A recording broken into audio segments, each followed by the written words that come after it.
This girl, kicked by Feng Wu and abandoned in the demonic sword abyss, was reborn. 5 weeks later, she gained the demonic annihilation power. She had only one thought in her mind: revenge. For 18 years, this girl lived a lowly existence, without even a name of her own. Today, she would break through to the Beast Master realm. Despite manifesting a phoenix bone, the frail girl was thrown into the beast arena to fight demonic beasts. A girl outside the arena watched excitedly, shouting, "Little one, tear off its skin, bite off its hands and feet." The beast, resembling a wolfhound, received the command. Its eyes glowed red as it lunged ferociously at the girl. None of the spectators around the arena spoke up for the girl. Some even demanded she be thrown into the demonic sword abyss. The girl lay weakly on the ground, battered and bruised, clinging to her last breath. Today was the day her beast source would awaken. If it was powerful enough, she would have a chance to escape. At that moment, a woman dressed in elegant clothes, Su Lin Yin, the esteemed princess of the Wanshou kingdom, entered the arena. Bai Lu, Su Lin Yan's servant, stepped forward and said, "Princess, why have you come? You shouldn't let this lowly creature dirty your eyes." In front of everyone, Su Lin Yin feigned sympathy. "God, she's so pitiful. Don't torment her anymore." Bai Lu leaned closer to Su Lin Yin. "Cousin, have you forgotten how her mother disgraced the empress? A mere foot-washing servant. She shamelessly crawled into the emperor's bed." Just then, the empress of Wanshou Kingdom, Bai Ling, entered and ordered the girl to be taken away. Exhausted, the girl fell unconscious. In her unconscious state, she felt a burning sensation in her spine. Was her beast source awakening? She suddenly jolted awake, her body surrounded by blood-red flames. A maid exclaimed, "Your Majesty, is this the phoenix bone giving birth to a phoenix source?" The empress's face changed drastically. "Nonsense. A phoenix bone appears only once a millennium, and it doesn't guarantee a phoenix. Only the most noble Kaiyun daughter of the Wanshou Kingdom's royal family can obtain it. And that's my Yenner. How could it be her?" Her words abruptly stopped. The girl's entire spine was glowing brightly. It was indeed the phoenix bone, nurturing the phoenix source. "Dig out her spine and give it to my Yenner." The girl glared coldly at the empress. "That I will kill you. I will avenge my mother and myself." The empress laughed. "Your mother died much more easily than you will. After she gave birth to you, I threw her into the army barracks. Those men hadn't seen a woman in a long time." The girl suddenly lunged forward, biting the empress's finger with all her might. The empress, surprised by the girl's remaining strength, slapped her hard. A phoenix beast core fell from the girl's body. Ignoring the blood on her finger, the empress said, "Quickly, take the phoenix beast core." The girl, now weakened, could only watch as a maid took her beast core. The empress pointed at the girl and snarled, "Filthy creature, throw her into the demonic sword abyss. Let those demonic creatures devour her body. I want her to die without a whole corpse." Watch this summer as the girl is gloriously reborn. Having walked through the abyss, she no longer fears the darkness. The most noble Kaiyun daughter of the Wanshou Kingdom's royal family lived a lowly existence for 18 years. Today, she was to break through to the Beast Master realm and manifest the Phoenix Bone. But the Empress of Wanshou Kingdom shaved off her Phoenix Bone and threw her into the demonic sword abyss. She assumed the girl would be devoured by the demonic creatures, leaving not even bones behind. Unexpectedly, the girl not only survived, but became the cherished little demoness of the demonic creatures in the abyss. Initially, the girl was near death when she fell into the abyss. The demonic creatures were intrigued by her. What intrigued them most was that this girl, on the verge of death, could still lay eggs. They called for the highest commander of the demonic sword abyss, lording that "My lord, don't you love salted duck eggs? This little girl can lay eggs." With her remaining consciousness, the girl weakly pleaded with the demonic creatures for help. Ing approached the girl, using demonic energy to explore her spiritual veins. Interesting. She's a natural phoenix source bearer. This little one is filled with resentment, and now she's influenced by the demonic energy of the abyss. Balancing righteousness and evil. Perhaps we can nurture a little monster. 3 months later, in the Wanshou Kingdom's imperial palace, Su Linyin was trying to hatch the phoenix beast core she stole from the girl. She suspected it was a fake. Losing patience, she threw the beast core away. The empress walked in just in time to catch the beast core. She scolded her daughter. "What madness is this? This is a divine beast encountered only once in 10,000 years. Su Lin Yin covered her face and cried, "It's been 3 months, and it still won't hatch. If those commoners find out I, a royal princess, can't hatch a divine beast, they'll laugh at us. What will happen to my engagement with Feng Sun?" Seeing her daughter's distress, the empress quickly comforted her. "Feng Sun went to Baitu Mountain to find dragon spirit grass for you, so you can hatch the beast core." Su Lin Yan's eyes widened upon hearing this. Dragon spirit grass was the best catalyst for boosting energy. With it, she could finally hatch the beast egg. At Baiyu Mountain, Feng Sun was leading a group of people to search for the dragon spirit grass. They inadvertently wandered into a dense jungle. A clear, ringing bell sound emanated from within the jungle. Feng Sun asked cautiously, "Who's there?" A young woman dressed in red was hanging from a vine, picking herbs. The bell sound was coming from the bells on her ankles. Bai Lu gasped, "Sun Gij, that's dragon spirit grass." "Jian Ming, quickly, get that dragon spirit grass for us." The young woman turned, her red eyes flashing with disdain. Bai Lu's heart skipped a beat. Why did this figure seem so familiar? Impossible, that wretch died long ago. The young woman stared intently at Bai Lu. What a coincidence. We finally meet. This time, none of you are getting away. Next episode preview. Reborn girl brutally beats her green tea cousin. She'll beat you so bad, your dog won't even have teeth left. This girl is a natural-born phoenix, capable of laying phoenix eggs. She had only one thought in mind: revenge. Watching monsters get beaten is incredibly satisfying. Just 3 months ago, this girl was a good-for-nothing. Her phoenix dance stripped away by her stepmother and thrown into the demonic sword abyss. For the past 3 months, she endured hellish training every day, waiting for this very moment. To catalyze her beast core, she went out today to gather dragon spirit grass. Unexpectedly, she encountered the person she had been longing to see. "Well, since we've met, don't even think about leaving." Bai Lu summoned her chiming hound to attack the girl.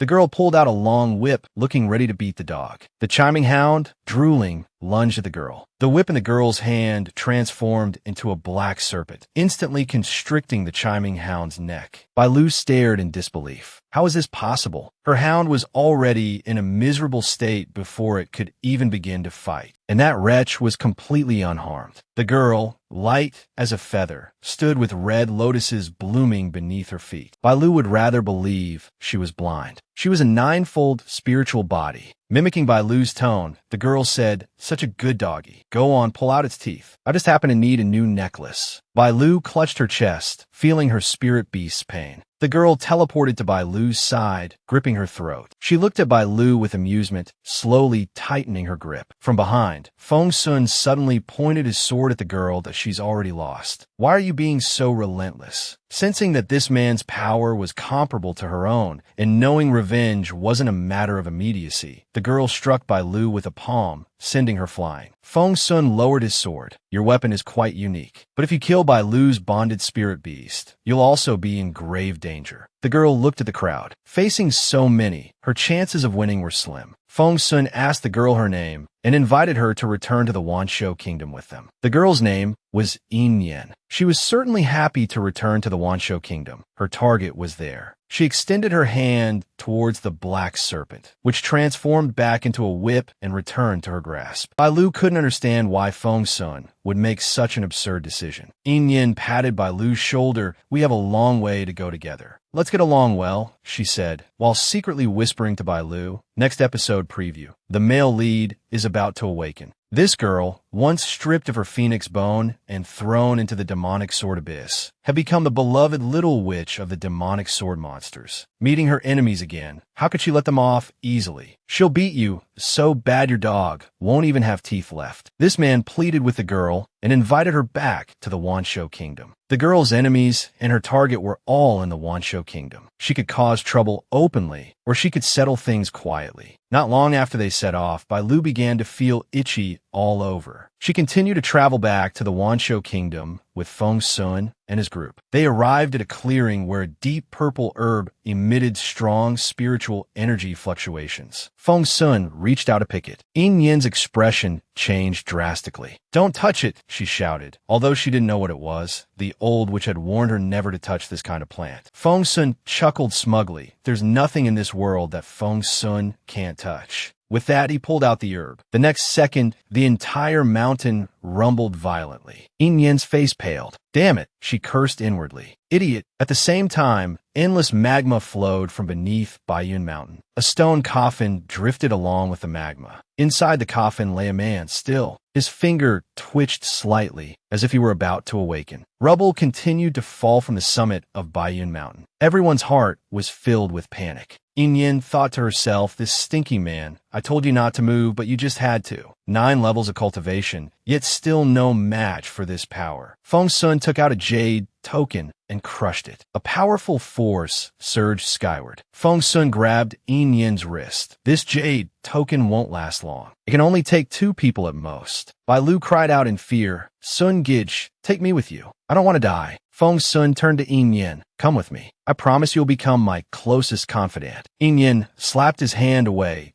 No need. I have my own plans. She used spatial transmission to speak to Bai Lu. You've been poisoned. It will take effect within half a month. If you want the antidote, come find me at Baiyun Mountain in 3 days. Bai Lu's eyes widened. What nonsense is this dead girl talking about? Immediately after, Yin Yan pushed Bai Lu into the jade token space with a single palm. Feng Sun looked at Yin Yan. You actually gave her the chance to survive. The space crackled and sizzled, indicating its imminent departure. Feng Sun slowly walked towards the vortex. Like a farewell, he said, Yin Yan, you must survive. Then, Bai Lu and Feng Sun vanished before Yin Yan's eyes. Yin Yan touched the bell on her ankle. She transformed it into a different kind of black spatial vortex. Closing her eyes, she slowly entered the black swirl. Next episode preview. Yin Yan lands squarely on the Demon Empress's head. If you're stressed right now, don't be discouraged. Maybe tomorrow will be your turning point. Look at this girl. She's as carefree now as she was once tormented. All because this man foolishly pulled a spiritual herb that suppressed the mountain range, causing the entire Baiyun Mountain to collapse. Far away in the Wanshou Kingdom, the Empress observed the tremors shaking the mountain. Her face paled. In disbelief, she muttered to herself, how is this possible? Could it be that he's still alive? Su Lin Yin walked over and looked toward the distance. It's afternoon. Why hasn't Feng Sun returned yet? What about my dragon scale grass? The next second, a white smoke filled the room. Feng Sun and Bai Lu appeared before the mother and daughter. Su Lin Yin rushed forward, grabbing Feng Sun's hand. Where's my dragon scale grass? Didn't you go to find it for me? Feng Sun pulled his hand back, coldly saying, truly, my dear fiancé, the first thing you think of is your dragon scale grass. The Empress, standing beside them, couldn't stand it any longer. She tugged at her tactless daughter. Then, she forced a smile at Feng Sun. Go and rest. She, too, was startled by the upheaval at Baiyun Mountain. Feng Sun seized on the key point. With the phoenix bone infused, even without the dragon scale grass, the divine beast can still hatch. Now, both mother and daughter were embarrassed. Neither could admit that the phoenix bone and the birthday were stolen. Meanwhile, at the demonic sword, due to the Baiyun Mountain eruption, the demons were searching for Yin Yan. Suddenly, many crows flew across the sky. Everyone knew this meaning was angry. Ing appeared and asked, it's been so long. Has the little rascal not returned yet? No one dared to speak. Finally, a small demon scratched its head and anxiously replied, no. Ing cursed, damn it. It's important to know that the demonic sword was a place they were sealed within and couldn't leave. For the sake of her little rascal, Ing decided to take action. Just as she moved, a dark shadow appeared above her head. One of the small demons yelled, Ing, watch out above. With a thud, Yin Yan fell from the sky. Falling from such a height didn't seem to hurt her. The small demon pointed at Yin Yan, helpfully reminding her, Yin Yan. Yin Yan, clueless, wondered why they weren't being more direct. She followed the small demon's finger. Oh my God. Don't be upset. I can explain. No wonder it didn't hurt. Yin Yan had landed right on top of the lofty Ying. Just as everyone was feeling sorry for Ying, she flung Yin Yan away. Everyone ran over to watch the commotion. Yin Yan, she just can't go a day without causing trouble. But Ying, at this moment, was calmly looking towards Baiyun Mountain. Yin Yan walked over and asked, what is that? Ying said thoughtfully, under Baiyun Mountain, there's someone imprisoned who is not permitted to exist in this world. He's about to awaken. She turned to Yin Yan. Did you touch something I told you not to? In Yin feigned innocence.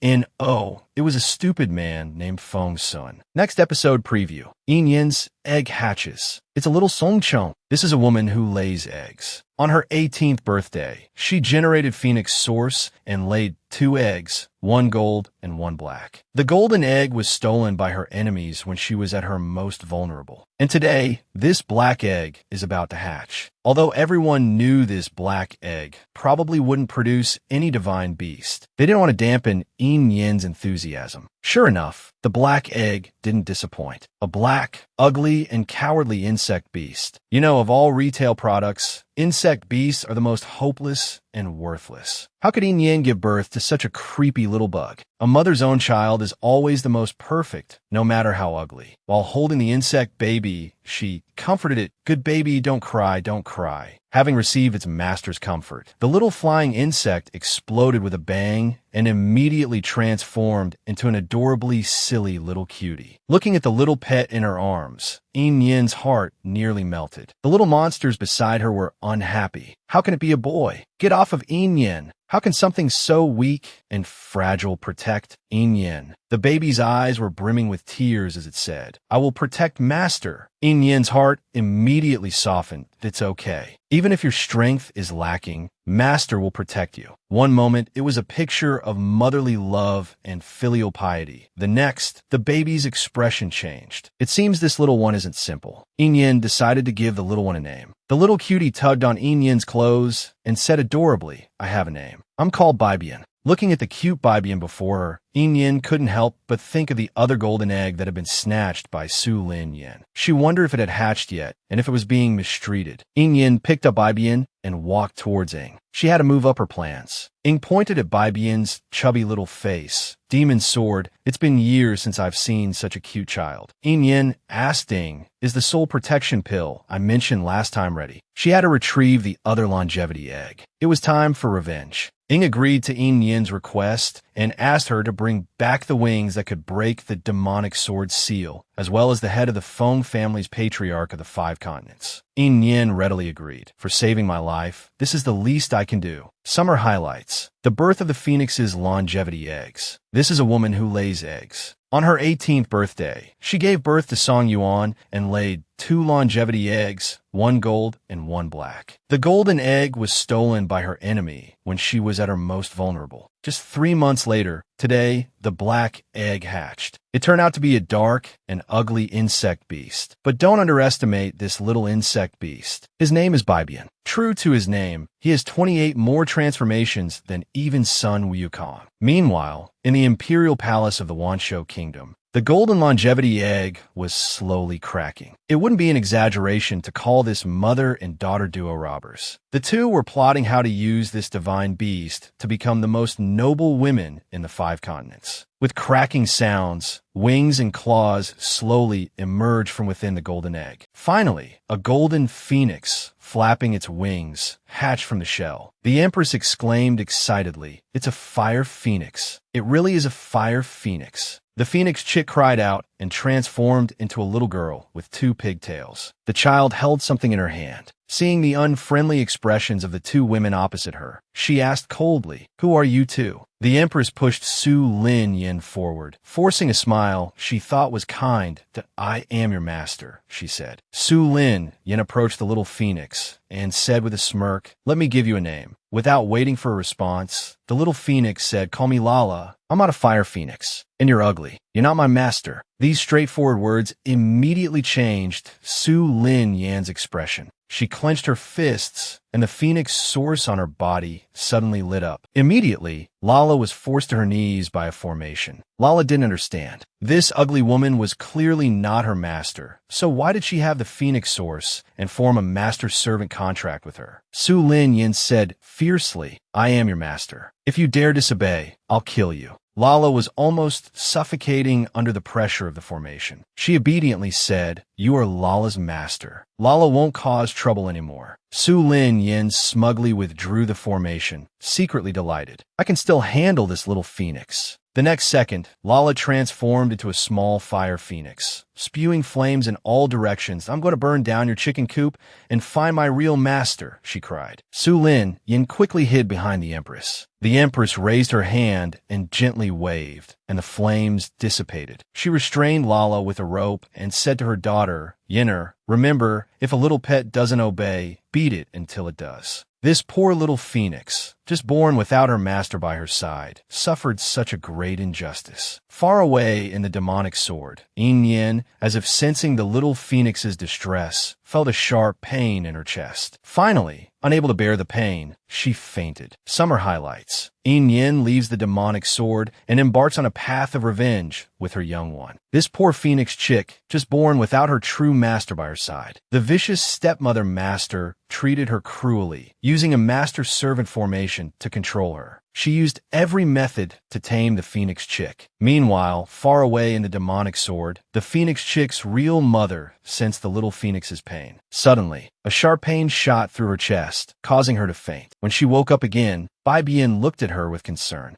A voice called out from the other side, and Yin woke up. She followed the sound and saw old Poison Master preparing a prescription for her. Recalling the pain she just felt, she suspected it was telepathic communication from the other hatchling. She couldn't wait any longer and hurriedly asked old Poison Master if the soul-shifting pill was ready. Old Poison Master tossed her a square box. Opening it, she saw 2 Wuji biphone pills inside. Now Yin could put her plan into action. She asked old Poison Master if there were any grudges he wanted her to avenge after she left, since she had promised her mother she would take revenge. Old Poison Master suddenly jumped onto Yin's bed. He stroked Yin's head. "You little ass, quite thoughtful. I have no other requests. I just want you to be brave and fearless after you leave. Yin, remember, we are always behind you." Before Yin could burst into tears of gratitude, a knock came at old Poison Master's door. Old Poison Master was just about to see who was being so impatient when a group of little monsters burst enthusiastically through the door. Everyone was excited to give Yin their magical treasures as parting gifts. They weren't worried about having too many things, just about not having old Poison Master. After all, old Poison Master had his famous magical artifact vault, which could hold anything. Yin naturally couldn't leave without it. Next episode preview. Yin possesses Bai Lu. If she wasn't still somewhat useful, it would be too good for this green tea bee *TCH. He once tortured her wisdom bagged and used to stitch bones, yet she was powerless to resist. Now, she will use his body to reclaim everything she lost. To get the antidote, Bai Lu brings his chiming dog to the appointed meeting. In the night on Bai Tu Mountain, all sorts of ferocious demonic beasts roam freely. He cursed inwardly. Once he got the antidote, he would definitely skin Yin alive. In the pitch-black night, a voice suddenly rang out, "Yo, pretty punctual, aren't you?" Bai Lu called out warily, "Who's there?" The chiming dog growled menacingly in the direction of the voice. Looking up, he saw Yin, a ghostly figure sitting on a branch, with a short-legged young creature beside her. Bai Lu and the chiming dog were about to unleash a torrent of abuse, when Bai Bian widened its eyes, emitting an invisible pressure. The chiming dog immediately cowered, hiding behind Bai Lu and not daring to make another sound. Bai Lu, however, refused to be intimidated. He demanded the antidote from Yin. Yin replied, "If you want it, you can kneel and beg me." Bai Lu gritted his teeth in anger. However, he didn't want to die, nor did he want to be ruined. He had no choice but to obediently kneel and plead with Yin. Looking at the kneeling Bai Lu, Yin remembered how he had bullied her 3 months prior. She couldn't help but clench her fists. Then she tossed down a phantom soul pill and instructed Bai Lu to eat it. The antidote came too easily, making Bai Lu suspicious of its authenticity. Yin saw through Bai Lu's suspicion. "Your death is of no benefit to me. I still need you to give me a Wan-Shou kingdom identity. Don't worry, it won't kill you." As she spoke, she tossed another phantom soul pill into her own mouth. Seeing Yin take the antidote herself, Bai Lu finally felt reassured and swallowed the pill. A contemptuous smile appeared on Yin's lips. Bai Lu panicked.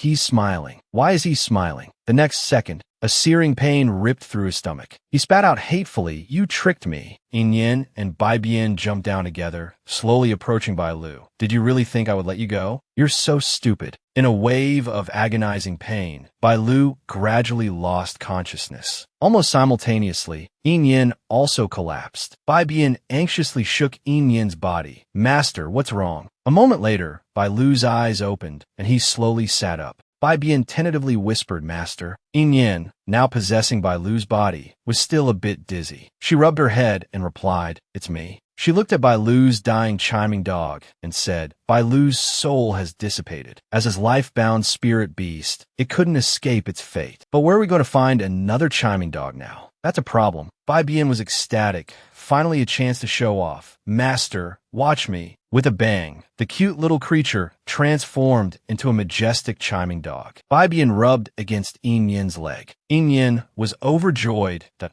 "Is this your ability? Can you also replicate its attributes and skills?" Bai Bian's voice was filled with pride. "Of course. As long as the spirit beast isn't too much stronger than me, I can transform into it." "Fantastic," Yin Yin thought. She was one step closer to her plan. Next, she needed to find the other hatchling. Look at this woman, performing a soul-swapping ritual with her enemy. Even her spirit pet has transformed into the enemy's dog. Next, he would carry out his next plan, retrieving his golden egg baby. He struck the ground a few times with his hand, as if summoning something. The next second, two red-eyed, large potato-like creatures appeared out of thin air. These things, you could say they looked like radishes, and no one would argue with you. Yin Yin instructed the two potato eggs to take her original body back to the demonic sword cave. The two potato eggs doted on Yin Yin. They hoisted her body and started walking back, reminding Yin Yin to return to the demonic sword cave immediately if she encountered any danger. Watching the large potatoes walk away, Yin Yin no longer had any worries. She turned to Bai Bian and said, "Let's go. We should go home too." Unexpectedly, Yin Yin's plan had an unforeseen consequence. The two large potatoes were simply too big.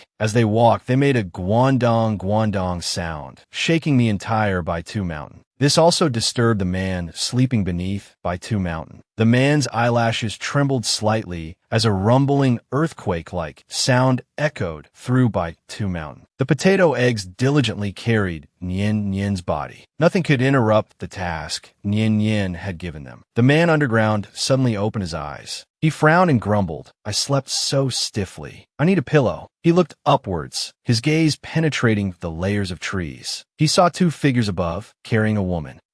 Isn't that my pillow?" He lazily snapped his fingers at the ground. Suddenly, the potato eggs carrying Yin Yin began to sink downwards. Then, Yin Yin and the potato eggs fell into the man's territory. When the potato eggs found Yin Yin, the man was already using her as a pillow. The potato eggs anxiously shouted, "Give Yin Yin back to us." The man yawned and fell back asleep. He impatiently tossed the two potato eggs back to the surface. As soon as the potato eggs landed, the ground closed up. The two eggs looked at each other. The task Yin Yin had given them had failed. Next episode preview. Yin Yin is in the man's territory. This woman swallowed the phantom soul pill. She soul-traveled into the body of her enemy. Next, she will carry out her revenge, reclaim Phoenix Valley, and bring back Fengzai. She brought Bai Bian, transformed into the chiming dog, to the imperial palace. Before even entering, she heard a voice, "Sister, where have you been?" Yin Yin followed the voice and saw that it was Bai Qianqian, the second miss of the Bai family. Bai Qianqian covered her nose and mouth, saying disdainfully, "You have the nerve to go out with a face like that?" In Yin Yin's memory, Bai Lu and Bai Qianqian had always been frenemies, fighting over the family's resources since childhood. After speaking, Bai Qianqian raised her hand to remove the veil from Yin Yin's face. She wanted to see if the Bai family could still tolerate Bai Lu after her face was ruined. A black whip lashed out and knocked Bai Qianqian's hand away.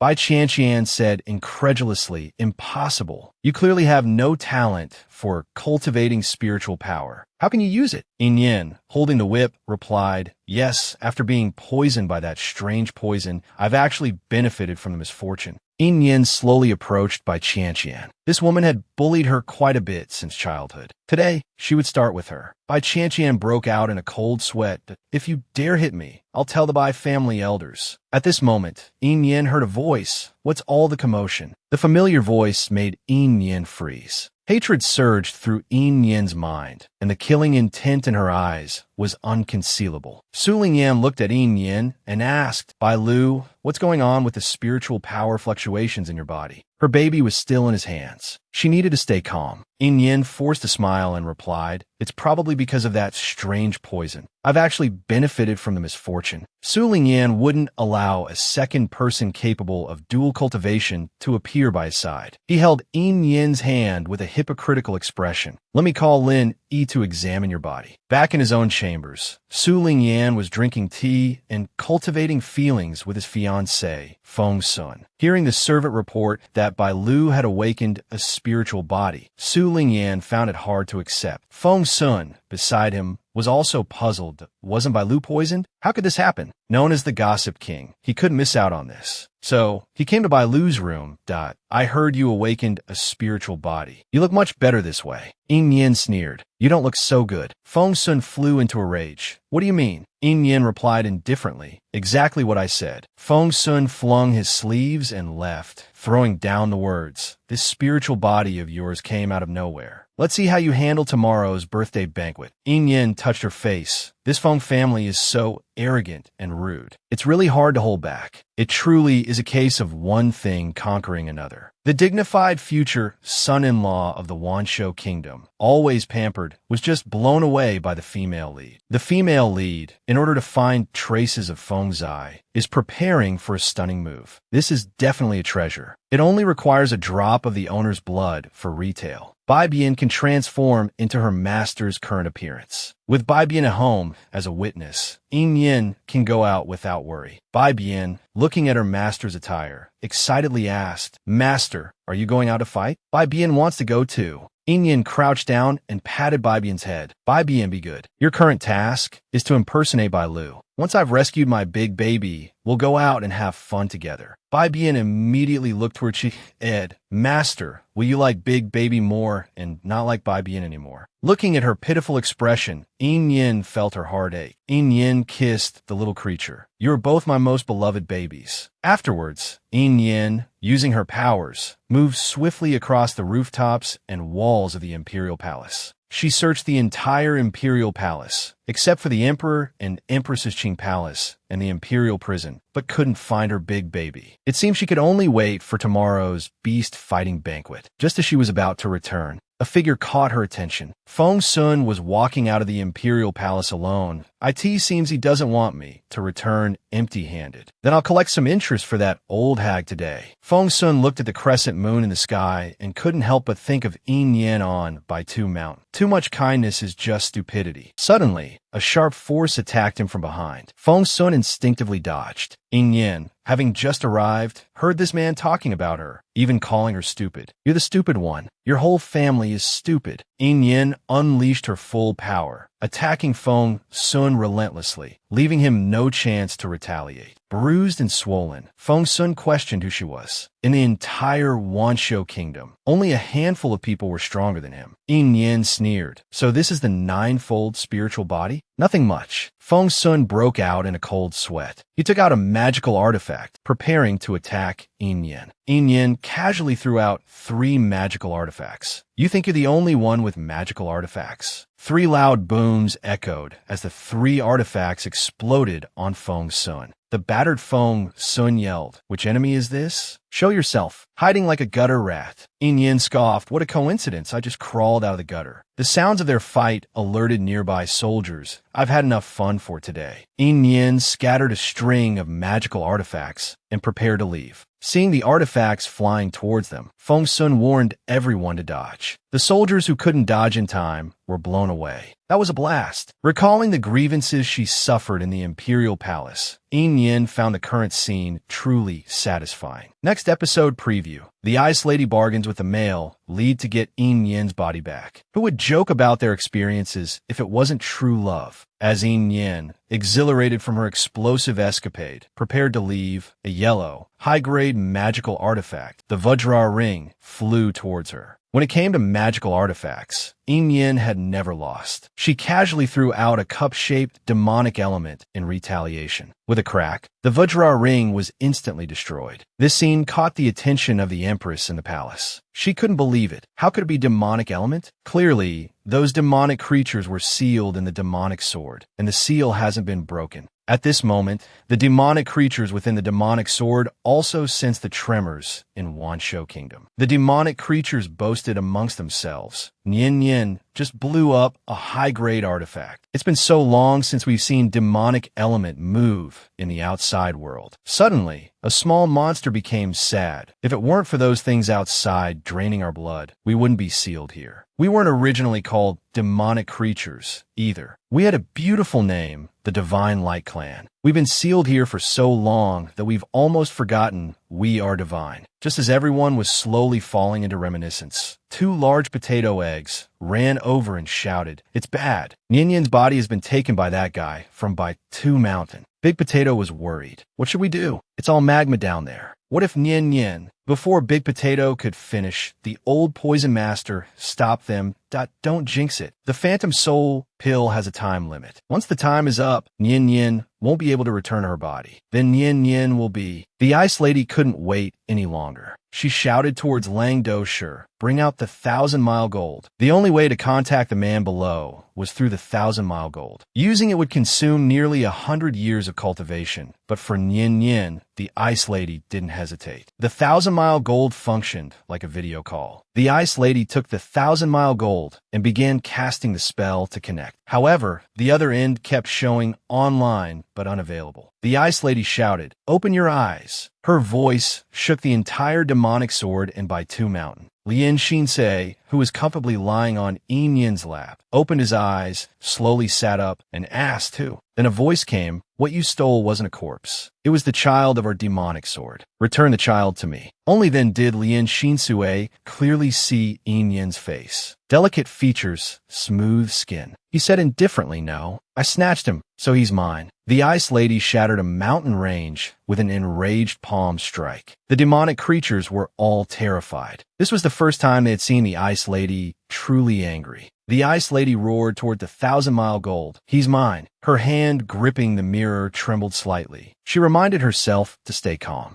Nian Yan was still in his hands. She couldn't provoke him. She spoke to the mirror again. "Lien Shinsei, let's make a deal. You return the child to me, and I'll help you lift the curse on your Divine Light Clan." Lien Shinsui's lazy expression turned serious. "It's time to go out." It turned out it wasn't just men and women who fought for favor. Even spiritual roots needed to climb the ranks. Look, Bai Bian is about to lose favor. He's actually been cuckolded by a horse. Yin Yin's nightly bombing of the Imperial Palace made headlines the next day. As the one responsible, Yin Yin was still leisurely drinking tea. Bai Bian said excitedly, "Master, next time there's something fun, you must take me along." Just then, a knock came at the door. It was the steward coming to deliver female servants. Having strength really made a difference. Her family status was completely different from before. The steward sincerely presented the competition token, inviting Yin Yin to represent the Bai family in the competition. Yin Yin accepted the token and promised not to disgrace the Bai family. Meanwhile, Su Linyan was furious upon learning that Bai Lu would represent the Bai family. Ever since Bai Lu awakened, he, who had always been the center of attention, had been overshadowed, and all of this was within Yin Yan's grasp. Su Linyan had to use the Fire Phoenix. Only then would he have a chance to rescue his big baby. A servant girl was ordered to escort Yin Yin to the beast fighting banquet. Yin Yin was just about to leave when the servant girl stopped her. How could the young miss go by herself? Wouldn't that disgrace the Bai family? Yin Yin followed the servant girl and turned around, seeing several heavenly horses with long, flowing manes behind her. Bai Qianqian's voice came from behind. "Isn't that great-grandfather's prized heavenly horse? These heavenly horses are difficult to raise. How could she use them?" One of the servant girls loudly scolded, "Impudent. The young miss is representing the Bai family. This is a matter of the Bai family's face. It's not up to young Miss Qianqian to criticize." Bai Qianqian immediately cowered. The servant girl's words were reasonable and well-founded, and she didn't know how to respond. Then the servant girl invited Yin Yin to board the carriage. Yin Yin was just about to walk towards the carriage when the heavenly horses, as if stimulated by something, went wild and roared. Even a driver couldn't hold them back. The heavenly horses charged towards Yin Yin. Bai Qian cheered from the side, hit her, run her over. The next second, she was stunned. What was going on? Not only did the heavenly horses not hit her, they rubbed against Yin Yin's hand. What was going on? The young Mrs. previously tested spiritual root affinity was level 4. Now it seemed to be definitely level 8 or above. The driver lifted the carriage curtain and said, "Young miss, please get in." However, the heavenly horses were not happy. They pawed the ground, flapped their wings, and vented their dissatisfaction. After calming down for a moment, they winked at Yin Yin. Bai Bian was not pleased. These home-wrecking beasts. They're openly seducing my master. How hateful. Yin Yin walked up to one of the horses and said, "It's getting late. Let's go. Riding you is faster than a carriage." She chose her steed. To take revenge, Feng Yuan had transmigrated into another's body and infiltrated the enemy camp. Today's gathering was comparable to a star-studded event. How could the later Feng Yuan not be dazzling? The beast-fighting banquet gathered various prominent families. Representing the Feng family was the second elder. Truly extravagant. Even the servants' clothing was worth a fortune. There was also the Zhou family's young genius, second young master Zhou Xiaoyu, and the Wu family's treasured pearl, Wu Xiuxing, from the Holy Mountain sect. Representing the Lintian Academy was Gui Gu. This year's beast fighting banquet was a gathering of heroes. It seemed everyone was here for Su Linyin, the once-in-a-millennium phoenix. Su Linyin stood on the high platform, watching from afar, feeling incredibly proud. Diho walked over and looked down. This should be the kind of reception his daughter deserved. Yinner, are you ready? Su Linyin responded with a sound. Then, the cry of a Qingwan bird echoed through the air. Su Linyin, riding the Qingwan bird, flew towards the center of the beast-fighting arena. Everyone was captivated by this beauty. This is the foundation. The beautiful Su Linyin stood in the center of the arena, speaking official greetings, welcoming everyone to Wanshou Kingdom. Then he smiled slightly, and phoenix fire ignited behind him. The crowd gasped, as expected of Feng Yuan. What a sight! Su Linyin had stolen all the limelight. The Bai family elders were anxious. This generation is past. Why hasn't Bai Lu arrived yet? Speak of the devil, and he shall appear. A figure riding a heavenly horse was flying towards them. The crowd wondered, who is that on the heavenly horse? That face is so unfamiliar. Su Linyin saw the person on the heavenly horse clearly. He gritted his teeth. Before, my mother asked the Bai family to borrow a heavenly horse, wanted me to use it for my entrance. Who knew they not only refused, but now have given it to Bai Lu. At the same time, the Feng Yuan fire on his body, as if recognizing its master, drifted towards Yin Yin. Yin Yin looked at the Feng Yuan fire, feeling a little uncomfortable. This was her thing. It was a good thing she brought a magical artifact, otherwise her identity would have been exposed. As Yin Yin on the heavenly horse drew closer to the arena, the spirit beasts inside became agitated. The crowd exclaimed, "Did you see the reaction of those spirit beasts? How high is that affinity?" A Bai family elder shouted towards Yin Yin, "Bai Lu, throw down the token." Yin Yin threw the token down. Then a ball of flame arose. The flame burned brightly, twisting into the character Bai. Yin Yin dismounted from the horse. Su Linyin happened to be right there. "Cousin, you're really stealing the show today." Yin Yin walked past.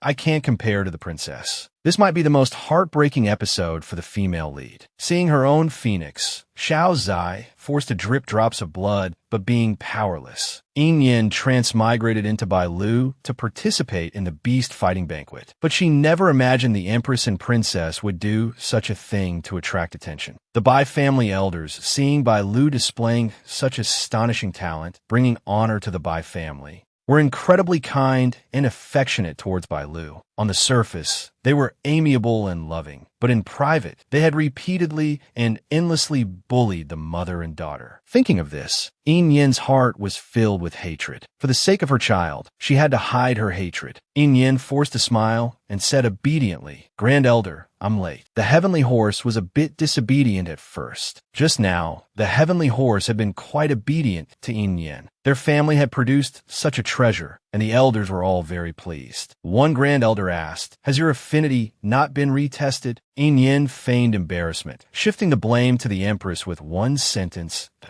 "My aunt hasn't cared for me. The princess doesn't like me either. I didn't have the nerve to mention it. It worked. The Bai family elders were displeased that you've displayed such astonishing talent. Yet the Empress and Princess are still so indifferent to you. The more wronged I am, the more wronged I feel. Maybe my aunt thinks I don't truly belong to Wanshou Kingdom." The Bai family elders were somewhat angry. The Empress's attitude towards our Bai family gets worse every year. The sowing of discord was successful. Yin Yin wanted to use the Bai family to overthrow Su Linyan. Su Linyan, watching Yin Yin chatting and laughing with the elders, gritted his teeth in anger. She had stolen his limelight. He had to teach her a lesson. Then Su Linyan unleashed his ultimate move. He took out a black incense burner and blew it towards the sky. Everyone looked up. What is that? A phoenix covered in flames was circling in the sky. Everyone exclaimed, "The phoenix beast has appeared." Yin Yin followed their gazes upwards. Bai Bian, who had been sitting lazily by her side, suddenly became ferocious. Just as Yin Yin was about to comfort Bai Bian, she heard someone shout, "What's that?" "Something's falling." Crimson beads fell from the phoenix. Yin Yin caught one. After looking at it carefully, she couldn't help but feel heartbroken.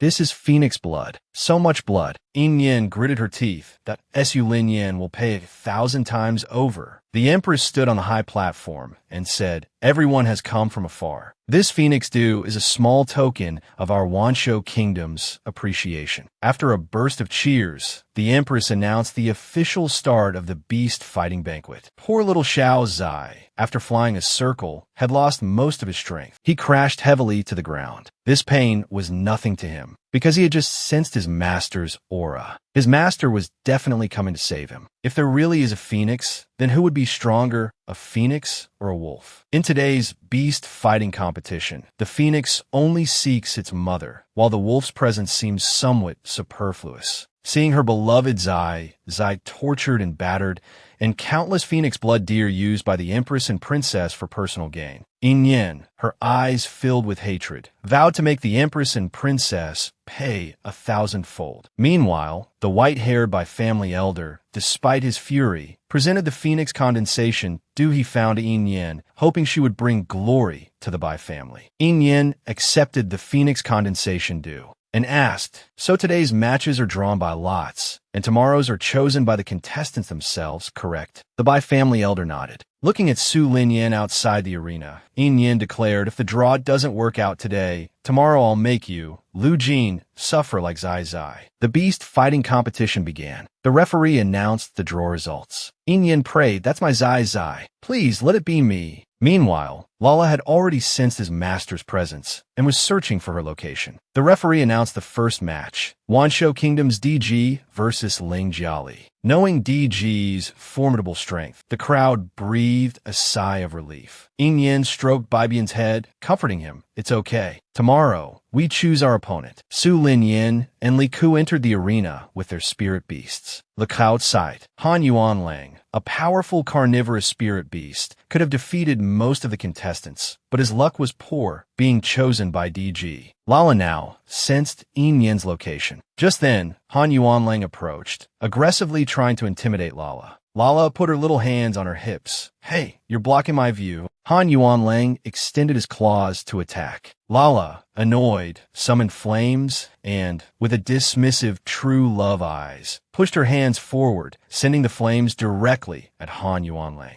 The ferocious wolf cub was instantly repelled by the flames. Li Ku, witnessing this, was terrified. This is too powerful. As expected of DG, his wolf cub hasn't even used its true abilities yet. Xiao Fenghuang's performance made Su Linyan smug. "Just you wait. He's the real star of this competition. Bai Lu is just a sideshow. What's going on?" Bai Lu, his opponent, is applauding him. Yin Yin, her attention completely focused on Zai Zai, was thrilled with his performance. Her excitement was uncontainable, evident on her face. Lala in the arena recognized Yin Yin as his master and reached out to her. Yin Yin waved back. The crowd was incredulous that the Bai family member that strong. Even DG's spirit beast is showing him favor. The Bai family elder pushed down Yin Yin's hand, "That you're openly provoking them. With so many people watching, Yin Yin shrugged nonchalantly. Fine, I'll provoke them later. The elder fumed, but Yin Yin didn't care. This was the highlight of her day. Her Zai was finally recognized. It was common knowledge that the second young master of Baichao Mountain Manor was sickly. Yin Yin, facing such an opponent, felt like she'd hit the jackpot. Who knew this seemingly frail man had awakened a holy Qilin? The already underestimated chiming dog, now facing a powerful foe, garnered sympathy from the crowd. The holy Qilin roared repeatedly, trying to intimidate Baibian. Yin Yin glanced at Baibian. Can you do it? Baibian tossed his head proudly, his body radiating fiery red flames as he grew larger, his gaze unwavering. The crowd looked up. Why has the sky suddenly changed? Is the chiming dog mutating? The Bai family elder shouted excitedly. A mutation. A mutation. Excellent. A dark aura emanated from Baibian, making even Zhuang Xian stumble. This boosted Yin Yin's confidence. She addressed Zhuang Xian. Let's begin. Zhuang Xian raised his hand and yelled, Mutant Beast, Holy Qilin. The Holy Qilin lunged at Baibian. The next second, Baibian's purple light clashed with the Holy Qilin's golden light. The crowd gasped. Young spirit beast creating such an energy blast. This power is comparable to a human spirit realm expert. After the impact, smoke and dust filled the arena. Everyone assumed the Holy Qilin had won. As the smoke cleared, the Holy Qilin lay on the ground, and Zhuang Xian clutched his chest, internally injured. Yin Yin's chiming dog stood triumphant, enveloped in a swirling aura of dark clouds. As the aura dissipated, Yin Yin herself emitted a blue spiritual light. The Bai family elder cheered. A dual cultivator. Su Linyin, on the platform, was furious. He was supposed to be the main attraction. Does that bitch, the Bai family, and I even have a foundation anymore? DG removes his armor. He stares fiercely at the finger that was once bitten off by Yin Beast. How can this Bai Lu be as annoying as that bastard? Lian Xinsui is the last surviving bloodline of the Xian clan. He was sealed beneath by two mountain for 500 years, all because two oversized sacks of potatoes disturbed his beauty sleep. Upon waking, he felt sore all over, almost getting a stiff neck. So he snatched the beauty, roasting the potatoes to use as a pillow. Who would have thought that the beautiful pillow was actually the child of the demon sword, his next-door neighbor? The demon sword maiden, to save Yin Yin's body, told Yuan Xinsui that he could break the Xian clan seal. As Ing Nu said, Yuan Xinsui shed 9 layers of spiritual power and truly left that coffin. He didn't want another lifeless pillow. He wanted this lively person. Yuan Xinsui carried Ing Yin's body to the demon sword. The little demons were extremely excited. Quick, bring Yin Yin over here. Yin Yin has suffered outside. He must have lost weight. Coming closer, they said, he hasn't lost weight. He seems to have a better complexion than before. The two little mushrooms finally saw Yuan Xinsui's face clearly. Wow, this man is so beautiful. Ing Nu said with a giggle, give Yin Yin to me. At this moment, Yuan Xinsui started acting like a spoiled child. I brought him here just to let you have a look. He's mine. Ing Nu was anxious, but she kept a smile on her face. This guy's been locked up under the mountain since birth. His temperament is similar to a child's. We can't force him. She said to Yuan Xinsui, good boy, you should keep your promises. Give him to me. Who knew Yuan Xinsui wouldn't fall for this? I'm not a good boy, and I never promised anything in the first place. After saying that, he gently kissed Yin Yin on the head, declaring his ownership. The little demons were extremely sad. This was their most beloved Yin Yin. Then Yuan Xinsui carried Yin Yin and was about to leave. Ing Nu shouted from behind, where are you going? Have you forgotten how your clan died? Yuan Xinsui stopped. How could I forget? You help me. After I go out, I will naturally help you find a way to break the demon sword seal. In the next second, circles of formations appeared beneath his feet, layer upon layer. Ing Nu was shocked. He shed 9 layers of spiritual power and is still this strong? What did he do down there? Lian Xinsui used the formation to determine that Ing Yin's soul was in Wanshou Valley. His first goal was to revive Ing Yin. Only he truly belonged to him. Baibian, the ever-changing chiming dog, defeated the Qilin and became a marquis in one battle. Ing Yin's dual cultivation was even more astonishing. The judges announced the rules for tomorrow's competition. The Bai family elders were already collectively excited. The elder said cheerfully, don't worry. Besides DG, you can choose anyone. You're sure to win. Ing Yen walked to the public notice board. The judges asked, "Who do you want to choose from the remaining contestants?" Ing Yen immediately set his eyes on a particular name. He raised his hand, and a long spear materialized in his hand. In the next second, the spear Mongda lunged towards Su Linyan's name. Ing Yen clenched his fists and shouted with killing intent, "DG." The Bai family elder spat out the tea he had just drunk. Speak of the devil. Su Linyan was extremely confident in himself at this time. That he actually dares to compete with me? Then don't blame me for being ruthless. On the contrary, the Empress Dowager, ever cunning, felt that this Bai Lu was unusually calm. Seeing Ing Yen bring such a challenge to the imperial palace, the Bai family elder said to Ing Yen, "From now on, live at the Bai residence. Don't stay in the palace anymore." If he didn't live in the palace, he wouldn't be able to see Lala. If he continued to live in the imperial palace, it would be hard to avoid revealing his flaws. Ing Yen readily agreed to the Bai family elder's request with a smile. On the way back to the Bai residence, the Bai family elder continued, "Luo, come to the ancestral hall tonight. I will persuade the other elders to raise your power level." Ing Yen didn't expect to receive such a benefit at this time. Then he heard the Bai family elder muttering to himself, "With such a big event as the beast fighting banquet, how could Feng Sun from the Feng family not be here?" Probably only Ing Yen knew why. "I beat him black and blue.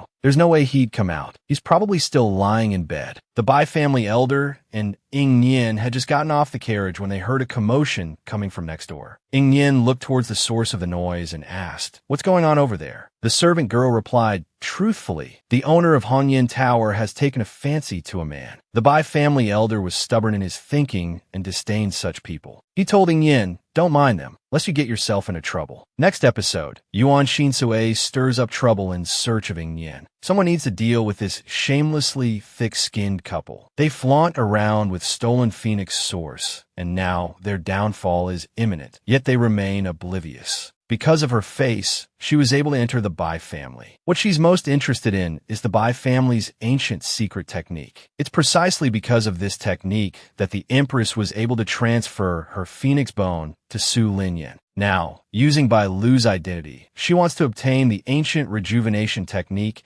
and sever the connection between Su Linyan and Lala. Just as she stepped out of the Bai family's gate, a voice called out to Ing Yen. "Ing Yen, turn around." It was that annoying Zhou Xiaoyu from the arena. Zhou Xiaoyu said he came to build a relationship with Ing Yen. Those without vision are all going to DG. If you come to our Zhou family, the resources are definitely more abundant than the Bai families. Before Ing Yen could respond, Bai Bian let out a loud snort and rolled its eyes. Zhou Xiaoyu looked at Bai Bian and said, "Your little beast is very impolite." The next second, Bai Bian's eyes sparkled with golden light, and its docile appearance was quite endearing. Ing Yen stroked Bai Bian. "Don't talk nonsense. There's no cub more polite than my Bai Bian." Zhou Xiaoyu gritted his teeth. This woman must be blind. It's a pity this dog isn't acting in a play. Ing Yen turned and continued walking. Zhou Xiaoyu followed behind like a shadow, chattering incessantly. Suddenly, Ing Yen stopped. Zhou Xiaoyu rejoiced, thinking she had finally come to her senses. He followed Ing Yen's gaze. 3 even more annoying people were walking towards them. Just seeing Feng Sun's appearance was shocking. As the esteemed son-in-law of Wanshou Kingdom, who would dare to do this to him? Zhou Xiaoyu was almost in tears. "Quickly tell me who is so powerful. I must get to know them." To save face, Feng Sun said, "That's a demonic cult remnant. If you want to get to know a demon brat, I have no objections." Zhou Xiaoyu, young and arrogant, wasn't afraid of anyone. In the blink of an eye, Ing Yen had walked quite far. Su Linya, with a fake sweet smile, called out to Ing Yen, "Cousin, do you dislike seeing me so much that you chose me as your opponent today? Or is it because of Sun Gich? Do you also like Sun Gich?" Hearing these words, the young men and women of Wanshou Kingdom expressed their disapproval. The most handsome? Maybe he's not even as good-looking as the one at Hongyan Tower. The male lead, who had been asleep for 1,000 years, in order to awaken the sleeping female lead, cultivated 9 levels of spiritual power and arrived at the bustling streets of Wanshou Valley. Another slumbering figure felt irritated. And at this very moment, someone with the audacity of a leopard dared to provoke him, then send him to the afterlife. Han Yin never expected this handsome man to possess such powerful spiritual energy. To save his life, he pleaded to be the man's errand boy. The man ordered him to gather everyone nearby. Han Yin brought the foremost beautiful women from Han Yin Tower, thinking this great immortal wouldn't refuse. Lien Shinsui looked at these four with disdain and said to one of them, "You come here." The chosen woman was ecstatic. "Duh, yes, at me? Is it really me?" Blushing, she walked towards Lien Shinsui. Lien Shinsui reached out and took the hairpin from her head. The woman was confused. What was going on? The other three, who had initially envied her, couldn't help but laugh behind her. A wave of shame washed over the woman. Lien Shinsui held the hairpin and compared it to Ing Yen's hair. Then he stood up and smashed the hairpin on the ground. Hong Yin felt his knees in fright. Why is this great immortal suddenly angry? Lien Shinsui said indifferently, "The hairpin isn't beautiful enough. It doesn't suit her."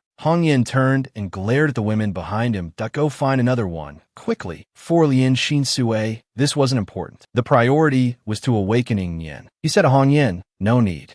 Everyone here, I'm going to find someone." On the second floor of Hong Yin Tower, the courtesan and Nanjun sat like puppets, put on display. Below, people gathered to watch the spectacle. Everyone sighed. What good is beauty? They still fell into that woman's hands. Su Lin Yin sneered. "So, cousin likes this kind of man? It's a pity he's not even 1/10 of Sun Gij." Hearing this, Feng Sun gritted his teeth. He grabbed Ing Yen's collar and said fiercely, "How dare you compare this person to me? Believe it or not, I'll make sure you don't make it to tomorrow's arena." Before Ing Yen could respond, gasps came from the side. "This gentleman is so handsome. I've never seen such a beautiful man." Feng Sun and Ing Yen followed the voices. Lien Shinsui sat in a chair, with Hong Yin obsequiously bowing and scraping beside him. But the sleeping woman next to him looked familiar. "This is making me anxious." But thankfully, this domineering man finally found the person he was looking for. Among the crowd, Lien Shinsui recognized the unique soul at a glance. "Finally found you, my doll." "Guome." Su Lin Yin and Wu Shui, both women, watched the handsome man looking at their feet and blushed. How could there be such beautiful chaos in this world? Just now, they were angry that Lien Shinsui was comparing the men and women of Hong Yin Tower to them. But now, after seeing Yuan Shinsui's face clearly, Feng Sun couldn't help but feel ashamed. A hint of displeasure appeared on Lien Shinsui's lips. He extended his hand and released a slight pressure towards the crowd.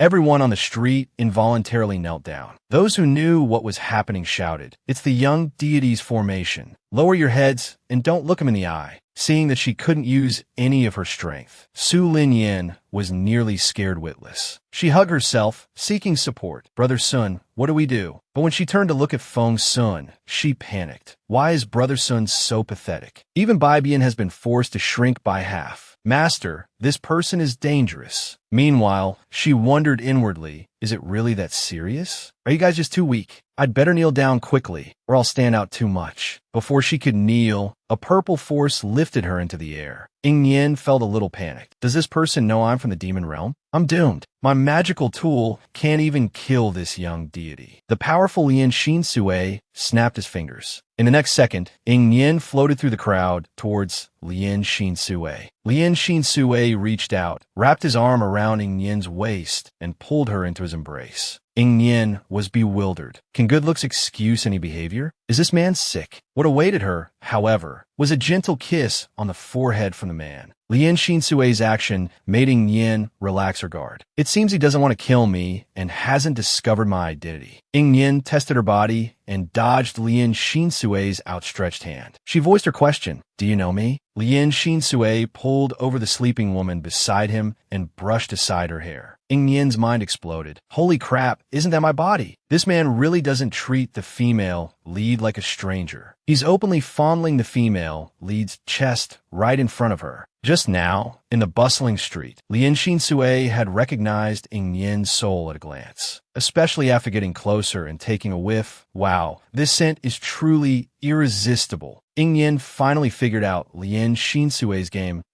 Oh, he's the thief who stole my body. Ing Yin moved to snatch her body back. Lien Xinsui picked up Ing Yin's body and prepared to leave. He wasn't about to return the body. Moreover, he wanted to capture her soul as well. Ing Yin, having suffered a silent loss, landed on the ground with a thud. Fuming, she tugged at Lien Xinsui. Come back here. After Lien Xinsui left, the pressure on the crowd gradually disappeared. That I never thought that man would not only be handsome, but also so powerful. Zhou Xiaoyu, massaging his numb limbs, searched for Ing Yin in the crowd. She was just here a moment ago. How did she disappear so quickly? Wu Shuai looked in the direction Lien Xinsui had gone and said regretfully, she was taken by that lord. I'm afraid things don't look good for her. Meanwhile, Ing Yin was fuming. The clueless Lien Xinsui offered her a blue figure. Even faced with something that was both beautifying and slimming, Ing Yin remained unmoved.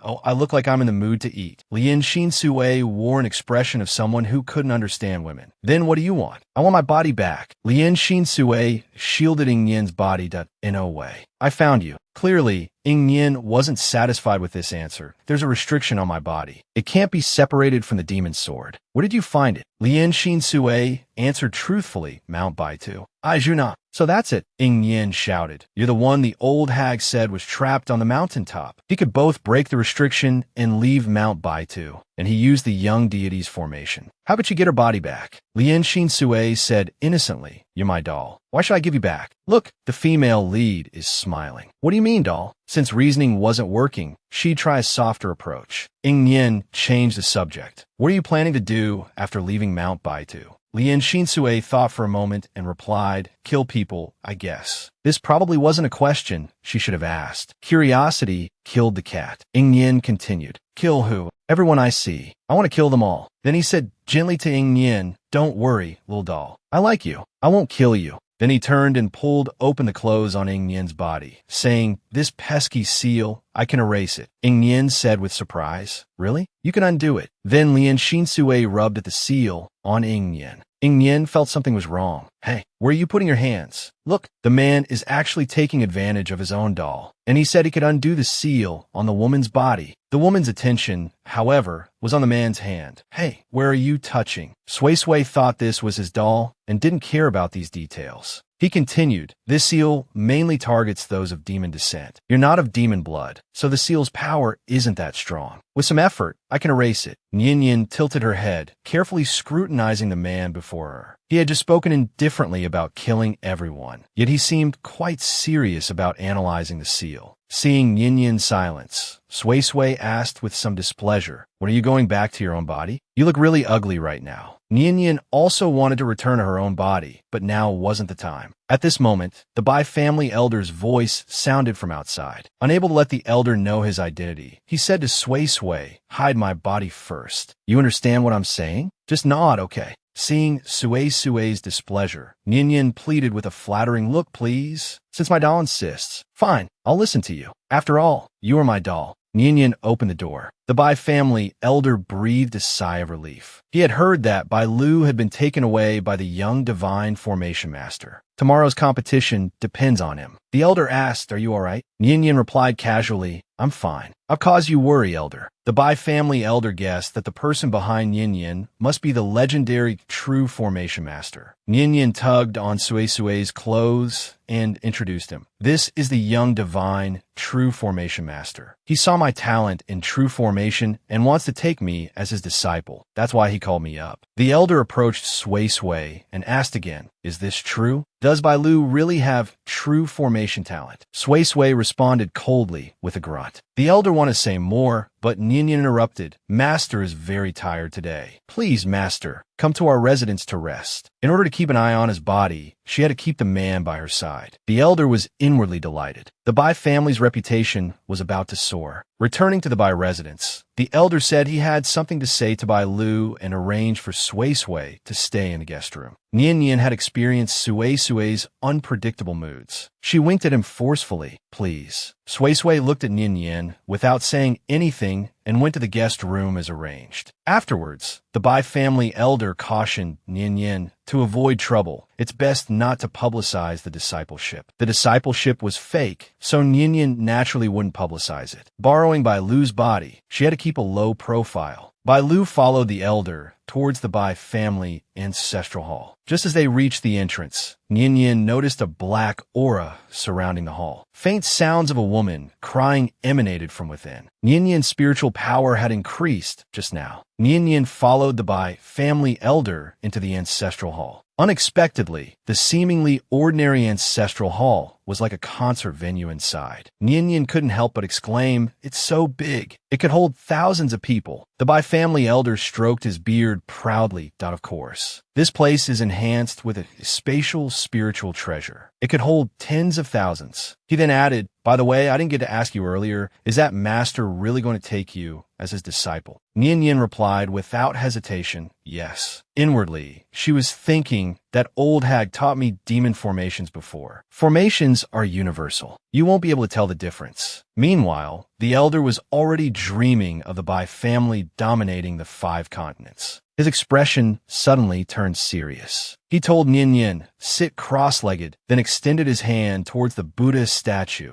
and shouted. The next second, whimpering sounds came from behind the Buddha statue. Milky white substances floated up from the statue. The elder gathered these substances into a white orb. The orb grew smaller and smaller. The elder handed it to Nian Yin and said, "Apply it to your forehead." Without time question, Nian Yin took the orb and applied it. A surge of pure spiritual energy exploded within her. "I'm about to break through." Nian Yin rejoiced inwardly. A breakthrough was imminent. She would try to break through to the human-demon realm when she returned to her room. The elder asked, "How do you feel?" "This is our Bai family treasure. The first use is the most effective. Back then, after I used it, I went directly from the first spiritual level to the 4th. So Su Lin Yin had used this as well. No wonder she jumped to the 4th spiritual level so quickly." Nian Yin hid her true level from the elder and said, "I'm currently at the 9th spiritual level." The elder scoffed, "All right, don't try to save face. Even with the first use, it's not possible to reach the 9th level immediately." To prove she wasn't lying, Nian Yin held out her hand for a test. The 9th spiritual level granted the body immunity to blades and slashes. After a single cut, the elder stammered, "You really are at the 9th level." He then threw back his head and laughed wildly. "What Wanshou royal family? What Qilin's sacred beast? Bai Lu is the true #1 talent." Nian Yin was now even more curious about what she had just used. It could instantly increase spiritual power. The elder looked towards the Buddha statue. This is a protective artifact left by our Bai family ancestors. At this moment, Nian Yin again heard faint whimpering coming from behind the Buddha statue.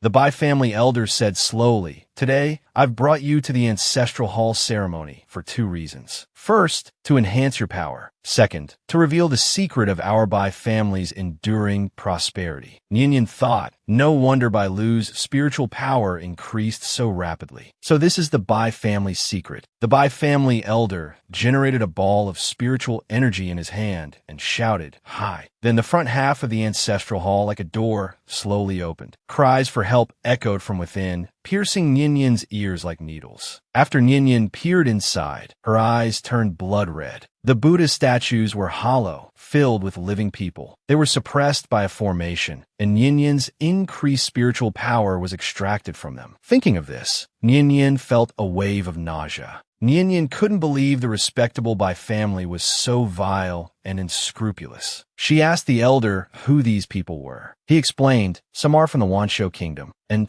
some from the 5 continents. There are too many to remember. Rest assured, using these people won't cause any future trouble." Nian Yin approached one of the statues. Inside was a young man with a pained expression, as if pleading with Nian Yin to help him, to kill him. Nian Yin unconsciously clenched her fists. Has no one escaped? the elder said smugly. The formation here isn't just for show. The statues are like their bodies. Once they leave the statues, they die. You should be grateful. This is the legacy our ancestors left us. Nian forced a smile in response. The elder retrieved a token, and the statues sealed shut again. Before leaving, Nian looked back at the benevolent-looking statues, feeling a surge of irony. Back in her room, Nian couldn't let go of what she had seen. She asked Bai Bian, "Do you think those people want to die, or just keep living like that?" Bai Bian, filled with rage, said, "If it were me, I'd rather die." An idea struck Nian. The death array. I can go find him. Suddenly, a cold voice echoed in the room. "Find who?" Nian and Bai Bian jumped, startled. Nian wondered when Yuan Shinsue had entered her room. Before Yuan Shinsue could answer, Nian grabbed his hand and said urgently, "You're so powerful. You can definitely break the death array." My spiritual power surged because I absorbed the essence of these people's spiritual energy. This had been weighing heavily on her conscience. To save them, Nian immediately thought of Yuan Shinsue. But Yuan Shinsue's reply was, "Death arrays I can only restore. Living ones I can unravel." Hearing this, Nian deflated. "Are those people just going to die in there?" Nian asked, hugging herself. By the way, I still don't know your name." The man replied with his usual aloofness, "Yuan Shinsue." Nian couldn't believe her ears. "What? Yuan Shinsue? What a strange name for such a strange person." Bai Bian, having heard Shinsue's name, shouted internally, "Shinsue? So wouldn't that make him and my master Sui Sui Nian?" Shinsue, ignoring their questions, addressed the pressing issue. "The demonic energy in you is about to overflow." Nian jumped, startled, and hugged herself as if seeing through that "You're about to ascend," Shinsue said, approaching Nian. He said affectionately, "My doll, you need to level up. Suppressing it for too long is bad for you."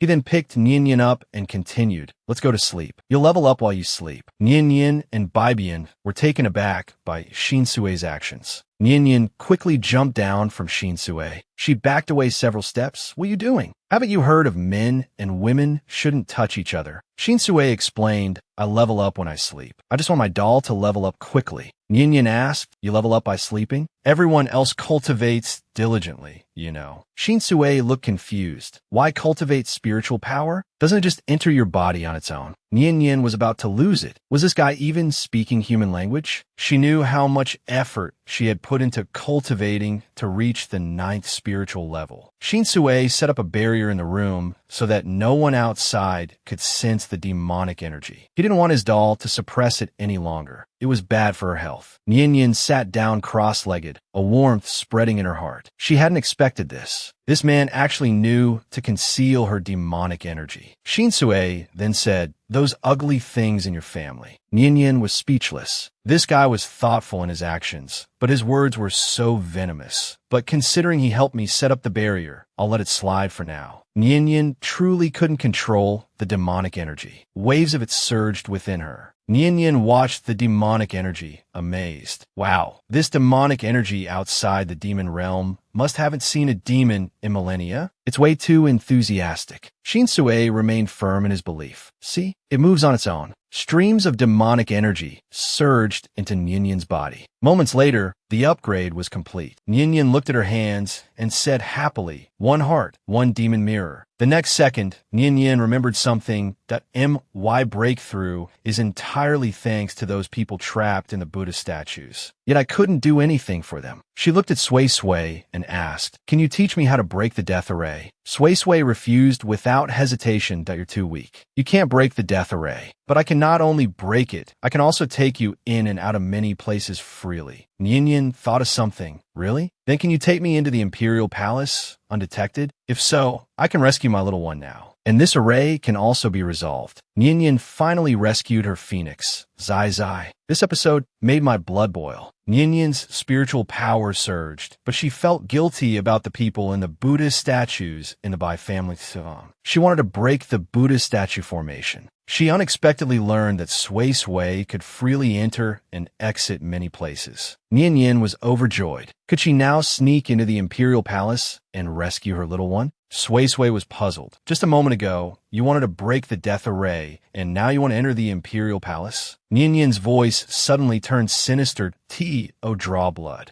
Drawing blood, I like that. Sui Sui licked his lips, feeling that this was an interesting task. Nian Yin turned and instructed Bai Bian to transform into her and stay there, just in case. Bai Bian obediently replied, "Okay, master. Be careful." After Nian Yin and Sui Sui left, Bai Bian's expression became determined. I must become strong enough so master doesn't have to ask others for help. In an instant, Sui Sui and Nian Yin appeared on the roof of the imperial palace. Experiencing this instantaneous travel for the first time, Nian Yin couldn't help but marvel at how terrifying this man was. Sui Sui cast a spell on Nian Yin and said, "This spell can only conceal your aura for the time it takes an incense stick to burn." Nian Yin thought Sui Sui looked incredibly handsome as he concentrated. Just then, a painful cry reached her ears. Nian Yin followed the sound and looked down, only to see a scene that made her heart tremble. Lala was being choked by Su Linyin, unable to move, but still shouting, "My master will definitely come back. He will repay you for everything you're doing to me now." Su Linyin increased the pressure on her hand and slammed Lala's head against the corner of the table. Her expression became distorted. "Still hoping for that bitch? Don't you know your master is long dead and decomposed?" Then she pulled a dagger from the wall. "You like talking so much, right? I'll cut out your tongue and see if you can still talk." Witnessing all of this, Nian Yin couldn't control her overwhelming resentment. Her already volatile demonic energy exploded. Su Linyin instinctively looked up. In the next second, Nian Yin punched her to the ground. Nian Yin turned to the suffering Lala and comforted her. "Don't be afraid. I'm here." After waiting for so long, Lala finally saw her master. She sobbed with relief, unable to even call out, "Master." Nian Yin gritted her teeth and walked towards Su Linyin, unleashing a furious attack. She wanted to repay Su Linyin for every bit of Lala's torment. Nian Yin's blows became heavier and heavier. She grabbed Su Linyin's hair and slammed her head against the floor repeatedly. Then she picked up a dagger and said, "Weren't you so smug just now?" With that, she plunged the dagger into Su Linyin's abdomen. Su Linyin screamed in pain. Nian Yin, her eyes filled with killing intent, choked Su Linyin's neck. "If Zai Zai's life weren't bound to yours, I would kill you right now." At that moment, Sui Sui, who was keeping watch on the roof, shouted down, "Come on up. Someone's coming this way." Nian Yin threw the unconscious Su Linyin aside. She gently picked up Lala and said, "I'll take you home." When the Empress arrived,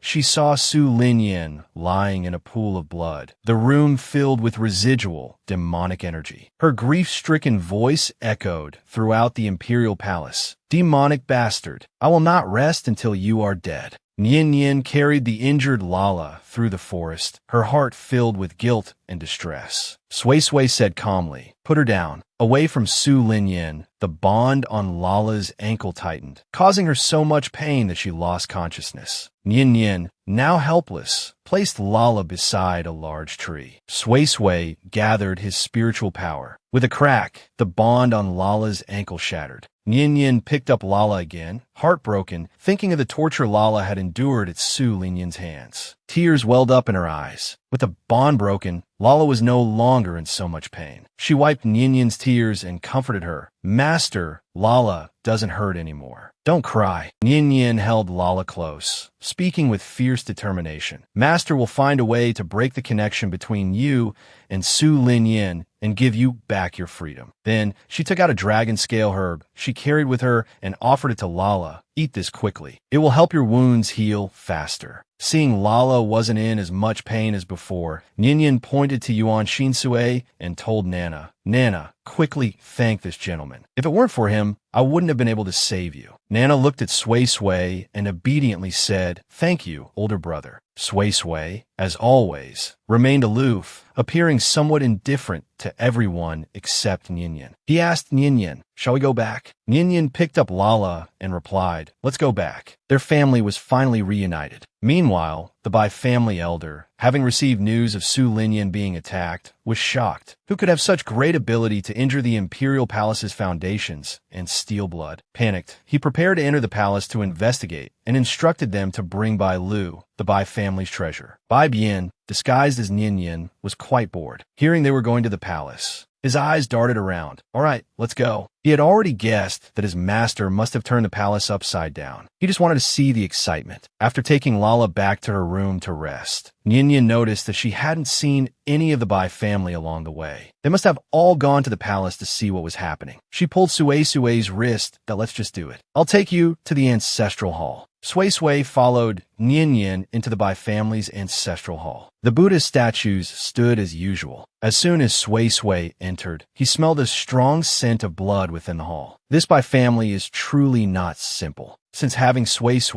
Nian Yin had become incredibly powerful. First, she rescued her phoenix, Lala. Now, she had even destroyed the Bai family's lair. Nian Yin brought Sui to the Bai family ancestral hall. Looking at these Buddhist statues, she felt powerless. The token that controlled the Buddhist statues was carried by the Bai family elder. There was no chance to get it. Yuan Shinsue raised his hand. Then, a golden formation from Sui exploded among the Buddhist statues. Instantly, cracks appeared on all the statues, and one after another, they shattered on the ground. A young boy opened his eyes, his heart full of expectation. He asked, "Are you here to save us?" At this moment, everyone saw Nian Yin and Sui standing in front of the Buddhist statues. Thinking that the Bai family had come to extract their spiritual power again, they erupted in angry curses. Nian Yin saw their resentful gazes. The look was too familiar, reminding her of when she was abandoned at the demonic sword. She had been left at the demonic sword with the same resentful, helpless look. Sui frowned. He hated these noisy voices. He raised a hand, and one of the young girls was ripped from a Buddhist statue.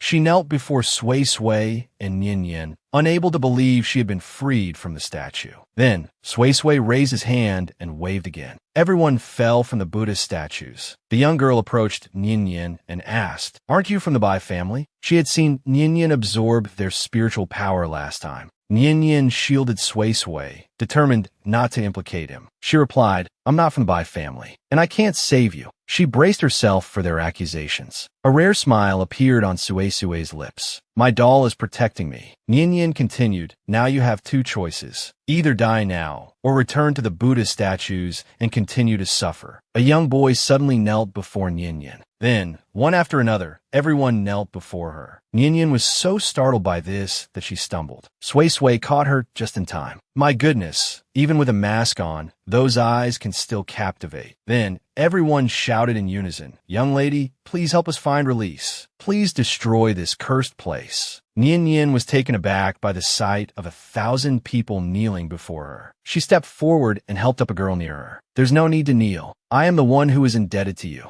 The girl then understood. The person before her was the girl the Bai family elder had brought earlier that day. She said respectfully, "We can never repay your kindness. We only wish you both a lifetime of good fortune." She turned to the Buddhist statues and asked, "Can you destroy this formation, benefactor? As long as the root remains, others will still suffer from its poison." Nian Yin turned to Yuan Shinsue behind her. Sui stroked his doll. Breaking a death array is truly tiring. Nian Yin felt embarrassed. This man had helped her so much today. Such a powerful man seeking her out must mean she had something he needed. She looked at Sui, her eyes shining. She asked coquettishly, "Handsome, is there anything you desire?" Sui thought seriously for a moment. "Is there? Right now, I don't want anything. You can own me for now." Then his hand pressed against the formation. The enormous formation began to crumble at a speed visible to the naked eye. Blazing flames ignited above all the Buddhist statues. The crowd cheered, finally about to be liberated. The girl in green took out a letter and a token. Looking at Nian Yin, "Benefactor, can you do me another favor? Help me deliver this token and letter to the Manor Lord of Baichao Manor." Nian Yin saw the signature on the letter. The girl in green was the daughter of Baichao Manor's Manor Lord. She asked the girl to confirm if her brother's name was Zhuang Xian. Hearing her brother's name, the girl excitedly grabbed Nian Yin's hand. "That you met my brother? Is he all right?" The girl's body slowly dissipated. Nian Yin said painfully, "Your brother is fine. He awakened the holy Qilin." Your Baichao manor will have a good future. The girl responded with relief. That's good. Slowly, her body began to ascend. Still, thank you. Goodbye. Nian looked at the crowd floating into the air. Their faces were filled with the joy of liberation. Nian clenched her fists, a determination hardening in her heart. You will not have died in vain. She took a deep breath and slowly rose into the air, gathering demonic energy. Then, she struck the Bai family ancestral hall with her palm. Demonic energy gradually arranged itself, displaying some characters. If you want people to not know, don't do it yourself. First, kill the earthly rooster. Then destroy the Bai family. The demons must be plotting something bloody. This man wanted to cuddle with Nian while sleeping. Nian refused. He was actually unhappy about it. Nian, along with Sui, destroyed the Bai family ancestral hall. To leave no trace, Nian left behind demonic energy in the hall and arranged for Sui to go back to Hongyan Tower to sleep for a while, to avoid the Bai family thinking that a small fries formation was in the Bai family and they still couldn't catch the demons. Meanwhile, she went to the Imperial Palace to switch back with Bai Bian. Sui frowned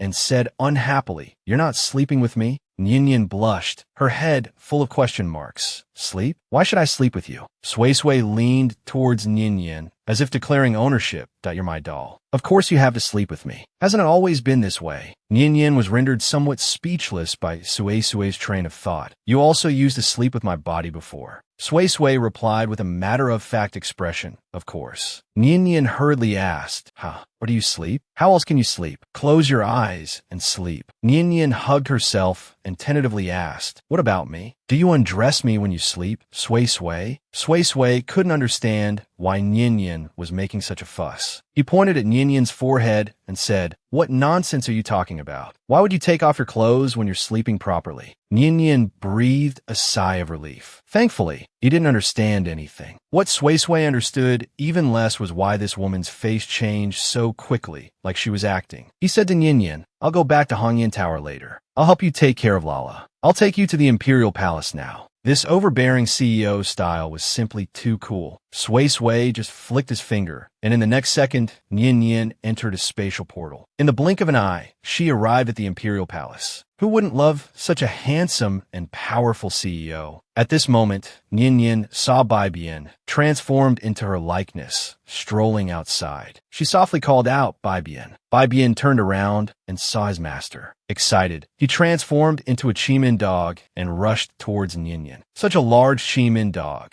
lying in Nian's arms, trying to act like a small, delicate creature, looked rather strange. Bai Bian even acted coquettishly, saying, Master, you came so late. Bai Bian almost couldn't hold on any longer. Nian said dotingly, sorry, pup. Seeing his master, Bai Bian was in a good mood. Come on, master. Let's go see that Su Linyan. After taking a couple steps, they saw Zhuang Xian of Baichao Manor heading towards the Imperial Palace with a pile of spiritual herbs. Nian ran over to greet Zhuang Xian. Zhuang Xian also saw Nian. He smiled and responded to Nian. Nian remembered the letter the girl in the Bai family ancestral hall had entrusted her with. Seeing Zhuang Xian carrying spiritual herbs, she became suspicious. These spiritual herbs were all prepared for Su Linyan. Nian finally found the secret to breaking the contract between the Phoenix Chick and Su Linyan. It had to be said, this tactic of sowing discord was truly ingenious. Nian visited Su Linyan and deliberately provoked the Empress. The Empress, in front of others, used her spiritual power to send Nian flying. A calculating glint flashed in Nian's eyes. She shouted toward the outside, help. Imperial Ant has gone mad. Imperial Ant is trying to kill me. The Empress approached, her face fierce. See how I'll tear your mouth apart for your nonsense and stirring up trouble. Saying so, she was about to lay her hands on Nian. This scene happened to be witnessed by the Bai family elder who was entering. Before the Empress could react, the Bai family elder shielded Nian. As soon as the elder entered, Nian cried even harder. The second elder immediately handed Nian a spirit pearl. The second elder of the Qixia clan said disappointedly, Empress, your actions today are truly chilling. Was the foundation issue caused by a leak? Why take your anger out on others? The Empress's voice trembled with rage that you've all been tricked by this girl. She clearly provoked me first. Hiding behind the second elder, Nyin cried, even harder, I don't know which words provoked Annie. I just said Annie shouldn't be sad and shouldn't worry too much about the Bai family. Was that wrong? Should I have said I'd be happy if my cousin didn't wake up? It must be said, Ninyin's acting could definitely win an Oscar. Every word pierced the Empress's heart. She tried to lash out again, but the Bai family elder immediately shielded Nyin, angrily rebuking, Empress, you are being too presumptuous. He then flung his sleeve and left with Nyin without looking back. On the way back to the Bai residence, Ninyin's performance began again. Elder, am I going to die? If I die, could you please break the contract between me and Chiming Dog? That way, at least he can still serve the Bai family. The elder patted Ninyin's hand with heartache and comforted her. Good child, don't talk nonsense. You'll be fine. Nyin continued to ask, but if I really do reach that point, can the contract be broken? How?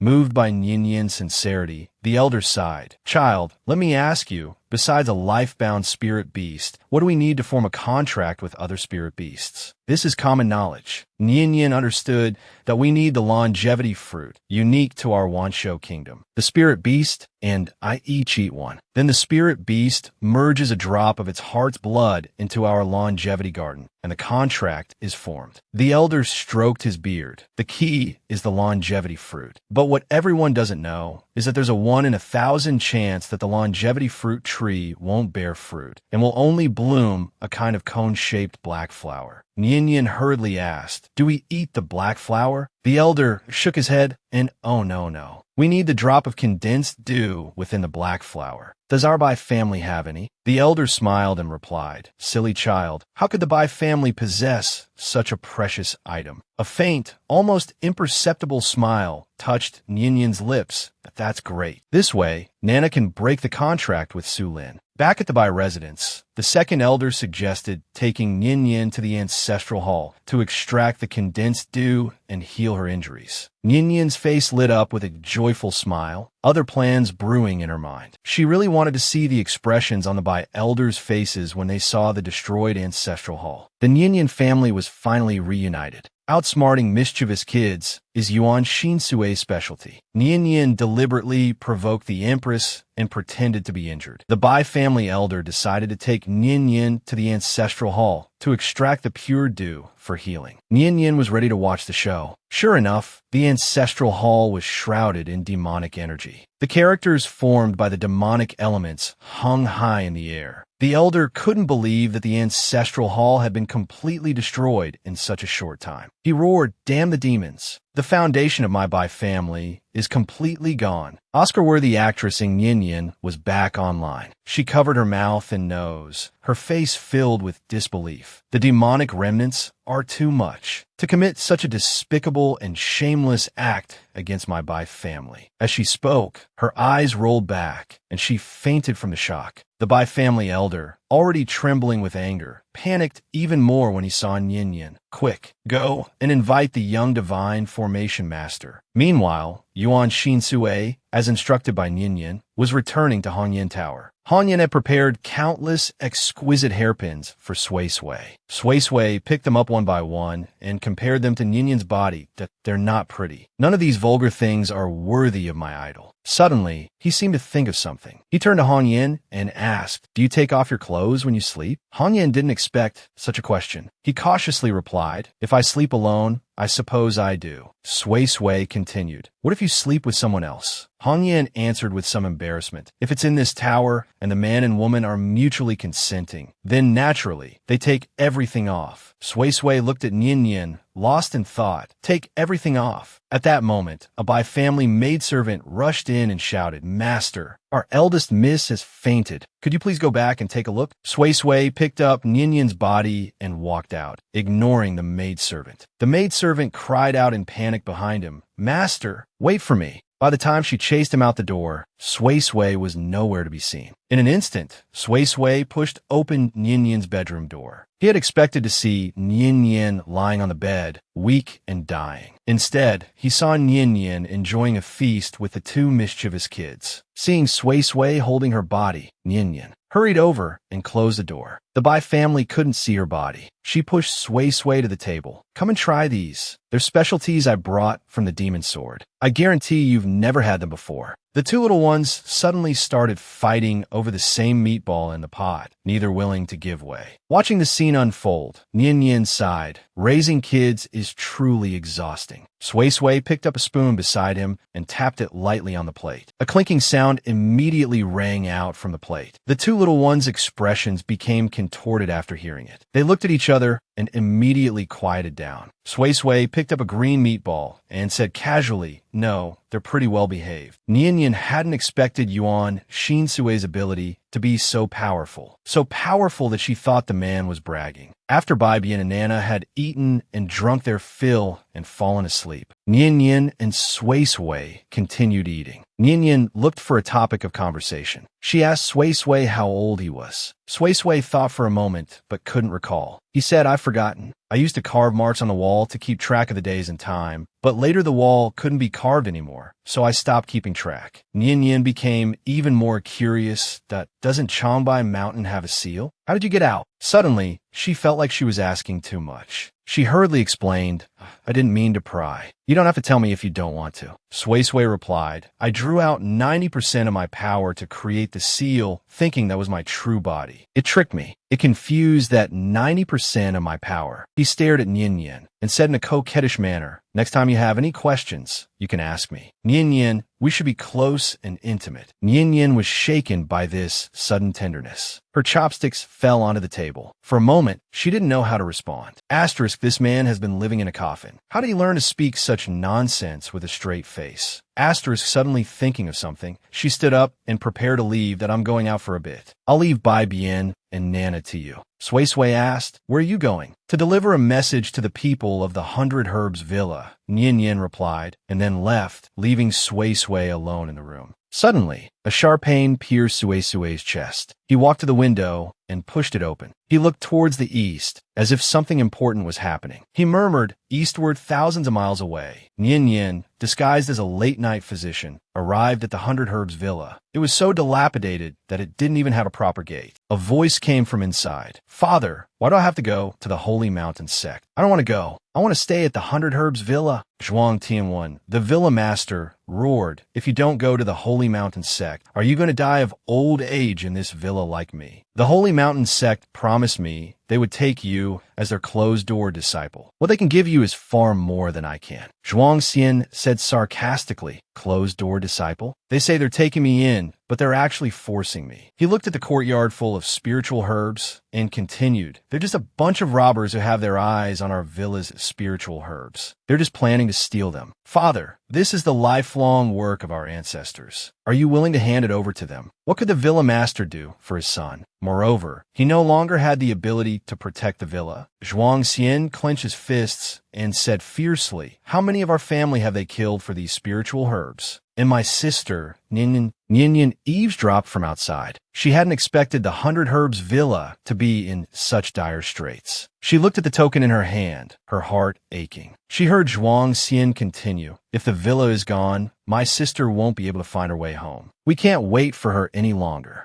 The villa master was heartbroken and helpless. "Your sister might already." Zhuang Xian firmly replied, "Impossible. My sister must still be alive." Hearing this, Nian Yin sighed. Although her voice was soft, Zhuang Xian noticed it. He looked around vigilantly and asked, "Who's there?" Then, a token and a letter flew directly to Zhuang Xian's feet. Nian Yin was finally going to reveal the connection between the Phoenix Boy and Su Linyan. At the 100 Herbs Villa, Zhuang Xian was worried sick about his sister. Suddenly, a token and a letter landed at his feet. Zhuang Xian was initially annoyed, but when he recognized his sister's token, a glimmer of hope appeared. Nian Yin, having fulfilled someone else's last wish, prepared to leave. Zhuang Xian called out to her. He sensed that Nian Yin didn't want to reveal her identity. Zhuang Xian looked at the token. "This is my sister's thing. Is she all right?" His voice was laced with emotion. "Why hasn't she come home for so long?" Nian Yin stopped. "That you'll understand everything after reading the letter." Zhuang Xian opened the letter with joy, but his hand began to tremble as he read the contents. The words inside were like knives, piercing his nerves. Zhuang Tianwen, seeing Zhuang Xian's reaction, anxiously asked, "What's wrong? What did Yuer say in the letter?"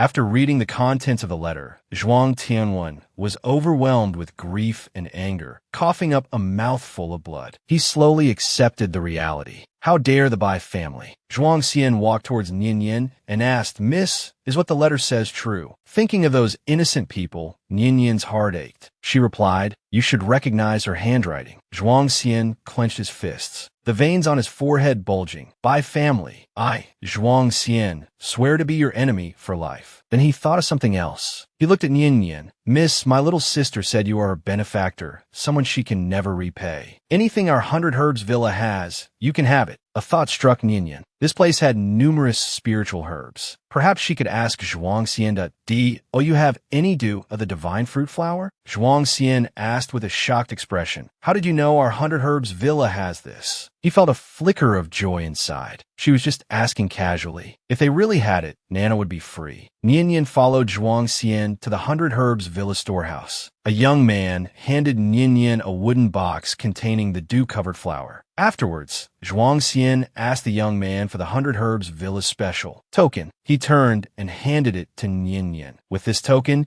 you can freely enter and exit our 100 Herbs Villa." Nian Yin accepted the token. She relayed Bai Lu's last words to Zhuang Xian. "Before your sister left, she was still thinking about you. She hoped you and the 100 Herbs Villa would be well." Zhuang Xian replied that he would definitely not disappoint his sister and would restore the 100 Herbs Villa to its former glory. After Nian Yin left, Zhuang Xian watched her retreating figure. Why did this girl feel so familiar? Nian Yin returned to her room and closed the door. She woke up her 2 sleeping babies. She couldn't wait to give Lala her life force back. Lala took the dew without hesitation and popped it into her mouth. Nian Yin anxiously asked, "How do you feel?" Nana replied, "I don't feel anything." Just as she finished speaking, Nana's life force was violently ripped, as if something was being peeled away from her.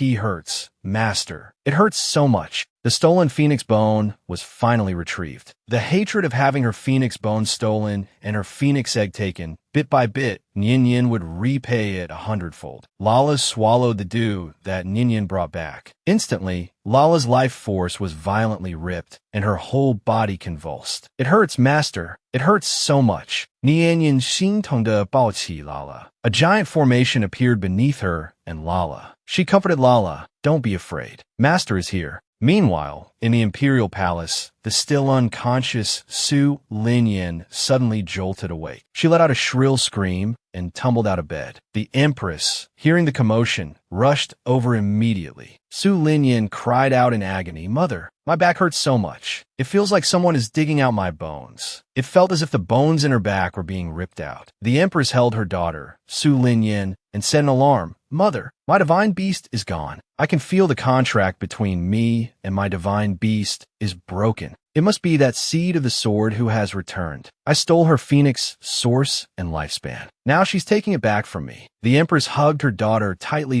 "Year be good. Don't be afraid. That woman is long dead. That disobedient phoenix is gone, just gone. Mother will find you a better spirit beast." The empress's expression gradually darkened. "How about Sheng Qilin? Do you like Zhuang Xian, that good-for-nothing? Or Bai Lu's mutated spirit beast?" At this moment, Feng Sun, standing outside the door, was shocked. Stealing someone's life force and bones. There's actually a secret method for that. He peeked at the mother and daughter inside, calculating in his mind, if I could also obtain this secret method, wouldn't I also be able to awaken my own divine beast? Lala was no longer in pain. She was even happily spinning around and around. Nian Yin joyfully picked up Lala. "That's great. Lala is finally free." Bai Bian's eyes teared up as he said, "The master, I want a hug too." Nian Yin hugged both babies at the same time. All right, a hug for both of you." Just then, Nian Yin finally noticed that Sui Sui, who was always clinging to her, was gone. Sui Sui was drawn to a familiar aura. In a jungle, a group of people in black were kneeling respectfully before him. The leader respectfully called out, "Young master, I thought the Xian clan was extinct. I didn't expect there to be survivors like you." The leader's voice was filled with sorrow. "Back then, our Xian clan was so glorious. If it weren't for the greed of those people from the 5 continents, how could our clan have been annihilated? We were trapped on a mission outside and managed to escape. Young master, our clan's great vengeance is yet to be avenged. We die with resentment." Sui Sui sighed and said indifferently, "Just kill them all, will you?" "Young master, All these years, we have been secretly expanding our forces. The Five Continents Red Ghost Valley was founded by us. The position of Valley Master has always been kept vacant for you. Finally, everyone shouted in unison, "Please return to Red Ghost Valley with us, young master." He was using his enemy's body to complete several major acts of revenge. If nothing unexpected happened, he would return to his own body in 3 hours. Drawn by a familiar aura, Sui Sui arrived at the jungle late at night. It turned out that his Xian clan wasn't just him. There were subordinates who had escaped annihilation by being on a mission, and they had even established a powerful sect, the Red Ghost Valley. The Red Ghost Valley Elder, along with his subordinates, requested Sui Sui to return to the sect and become their leader. Looking at the group of strangers before him, Sui Sui felt no dislike and agreed to their request. The elder was overjoyed and couldn't wait to return to Red Ghost Valley. Sui Sui turned and said haughtily, "No way. I have to bring my 5 babies." The elder was dumbfounded.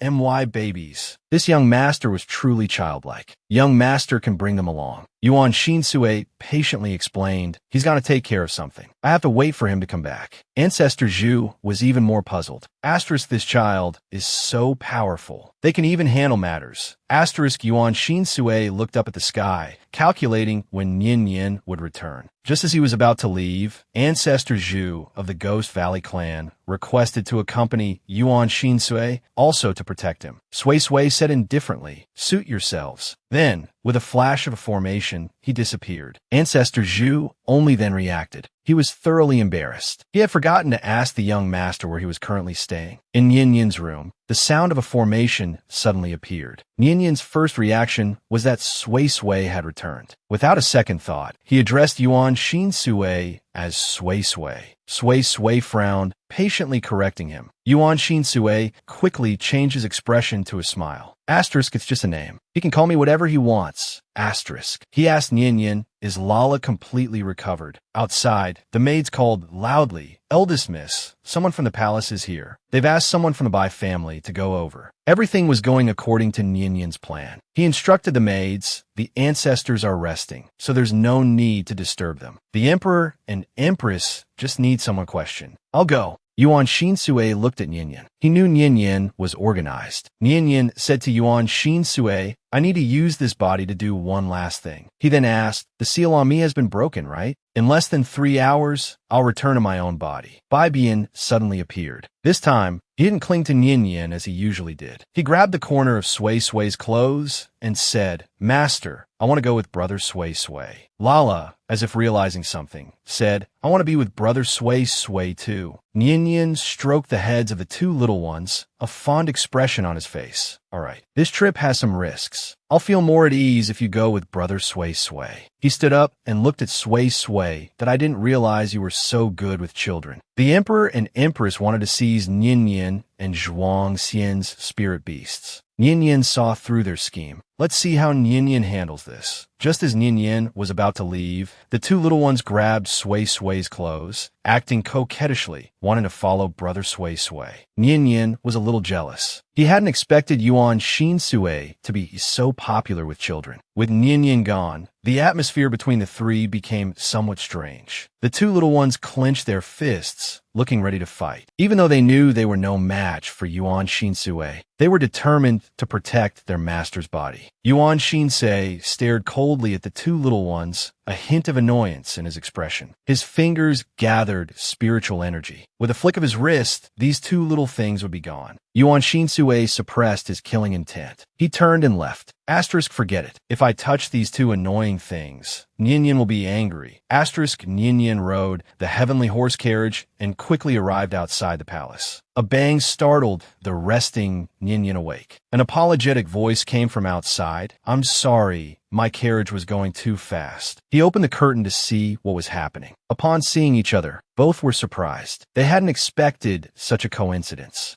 Zhuang Xian, remembering how the Bai family had killed his sister, struggled to contain his killing intent. Nian Nian voiced his question, "Did the emperor and empress summon you to the palace?" Zhuang Xian paused, then answered truthfully, "Yes." Nian Yin had a question in his mind. Asterisk, the emperor and empress are looking for the Bai family to ask about breaking the contract. That's a method only the Bai family knows. So why are they looking for Zhuang Xian? Asterisk, he quickly asked, did they ask you to bring spirit medicine? Didn't they say it was to ask me some questions? Nian Yin felt something was increasingly wrong. He continued to ask, did they only summon you to the palace? Didn't they summon your father? DG's natal spirit beast is gone. How can the empress be reconciled? Asterisk, Zhuang Xian's holy qilin is the perfect replacement. I absolutely can't let Zhuang Xian enter the palace. Asterisk, Zhuang Xian hadn't noticed anything amiss. He moved aside and invited Nian Yin to travel with him. Nian Yin's expression instantly changed. He flung his sleeve away, his voice filled with anger. How dare you try to get close to me, you wretch? Zhuang Xian was completely stunned. He didn't understand why Nian Yin was suddenly angry. Nian Yin pointed at the hem of his dress. That you've dirted my dress. You'll pay for it. The maid was also taken aback. She carefully examined Nian Yin's dress, but found nothing wrong. Due to Nian Yin's status, she didn't dare to say anything. Zhuang Xian gave a good-natured laugh. All right, young miss, after I've met with the emperor and empress. Before Zhuang Xian could finish, Nian Yin lashed out with his whip. He said, each word sharp and clear, I want you to buy me a new dress. Now, asterisk, what has brought the empress and her daughter to such a miserable state? They probably never imagined this outcome when they were killing and stealing life force. Asterisk, Nian Yin planned to wrest the Bai family from the empress's control. He went to the palace alone, but unexpectedly encountered the empress wanting to summon Zhuang Xian individually. He anticipated the empress's plot and had to disrupt her plans. Nian Yin suddenly became difficult with Zhuang Xian, insisting he buy an identical dress as compensation. His words were laced with sarcasm. The maid couldn't stand it and stepped forward to intervene. Nian Yin flicked her long sleeves in the maid's face and relentlessly demanded, what's wrong with it? A declining manner has a Bai Lu, and I want to kill her, so I'll kill her. Zhuang Xian's face was filled with unconcealed rage. Through gritted teeth, he said, the Bai family is truly remarkable, aren't they? Nian Yin pointed at the door and yelled, get out now. The maid, frightened, didn't dare speak and could only try to persuade Zhuang Xian. It's just a dress. We can't afford to offend the Bai family's eldest daughter. Just go and come back quickly. Zhuang Xian turned and left angrily. After he reached the stone alley at the entrance, he looked back and saw Nian Yin's expression wasn't as heartless as before. He felt something was wrong, but couldn't quite put his finger on it. Sobs echoed from Su Linyan's chambers. The empress comforted her daughter, Yinner, don't cry. Today, mother will get you Zhuang Xian's lifespan source. Su Linyan grasped at the hope. Really, mother? I want Zhuang Xian's. I also want that mutated famous dog. And my face is ruined. Will Sun Gij still want me? I'll be rejected. I'll become a laughingstock of the 5 continents. The empress gripped her daughter's hand and said fiercely, don't worry. Mother will absolutely not let that happen. She turned to a maidservant and asked, hasn't the makeup artist arrived yet? The maidservant replied tremblingly, she did arrive, but she dirted the Bai family's eldest daughter's dress at the entrance and was thrown out to buy a new one. The empress flew into a rage. With a flick of her sleeve, she cracked the floor. Someone I want to see, and he dares to throw her out so casually. Suddenly, she realized something. The one I wanted to see was from the Bai clan. Why is Bai Lu here from the old Bai family instead of Zhuang Xian? Before she could understand the situation, Su Linyan clutched the empress's sleeve and said excitedly, Mother, I want his lifespan source. His is even more powerful than Zhuang Xian's. The empress's expression turned thoughtful. We need the Bai family support for now. We can't touch him yet. Don't worry, Yinner. After I appease the clan elders, I'll kill him and use his power for you. Having lost her phoenix divine beast, Su Linyan desperately wanted Bai Lu's mutated famous dog. But the empress told her that the Bai family needed Bai Lu for now, and it wasn't the time to act against him. One of the 5 continents' ultimate techniques, the Bai family's ancient illusion technique, requires a 9th-level spiritual practitioner to control it. Furthermore, the practitioner must be under 18 years old. A person can only receive a lifespan source 3 times at most. I originally planned to summon Zhuang Xian and seize his sacred qilin first, but unexpectedly, Bai Lu chased him out to buy a dress. I summoned the Bai clan elder for questioning, but Bai Lu came instead. This series of events greatly displeased the empress. At this moment, Nian Yin, seemingly unafraid of trouble, entered as if to court death. Nian Yin's expression held a hint of smugness.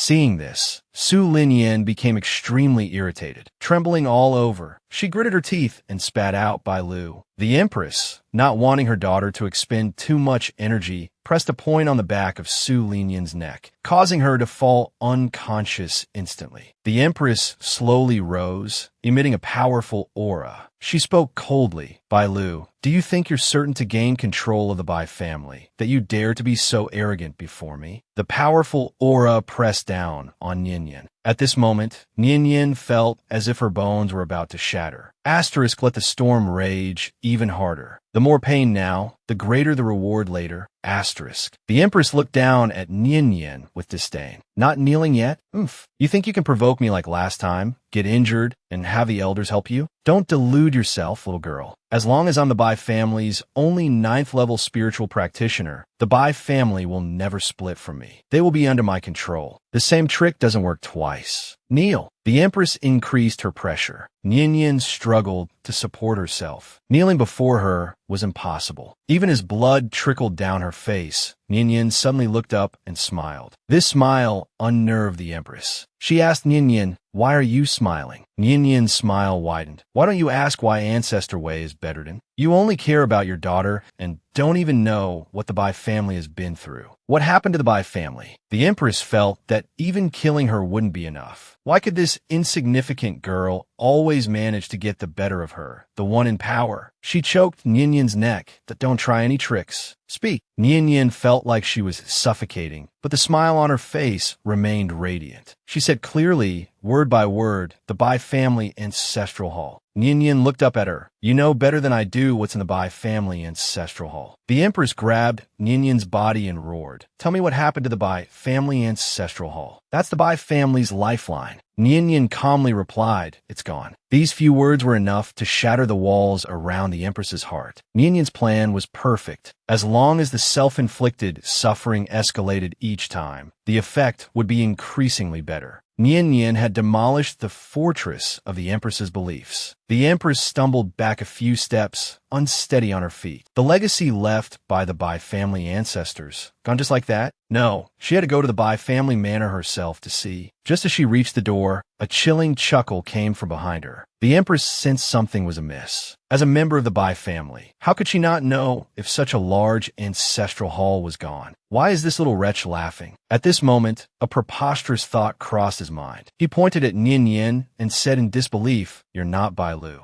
Meanwhile, the Bai family elder was hurrying on foot towards the imperial palace. When they heard that Bai Lu had gone to the palace alone, they were terrified. The emperor and empress only cared about their injured daughter. The Bai family ancestral hall was gone. They figured the emperor and empress wouldn't care about the Bai family's fate. The Bai family was large and influential. The loss of vitality wasn't a fatal blow. As long as they cultivated carefully, Lu could restore the Bai family to its former glory. Heaven favored the Bai family, granting them such a peerless genius. With their foundation lost, and Lu meeting the emperor and empress alone at this time, Second Elder was worried about Lu's safety. But First Elder thought of a crucial issue. The empress was, after all, the head of the Bai family. He was more worried that the empress would take a fancy to Lu's mutation and forcibly take it for Su Linyan. The more he thought about it, the more terrifying it seemed. Hurry, let's get over there quickly. By now, Ninian was numb with pain. The empress approached step by step, her eyes vicious. "Who are you?" she demanded. Even though she was a small Saint Realm expert, she couldn't see through Bai Lu's true form. This was definitely Bai Lu's aura. Ninian looked at the Empress's missing finger. It was the one he had bitten off when the Empress had tried to steal his beast core. Ninian didn't reveal his identity. He said coldly, "Who I am? Curious, aren't you? I'm here to take your life. I will take away the things you value most, one by one." The Empress trembled with rage. She roared, "Just you? I only need to tell the Bai family elders that you're not Bai Lu. Then there will be 1,000 ways to make you tell the truth." Ninian wiped the blood from the corner of his mouth, his eyes firm. "You said the same trick can't be used twice, right?" He walked towards the Empress, grabbed her wrist, and continued, "I'm telling you that's wrong. As long as it's more ruthless each time, it'll work." With that, he took the dagger in his hand and, with a thud, stabbed himself in the shoulder. The Empress was startled. "What are you doing?" she cried. Bai Lu's shoulder was where her beast core resided. The next second, to the Empress's shock,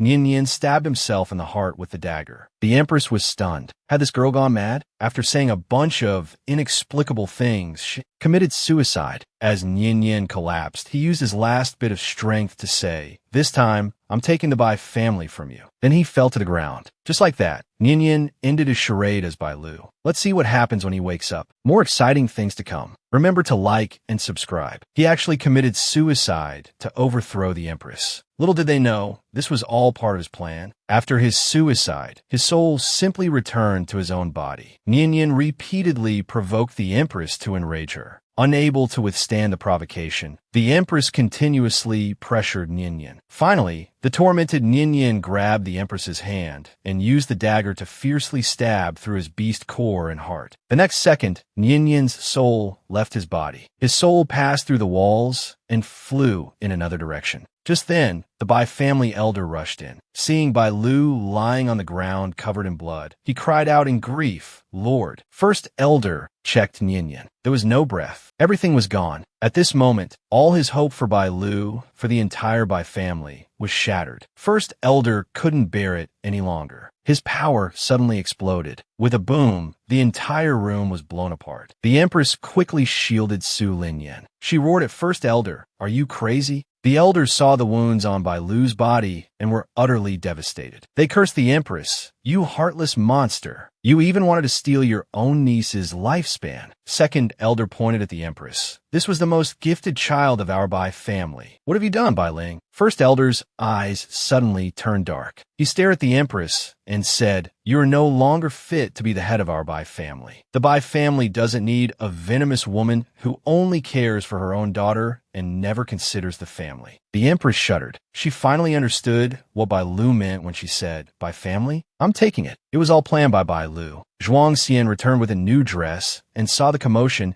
at Su Linyan's palace. He grabbed a servant and asked, "What's going on?" The servant replied in a panic, "They say the Empress killed the eldest miss." Upon hearing this, Zhuang Xian loosened his grip and the dress fell to the ground. Meanwhile, in a carriage, Nian's body slowly opened its eyes. He sat up and found himself lying on Yuan Xinsui's lap. The two little ones, noticing their master had awakened, both rushed to be the first to hug him. Having not used his own body for a long time, Nian had expected his muscles to be stiff. He remembered his shoulder not being this comfortable before, and the strength of his body. He turned to Yuan Xinsui and asked, "What did you do to me?" Yuan Xinsui, looking at the voodoo doll, replied, "It's just to keep you alive. I nourish you with spiritual energy every day." Nian's eyes widened. How is that possible? No one can directly channel spiritual energy to nourish another person's body. Sui, cradling his beautiful head, said, "You don't believe me?" The next second, Nian was unexpectedly pulled into Sui's embrace. Immediately, Nian felt countless streams of spiritual energy pouring into his body. Next episode is even more exciting. Remember to subscribe. This perk is too great. Nian returned to his own body. Not only did he have a handsome man, but he even had a sect prepared for him. He definitely picked up a bargain, like a bandit chief acquiring a wife. Sui watched the voodoo doll vigorously occupy the screen. Nian struggled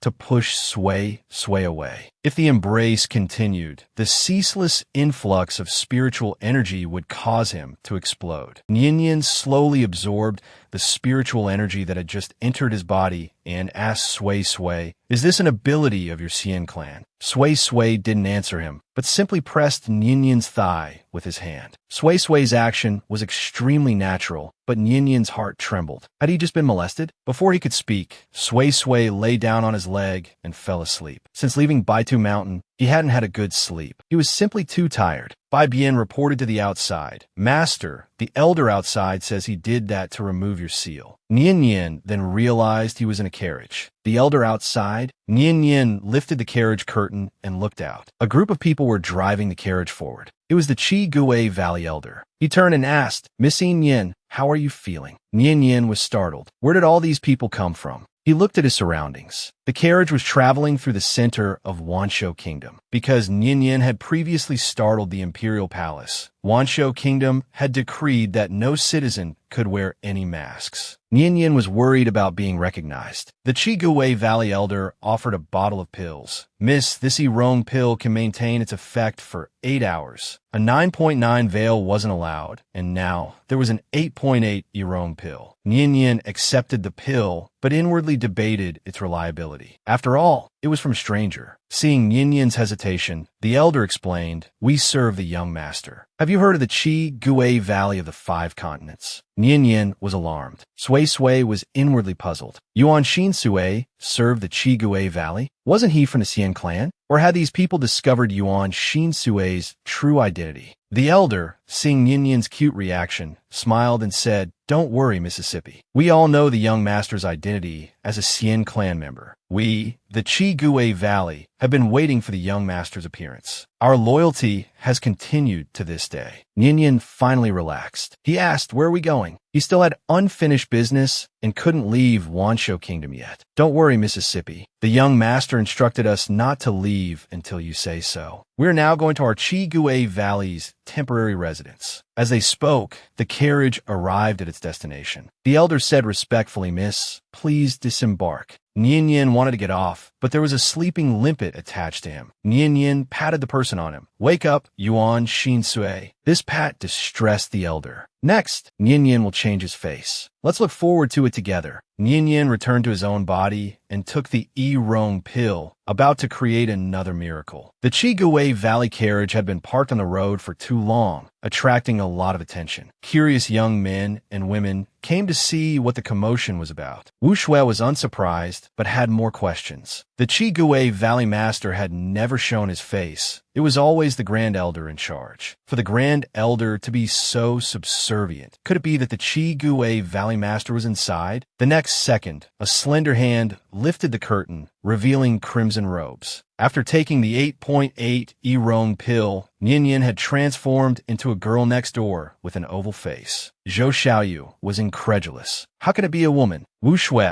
however, focused on Nian's attire. That woman is wearing Qi Sha, which disappeared 1,000 years ago. As the treasured daughter of the Wu family, Wu Shui was indeed knowledgeable about martial arts records. Wearing even a small piece of Qi Sha could enhance the harmony between a fire spirit and its user. What made Wu Shui extremely envious was that Nian was wearing a whole outfit of Qi Sha. If Nian knew Wu Shui's thoughts, he would definitely scoff. It was just the old hag's dusting cloth. The old hag had casually tossed it to him, and he had even Shan-Chi it. Zhou Xiaoyu was instantly filled with fighting spirit. Is she a fire spirit user? She looks very powerful. I really want to fight her. Nian had intended for the Grand Elder to carry Sui Sui out, but the Elder flatly refused. Helpless, Nian returned to the carriage. Then, Nian was seen carrying a grown man in a princess carry. Zhou Xiaoyu and Wu Shui were stunned. Zhou Xiaoyu stammered, "Is that a male consort?" After seeing the man's face clearly, Wu Shui was even more shocked. "That's the formation master." As they watched in astonishment, Nian carried Sui Sui into the Chigui Valley's temporary courtyard. The two watched the Chigui Valley group disappear. Nian wondered about the sudden appearance of this woman and her background. Clearly, no one was going to give her an answer. She placed the sleeping Sui Sui on the bed. Even without using spiritual power, carrying the man horizontally was still tiring for her petite frame. She stretched languidly and muttered to herself, "That Grand Elder, even his own young master doesn't dare carry him, but I have to." Bai Bian suddenly popped up excitedly. "Say, Master, let's hurry up and go watch the show." Nian looked at Bai Bian. "How did you get a bump on your head?" She touched the lump on Bai Bian's head. It felt quite substantial. Bai Bian said proudly, "Master, I'm about to advance. Even Ling beasts have ranks. Newborn Ling beasts are called Chu Yuan beasts, then Ling Yuan beasts, then Shun Yuan beasts. Compared to rank, bloodline suppression is more important for Ling beasts." Lala wasn't happy. He ruffled his feathers and said, "Humph, I'm about to advance too." Definitely faster than this worm. Nian was already used to the daily bickering of her two companions. She pushed the two, who were about to start fighting, and said, "Come on, I'll take you to watch the fun. Baiho's fun. The Bai family's fun. I've dealt a good hand. We can't miss it." After only walking a short distance, Nian bumped into someone. The other person quickly apologized. Nian looked up and saw the person, Zhuang Xian. If there were two opportunities in front of you, to watch the chaos you stirred up, or to become the apprentice of a reclusive old geezer, which would you choose?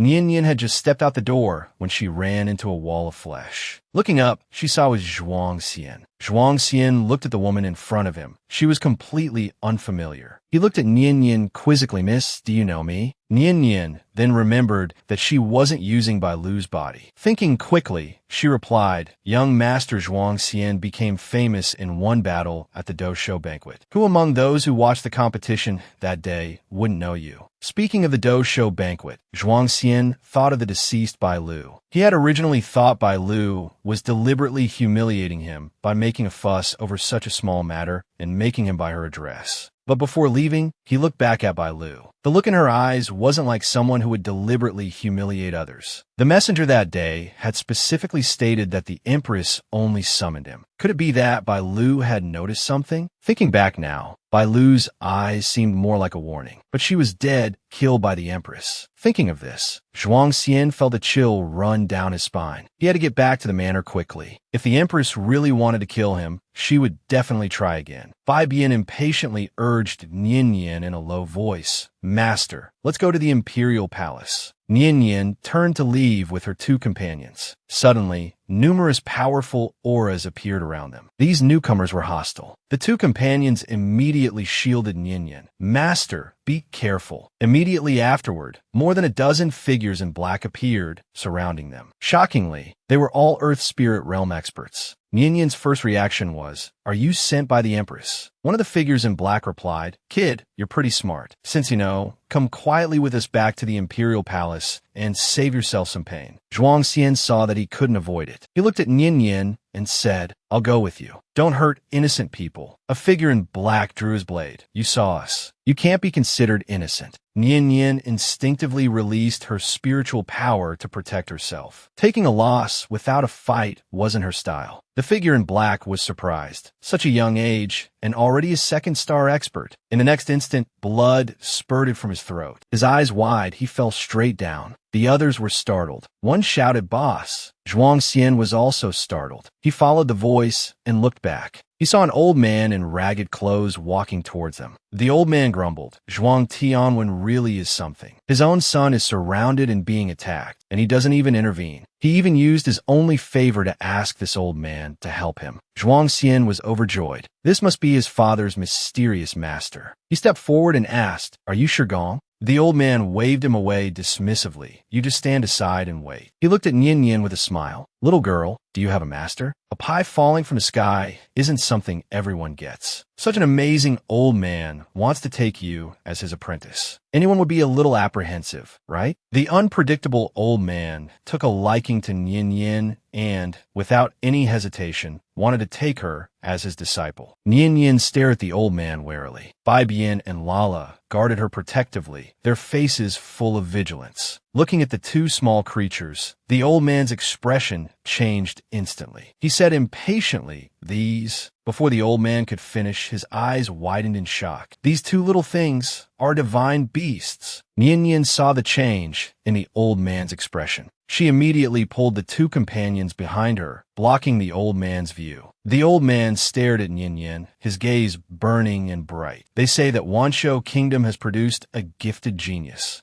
This old man, have seen that genius from afar. They don't even compare to 1/10 of this little girl. The figures in black saw that the old man was no ordinary person. Knowing that staying would mean death, they fled in a panic, no longer caring about Zhuang Xian. Seeing them about to run, Nian subconsciously shouted, Don't let. Before she could finish, a red light pierced through their bodies. The air instantly filled with a thick stench of blood. Then thump, thump, thump, the whole group collapsed. The old man held a red thread in his hand, yet not a single drop of blood was on it. He turned to Nian and asked, So, how about it, Yato? Want to take me as your master? Nian, looking at the fallen figures in black, thought to herself, this person's identity is unknown, his background unclear, and his temperament unpredictable. It's best to stay away.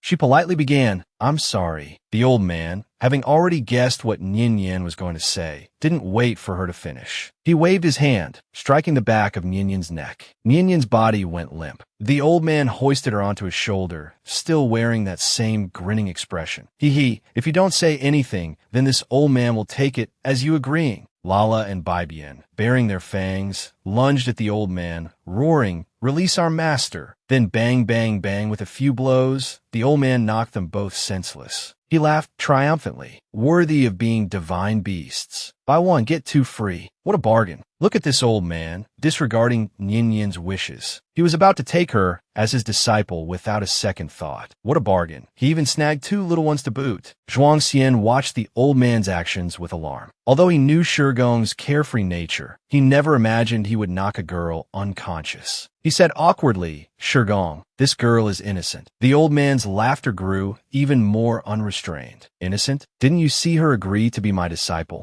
Zhuang Xian really wanted to describe this old man as shameless. It was clear she was about to refuse when you knocked her out. He decided to reason with Shigong. "Shigong, you can't do this. Taking a disciple requires mutual consent. Maybe she already has a master." As soon as he finished speaking, the old man impatiently raised his hand and punched Zhuang Xian in the face. The next second, Zhuang Xian also collapsed to the ground. The old man muttered to himself, "This little brat is quite the chatterbox, just like his father when he was young. Toot toot." Saying this, he picked up Zhuang Xian. "Old man, I still need a closing disciple. It'll be the two of you." That brat Zhuang Tianwen was foolish in his youth, making mistakes that ruined his foundation. I didn't expect the child he produced to be quite promising, going out and even taking on two disciples. Not bad, not bad. The old man, carrying two big and two small, returned fully loaded. After taking a few steps, he suddenly stopped. "Wait a minute. Those men in black earlier said they were sent by that old hag in the imperial palace, right?" As he spoke, he became angry, touching my disciples, and two of them at that. Isn't this slapping this old man in the face? The nerve! Outside the gates of Baichao Mountain Manor, Zhuang Tianwen was waiting. Seeing his master carrying several people in, he cried out joyfully, "Teacher!" The next second, the old man tossed the unconscious people towards Zhuang Tianwen. "Here, these are my newly accepted disciples." Zhuang Tianwen caught his junior brother and sister and gently placed them on the ground. The old man swung a fist at his head. "Don't call me that. Our master-disciple bond was severed when you didn't listen to my advice and insisted on defying the heavens. This is you using up the last bit of our connection. I will never see you again." Zhuang Tianwen's eyes filled with tears as he choked out, "Yes, disciple understands." The old man poked Zhuang Tianwen's head and continued, "Although our master-disciple bond is gone, I'm still taking your son with me." Before Zhuang Tianwen could react, the old man turned to leave. "Take good care of my disciples. I'm going to teach that wicked woman a lesson." After planting countless seeds of evil, the Empress finally tasted the bitter fruit of retribution. A series of misfortunes was just the beginning. In the imperial palace of Duan Shou Kingdom, the Empress sat on her throne with a grim expression. A soldier knelt before her, trembling. She asked impatiently, "Haven't they returned yet?" The soldier replied, fearfully, "No." The Empress cursed furiously, "Useless. Taking that good-for-nothing young master, who doesn't even have a spirit body, and being so slow." The people below were nearly scared to death, fearing for their lives. Then the Empress, her face dark, pinched the bridge of her nose. "And those clan elders won't listen to me either." She swept everything off the table in front of her, frightening the slave girls into trembling. The Empress roared, "Send more people to search. It's just finding a Zhuang Xian. Why is it so difficult?" The next second, boom, a loud explosion rocked the entire palace. Everyone inside rushed out to see what had happened. They heard the newcomer shout, "You wicked woman, try to ambush my disciples. Get out here and face your death." A giant humanoid figure appeared before everyone. They wondered, is this a small-minded, powerful giant? They saw a tall, old man in the shape of a human, holding a wine flask and guzzling it down. The Empress's heart trembled. She didn't know how she had offended this great immortal, but she also wondered, didn't the giants disappear 200 years ago? He didn't dare underestimate his opponent. Taking a deep breath, a massive shockwave of light erupted from beneath his feet. With a roar, the furious cry of a spirit beast echoed from within the light. An enormous body squeezed out from the shockwave. A pair of blood-red eyes stared fearlessly at the old man. At the same time, powerful figures hidden within the imperial palace soared into the sky from its depths, rushing towards the commotion after hearing the tremendous noise. Seeing the gigantic old man, the imperial palace experts couldn't help but be shocked. The supposedly extinct giant clan had suddenly appeared at their doorstep. It seemed the empress had another problem on her hands. The empress looked at the drunken old man and said, "Some races with special bloodlines may have dwindled, but that doesn't mean they've completely vanished." An old woman asked fawningly, "How has our Wancho imperial family offended you? You've brazenly attacked our imperial palace. Does the giant clan truly hold our imperial family in such low regard?" As soon as she finished speaking, the old man extended his enormous foot and crushed one of the palaces. "Hold you in regard? Even stepping on you doesn't satisfy my anger. Old hag, tell me why you injure my disciples." The empress was still bewildered by the situation. Disciples? Could it be Zhuang Xian? But where did they come from? She calmly said, "I haven't harmed your disciples. What are their names? Where do they live?" This man finally got his wish, engaging in passionate lovemaking with the woman he loved. In his past life, he was killed by the woman he loved. Now, he both loved and hated her. He mistakenly believed the female lead was using her charms to please another man to save him. With the help of his scheming junior sister, he gradually let go of his reservations. Qing Luo sat on the edge of the bed, quietly watching the sleeping Liang Ying. Liang Ying woke up and opened his eyes to meet Qing Luo's intense gaze. Qing Luo spoke. "Didn't you want to see me? Say what you have to say now." Liang Ying slowly sat up. "Qing Luo, I'm sorry for what I did in the past." Qing Luo flinched, then lifted Liang Ying's chin. "Sister, your little act of playing the victim has become quite masterful lately." Liang Ying hurriedly explained, "No, Qing Luo, I'm not lying to you. What do I have to do to make you believe me?" Qing Luo lowered her head and whispered into Liang Ying's ear, "Sister, why don't you tell me? What will you give me to make me believe you?"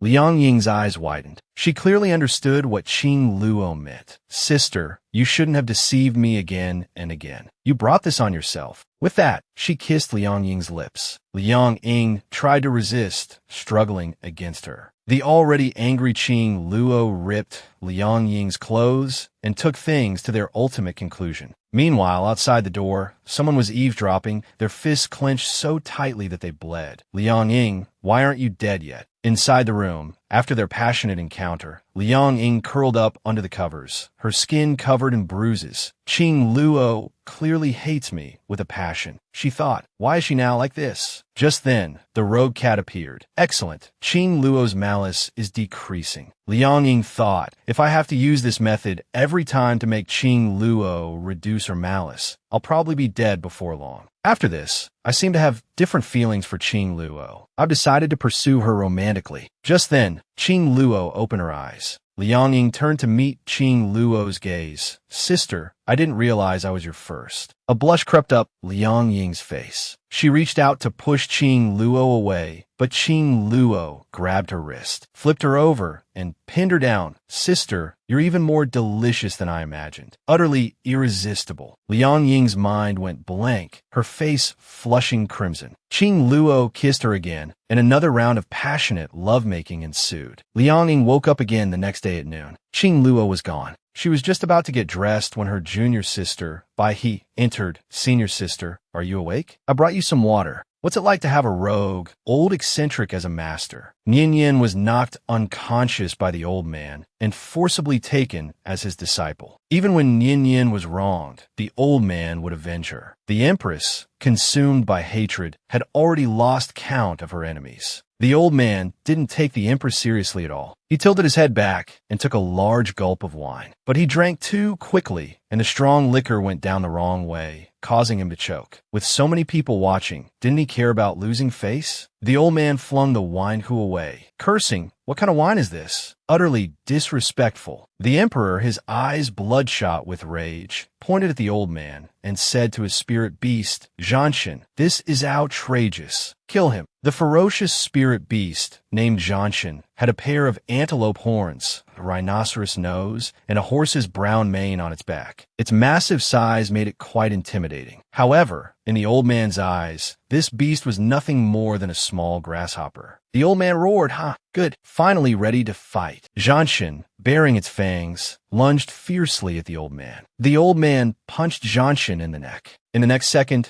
Jianshin vomited blood and was flung back. The onlookers watched in shock as the massive Jianshin proved no match for the old man. They were stunned. They never expected a beggar in ragged clothes to be so powerful. A powerful member of the imperial family stepped forward and said, "Senior, perhaps this is a misunderstanding. I advise you to stop now. Otherwise, if our entire imperial family gets involved, you will have made a mortal enemy of us." The old man put his hands on his hips and retorted defiantly, "What misunderstanding? Do you think I could be mistaken? Listen up, my disciple," called. The words caught in his throat. The old man suddenly couldn't remember the little girl's name, nor could he recall the name of Zhuang, Tianwen's son. His muddled mind failed him at that moment. Seeing all these people staring expectantly at him, the old man's face fell. He felt embarrassed. He glared and angrily shouted, "I said fight, so if it's a fight, who gave you the nerve to question me?" The crowd was bewildered. This old man's mood changed faster than the flip of a page. The Empress had heard enough. She gestured and commanded Jianshin, "Kill him." Jianshin immediately leaped up, fully recovered, and charged towards the old man alongside the Empress. The two sides clashed like colliding nebulae, neither yielding an inch. This powerful battle attracted the attention of the Holy Mountain sect outside the imperial palace. An elder of the Holy Mountain sect frowned.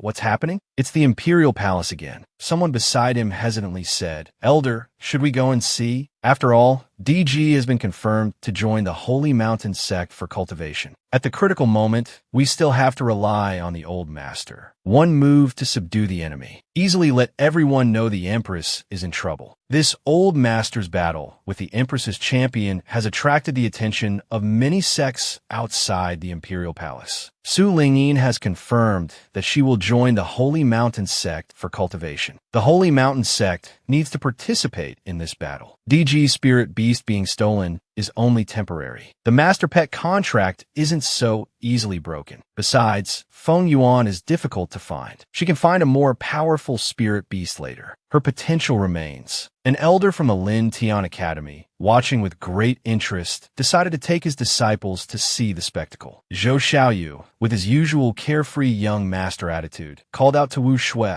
Let's go watch the fun." Inside the imperial palace, the battle between the powerful individuals exploded with a boom. Tiles and walls were shattered. The old man's gigantic figure towered over the palace courtyard. Numerous sky spirit realm experts surrounded and attacked him. One of them shouted, "This is outrageous. Today, we will drag him down with us, even if it costs us our lives." Having caused sufficient chaos, the old man had achieved his goal. This would be enough to plague the Empress for a long time. He said with a mischievous grin, "Just you lot." Everyone braced themselves, expecting another devastating attack. Unexpectedly, in the next second, a whirlwind appeared and the old man vanished. The Empress finally broke, coughing up blood. Despite her rage, she could do nothing. Back at Baichao Mountain Manor, the old man scooped up Ninian and Zhuang Xian, preparing to leave. Before Zhuang Tianwen could speak, the old man said, "I'm leaving. I'll take good care of these two kids." He left Zhuang Tianwen, the neglected old man, alone in the dilapidated courtyard. Inside the Ghost Valley residence, the elder diligently guarded the young master. The fluctuations from the battle between Sky Spirit Realm experts in the Imperial Palace woke Yuan Shinsue from his sleep. He slowly opened his eyes. Seeing this, the elder immediately approached him, his face filled with joy. "Young master, you're awake." Still groggy from sleep, Yuan Shinsue didn't answer. Instead, he habitually reached out to touch the space beside him. His hand met empty air. He instantly became alert, as if someone had snatched away something precious. He turned to the elder and asked, "Where's Ninian?" The elder replied, "The young lady said she went out to watch the commotion." Yuan Shinsue realized that Ninian's soul had returned to her body, and she was now free. He breathed a sigh of relief and said 2 words, "Find her." 2 hours later, the Grand Elder, having searched the entire Wanshou borough, couldn't find Ninian. He truthfully reported this to the young master.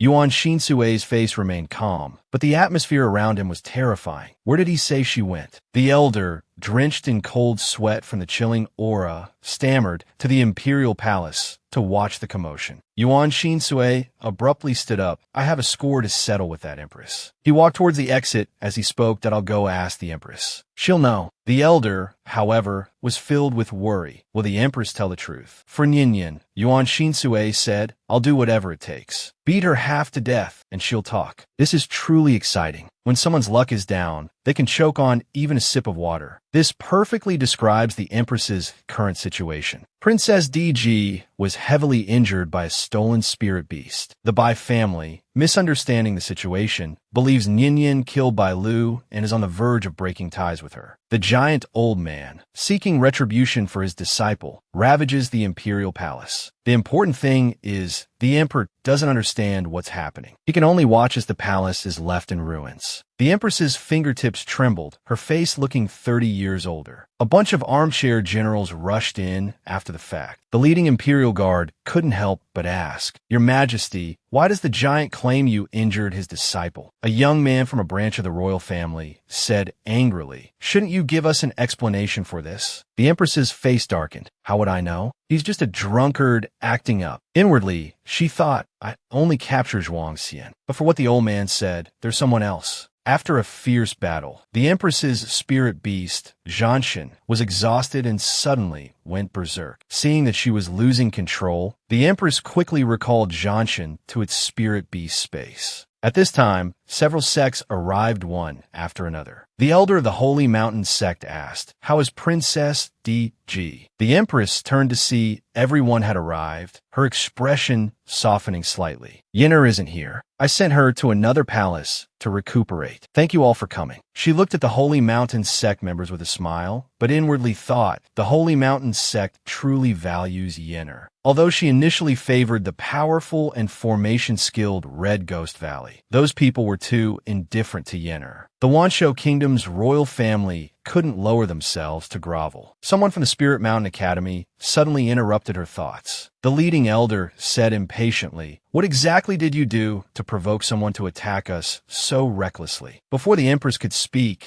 Zhou Xiaoyu's father said, I didn't expect that the giant clan hadn't disappeared, but had gone into seclusion. Secluded families are not to be trifled with. If I'm not mistaken, you're only a 1-star lesser divine realm, while that giant is at least a 5-star lesser divine realm. The empress's face paled and flushed as they spoke. If it weren't for the sheer number of people present, that old man really would have demolished the palace. The empress waved her hand and said stubbornly, The royal family will not let this go. He wouldn't dare come again. If he does, I will kill him. As soon as she finished speaking, there was a boom. A massive formation suddenly enveloped everyone. A terrifying pressure emanated from the black formation. Before anyone could react, countless boulders rained down from the formation. Someone from the Holy Mountain sect yelled, Dodge. Everyone scattered outwards. This trip was not worth it. They were risking their lives. The empress's aged face turned towards the top of the formation. Who is it? Who is it this time? She roared. Her scream was tinged with despair. Zhou Xiaoyu's father immediately scooped up Zhou Xiaoyu like a chick. This was the Zhou family's precious heir. Escape was paramount. Zhou Xiaoyu craned his neck to watch the commotion. He actually recognized her. It was that formation master, Sui Sui. Sui Sui stood atop the formation, looking down as if surveying all of creation.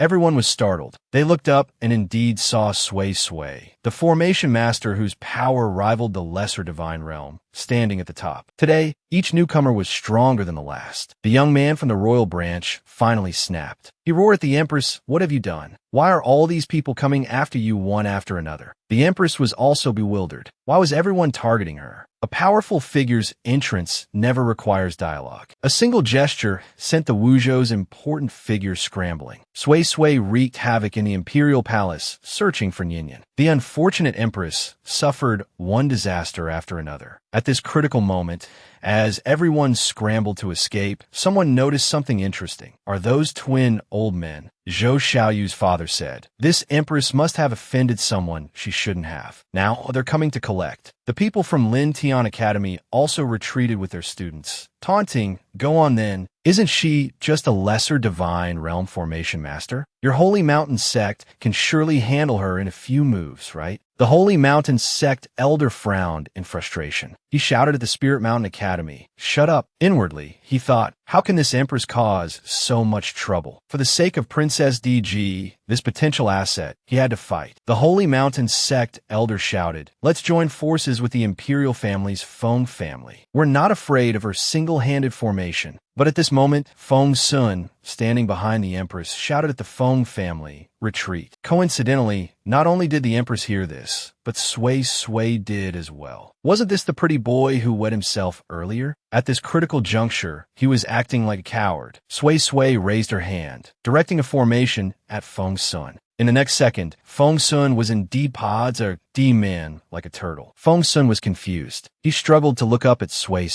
Why was this formation targeting only him? Sui's hand began to press down. Feng Sun was nearly crushed. The Feng family elders fought back with all their might. Too much. Do you think my Feng family is some stray cat or dog you can bully as you please? Just then, someone shouted, "Look, it's the people from Ghost Valley. They're experts in formations. Using formations to break formations is the most effective method. This man is at death's door." A strong smile appeared in the emperor's eyes. There was still hope. Today, he had to kill this formation master here. He turned to the people from the Red Ghost Valley and said, "Everyone, follow me and take this person down. There will be a handsome reward afterward." As soon as he finished speaking, the Red Ghost Valley elder drew his long sword, pointed it at the emperor, and said angrily, "Bai Ling, before my master gets serious, hand over our Yin. Otherwise, I will turn this imperial palace upside down." This reversal left everyone dumbfounded, their mouths agape. Wu Shui looked at Sui in disbelief. That man was actually the elusive bone master of the Red Ghost Valley, and he was so young and handsome. The emperor's face instantly darkened. "What Yin? I've never even seen this Yin you speak of." Yin cursed inwardly. This is called not being serious? He's practically demolished the imperial palace. He's even worse than the old man. He didn't even bother asking. Sui raised his hand, and countless boulders materialized in the air. The boulders slowly moved towards the emperor. Having just fought a fierce battle and not yet recovered, the emperor didn't dare to clash head-on again. Disregarding his pride, he said to the Red Ghost Valley, "Great elder, there must be a misunderstanding. I haven't touched Yin. I swear to the heavens. Don't you know the truth-telling formation? You could try it on me." The students of the Listening Academy whispered amongst themselves about the truth-telling formation. In the entire 5 continents, only the great elder of the Red Ghost Valley could cast it. Standing within the formation, one could not speak a lie. Seeing the emperor say this, the great elder looked up at Sui and said, "Young master, that woman probably really hasn't seen Yin. Besides, we didn't bring enough people this time. If we continue to tangle with him, Yin might really be in danger." Sui turned around and said coldly, "Let's go. Find Yin." The great elder's words made sense. If he hadn't stolen someone else's phoenix bone and phoenix egg, the dignified emperor wouldn't have fallen to such a state. He even allowed his daughter's fiancé to add insult to injury, attempting to use the broken engagement to extort something of value from him. The emperor stared at Feng Sun. It seemed Feng Sun wanted the secret technique. He wanted to kill him right there, but that would mean making a mortal enemy of the Feng family. After some thought, he could only appease Feng Sun for now 0.3 months. Go back and wait. Feng Sun, certain the emperor wouldn't dare do anything to him, said smugly, "I'll only wait 2 days. Hurry up and write it." He then left with the Feng family. The emperor watched their retreating figures, trembling with rage. After the series of events, the emperor finally broke down, coughing up a mouthful of blood. His confidants and servants rushed forward to support him with worried faces. "Your Majesty, are you all right? I'll go get Lin." The emperor raised his hand. "There's no time. Bring Yenna here." His expression gradually turned sinister. "They all look down on my Yenner, don't they? Fine. Then I'll risk everything to restore her to the celestial clan." The maidservant froze, as if realizing something. Surely his Majesty isn't thinking. The emperor roared, "Stop wasting time. Bring the imperial princess here." A moment later, Su Lingyan was helped in by the maidservant. She pleaded, "Mother, I have my pride too. I refuse to marry a hypocrite like Feng's son." Seeing his daughter, the emperor's face immediately softened into a smile. He comforted her, "It's just a delaying tactic. You must not give in the secret technique. When I recover, I will tear that man to shreds." The emperor helped his daughter onto his seat, that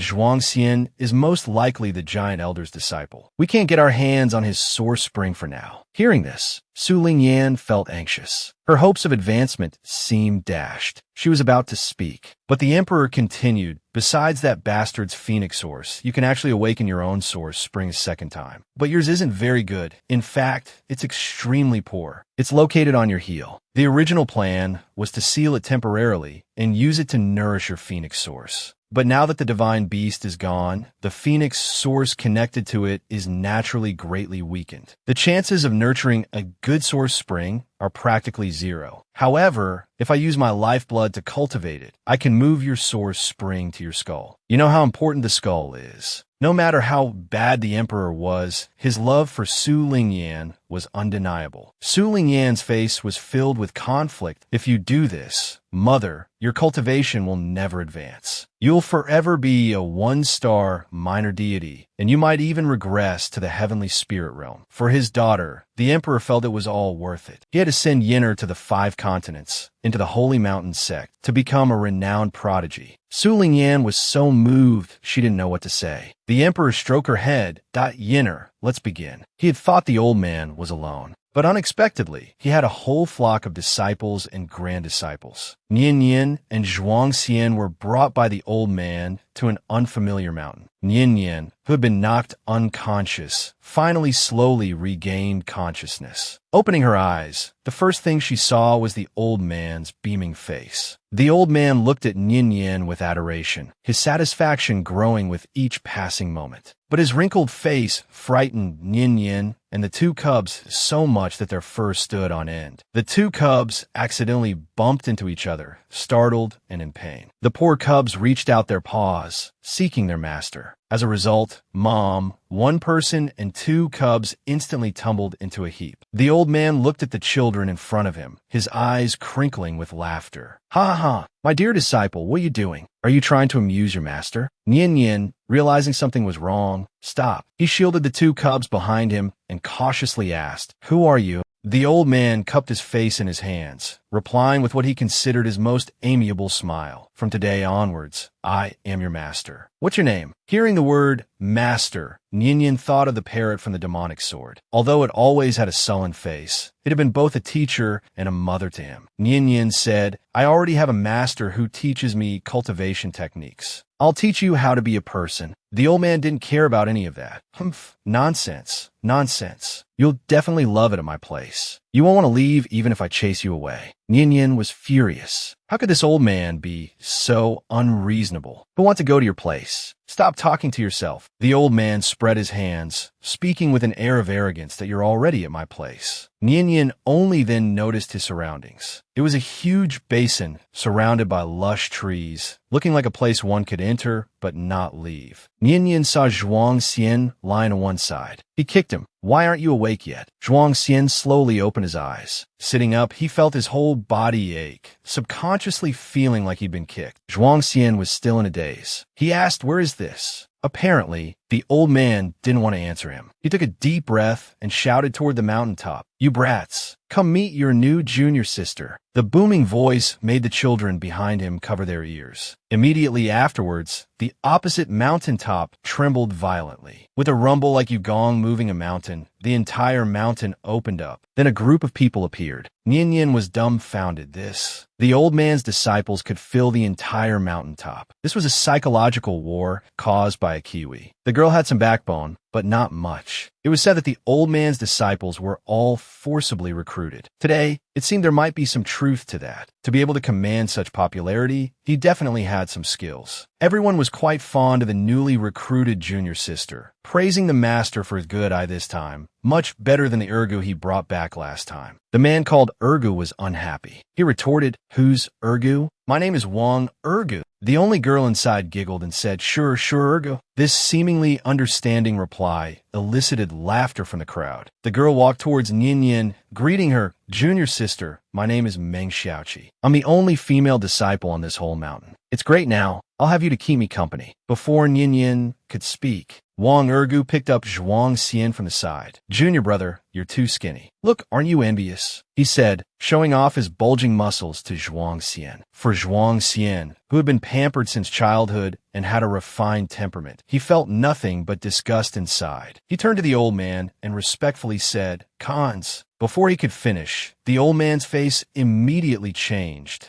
"Who's your Cons? I'm your master. That brat, your father, has nothing to do with me anymore. Don't think that just because I've accepted you as my disciple, you can plead for your father." Hearing his master mention Zhuang Tianwen, Wang Urgu immediately said with a grin, "Master brought you here to Giant Man Mountain, so stay put. Your dad's definitely worried sick. Come on, junior brother, let's work on those muscles." As he spoke, he hoisted Zhuang Xian onto his shoulder and carried him away. No matter how Zhuang Xian protested, these strange men wouldn't let such a weakling go. Compared to Giant Man Mountain, Nian still preferred the demonic sword. With a cold expression, he said, "I never agreed to come here." Holding a cub in each hand, he vented his dissatisfaction at the old man. "I want to leave." The old man, used to doing as he pleased, had never been refused before. "Humph, no way. Once you've caught this old beggar's eye, you have to be my disciple." With that, he flicked his sleeves and left. Nian wanted to refuse again. Just as he opened his mouth, Meng Xiaoqi stuffed something into it. Nian was startled. He clutched his throat and asked, "What is this?" Meng Xiaoqi said, "Don't worry, junior sister. This is a non-smoke fruit, only found on Giant Man Mountain. It's full of pure spiritual energy. Try it." As Meng Xiaoqi said, the thing melted in his mouth. Countless streams of spiritual energy were being absorbed by the white spiritual orb within his body. Meng Xiaoqi put her arm around Nian's shoulders and continued, "We have a lot of good things here, and they won't force your growth. Master's temper is a bit eccentric, but he's truly good to his disciples." At first, many people also clamored to leave, but in the end, they all became completely convinced by Master and wanted to stay. Nian looked at the kiwi in Meng Xiaoqi's hand, his resolve wavering despite himself.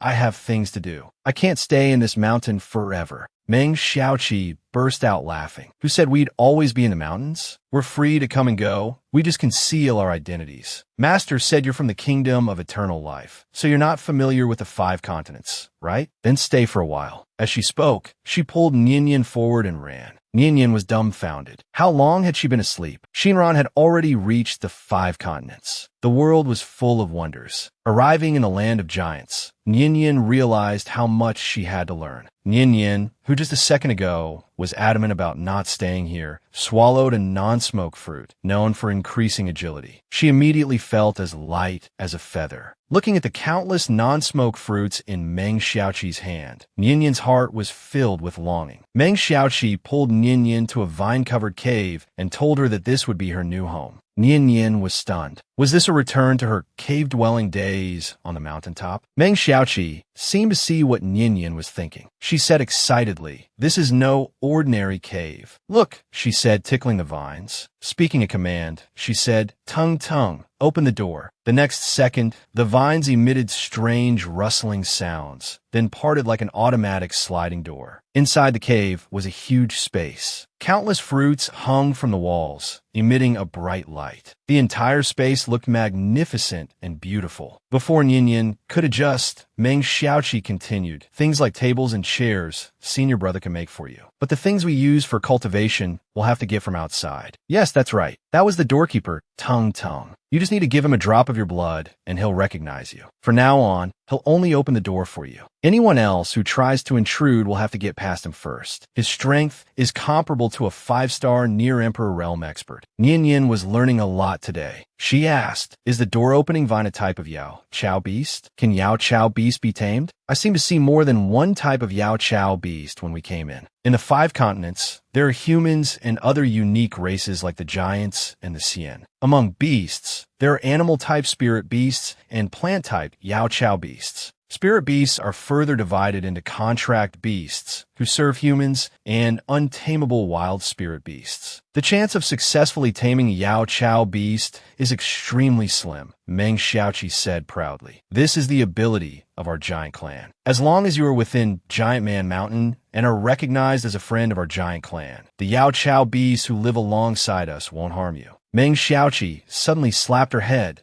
Oh, right. I just remembered something really important. As she spoke, she pulled Nian Yin towards the back of the cave. Finally, they saw 5 paths leading to larger caverns. Meng Xiaoqi continued, these 5 caverns are specifically for cultivating different elemental spirit bodies: water, fire, wood, thunder, and earth. Nian Yin, let me take you to the fire attribute cavern. She enthusiastically dragged Nian Yin down the fire attribute path. Inside was a huge lava lake. The rolling magma emitted astonishing waves of heat, looking quite frightening. This was blatant flaunting of wealth. Having 2 cubs was already enough to make others envious. Unexpectedly, she was also a proper rich kid. Meng Xiaoqi pulled Nian Yin to the edge of the rolling lava lake. Looking at the huge lava lake in front of her, Lala was overjoyed. This place was perfect for her cultivation. She eagerly ran forward, spread her arms, and jumped into the lava lake with a splash. She swam downwards excitedly, like a dolphin returning to the sea. A short while later, Lala surfaced, holding a black fish bigger than herself. She shouted to Nian Yin, "Master, look, I caught a fish." With that, she threw the large, fanged black fish onto the shore. The black fish, angered by the rough treatment, thrashed violently on the ground. It even tried to bite Nian Yin. Bai Bian, looking sturdy and displeased, glared at the fish with red eyes and knocked it unconscious with a punch. Nian Yin turned to Meng Xiaoqi and asked, "There are wild spirit beasts in the lava lake." Meng Xiaoqi replied, "Lots of them. This kind of fish is the most delicious. Come on, let's cook it and eat it." She then asked Bai Bian, who was playing with the black fish, "By the way, Bai Bian, what attribute are you?" Seeing Bai Bian didn't answer, Nian Yin remembered how Bai Bian had fallen into the demonic sword Shurfang's Yuan Nirvana and fused with the mutated demonic beast Gaul. She smiled and said, "Bai Bian can do anything. He's pretty balanced." Seeing his master had answered, Bai Bian nodded happily in agreement. Meng Xiaoqi, looking at the 2 cubs, thought they were extraordinary. She said, "In that case, Bai Bian, you can cultivate anywhere." Given permission, Bai Bian clasped his hands towards his master. "Master, I'm going to cultivate for a bit." Lala, not yet tired of the lava lake, said, "Master, I'm going back in for a while longer too." Meng Xiaoqi, showing sisterly concern for Nian Yin, warned, "Little junior sister, the outside world of the 5 continents is quite dangerous. It's a mixed bag out there. You have good talent, but you're still young and your strength isn't high. Don't run off on your own, okay?" Looking at the lively flames, she said somewhat awkwardly, "We don't lack for spiritual herbs or anything, but we're short on everyday items. Look, we don't even have a pot to cook the fish in." Nian Yin took out the treasure pouch given to her by the demonic sore monsters and rummaged through it a pot. Then, he took out a black object and handed it to Meng Xiaoqi. Some people use this, but it's a bit ugly. Meng Xiaoqi took it without any hesitation. As she accepted it, she said, "What's wrong with that? I'll stew with it." Before she finished speaking, her eyes widened. Isn't this a high-grade magical artifact? She saw some dragon-shaped patterns engraved on the inner pot. Judging by its appearance, this artifact is definitely 2nd grade or higher. Seeing Meng Xiaoqi's strong reaction, Nian Yin examined it carefully. She didn't see anything special about it. An elder in my family gave it to me. They said I could use it to boil water and make soup. I don't know its specific use. She didn't seem to care at all. Here, she pushed the pot towards Meng Xiaoqi. "Just use this to cook." Another lesson learned from a small world. If you're looking for the best tour guide, look no further than Meng Xiaoqi on Giant Man Mountain. Professional and enthusiastic. Lala fished a large black fish out of the lava. Meng Xiaoqi was just wondering what to stew the fish in. The thing Nian Yin casually took out turned out to be a high-grade magical artifact. Using a magical artifact to stew fish, the taste was indeed different. After eating their fill, Meng Xiaoqi suggested taking Nian Yin out for a stroll. Meng Xiaoqi pointed at a mountain peak and said, "Look, this is the only passage in and out of our Giant Man Mountain. You need a token to enter. But since you're not willing willing to be our junior sister yet. I can't give you the token just yet. Lala put her hands on her hips. Bufu cheat is soadal. I can carry master and fly out without your token. Meng Xiaoqi said smugly, then try it. Lala mustered all her strength, her whole body radiating flames. She kicked off with her legs and soared into the sky with a whoosh. However, it was as if she had hit some kind of barrier. She was bounced back, a lump forming on her head. A few phoenix feathers even fell off. After falling, she was dragged quite a distance. It looked painful. This little cub's temper flared. She refused to believe it. Lala stood up, clenched her fists, and prepared to charge upwards again. Nian hugged her Shin Kungda. All right. Let's try again next time. Let's go out first. Then, Meng Xiaoqi took out the token and shouted, Mountain Grandpa, open the door. The token emitted a ripple-like barrier, lifting upwards. Nian was dumbfounded by the next scene. The entire mountain suddenly moved. Two giant stone hands slowly extended from the mountain. The giant stone hands, like Yugong moving mountains, moved the mountain stones. Nian was so shocked she couldn't speak. Meng Xiaoqi said proudly, impressive, right? Mountain Grandpa, like Master, is a guardian deity of Giant Man Mountain. Mountain Grandpa is a Yao Chao beast comparable to the one-thought minor deity realm.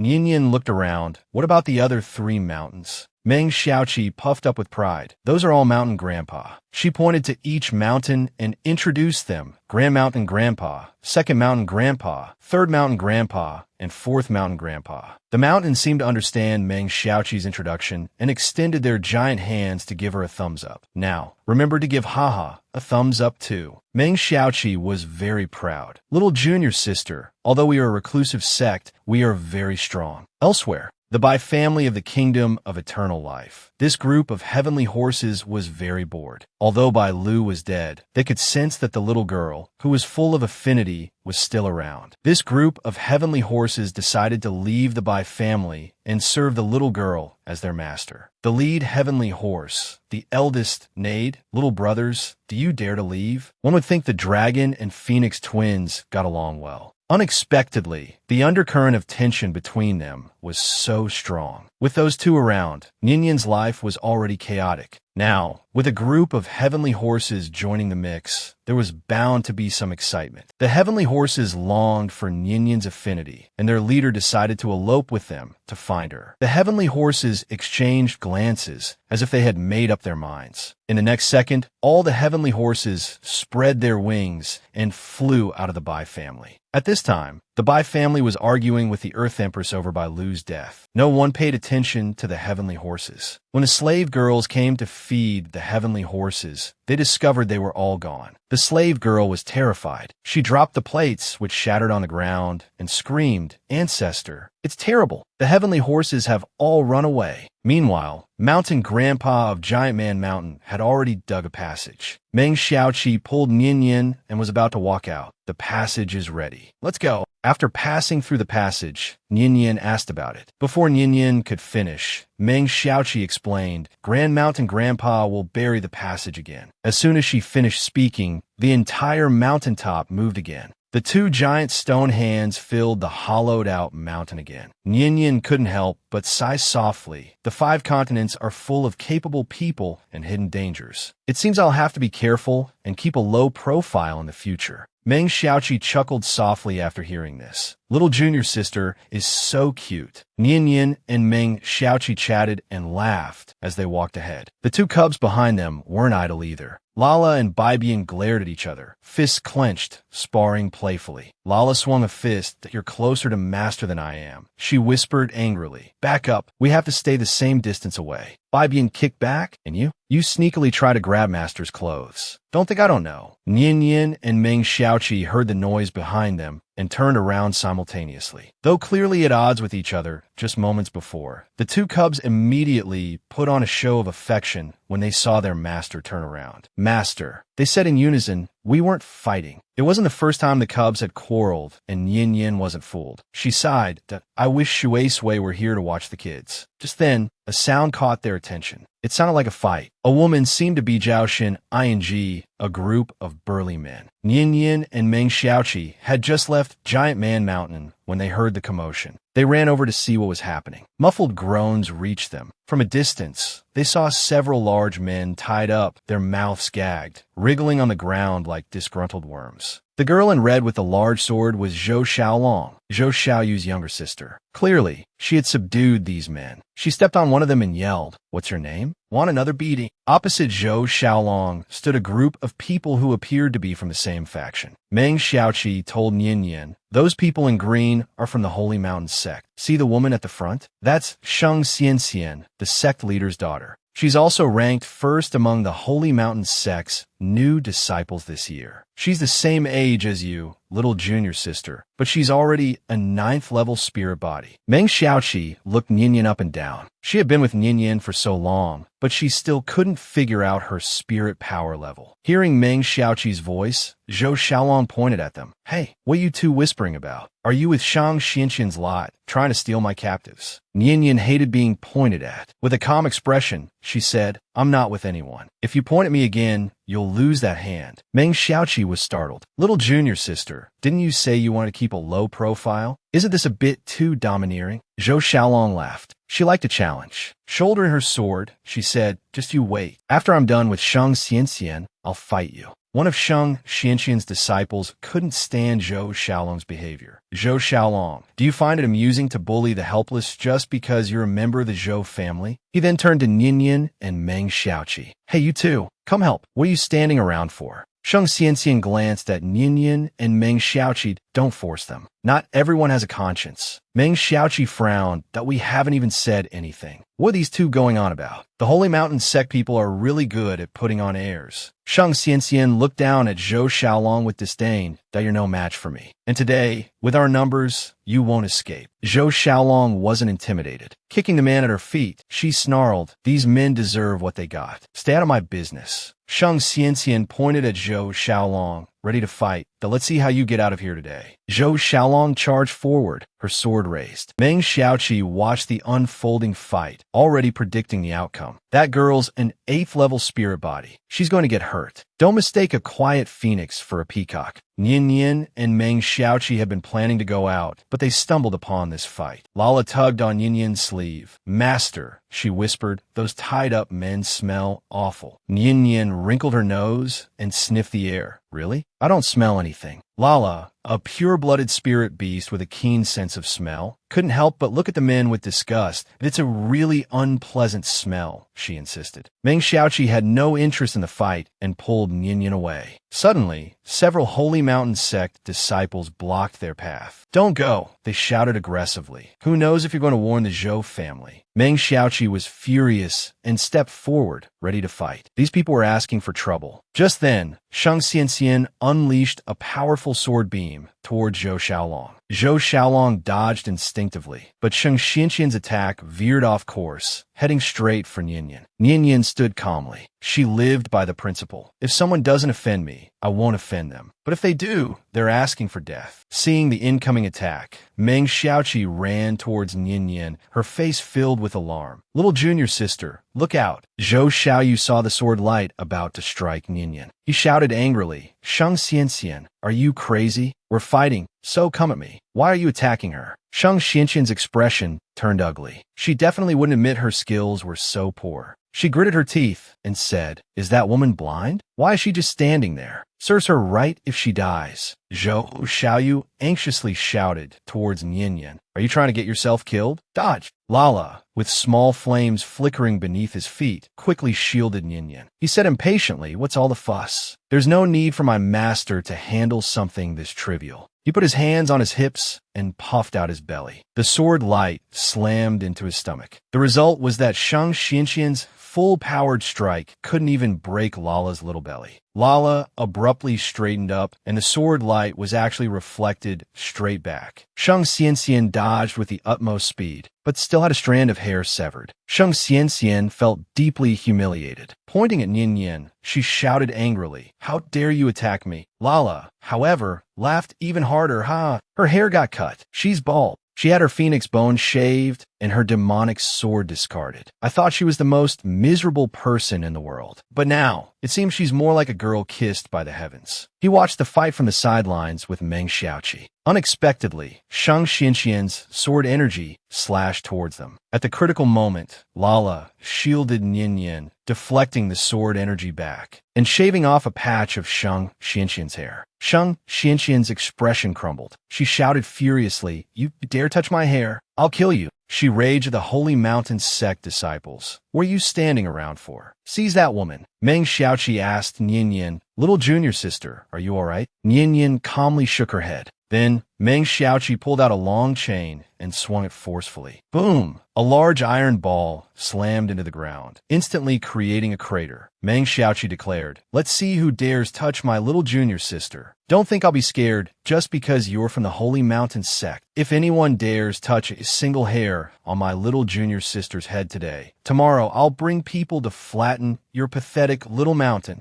Nian Yin looked at Meng Xiaoqi in shock. She was a 5-star Emperor Spirit Realm cultivator, worthy of being the old man's chosen disciple. The Holy Mountain sect disciples instantly turned into cowards. They hadn't checked their fortunes today and had unexpectedly run into an Emperor Spirit Realm expert. They tried to persuade Shang Xianxian. "Why don't we just forget about it?" Shang Xianxian, clutching her bald spot, stubbornly shouted, "No. This grudge must be settled today. Quickly crush the explosive jade," the disciple said with some difficulty, "but that's only for life or death situations. Shouldn't we?" Before he could finish, Shang Xianxian pulled an explosive jade from her sleeve, cursing, "Useless thing." She squeezed it hard. A bluish light shot into the sky and exploded with a bang. Shang Xianxian glared at Nian Yin, her eyes filled with killing intent. "Just you wait. My Holy Mountain sect will not let you get away with injuring me." Nian Yin wasn't afraid. Only Heaven Spirit Realm experts could fly freely. Meng Xiaoqi probably couldn't fly. Worst case scenario, Lala could carry her away. Meng Xiaoqi wasn't afraid either. She retorted, "You deliberately attacked my little junior sister. I haven't even settled the score with you yet. Bring on your Holy Mountain sect people." Then, she turned to Nian Yin and comforted her little junior sister, "Don't be afraid. We haven't even left Grandpa Mountain's protection yet. Even if the Holy Mountain sect sends people, we have nothing to fear. Grandpa Mountain's roots are right beneath our feet." Nian Yin looked down. A small patch of soil by her feet was quietly pushed upwards. A stone shaped like a hand emerged, waving a greeting to Nian Yin. Bullying Nian Yin on his doorstep? Isn't that just asking for trouble? Not to mention Nian Yin had 2 divine beasts protecting her. Her own spiritual power was already at an intermediate level, and she had an Earth Spirit Realm expert, Meng Xiaoqi, by her side. Most importantly, this was Grandpa Mountain's territory. Seeing Shang Xianxian crush the signal flare to call for reinforcements. A tree branch emerged from the ground beneath Nian Yin's feet. It tickled her ankle, as if comforting her. "Don't be afraid. If she dares to mess with you, Grandpa will kill her." This tree branch's acting skills were truly impressive. Even its threatening demeanor was incredibly lifelike. Nian Yin couldn't help but laugh. Grandpa Mountain was simply too adorable. Shang Xianxian was so angry she trembled. Clutching her scalp, she gritted her teeth. "You dare laugh at me?" Lala, loving chaos, laughed even louder. "You're bald. Who wouldn't laugh at you? Baldy. Bald woman. Ha ha ha."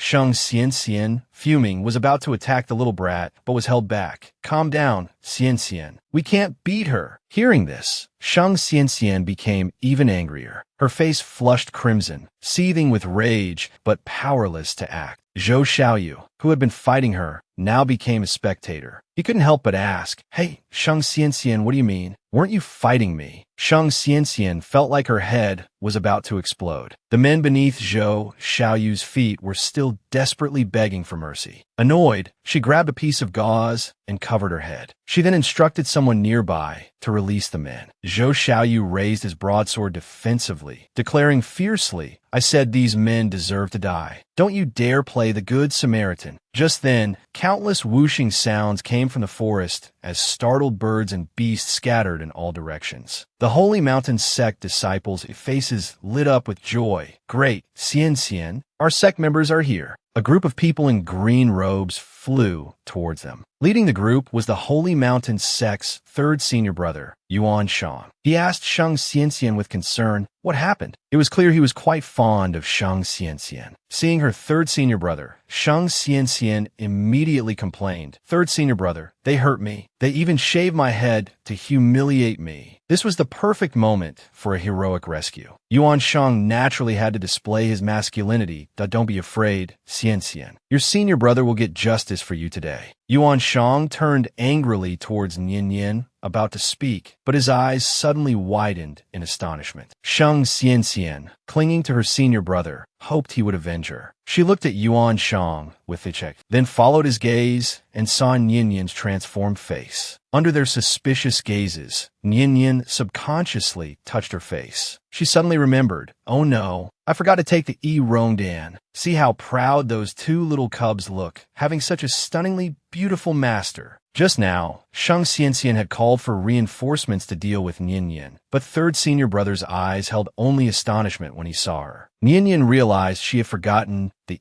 Rongdan. Returning to her original appearance didn't matter. This wasn't the Wan Shuguo, so there was no need to hide anymore. Zhou Xiaoyu's eyes widened, practically stunned. "This woman is incredibly beautiful." He then looked confused. "Wait a minute. You're not one of those on the 5 continents wanted list, are you? Why are you wearing a disguise?" Nian Yin chuckled and teased him. "I'm so beautiful. I'm afraid people won't be able to take their eyes off me." The two little cubs nodded proudly. Zhou Xiaoyu had always liked beautiful people. Hearing Nian Yin's explanation, he immediately agreed, "You're right." Shang Xianxian was furious. She hadn't expected her third senior brother to be captivated by beauty as well. She shouted, "Senior brother!" Yuan Shang snapped back to reality, no longer as aggressive as before. He said calmly, "You injuring my junior sister demands an explanation for our Holy Mountain sect. I'll release these men first, then we'll discuss our matter." Hearing this, Zhou Xiaoyu raised his broadsword, ready to fight again. Nian Yin stopped him, saying, "You two sects are quite interesting. One acts without asking, the other fights without speaking. Whether these men are innocent or not, you can decide after hearing Zhou Xiaoyu out." She looked at Zhou Xiaoyu and continued, "Explain what happened. If these men are truly guilty of evil deeds, then they are the unreasonable ones." For the beautiful Nian Yin, Zhou Xiaoyu planted his broadsword and began to explain, "When I passed by Shijia village, I smelled a strong scent of blood. When I arrived, everyone in the village was dead.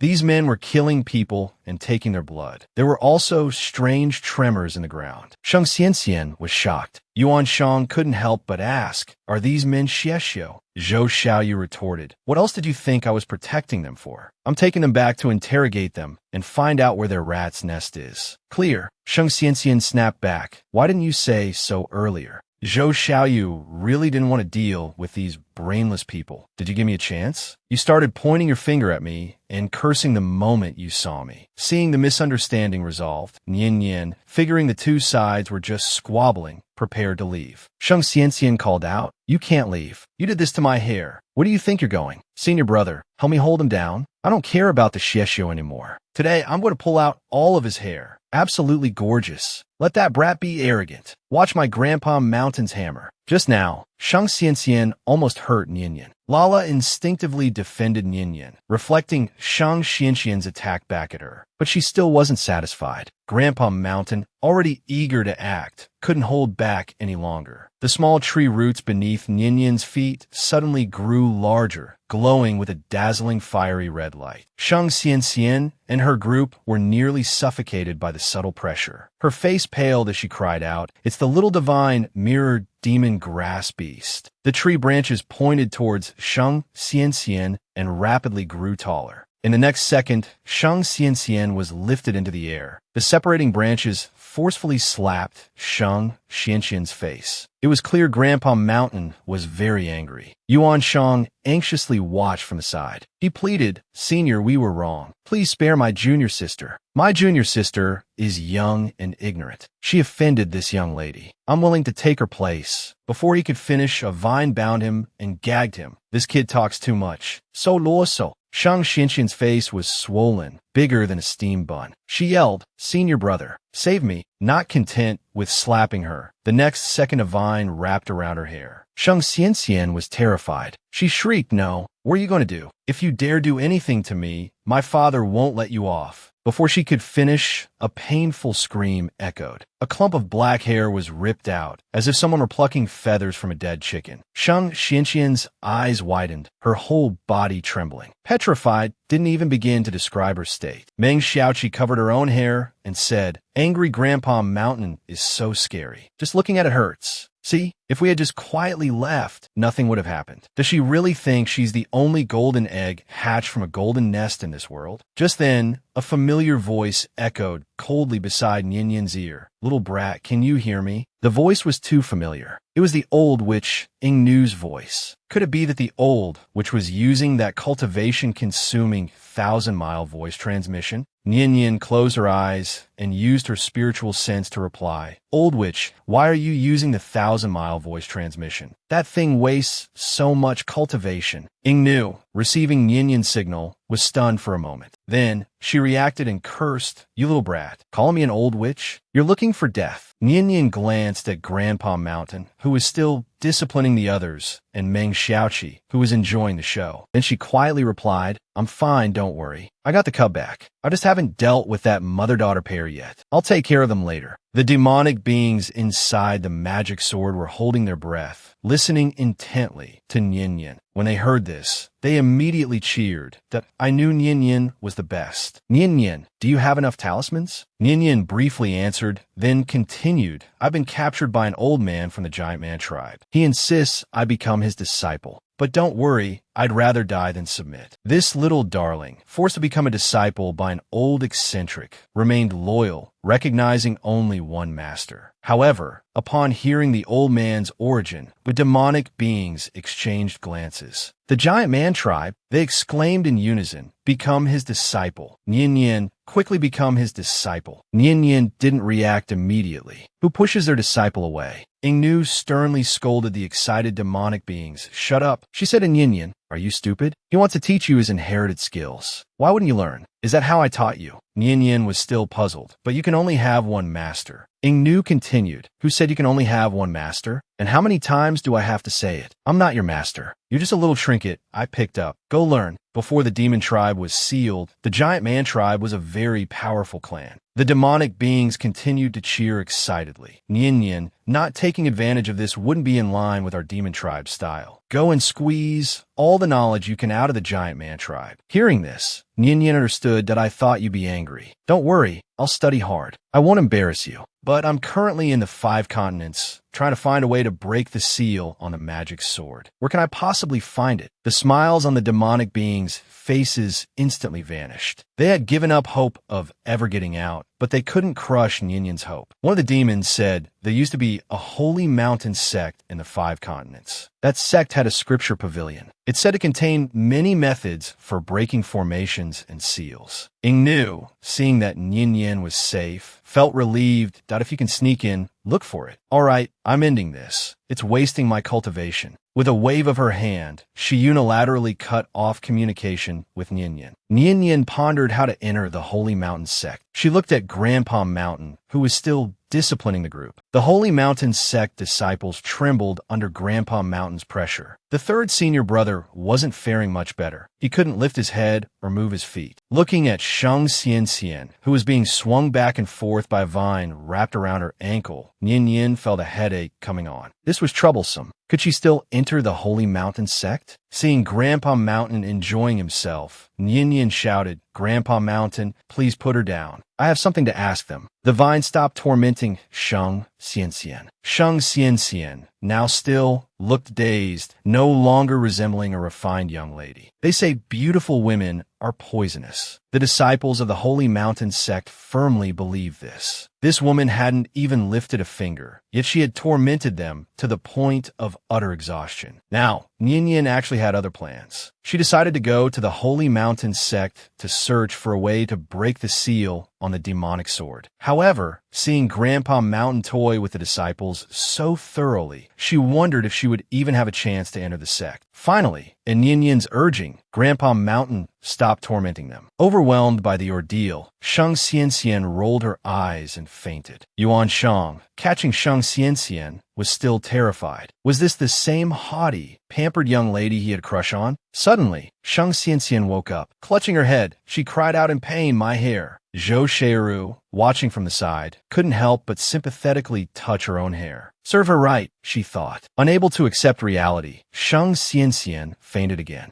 Yin Yin walked over and looked at the two of them. Yuan Shang, his face full of apprehension, held Sheng Xianxian even tighter. He certainly didn't dare provoke this young lady now. Yin Yin thought for a moment. What was his name again? Whatever, she said with a smile. Yuan Shang, addressed as third senior brother, shuddered at the sound of her voice and almost blurted out, "Please don't call me that." He quickly composed himself. "Miss, may we leave now?" Yin Yin continued, "Sure, but let me ask you something first. Do you think I could enter your Holy Mountain sect? Just wander around a bit." Hearing this, all the Holy Mountain sect disciples froze. Did she intend to storm their sect with that bizarre demonic grass beast? Yuan Shang forced a smile. "Miss, don't tease me. You're not a sect disciple. How could you possibly enter?" Yin Yin wanted to say something more, but reconsidered, realizing they were clearly unwilling. So, she waved her hand and said, "Forget it. I was just asking. You can go. I'll have to think of another way." Yuan Shang glanced back at Yin Yin. He didn't want to stay there a second longer. With a powerful leap, he and the other disciples soared into the air. Zhou Shiru, leading the large men, also prepared to leave. No matter how beautiful a woman might be, it wasn't worth risking their lives. Finally, the commotion ended. Meng Xiaoqi stretched with a big yawn. "Little junior sister, let's go." Up ahead is the central city of Tiani Continent. They have so many things there. Yin Yin looked up at the sky, as if something had occurred to her. "Senior sister, is Ghost Valley in the 5 continents? If it's not too far, I could go look for someone." Her heart ached. This must be what it felt like to be struck by a stroke of luck. She had just acknowledged a master and now had potential backing. It was pure, unadulterated favoritism. Thinking of Shui Sui, Yin Yin asked Meng Xiaoqi, "Is Ghost Valley far from here?" Meng Xiaoqi, about to answer, suddenly caught on to something. She grabbed Yin Yin excitedly. "Little junior sister, you call me senior sister? Do you want to stay with the giant man tribe and learn skills from master?" Yin Yin nodded somewhat awkwardly. "Yes, if master is still willing to take me." Suddenly, a booming voice erupted from behind them, startling both of them. "Why wouldn't this old man want you?" The giant, old man's smiling face appeared before them in an instant. He patted Yin Yin's shoulder affectionately. "Good to hear you've come around." Meng Xiaoqi seemed to remember something and asked with puffed cheeks, "Master, you were secretly following us the whole way? Why didn't you come out earlier?" The old man looked displeased. "You haven't heard to ask? In a situation like that, you should have grabbed your hammer and charged in. Such a good opportunity for a fight. What did Master tell you? You need to fight more to improve." New disciple, next time something like this happens, if their strength is similar to yours, you go straight in and fight. If you can't win, run home and let Master handle it. "Understood," Yin Yin replied with an eager look. "Understood." The old man grew fonder of his new disciple with each passing moment. He leaned closer and asked with a mischievous grin, "Why were you asking about Ghost Valley just now? Do you have a sweetheart there?" Yin Yin sighed. "Master, you're so nosy." "No, it's someone I knew before. By the way, Master, I want to enter the Holy Mountain Sect's library to look up some things. Is there any way to get in?" The old man pondered that it's not impossible. "My little disciple's first request, even if there's no way, I'll make one." Yin Yin was astonished. She had only asked casually, without much hope, especially after having just beaten up their precious daughter. The old man continued, "It's fine. As long as you didn't beat up the Holy Mountain Sect leader. Master will go talk to the sect leader." Yin Yin was surprised. "Master, you know the Holy Mountain Sect leader?" The old man flicked a large booger. "Don't know him. But I'll go have a chat, and we'll become acquainted. Be a good girl and wait. Master's going to go have a little chat with him." Yin Yin still felt uneasy about this. She was about to say something when the old man vanished. Meng Xiaoqi said, "Don't worry, little junior sister. You can't catch him anyway. Senior sister will take you to buy the things we need. That restless D-ho, always stirring up trouble. Doesn't he understand the meaning of keeping a low profile? Looks like he's headed for misfortune again." Meng Xiaoqi brought Yin Yin into a restaurant to try Xian cuisine.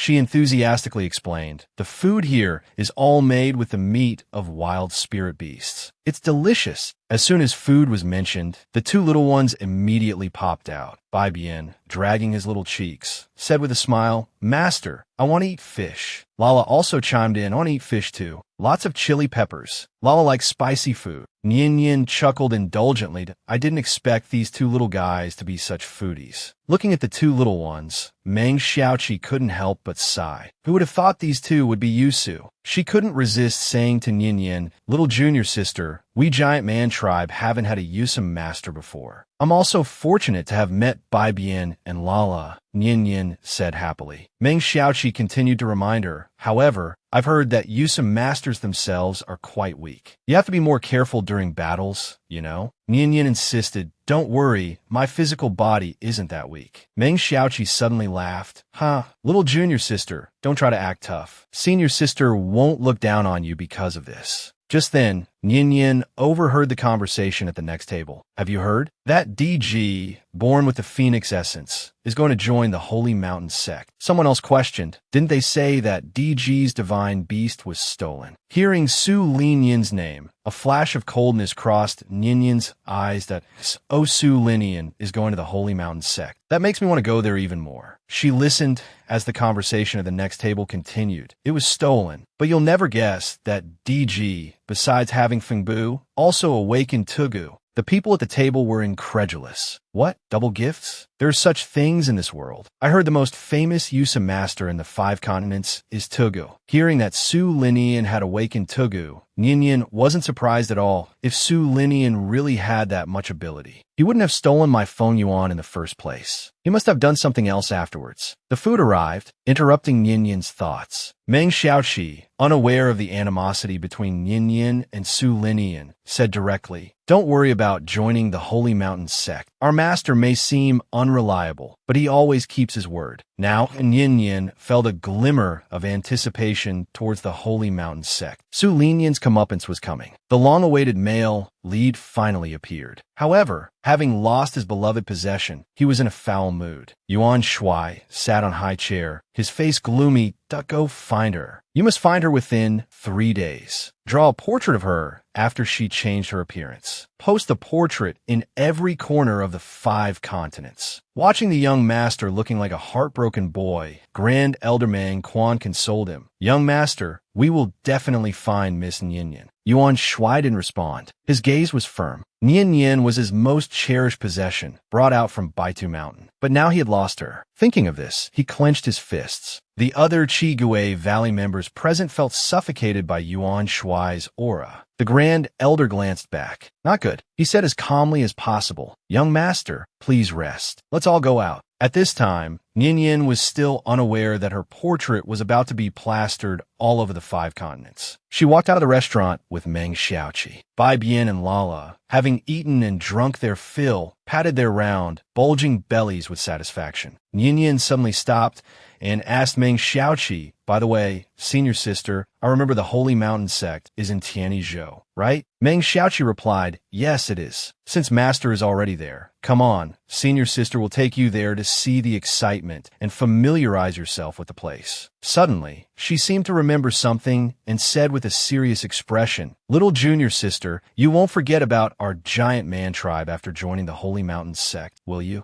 Nian Yin was completely confused. She didn't understand why her senior sister would suddenly ask such a question. She replied innocently, "Of course not." Meng Xiaoqi suddenly laughed again. She was very fond of this little junior sister. "That's good. Be my good little junior sister and your senior brother, and I will dote on you. But if you dare to take advantage of master, then senior sister will have to give you a good pounding." She even flexed her not-so-powerful bicep. Nian Yin, looking at her adorable senior sister, said with a smile, "Don't worry, I will definitely not have any good relationship with the Holy Mountain sect. But, senior sister, give me a little more time to cultivate, and it's not certain who will be pounding whom." Lala chimed in, "That's right. Lala will work hard to advance." Bai Bian crossed his arms and snorted, "Humph. By the time your master advances, I'll definitely have advanced first." With that, the two little ones entered another round of their irreconcilable battle. Who would have thought that these two cuties were actually the divine beasts of Yusu, reincarnated from a phoenix and a mutated insect? Their power was unfathomable. Perhaps Nian Yin had saved the galaxy in her past life, which was why she had laid two such promising eggs in this life. Even more amusingly, these two little ones bickered constantly. Their vying for attention was hilarious. Nian Yin arrived with Meng Xiaoqi outside the Holy Mountain sect. Even the gate was imposing, wreathed in celestial clouds. Lala stretched out his little short arms and measured it. "Wow, so wide. When I level up to Zero Yuan Beast and transform, will I be this big?" Bai Bian said coldly from the side, "You definitely won't. But I can. Even with your two bird wings spread out, you wouldn't be this wide." Lala angrily raised his little fists. "Bai Bian, are you looking for a beating?"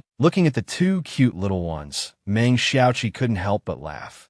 Little junior sister, your two little ones are so cute." She then said seriously, "Zero Yuan Beasts don't grow that big. You should talk to them sometime, so they won't be disappointed later." Nian Yin laughed. "Senior sister, my spirit beasts are right. When they reach the Zero Yuan Beast level, their true forms will be even bigger than this gate." Meng Xiaoqi looked at the magnificent gate in front of her, calculating the level of a Zero Yuan Beast. If it could grow as big as this gate, it would at least have to be a divine beast. She suddenly came to her senses. Wait, could it be that little junior sister? Your spirit beasts are divine beasts. Nian Yin proudly puffed out her chest. Meng Xiaoqi looked at Nian Yin with mixed emotions. Junior sister has divine beasts, two at once. And when these two divine beasts grow up, who knows who will be stronger, even compared to me. At this moment, a little boy of about 3 years old walked towards the entrance of the Holy Mountain sect. The boy gnawed on his chubby little hand, staring longingly at the grand threshold of the Holy Mountain sect. The disciples guarding the entrance of the Holy Mountain sect saw the little boy and impatiently cursed, "Little brat, get lost." Meng Xiaoqi and Nian Yin heard the voice and turned around, deciding to go over and take a look. They saw the Holy Mountain sect disciple push the little boy away. He said disdainfully, "Get out of here. Do you think you can just enter the gates of the Holy Mountain sect?" The boy was pushed hard to the ground, scraping his face. The pain brought tears to his eyes, but he still said sensibly, "I'm sorry, big brother." But the disciple showed no mercy and continued to drive the boy away. "Get out. Our gates are not for you to enter." He reached out again and forcefully pushed the little boy. The child, who was already unsteady, was about to fall even harder this time. Nian Yin, who had seen everything, quickly ran forward and caught the boy just before he fell. This boy is not ordinary. Guess his origins. Like and follow, don't get lost. More updates to come. The two divine beasts are going to be jealous. They never understood why their master wanted to hatch 2 eggs. Now there's another powerful, dangerous person. Look closely. This little boy was thrown out by a group of guard dogs. Nian Yin ran over in time and caught the boy. The Holy Mountain sect disciple was relentless, cursing at Nian Yin. "What are you looking at? Don't you know that our Holy Mountain sect's reaching Heaven Gate is a high-level magical artifact? Those whose power hasn't reached the human immortal realm can't approach it. They'll be directly crushed by the artifact." Nian Yin sneered. So this is what a Holy Mountain sect disciple is like. Another guard disciple also said unkindly, "If it weren't for Junior Brother Bai, this child would already be dead. Is our reaching Heaven Gate something you could just touch?" As soon as he finished speaking, a childish voice rang out, "Oh, so this is the reaching Heaven Gate." Lala walked to the side of the gate post, hands on his hips, and kicked the reaching Heaven Gate's post with his foot. Looks ugly, feels rough. Then he playfully hopped back and forth under the reaching Heaven Gate. "Look, I'm in. Now I'm out." The Holy Mountain sect disciples stared wide-eyed in disbelief. How is this possible? Nian Yin felt a surge of pride. Lala is a 0 yuan level divine beast, his power comparable to a 5-star human immortal. Lala said loudly, "This gate is really interesting. It can't stop bandits, nor can it defend against foreign enemies. It only blocks ordinary people who haven't reached the human immortal realm. Are you afraid that ordinary people will come in and destroy your nest? Holy Mountain sect? Just how cowardly are you?" The surrounding crowd, hearing the little one's logical words, burst into laughter. The disciple, surnamed Bai, enraged, drew his sword and prepared to strike at Lala. The other disciple wanted to stop him, but it was too late. Blue sword energy shot straight towards Lala. Lala dodged with a sideways step. Then, he punched the disciple, surnamed Bai, in the stomach. With a scream, the disciple flew back and crashed heavily into his beloved reaching heaven gate. After dealing with the scum, Lala rubbed his little nose and habitually looked towards Nyenyen. But when he turned his head, he saw the little boy clinging to his master, even hugging her neck. Jealousy immediately welled up. That was his master. He walked towards Nyenyen, spreading his arms. Master, praise me quick. Did Lala do a good job? Master, hug Lala. Nyenyen put the little boy down and patted his head. Little guy, don't run around. Go find your parents. The little boy reluctantly left Nyenyen. Nyenyen smiled at him. Then she picked up Nana. She said indulgently, Nana, you're so good. Nana protected me. The boy looked back at Nyenyen every few steps, his eyes full of attachment. Nyenyen didn't see it, but Bai Bian did. Bai Bian's sharp eyes swept over the boy. He suddenly frowned. There was something strange about this boy. Whoever you are, just don't bother my master. That old man is indeed something. His efficiency is truly exceptional. A Holy Mountain sect disciple was bullying a child. Lala couldn't stand it and lightly reprimanded the disciple, who knew this disciple had a background. He said, "Do you know who I am? I'm from the Bai family of the 5 continents." Nyenyen glanced at him coldly. The 5 continents Bai family, the emperor and empress's clan. The Bai disciple thought Nyenyen was afraid of him and continued, "I'm a direct disciple of the Holy Mountain sect elder. My master is a sky spirit mirror expert. When my master arrives," before he could finish speaking, he was kicked flying again. This kick was much fiercer than Lala's. Nyenyen unleashed her spiritual power, using 70% of her strength to kick him hard at a member of the Bai family. Are you? Then you deserve a beating even more. Meanwhile, in the Holy Mountain sect's main hall, the sect leader looked displeased at the sudden appearance of an uninvited guest. The newcomer was the giant tribe elder, who had vouched for Nyenyen. The elder picked his teeth with his fingernail and said, "You're the Holy Mountain sect leader, right?" The Holy Mountain sect leader, Sheng Hong, frowned, his eyes showing deep apprehension towards the elder. "Indeed, I am. May I ask what brings Senior to our sect?" The elder suddenly burst into laughter. "I'm here for nothing much. I have a little apprentice who thinks your Holy Mountain sect looks fun. Could you let him hang around here for 2 months?" Seeing the elder's disregard for the Holy Mountain sect, Sheng Hong said coldly, "My Holy Mountain sect only admits Holy Mountain sect disciples. Senior, please leave." The elder looked arrogant. "Nah, that won't do. I boasted to my disciple." Sheng Hong grew impatient. He clenched his fists. That's Senior's affair. "I'm afraid my Holy Mountain sect is unable to help." The elder continued, "So, what will it take for you to agree to let him in? My apprentice is well-behaved, intelligent, gentle, and refined. He absolutely won't cause any trouble for your sect." Sheng Hong lost his patience. Spiritual energy surged through his body as he began to exert pressure on the elder. "I see your white hair and call you Senior, but if you persist, don't blame me for being impolite." This slight pressure had no effect on the elder. He persisted. "Oh, come on, let's talk it over. How about a student exchange? You send 2 disciples to our mountain to study. What do you say? Our inner mountain isn't open to just anyone. You'd be getting a good deal, kid." The elder wasn't exaggerating on this point. Sheng Hong was tempted. There were many prestigious ancestral sects in the 5 continents. Could this elder be from one of them? Just as the elder was about to introduce his territory, a disciple rushed in. "Senior brothers and sisters, it's bad. Junior brother Bai is being beaten by a woman and a child." All the Holy Mountain sect disciples present were enraged. Beaten at our own doorstep? How dare they? Sheng Hong frowned and said to the disciple, "Go and take a look. I still have matters to discuss with this senior." This was the leader of the giant tribe. It was said that those chosen to be his apprentices were all chosen by heaven. Their talent and spirituality had to be exceptional. Nyenyen was the very apprentice the elder chased after, the cherished disciple he doted on. He had just met Nyenyen and casually asked if there was a way to enter the Holy Mountain sect. Without hesitation, the elder barged into the Holy Mountain sect to negotiate with the sect leader. He leaned closer to sect leader Sheng Hong and said, "Kid, do you want to know who I am?" He took a few steps forward. "Kid, watch closely." The elder clenched his fist, which slowly grew larger, passing over Sheng Hong's head. It almost filled the entire room. Sheng Hong's eyes widened in shock. That you're from the giant tribe? But the giant tribe disappeared long ago. The elder retracted his hand. We're not that easy to get rid of. So, do you want to exchange disciples and learn from each other? Sheng Hong immediately forced a smile. Exchange,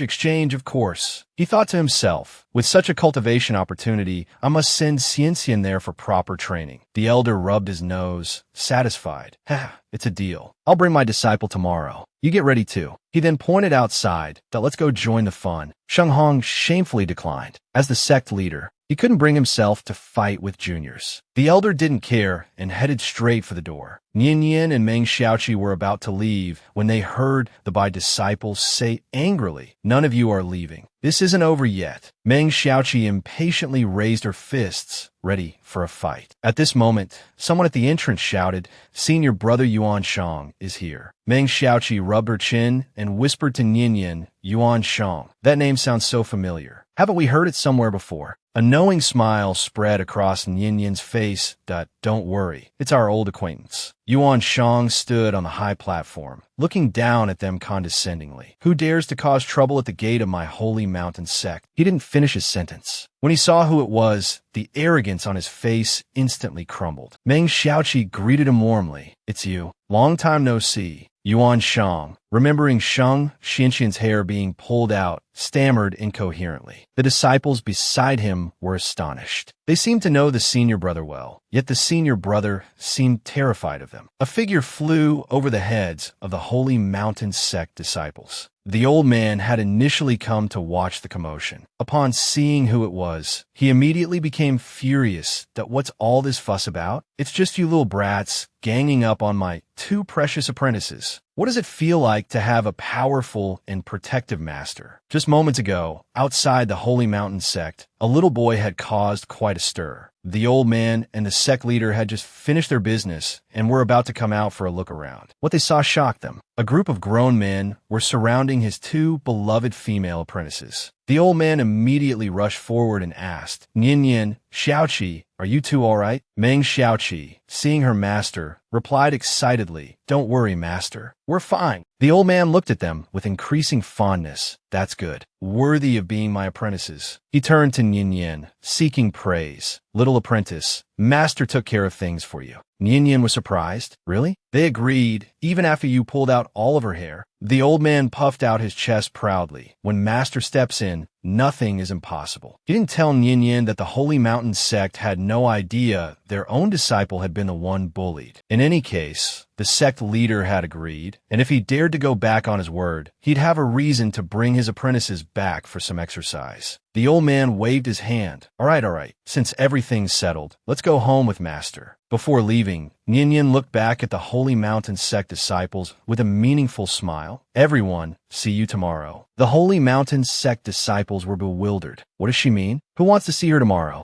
After Nian Yin left, Yuan Shang's tense nerves finally relaxed. The other Holy Mountain Sect disciples were full of questions. Third senior brother, what was that about? Why are you so afraid of that woman? Yuan Shang gritted his teeth and snapped back. What do you know? Those two women have little demons protecting them. The demonic grass beast is guarding them. Hearing this, the disciples were shocked. But then someone said, the dignitaries are arriving tomorrow. After all this, we've lost all face. Seeing Nian Yin leave, a small child also prepared to follow. A middle-aged man suddenly grabbed him. The man held a candied hawthorn and said breathlessly, Oh dear son, where did you run off to? You scare me to death. The boy replied, Dad, I was just wandering around here. Relieved that his son was safe, the man smiled, Let's go home, son. The boy pulled the man into a deserted alley. Inside, the man still wore a simple, honest smile. What is it, son? The little boy said, I'm tired of playing the father-son game. I wanted to blow up the Holy Mountain Sect and teach those unreasonable people a lesson, but it didn't work. He looked at the candied hawthorn in his hand, the smile on his face deepening. But that's okay. Thanks to those idiots, I found someone very interesting. This child was not simple. He actually tried to use explosives to extort the unreasonable people of the Holy Mountain Sect. Unexpectedly, he had an unexpected gain. This child, named Wawa, loved the scent emanating from Yin Yin and decided to seek her out as his master at all costs. Wawa, having found a mother figure, no longer needed a father. He said to the man in front of him, "Wake up. I don't need you anymore." The man was a little angry. "Son, what are you talking about?" The boy's eyes glowed with a golden light. He lightly tapped the man's leg with his finger. The next second, the man's body convulsed. His somewhat cloudy eyes suddenly cleared. The man looked at the little boy in front of him, frowning. "Whose child are you? Why are you here alone?" The boy didn't answer the man's question directly. He handed the man a bag and said, "Mister, I had a lot of fun playing the father-son game these past few days. Here's your payment for revenge." With that, he turned and left happily. The man, now Ching Shing, was still confused. He opened the bag and saw that it was full of gold ingots. Nian Yin returned to Giant Mountain with her master. As they passed by Great Mountain Grandpa's belly, Nian Yin touched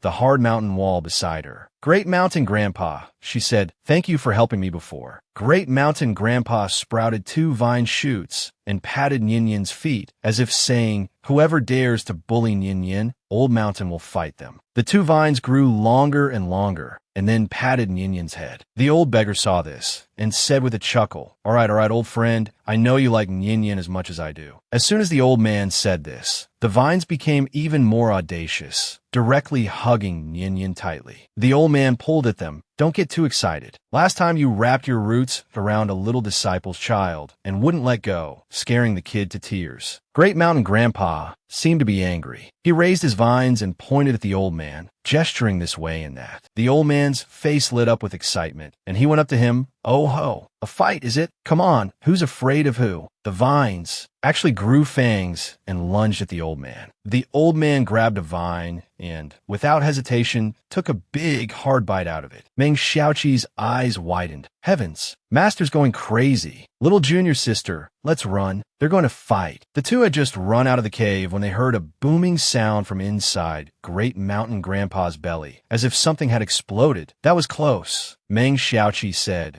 "It's a good thing I'm quick on my feet, or we would have definitely been injured in the blast." Master's always like this. When he fights, he can't consider whether there are other people around. Nian Yin recalled that the demonic creatures back at the demonic sword sect were the same way. One second they were affectionate, the next they could send each other flying. Suddenly, a loud commotion erupted, startling Nian Yin. All the senior brothers and uncles of the giant tribe had come running to watch the old beggar fight. "Little junior sister, come, watch how the little psycho strongmen fight. It'll be good for us." These big guys were clearly just here to watch the old man make a spectacle of himself, yet they spoke so righteously. The scene was too chaotic. Bai Bian and Lala couldn't help but squeeze under the legs of the crowd. Lala wants to see. Lala wants to learn. This woman is not simple. Carrying a medium-grade magical artifact weighing 10,000 jin, she can still jump around. Nian Yin returned to Giant Mountain just in time to deal with something. She saw Lala and Bai Bian joining the crowd, watching the little psycho fight. Nian Yin instructed the 2 little creatures, "You two stay here and watch. Don't run around." Nian Yin searched among the group of senior brothers and quickly found the thin and scholarly Zhuang Xian. "Senior brother Zhuang, are you free? I'd like to have a word with you." Zhuang Xian was eager to get away from the muscular senior brother. He pushed Nian Yin and said, yes.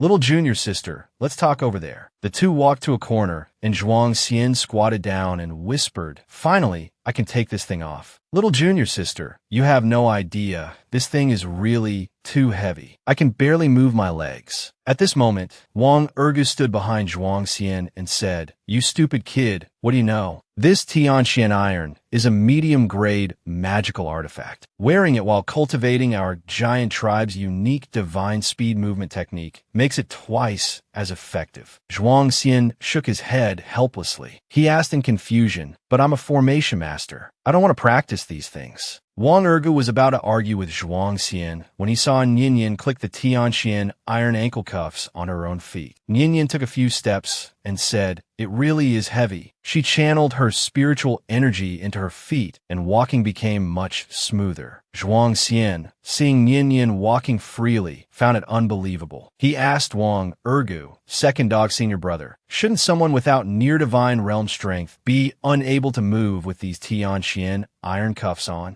As the two watched in bewilderment, Nian Yin not only walked but started running, even high-kicking. Nian Yin's series of movements made Zhuang Xian want to find a hole to hide in. Didn't he, a grown man, care about losing face? As if that wasn't enough, Nian then asked second dog's senior brother, "Are there any more Tianxian iron cuffs? I want to wear 2 on my hands." Wang Ergu also found it unbelievable. He turned and said, "Yes, I'll go get them for little Junior's sister right away." Seeing Wang Ergu walk away, Zhuangxian looked at Nian dumbfounded. Nian patted Zhuangxian. "Senior brother Zhuang, now that no one's around, there's something I want to talk to you about." Zhuangxian looked at Nian as if she were a monster. "What is it, little junior sister?" Originally, he had been somewhat boo-foo towards Nian, who was the recipient of everyone's adoration. Now, it seemed he had no choice but to be convinced. Nian didn't speak. She rummaged in her sleeve and pulled out a wooden token, handing it to Zhuangxian. The wooden token was too familiar. Zhuangxian's body trembled slightly. He asked excitedly, "Are you the mysterious person who saved my sister?" All this time, he had lived and grown up as a bastard, even being disregarded when people dug him up to patch the Luofeng egg. Today, he finally had his own identity token. Nian pulled Zhuangxian to a secluded spot. She took out the wooden token Zhuangxian had given her. Upon seeing the token, Zhuangxian's body suddenly shuddered. He remembered how his sister had been tortured to death by the Bai family. Unexpectedly, the person who saved my younger sister was Nian. "I'm eternally grateful to you, junior sister," Nian said with a grin. "Senior brother Zhuangxian. Don't mention it. Anyone would have helped in that situation. Besides, I need your help, senior brother Zhuangxian." After his shock subsided, Zhuangxian sighed deeply. "What is it? Just tell me, junior sister. I'll definitely help." Nian's expression suddenly turned serious. "I need a new identity token that won't arouse any suspicion." Identity tokens, similar to present-day ID cards, were made of special materials. Only children under 10 years old could receive them. Those without an identity token were considered unregistered and not recognized by the 5 continents. Nian now needed an identity token. Whether she faced the 5 continents or Su Linian next, it was essential. He then asked, "You haven't reported your younger sister's death yet, have you?" Zhuangxian didn't ask Nian why she didn't have an identity token. He simply replied, "No, while taking something out, this identity token, I didn't want to destroy it. I kept it intentionally, as if she were still here. Do you need it? If you use it, I think my sister would agree." Nian's heart was deeply touched. She solemnly accepted the identity token and said earnestly, "I swear I won't use this identity token to do anything harmful, anything that violates the natural order." Zhuangxian was filled with gratitude towards Nian. He waved his hand and said, "No need to swear. How could I not trust you, junior sister?" Nian activated her spiritual power and dripped her blood onto the identity token. The token recognized its new owner, beginning its second life. Zhuangxian said, "I'll send a message home and get everyone on the same page. For now on, you're the Zhuang family's second young miss. My younger sister rarely went out when she was little. As long as my father and I insisted to you, no one will recognize the difference." Just then, bright red fireworks suddenly erupted in the distant sky. Judging by the distance, the fireworks were far away. Nian, not understanding, asked, "What's that?" Wang Ergu walked over, holding 2 Tianxian iron cuffs. That's just the Holy Mountain sect showing off." He curled his lip. That sect loves the limelight. They set those things off every year at their disciple recruitment ceremony. Meng Xiaoqi came over and asked, "Why are they setting them off now? This year's ceremony is long over. Why would they randomly set one off?" Nian sneered, "Oh, they're not sick. They're announcing that the Holy Mountain sect has taken in a remarkable disciple. The Holy Mountain sect is making a big show for this disciple. There's going to be a good show. Let's look forward to it. He's the daughter they lost and found again. He used to be so pitiful, and now he's so precious. You could say he's been incredibly lucky since his rebirth. He just successfully obtained an identity token and is looking forward to meeting his enemy, Su Linian." The old beggar, her master, had finished his brawl with Great Mountain Grandpa at some point. He walked straight toward the 4 of them. He looked up at the fading red fireworks and scoffed. "They're putting on a show. All that useless fanfare." Then he turned to Nian and said, "Little apprentice, tomorrow you'll be going to the Holy Mountain sect. Just in case, I'll teach you a giant tribe essential skill, divine steps." Ergu and Meng Xiaoqi looked on with envy. Master really favors little junior sister. We didn't get to learn this on our first day. But then the old beggar smacked his lips that you've already offended all the disciples at the Holy Mountain sect. Even though your senior brother and sister will be going with you, they can't withstand so many people taking turns. If you learn these divine steps, you can at least run away if you can't fight, right? Nian bowed respectfully. Thank you, master. She could feel her master's genuine care for her. The old beggar smiled with satisfaction. So well behaved. Then he tapped Nian's forehead. In an instant, Nian felt like her head was about to explode. The pain made her instinctively clutch her head. Then the old beggar looked at Zhuang Xian and beckoned him over. Ditto, and you come here too. Nian gradually recovered after a while. She asked, why can't I find the instructions for this skill? There's only a ball of spiritual energy. Meng Xiaoqi smiled and said, you have to nurture that ball of energy with your own spiritual power and then channel it into your feet. That's how the divine steps work. Ergo added, so even if someone from the Holy Mountain sect comes tomorrow, they won't be able to learn our divine steps. The old beggar suddenly became serious. Little apprentice, I don't have many demands. He pointed to the dissipated fireworks in the sky. See that thing? I hate all that superficial showboating. I don't care how good that disciple's foundation or talent is. You must be better than all the new disciples at the Holy Mountain sect. Understand? Nian smiled and replied, don't worry, master. She wouldn't let anyone off, especially not Su Linian. Meanwhile, Wu also found Nian's location. Staring at the exit of Grandpa Mountain, he said excitedly, wow, there's so many powerful auras inside. I'll wait for you out here. Nian's blood boiled at the thought of seeing Su Linian again. She had slept soundly. The next day, the first rays of dawn shone directly into Nian's cave. She rubbed her sleepy eyes and walked to the window, stretching languidly. Perhaps Nian's scent was so pleasant that even butterflies couldn't resist stopping by for a moment. Nian looked at the butterfly on her hand and sneered. Su Linian, I'm looking forward to meeting you again. At this moment, Meng Xiaoqi and Ergu came over. We're ready to go, they told Nian.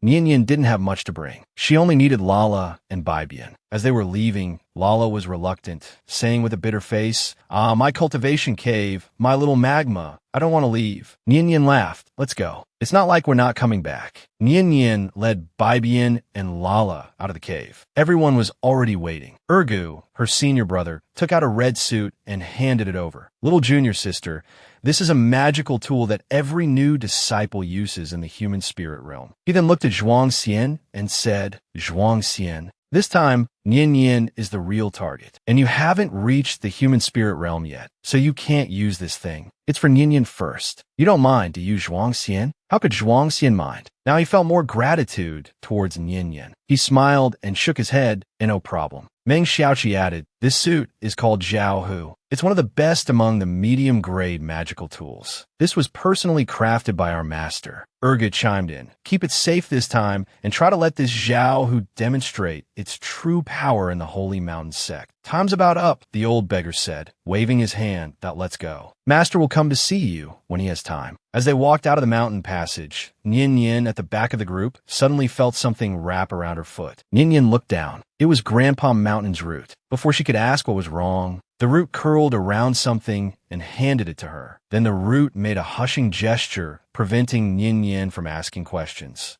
This feels like when Grandpa secretly slipped me candy when I was little. Nian nodded at the root. Thank you, Grandpa Mountain. She looked at the thing in her hand curiously. What did Grandpa Mountain give me? I'll look at it after we leave. Woa, who had been lurking by the tree, saw the group come out. His eyes shone, and he couldn't help but want to rub against Nian. Lala also noticed the little boy following them. He snorted unhappily. This kid wanted to compete with him for their master's affection. This Su Linian, mistaking a delicate insect for a castle, is so arrogant now, but she'll be just as miserable in the end. Just now, as Nian's group was about to depart for the Holy Mountain sect and had just left Giant Mountain, Lala spotted a familiar figure. His expression darkened. Having Baibian competing for favor was enough. Now, there was another little beast. He quietly called Baibian over. Look over there. Baibian followed Lala's pointed finger. Yo, master is so fragrant. I didn't expect a scheming beast to show up so quickly. Lala pointed at Wawa and whispered, go away. You're not allowed to come over. A flash of unwillingness flickered in the little boy's eyes. But the bloodline purity of the two divine beasts in front of him was stronger than his own. Seeing Nian's group gradually walking away, Wu didn't give up. If you don't let me follow, then I won't. I'll follow secretly. Not long after, the 4 people and 2 beasts arrived on the main street of Tianzhou. Meng Xiaoqi looked at the empty street curiously. It's not even night yet. Why is there no one around? Just then, a plump woman ran past. Seeing them, she said, "Young people, aren't you going to watch the excitement?" Meng Xiaoqi asked, "What excitement? Could it be that the disciple of the Holy Mountain sect has returned?" The plump woman chuckled. "What disciple? I'm talking about the new bounty notice on Tianzhou's bounty wall. The reward is very generous. Are you going? If you're not going, I am." With that, the plump woman hurried off. Meng Xiaoqi was also a little restless. She looked at Nian. "Looking for someone? Who are we looking for? Why don't we go and have a look?" Before Nian could speak, Wang Erga said, "Let's go to the Holy Mountain sect to register first." Meng Xiaoqi's cheeks puffed out in annoyance. At this point, they still didn't know that the notice was actually Su Linian anxiously searching for Nian. As they approached the Holy Mountain sect, the streets became more crowded. Nian heard the neighing and roaring of spirit beasts not far away, followed by a series of booming sounds. Crimson fireworks shot up into the sky. Judging by the location, it was right at the Holy Mountain sect. Meng Xiaoqi crossed her arms and said,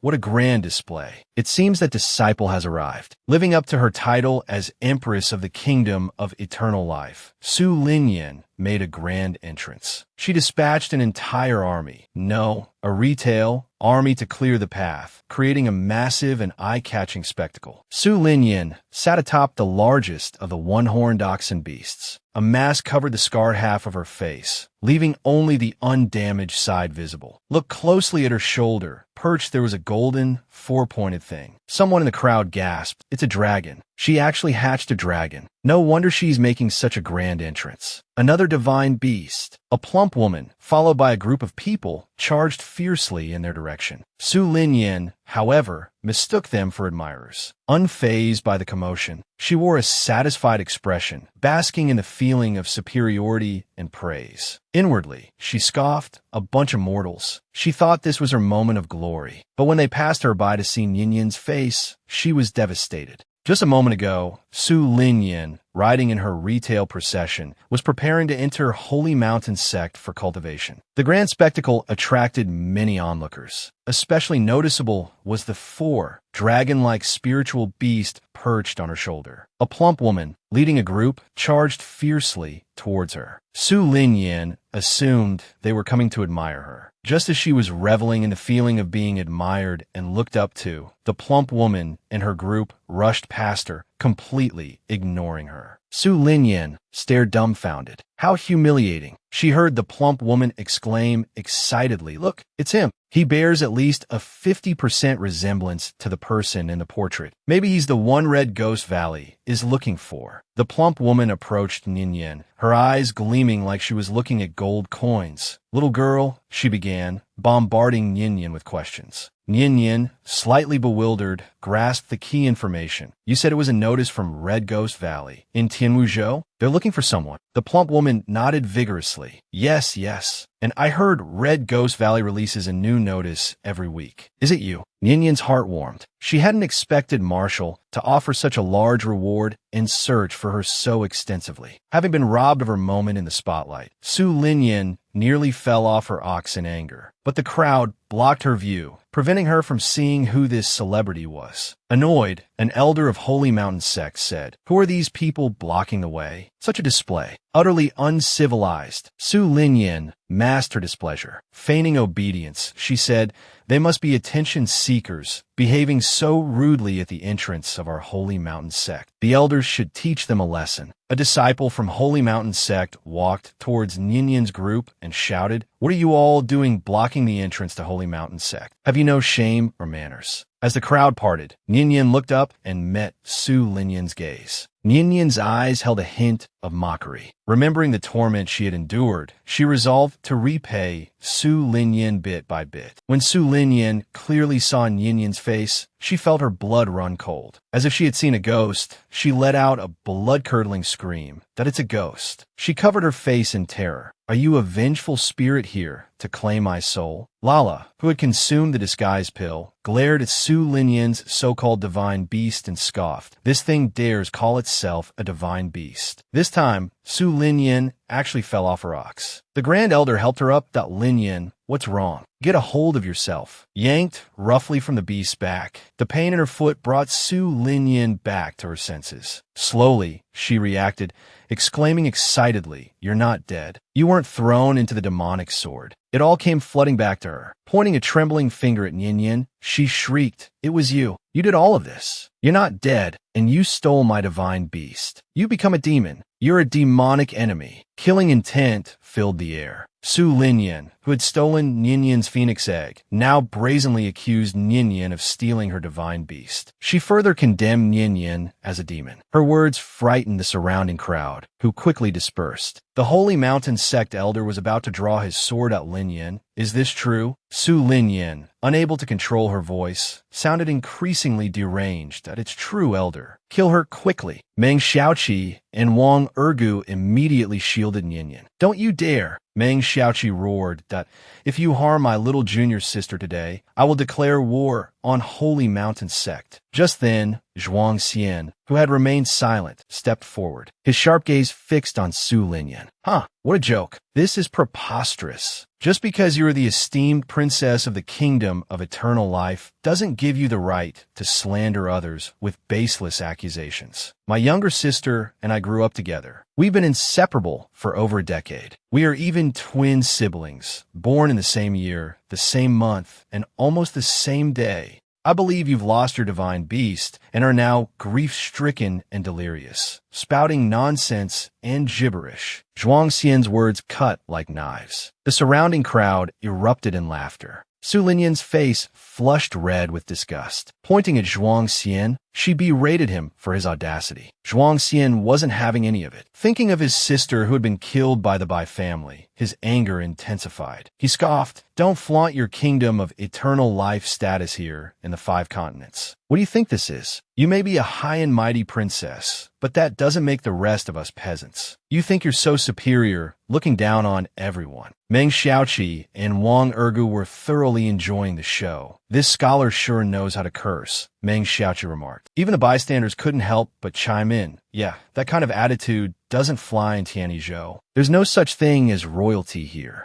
The Holy Mountain Sect elder was furious. The new disciple ceremony had turned into a complete mess. He turned to Ninian and said, "She is a disciple of our Holy Mountain Sect. Naturally, we believe her. You say you're not a demonic remnant. What proof do you have? Do you have an identification pot?" Su Linyan sneered from the side. "Elder, this woman obviously won't have an identification token. If you have the ability, then show us your token." Ninian smiled and replied, "Very well, then I'll grant your wish." She reached for her waistband, then paused. "You expect me to just pull it out? Where does my face go then? And how do I know you're telling the truth? Just because the kingdom of eternal life relies on the Holy Mountain Sect doesn't mean you can bully people." Seeing Ninian hesitate, Su Linyan was ecstatic inwardly.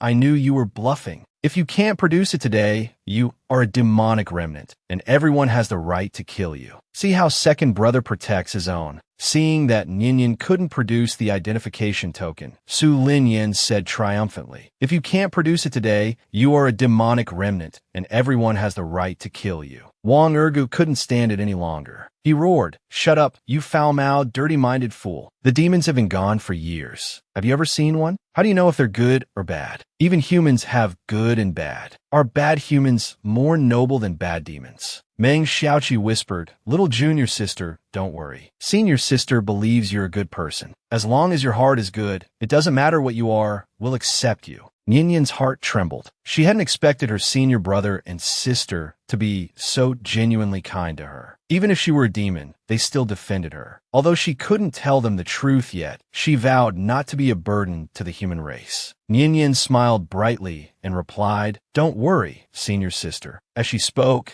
she pulled out her identification token to Su Linyan. "Take a good look." Su Linyan gasped, staring at the token in disbelief. "Impossible. That token must be fake. Elder, she has demonic energy. Draw her heart's blood, and you can check if she has demonic energy inside her." "You're going too far," Wang Ergu roared. He stomped his foot, and a loud bang echoed as cracks spread from where he stood. Wang Ergu's body suddenly swelled, transforming into a giant 5 times the size of a normal person. "Does the Holy Mountain Sect think my giant tribe is nobody?" Wang Ergu's earth-shattering stomp displayed his peak strength, instantly filling countless hearts with fear. The plump woman, however, paid no attention to this. She glanced surreptitiously at Nian. Judging by the girl's earlier reaction, she must be the person Red Ghost Valley was looking for. Why share the bounty when she could have it all to herself? While everyone was distracted, the plump woman quietly slipped away from the crowd. The Holy Mountain Sect elder looked up at Wang Ergu, his face grim. "Are you provoking my Holy Mountain Sect?" Just then, a voice boomed out of nowhere. "Stop!" Sheng Hong, the sect leader of Holy Mountain Sect, appeared before everyone with a dark expression. "Everyone, stand down." Sheng Hong looked at the elder and asked what happened. The elder, clearly biased, put all the blame on Nian. "Sect leader, we cannot let her go." Nian thought, "What a scapegoat I've become." The sect leader looked at Nian, then at Wang Ergu, and asked, "You're from a giant tribe?"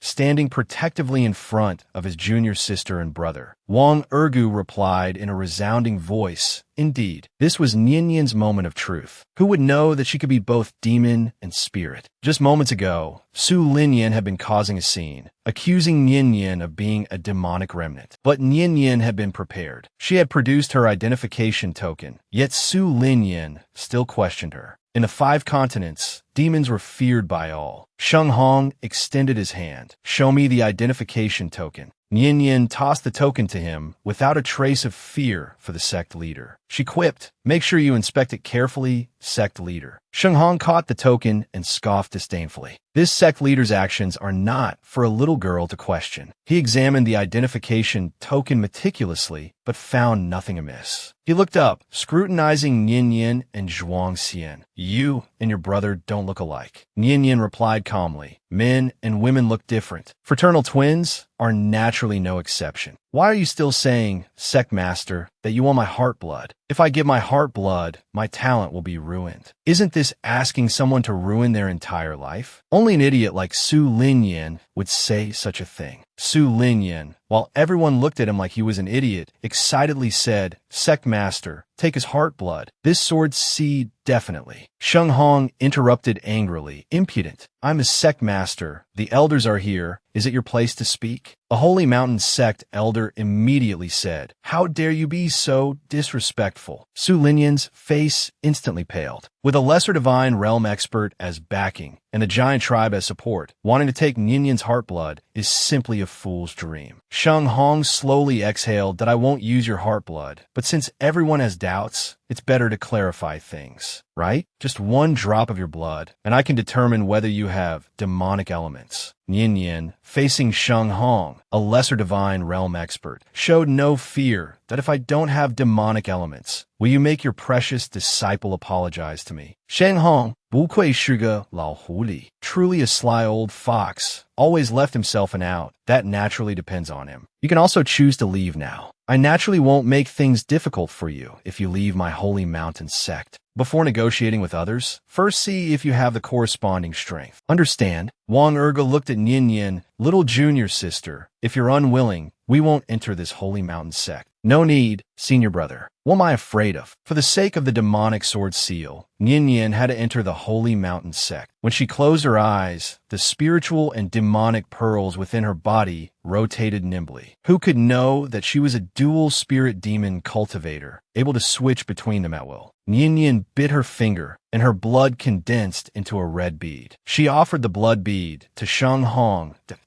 prove my innocence. Please, sect master, examine it. Sheng Hong took the blood bead. The spiritual power of a lesser divine realm expert fused into this tiny blood bead. At this moment, everyone's hearts were in their throats, staring intently at the changes in Sheng Hong's expression. A moment later, Sheng Hong opened his eyes and calmly said to Nian, "Welcome to the Holy Mountain Sect." The contest between them was truly thrilling. The low-key Bibian was about to show its power. Su Linyan's prided golden dragon was unexpectedly so weak in front of Bibian. Just a moment ago, Su Linyan publicly scolded Nian as a demon. Even after Nian presented her identification token, Su Linyan still believed it was fake. The Holy Mountain Sect master used lesser divine realm spiritual power to test the identification token, ultimately clearing Nian's name. Su Linyin covered her mouth in disbelief. Impossible. You, this little wretch, can't be Zhuang Xian's sister. Could there really be people in this world who look exactly alike? Zhuang Xian stood protectively in front of Yin Yin and said loudly, Imperial Princess, I don't know what grievance you have with the person who looks like my sister,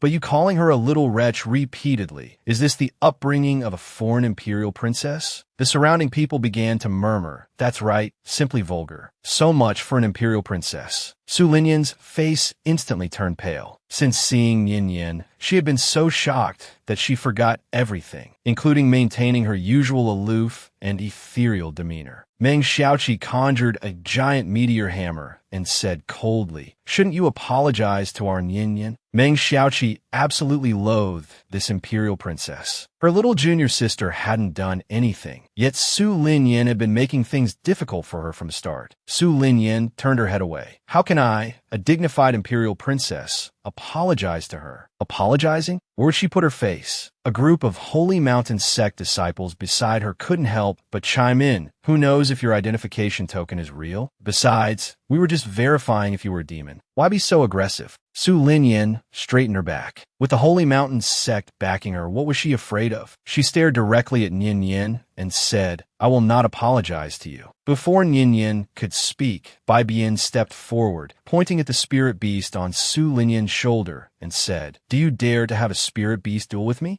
Beast against beast, person against person. As long as both parties agree, a spirit beast duel can commence. Once on the dueling arena, as long as one didn't admit defeat, the fight could continue. As long as one didn't die, any injuries were one's own responsibility. Su Linyin extended her hand and released her spirit beast. Why not? No one has ever been able to match my golden dragon. The golden dragon roared and fiercely charged towards Bai Bian. Its bloodline would not tolerate provocation. Bai Bian chuckled. Good. He placed one hand on the ground and activated the spirit beast formation. In the next second, a huge burst of light enveloped both beasts. Su Linyin looked at Bai Bian in shock, inwardly crying out in alarm. This child was actually a spirit beast in human form? Wasn't that something only divine Yuan beasts could do? The surrounding people were also startled. This was actually a divine beast? Even Su Linyin's spirit beast couldn't transform into a human form. Su Linyin refused to back down. Even if the opponent was a divine beast, it couldn't possibly be stronger than her golden dragon. She yelled, Golden Dragon, tear him apart. The golden dragon's body gradually swelled, fiercely charging towards Bai Bian. Bai Bian remained as he was. He didn't even transform into a physical form. With a single push of his foot, he dodged the golden dragon's attack. Grabbing the chubby little hand, Bai Bian slammed it against the golden dragon's head. Then Bai Bian grabbed the golden dragon's tail like a vine. With a loud boom, he slammed the golden dragon to the ground. Again and again, enormous booming sounds followed one after another. Outside the formation, however, it was deathly silent.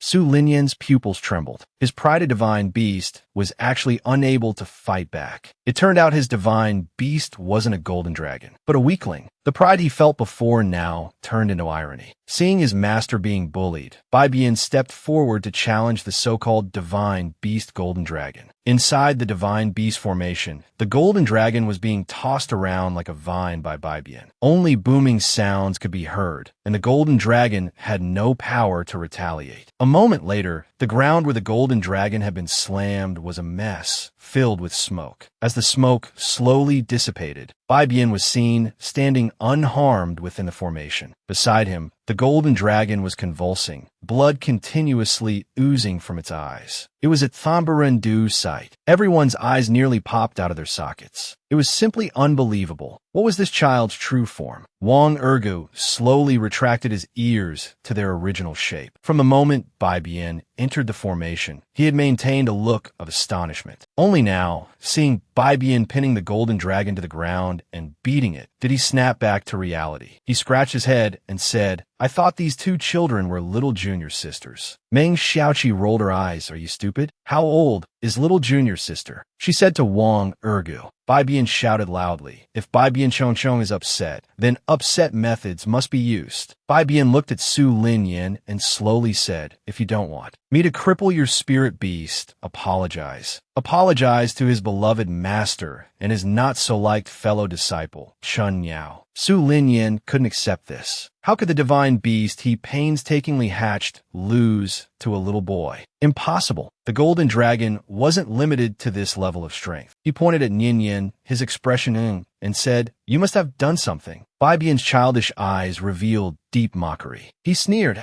"Let's not even talk about how divine beasts are also Ring. This thing hatched, but can't transform into a human form. It has horns on its head and scales under its jaw. At best, it's just a small dragon with impure blood." As soon as these words were spoken, the elders of the Holy Mountain sect, including the sect master, Sheng Hong, changed their expressions. The entire street fell silent. Bai Bian, with his innate noble arrogance, continued, "Besides, even if it were a dragon, it would have to bow its head before me. So what if you call it a golden dragon?" As soon as he finished speaking, the small dragon became unresponsive to, "Oh, how did it faint? If the spirit beast doesn't admit defeat, I can keep fighting. Break its beast core, break its bones." Bai Bian finished and landed another heavy punch on the small dragon's head. Blood instantly spurted out. Bai Bian glared fiercely at Su Linyin. "I'll ask you one last time. Will you yield? Will you apologize?" Su Linyin trembled, his face pale. Seeing this, Sheng Hong's face darkened, and he was about to speak when Ninian, who had been silent, suddenly looked at Sheng Hong and said, "Sect Master Sheng Hong, you just told me that those of different levels have no need to negotiate, correct? So now, are there beasts not of equal standing? Are my strength and Su Linyin's not equal? It wouldn't be right for you to interfere, would it? Of course, if Sect Master Sheng Hong truly disregards his status and interferes in matters between juniors, I will have Bai Bian stop." Sheng Hong felt extremely uncomfortable being cornered by these words. He snorted coldly and said, "Humph. So you're saying your master is shameless?" Meng Xiaoqi and Wang Ergu exchanged glances and gave the same answer. "Yes, our master is shameless." "Are you the same as our master?" Sheng Hong's mouth twitched.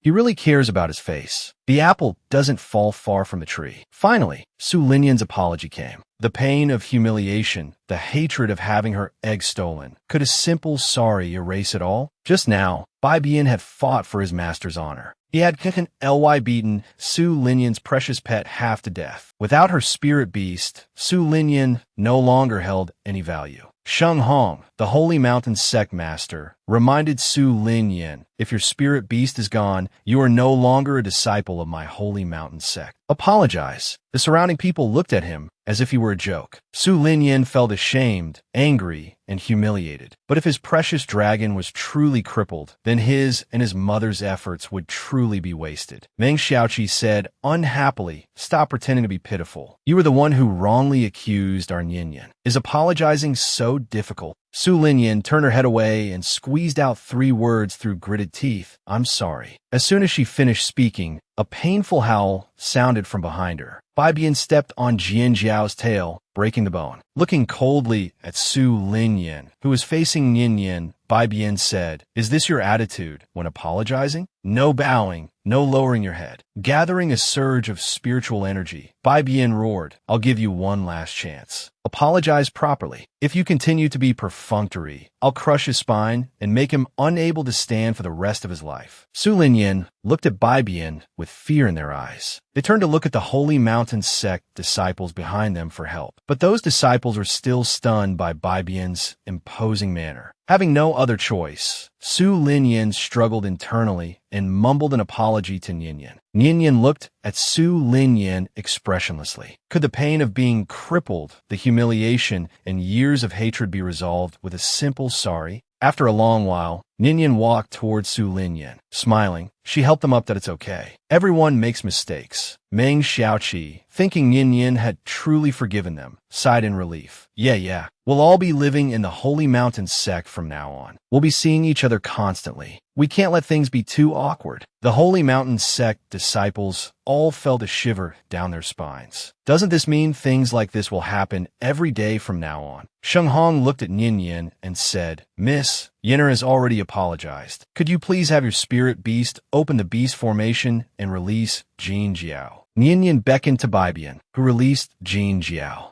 Bai Bian returned to its usual docile manner, flying back to Ninian. With a wave of Ninian's hand, the blue barrier instantly vanished. Sheng Hong walked past Su Linyan and said coldly, "You've truly disgraced the Holy Mountain sect." He gestured to the crowd. "All right, everyone go inside." Su Linyan got up and walked towards the Holy Mountain sect with the group. As they passed by Ninian, Ninian whispered, "I won't forgive you." "Never." Su Linyan's eyes widened in anger at Ninian's words, their face contorted. Overcome with rage, they coughed up a mouthful of blood. "A cub delivered right to my doorstep. Should I take it? But it's a divine beast that can transform into a human." After the series of events, Ninian finally entered the Holy Mountain sect. This chain of events made the Holy Mountain sect disciples somewhat resentful towards Ninian. Meng Xiaoqi put her arm around Ninian's shoulder. "Little junior sister, let's go in. Don't mind them." Just as they entered the gate, Ninian felt as if she had been scanned by an invisible wave. "Whoa, isn't this just like the automatic scanner at the airport? You even need a ticket to enter. Anyone below a certain cultivation level can't get in." Meanwhile, behind a pillar outside the Holy Mountain sect, a little boy peeked out his head. His eyes were full of longing. "Oh no, what should I do? Those two beside her are so strong. They definitely won't let me follow them." Suddenly, an idea struck him that I'll just transform back to my original form and go in. My original form isn't noticeable, and that broken gate won't be able to stop me. The boy hiding behind the pillar transformed. Poof! A tiny fist-sized snail appeared on the ground. The little snail was brimming with confidence, a confidence stemming from being the top dog among the snail lineage. He was certain he could impress Ninian and become her contracted beast. The little snail wiggled its antennae, giving itself a pep talk. Go, go, go. Let's go. And so, with unwavering determination and momentum, the cute little snail slowly crawled into the Holy Mountain sect. Inside, several sets of Holy Mountain sect disciple uniforms were laid out in front of Ninian. Ninian raised an eyebrow. "What's the meaning of this?" The elder in charge of receiving them said impatiently, "Naturally, you must wear our disciple uniforms when you're in our Holy Mountain sect." He's impatient? Ninian was even more displeased. "Firstly, I'm not your disciple. Secondly, these clothes are ugly. They're not as good as my own." Wang Ergo also complained, "Yeah, how am I supposed to work out in these? These clothes make even men look girly." The Holy Mountain sect disciples' faces darkened, and they were about to speak when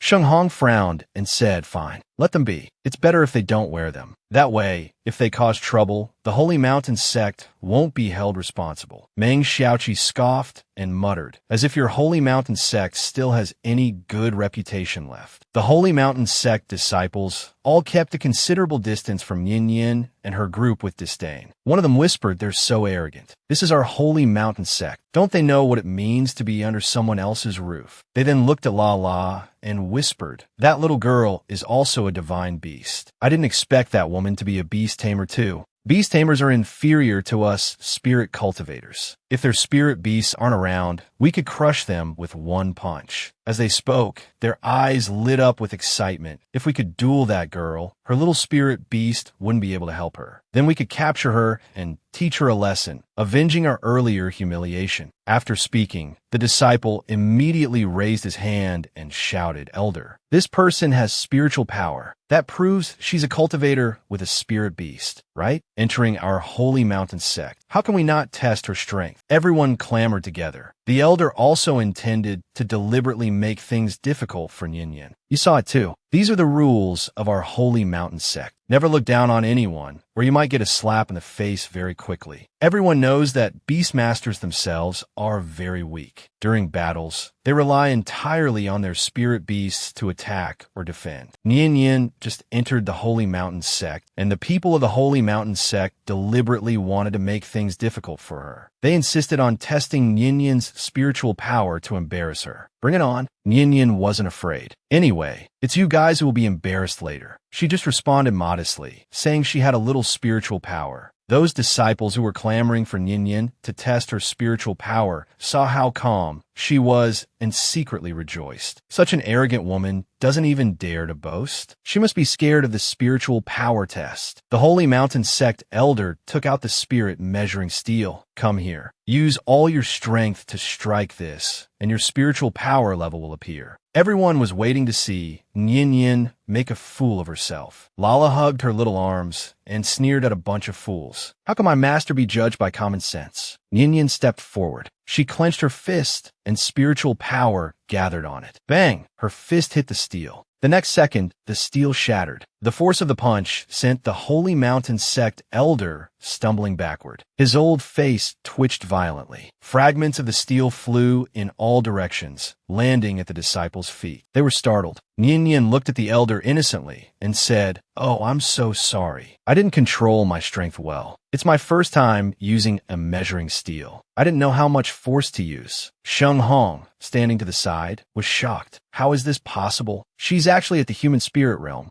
Nyin Yin asked, "How much does the steel cost? Just tell me. I'll pay for it." The elder's expression darkened. "What do you mean by that? Does our Holy Mountain Sect lack a single steel?" The disciples behind him pointed at Nyin Yin and shouted, "Why didn't you say you were at the human spirit realm earlier? You did that on purpose." Wang Ergu was instantly furious. He raised his large fist and said, "My little junior sister already said she would pay. Why are you still yapping?" Nyin Yin frowned. "The people of the Holy Mountain Sect are really so long-winded. Are we testing or not? If not, just take us to our accommodations." The elder gritted his teeth. "Test. I want to see if this person is truly at the human spirit realm." He quickly conjured a better steel and presented it before Nyin Yin. All eyes were fixed on her, including Sheng Hong. He kept observing Nyin Yin.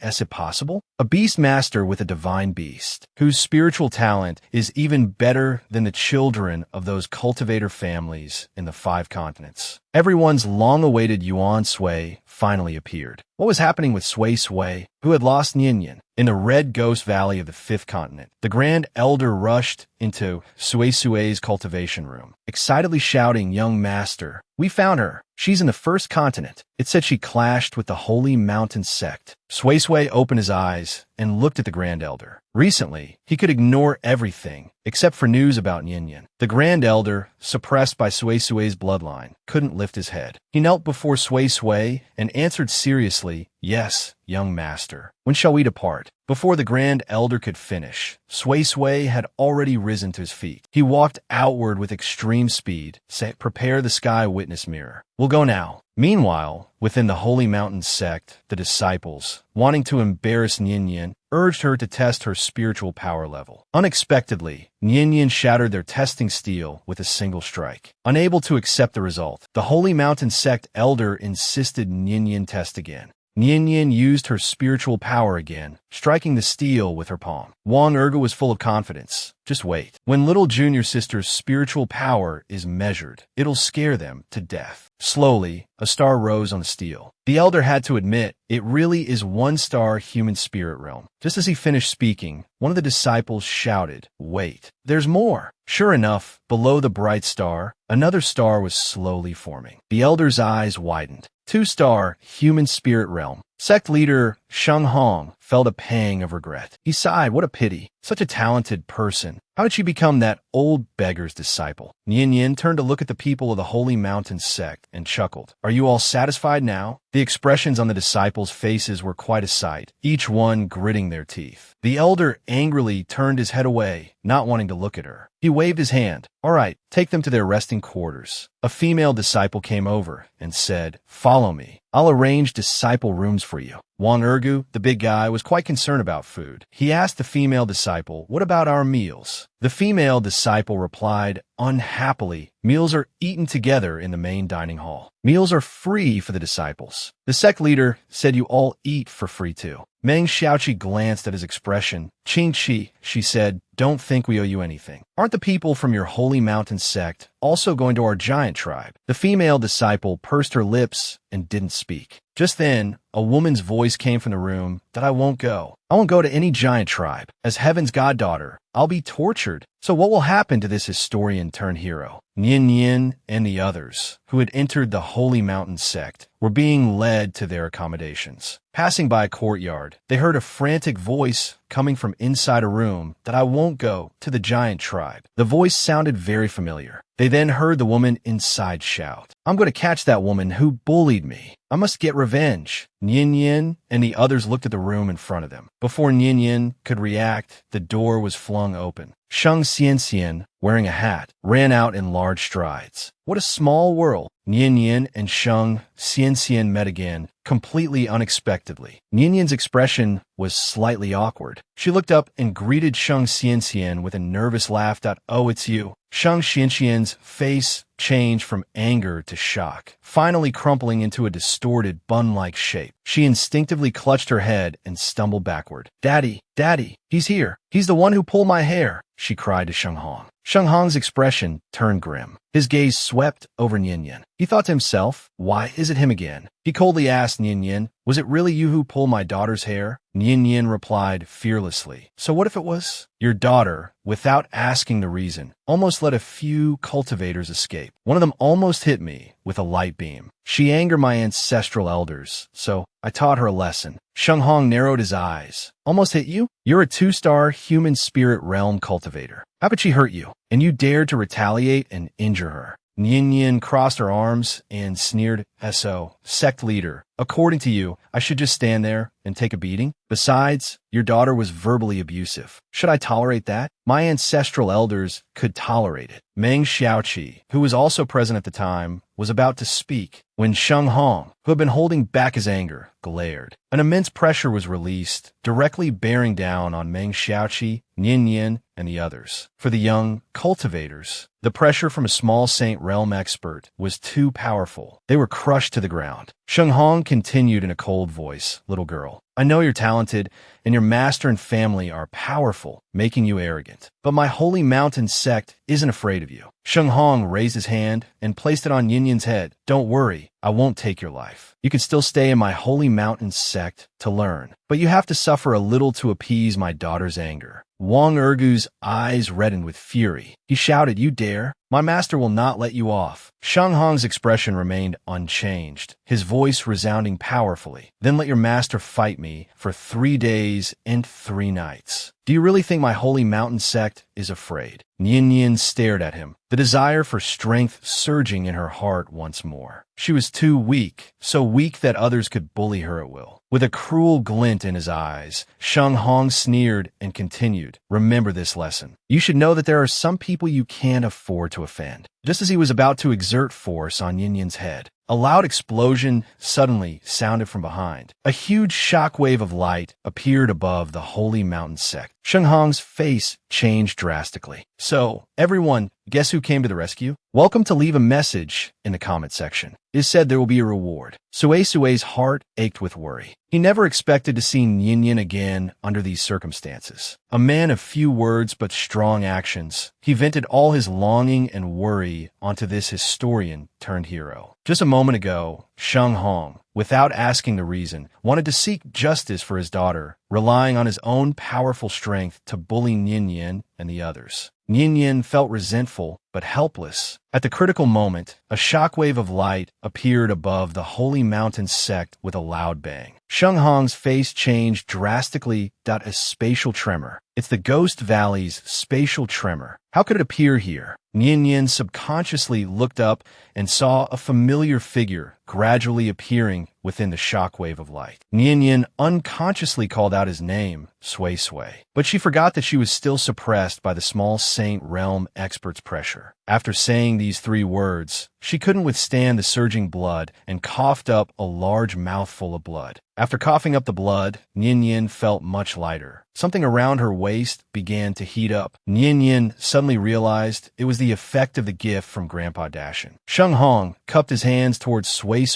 "I am Sheng Hong, sect leader of the Holy Mountain sect. May I ask who you are?" Sui didn't answer him. He looked at Nian Yin, the person he cared about most, who had just been suppressed and had coughed up a mouthful of shockingly bright blood. His expression suddenly darkened. Countless formations instantly condensed. An elder rushed forward, blocking Sheng Hong. "Sect leader, be careful." In the next moment, sharp beams of light, as if crazed, fiercely attacked Sheng Hong, forcing him to dodge. Unable to evade completely, Sheng Hong scrambled to his feet, his whole body radiating a gloomy and unrestrained aura. "How dare you in my Before he could finish speaking, more than a dozen light beams struck his head. Sheng Hong couldn't help but feel terrified. How can this person condense formations so quickly? How can he be so powerful? The elder anxiously shouted, "Sect leader, we are not afraid of these formations, but the disciples cannot withstand them. If these grand formations fall, the holy mountain sect, I'm afraid it will become a desolate ruin."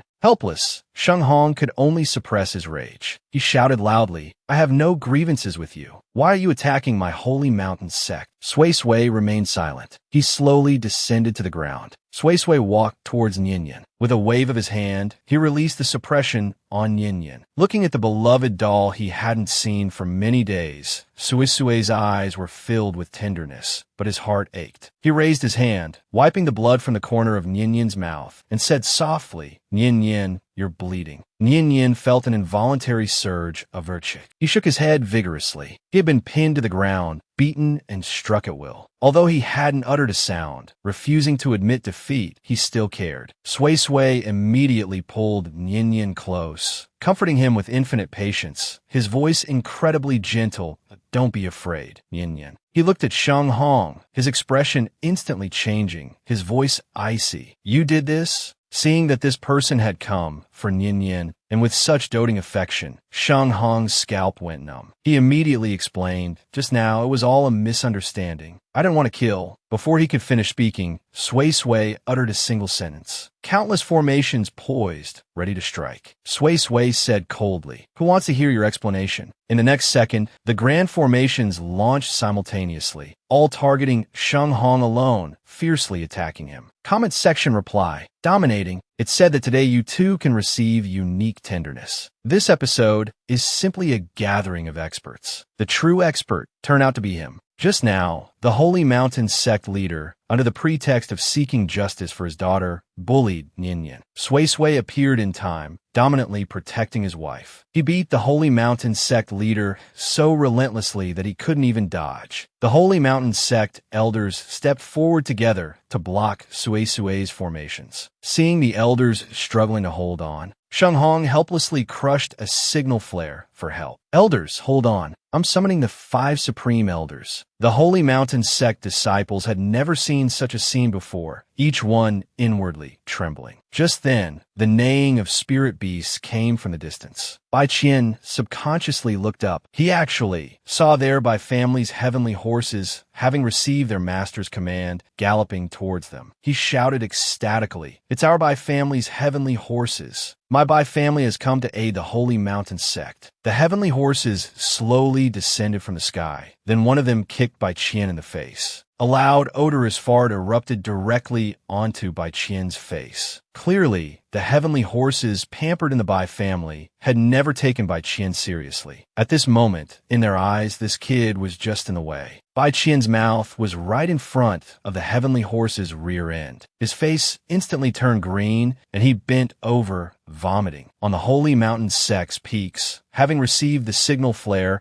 5 colorful spiritual lights appeared simultaneously. Those old monsters who had been in seclusion, having received the signal, rushed towards them. Sheng Hong anxiously said, "Supreme Elders, I'll explain the details later. Right now, the Holy Mountain sect is facing a great calamity. Please help." As soon as Sheng Hong finished speaking, with the combined efforts of the Supreme Elders, 5 powerful spiritual forces struck Sui's formations. Sui pulled Nian behind him, a hint of mockery in his cold eyes. He sneered, naive. He tightened his grip on the spiritual energy in his hand and softly shouted, "Explode." In the next second, the fragmented shards of the light beams exploded in midair. Sheng Hong still couldn't avoid being hit, coughing up a mouthful of blood. His eyes were red-rimmed, and his face contorted as he said, "Supreme Elders, help me kill this person." But in the next moment, an aged hand pressed down on his shoulder. The old man said in a calm, aged voice, "Sheng Hong, calm down." The newcomer was the former sect leader of the Holy Mountain sect. Seeing the newcomer, all the Holy Mountain sect disciples' faces were filled with ecstatic expressions. "Former sect leader, you must have reached the peak of the small sage realm by now. Sheng Hong gritted his teeth, his eyes red. Master, why are you stopping me? The former sect leader didn't answer him. Looking at Sui Sui, he said, Young friend, since you've brought quite a few people, why don't you all come out? The next second, a hearty laugh rang out as the Grand Elder appeared with a group of Red Devil Valley disciples and experts. Ha! My hiding sky town still can't escape the old sect master's eyes. Indeed, more reliable than that Sheng Hong kid. The old sect master continued, and that giant tribe friend hiding in the shadows, come out as well. I'm old, so I won't go looking for each of you one by one. Nian Yin's old beggar master appeared with his familiar tune, rubbing the dirt on his neck. Hey, you old geezer, you're still alive. If you come out earlier, wouldn't this whole thing have been avoided? The old sect master's eyes were somewhat cloudy, but no one present dared to underestimate him. If I hadn't come out, I'm afraid my holy mountain sect would be gone. It is said that those who comment beautiful in the comment section will receive help from a benefactor today. A just person need not fear the shadows. Right and wrong become clear at the critical moment. Just now, Sui Sui caused chaos in the Holy Mountain sect. Seeing that sect leader Sheng Hong couldn't hold on any longer, the Peak Divine Realm old sect master stepped in to support him. Nian Yin's old beggar master put on an innocent look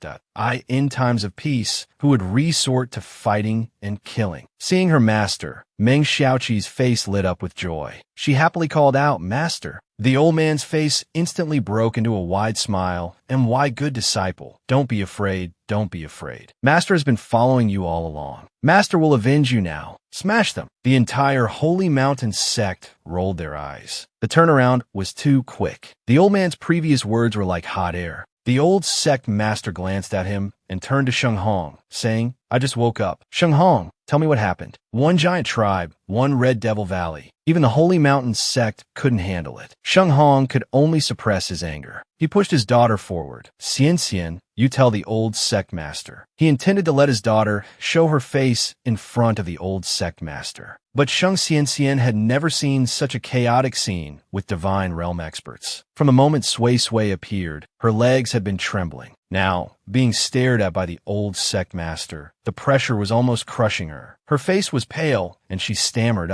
he bullied me. Seeing that Sheng Xian couldn't get a coherent sentence out, Sheng Hong said with an embarrassed face, Xianer, don't be afraid. Tell the truth. The old sect master will uphold justice for you. Sheng Xian pointed at Nian Yin and said, Old sect master, you must avenge me. She kept repeating these two sentences. The old sect master shook his head in disappointment. Sheng Hong immediately explained, Master, please don't be angry. Xianer is a bit frightened. Please forgive her. Nian Yin grew impatient. This matter couldn't drag on any longer. She was still in a hurry to go to the library to find a way to break the demonic sword seal. She simply walked towards the old sect master and said, The matter arose from a grudge between me and this young lady. Let me explain. Only then did the old sect master look at Nian Yin seriously. Young lady, tell me. I will handle it fairly. In a few sentences, Nian Yin explained the whole story clearly. Even though a Peak Divine Realm expert stood before her, she showed no fear compared to Sheng Xian. The old sect master looked at Sheng Xian, his tone displeased that, yes, what she said true? You not only failed to inquire about the reason and almost let the breath master escape, but you also almost injured others. Being stared at by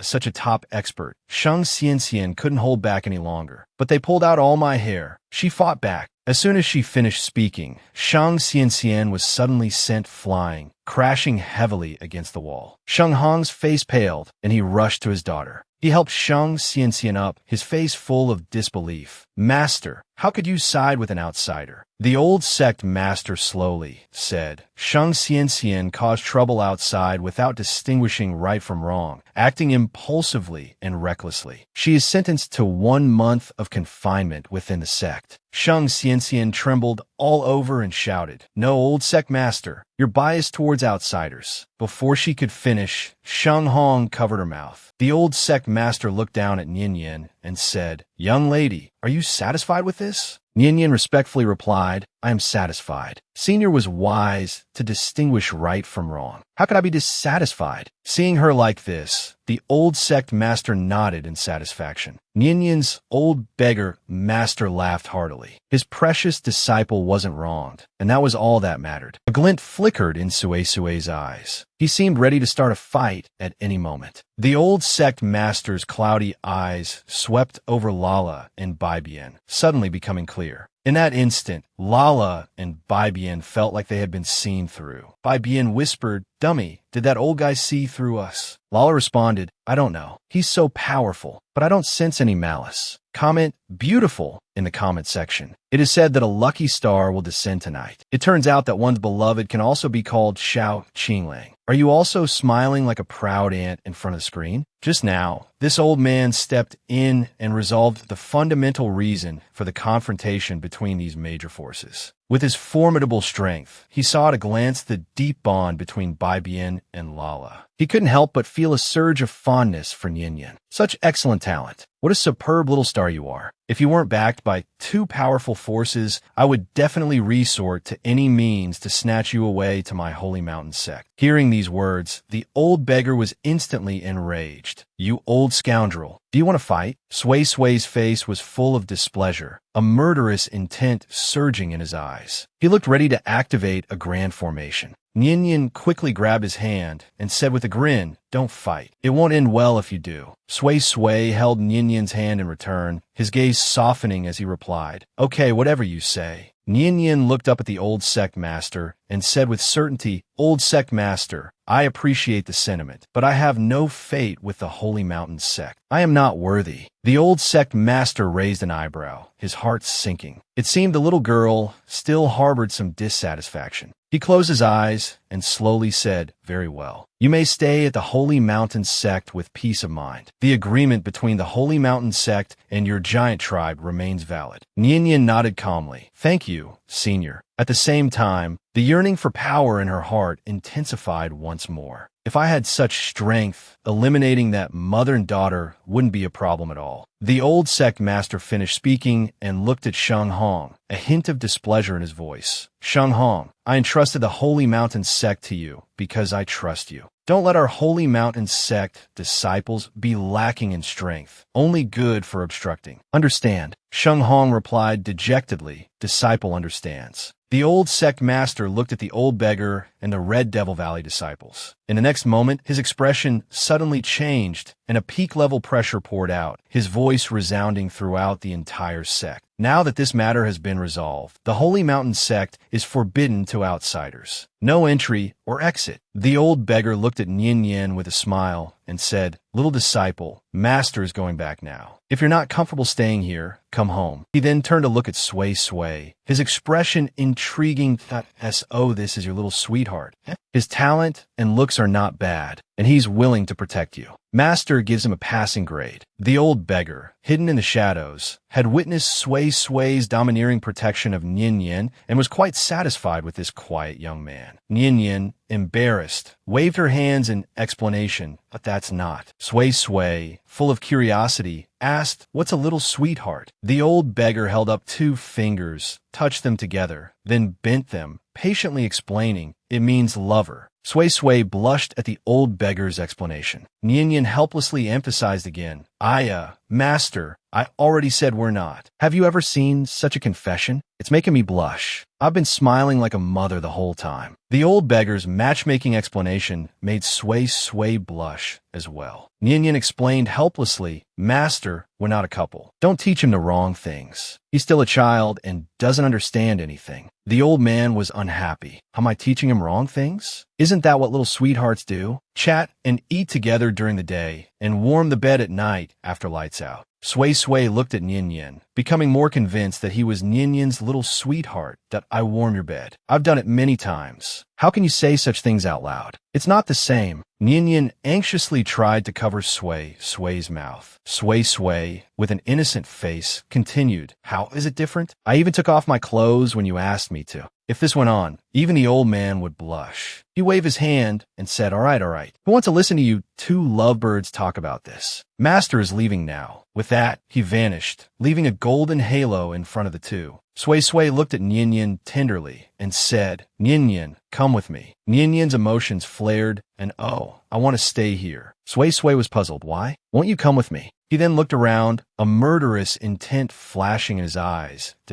Oh, you like this place that much? The elder jolted, suddenly realizing that if they didn't leave, another disaster might occur. Young master, let's go outside first. He simultaneously winked at Nian. Miss Nian, please escort our young master out. There are some things you might not want to say in front of these disciples. It's better to talk outside. She turned to Meng Xiaoqi and said, Senior sister, you go to the accommodations first. I'll talk to him for a bit and then come. Lala and Baibian followed behind Sui Sui and Nian, glaring at Sui Sui. Lala rubbed her little fists. That stinky man is being all lovey-dovey with our master. Annoying. Watching their departing figures, Sheng Hong said unwillingly, Master, are we just going to let this go? The old sect master stared at Nian for a long time. He sighed, such a good child. It's a pity she's not from our holy mountain sect. He then looked at the ruins left by the battle and said, Sheng Hong, you're the sect leader. You must be more rational, reasonable, and magnanimous than others. Our holy mountain sect isn't someone anyone can bully. That much is true. But all these years, you seem to have misunderstood something. Just because others can't bully us doesn't mean we can bully others. If this is the extent of your magnanimity, the holy mountain sect will surely decline sooner or later. And all the disciples in the sect will learn from your example. Sheng Hong remained obedient and well-behaved in front of the former sect master. The former sect master continued, From now on, I won't be rushing into seclusion. I want to see how the Holy Mountain sect has developed over these years. Go and prepare for the disciple competition. I want to assess the current strength of the disciples. Sheng Hong's heart sank. All the protecting sect elders nodded in agreement. An elder asked, What should the reward for the competition be this year? The former sect master frowned and thought for a moment. He slowly said, Let's grant the final victor access to the scripture pavilion for 2 days. What kind of charm makes him so universally loved and adored? The powerful old sect master of the Holy Mountain sect. The old beggar is incredibly fond of him every year. Just a moment ago, after Sui Sui confessed his feelings to Nian directly and wanted to take Nian away, Nian refused. Seeing Sui Sui's killing intent rise again, threatening to flatten the Holy Mountain sect, Nian quickly pulled Sui Sui to a deserted spot and quietly explained, I'm not staying here because I like it. I want to enter the scripture pavilion here to look up some very important information. Nian decided to come clean and continued, Besides, I have my own things to do. We can't be together all the time. I'm very grateful that you came to save me today, Sui Sui. I will definitely repay you in the future. We are best friends. Sui Sui frowned. He pulled his hand away from Nian's grasp and said unhappily, You are my beloved doll. Who wants to be your best friend? He turned his head, his expression a mix of arrogance and determination. But I want to be your lover. Nian blushed that you're really learning bad habits from my master. They immediately explained, Don't listen to my master's nonsense. What is he even talking about? The great elder was breaking out in a cold sweat. Taking advantage of Sui Sui's silence, he quickly interjected. He cautiously said, Young master, Nian has important matters to attend to in the Holy Mountain sect. After Nian has finished her business, how about we discuss this further? Sui Sui glared at him. The great elder lowered his head like a child who had done something wrong. Nian breathed a sigh of relief. Sui Sui didn't respond, seemingly acquiescing. Nian prepared to return with Baibian and Lala. They advised Sui Sui, if you have something to do, you can go and take care of it yourself. You don't have to. Before Nian could finish speaking, a heavenly horse rushed up behind them, causing them to stumble forward. Nian turned around to see, Isn't this the Bai family's heavenly horse? Baibian and Lala blocked the heavenly horse. They had sensed a faint demonic beast aura since earlier. They hadn't expected it to be a heavenly horse. Seeing Lala and Baibian, the heavenly horse showed a look of terror. Baibian hugged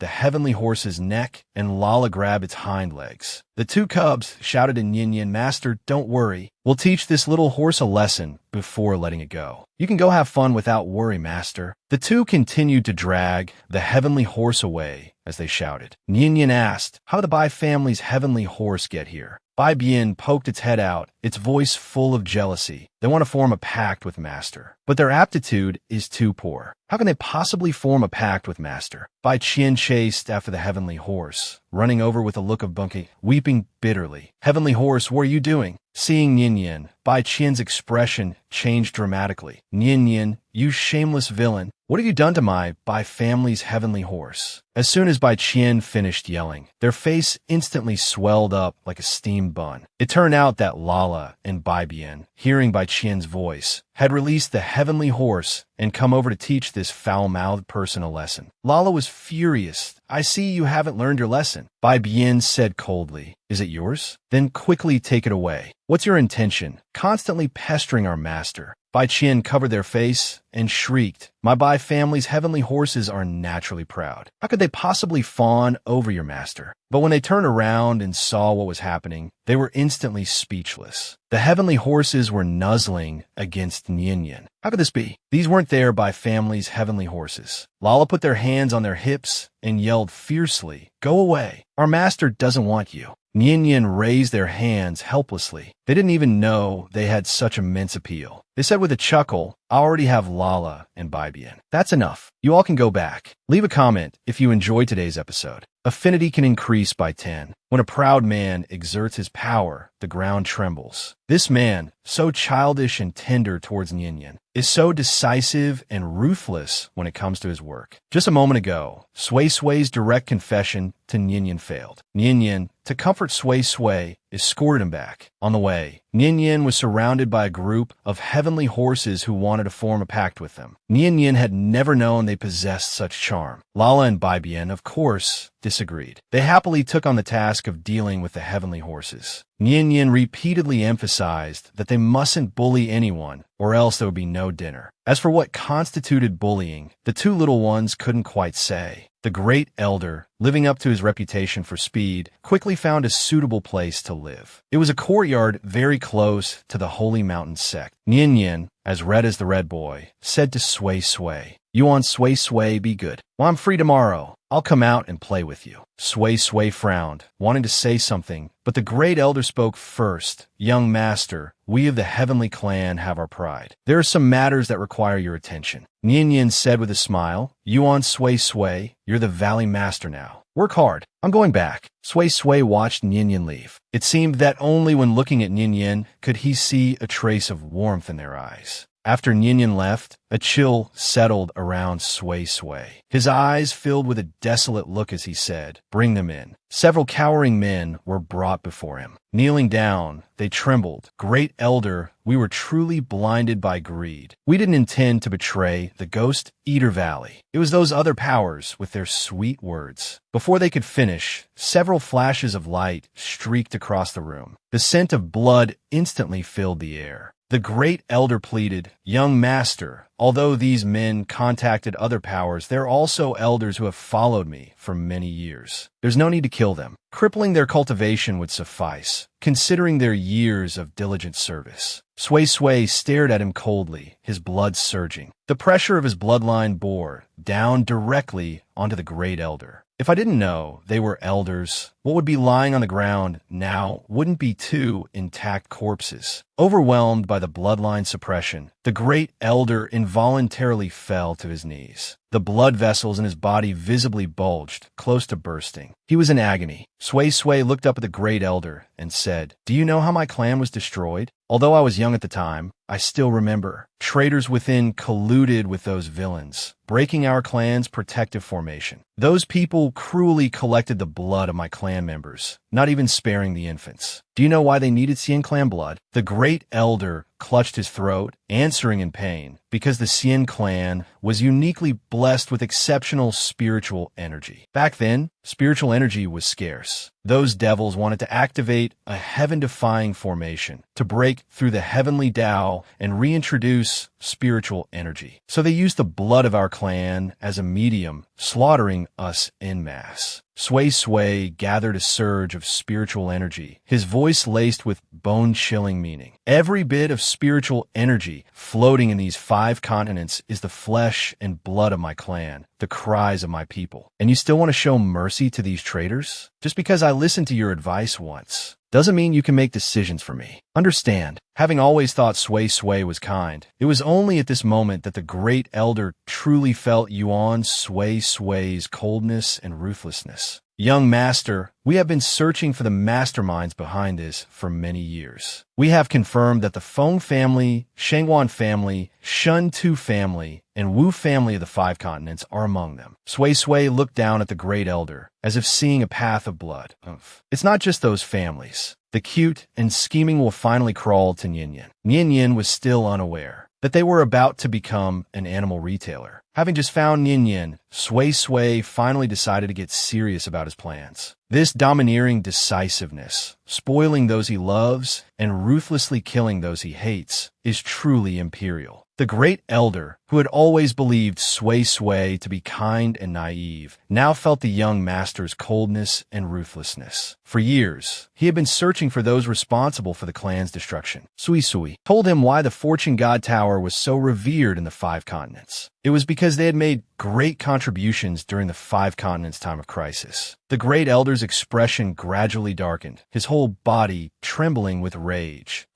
They made great contributions by slaughtering my clan. No wonder they were so tight-lipped after making such a great contribution. Everyone only knows that the depleting spiritual energy suddenly returned, and they all thanked them. Sway Sway turned to him. It's good that you've finally understood. No rush. We'll take them down one by one. Find a way to break the seal on by 2 Mountain. He looked at the traitors and asked, so, which powers did these people collude with to betray the Ghost Eater Valley? The great elder immediately took out a list from his robes. They're all here. They're all relatively large powers. Sway Sway stared at the list of powers, letting out a cold laugh. Good. Then let's collect some interest first. Since Nian Yin isn't here and I'm bored, I'll go and pay those powers a visit. At this time, Awa was struggling to climb into the Holy Mountain sect. Having returned to his original form, he was drenched in sweat. Suddenly, that familiar, pleasant scent drew closer and closer. He looked up excitedly. It was Nian Yin rushing towards the Holy Mountain sect. He was running so fast that he didn't notice little Wawa. Wawa was thrilled. Finally found you.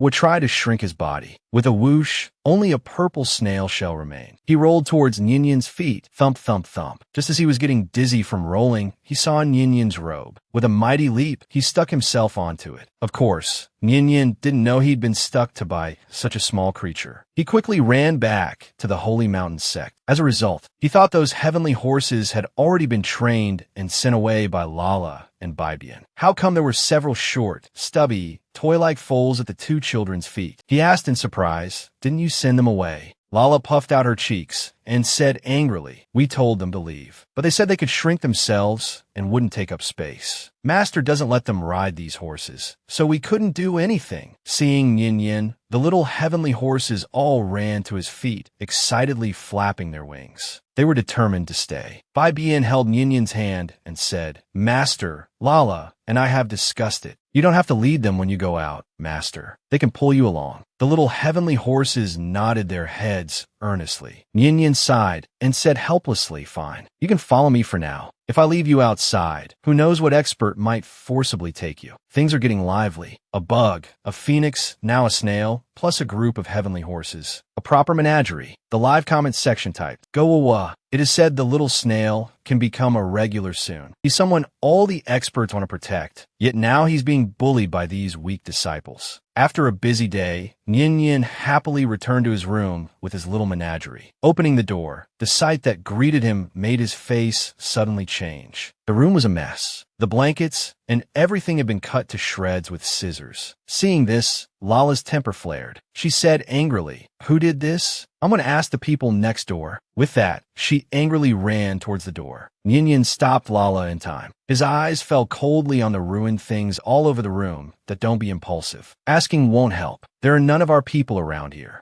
Just then, sarcastic voices sounded from outside the stone-doored. "Oh my, what happened here?" A male and a female disciple stared at Nian, their eyes full of malicious glee. The female disciple continued, "Could it be that your familiars ruined all the things the Holy Mountain sect prepared?" The male disciple echoed, "I think so. Other summoners' familiars are all well-behaved, but the ones he raises have no manners, always fighting and killing." Lala, already on the verge of exploding, couldn't stand this provocation. Her eyes narrowed, and flames ignited around her. She glared fiercely at the two and snarled, "What did you say?" The two disciples were startled. This little girl was also a spirit beast. The female disciple said haughtily, "What? Are you going to hit us? Let me tell you, you are in the Holy Mountain sect now, and you must abide by the rules of the Holy Mountain sect." Whoa, hidden in Yinyan's robe, touched his two little antennae together. He poked his head out angrily, looking at the people in front of him. Asterisk conf. After these people go to sleep, I'm going to pay them a visit. Asterisk more and more Holy Mountain sect disciples gathered around, relying on the fact that Ninian couldn't just attack anyone within the Holy Mountain sect. They all revealed mocking and gloating expressions. "Get out of our Holy Mountain sect. We don't welcome you." They assumed Ninian could only swallow this humiliation. Bibian gripped Ninian's hand. "Master, let's tell the old sect master." Ninian remained calm, his expression showing no trace of anger. He said to Bibian, "No need. I have other ways." Then, with a bang, the door slammed shut. The disciples' laughter became even more arrogant. "Coward, scared as a mouse. I knew it. This woman is all talk. Without those men protecting her, what use is she?" The voices outside grew louder and louder. They said every nasty thing they could think of. Lala's face flushed red as she listened inside. She couldn't take it anymore and was about to rush out again when Bibian held her back, her gaze steadied at "Let's wait for Master's instructions." Ninian completely ignored their taunts. He pulled something out of his pocket, a red wooden flute given to him by Grandpa Dashin. Ninian's eyes lit up. It was a medium-grade group attack magical artifact that he could use. There was also a large seed emitting warm bubbles. It was this seed that had grown hot before, quickly healing the wound Shang Hong had inflicted on him. The disciples outside were still clamoring. The heavenly horses couldn't stand it anymore. They returned to their normal size, pushed open the door, and carried out the shredded belongings on their backs. The disciples quickly started laughing again.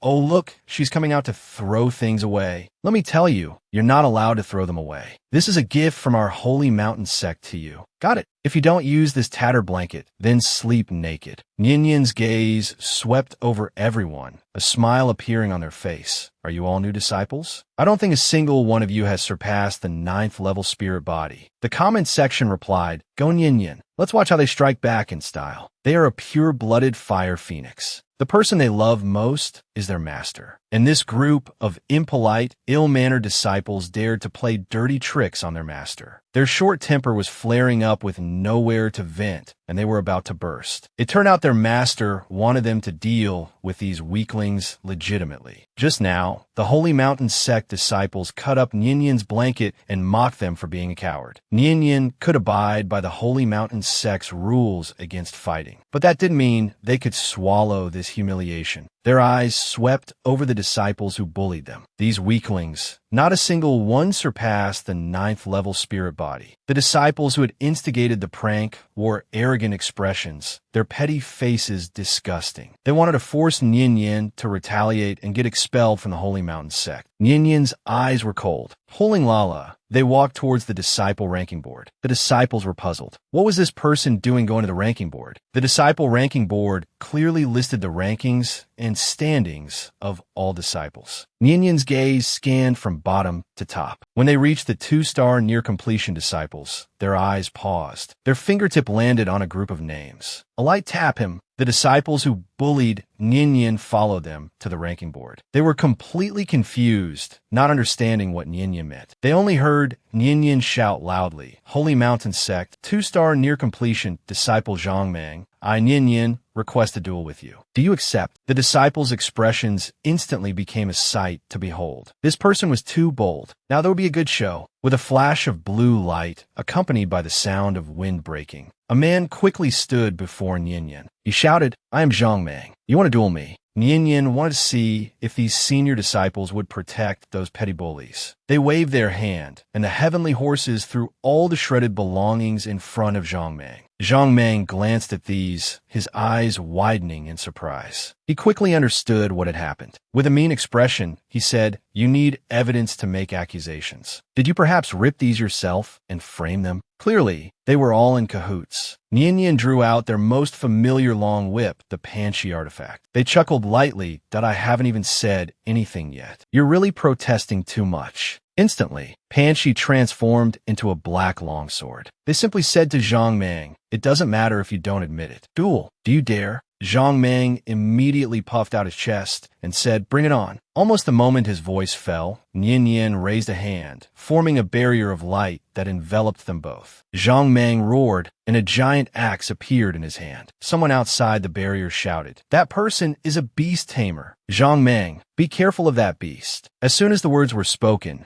Zhang Mang raised his giant axe and swung it fiercely towards Nian. The enormous axe head was about to fall on Nian's head. A small, chubby hand directly caught the giant axe. Lala, finally able to vent their pent-up anger, looked excitedly at Zhang Mang. "Haha, finally, it's my turn," Lala shouted, and countless flames erupted from their body. All their strength instantly converged into their fist. With a heavy punch, they slammed into Zhang Mang's head. With a thud, the tall and large Zhang Mang was sent flying by Lala. Lala's eyes were filled with rage. They shouted, "You disciples use such despicable means to bully my master. Today, I'm going to burn off all your hair." If it hadn't been pushed to the brink, how could a 2-star near completion dare to risk challenging a 5-star near completion? Just now, these disciples had used underhanded tactics to bully Nian. Lala raged on the dueling platform against Holy Mountain sect disciple Zhang Mang. These disciples ganged up and used dirty tricks to bully their master. Today, they were going to burn off all their hair to vent their master's anger. With a boom, the flames subsided. The disciples couldn't help but exclaim, "Whoa." They saw Zhang Mang standing naked on the platform, not only covered in wounds, but also completely hairless. He no longer resembled the burly, tall senior brother from before. Lala stamped their foot. Lala kicked Zhang Mang in the chest, yelling, "Drop dead." Everyone knew that the Blood Phoenix clan, besides possessing fire that could incinerate all things, also possessed strength surpassing that of other spiritual roots. This kick from Lala, combining immense strength with raging flames, caused explosions wherever it landed. The weakest disciples who had bullied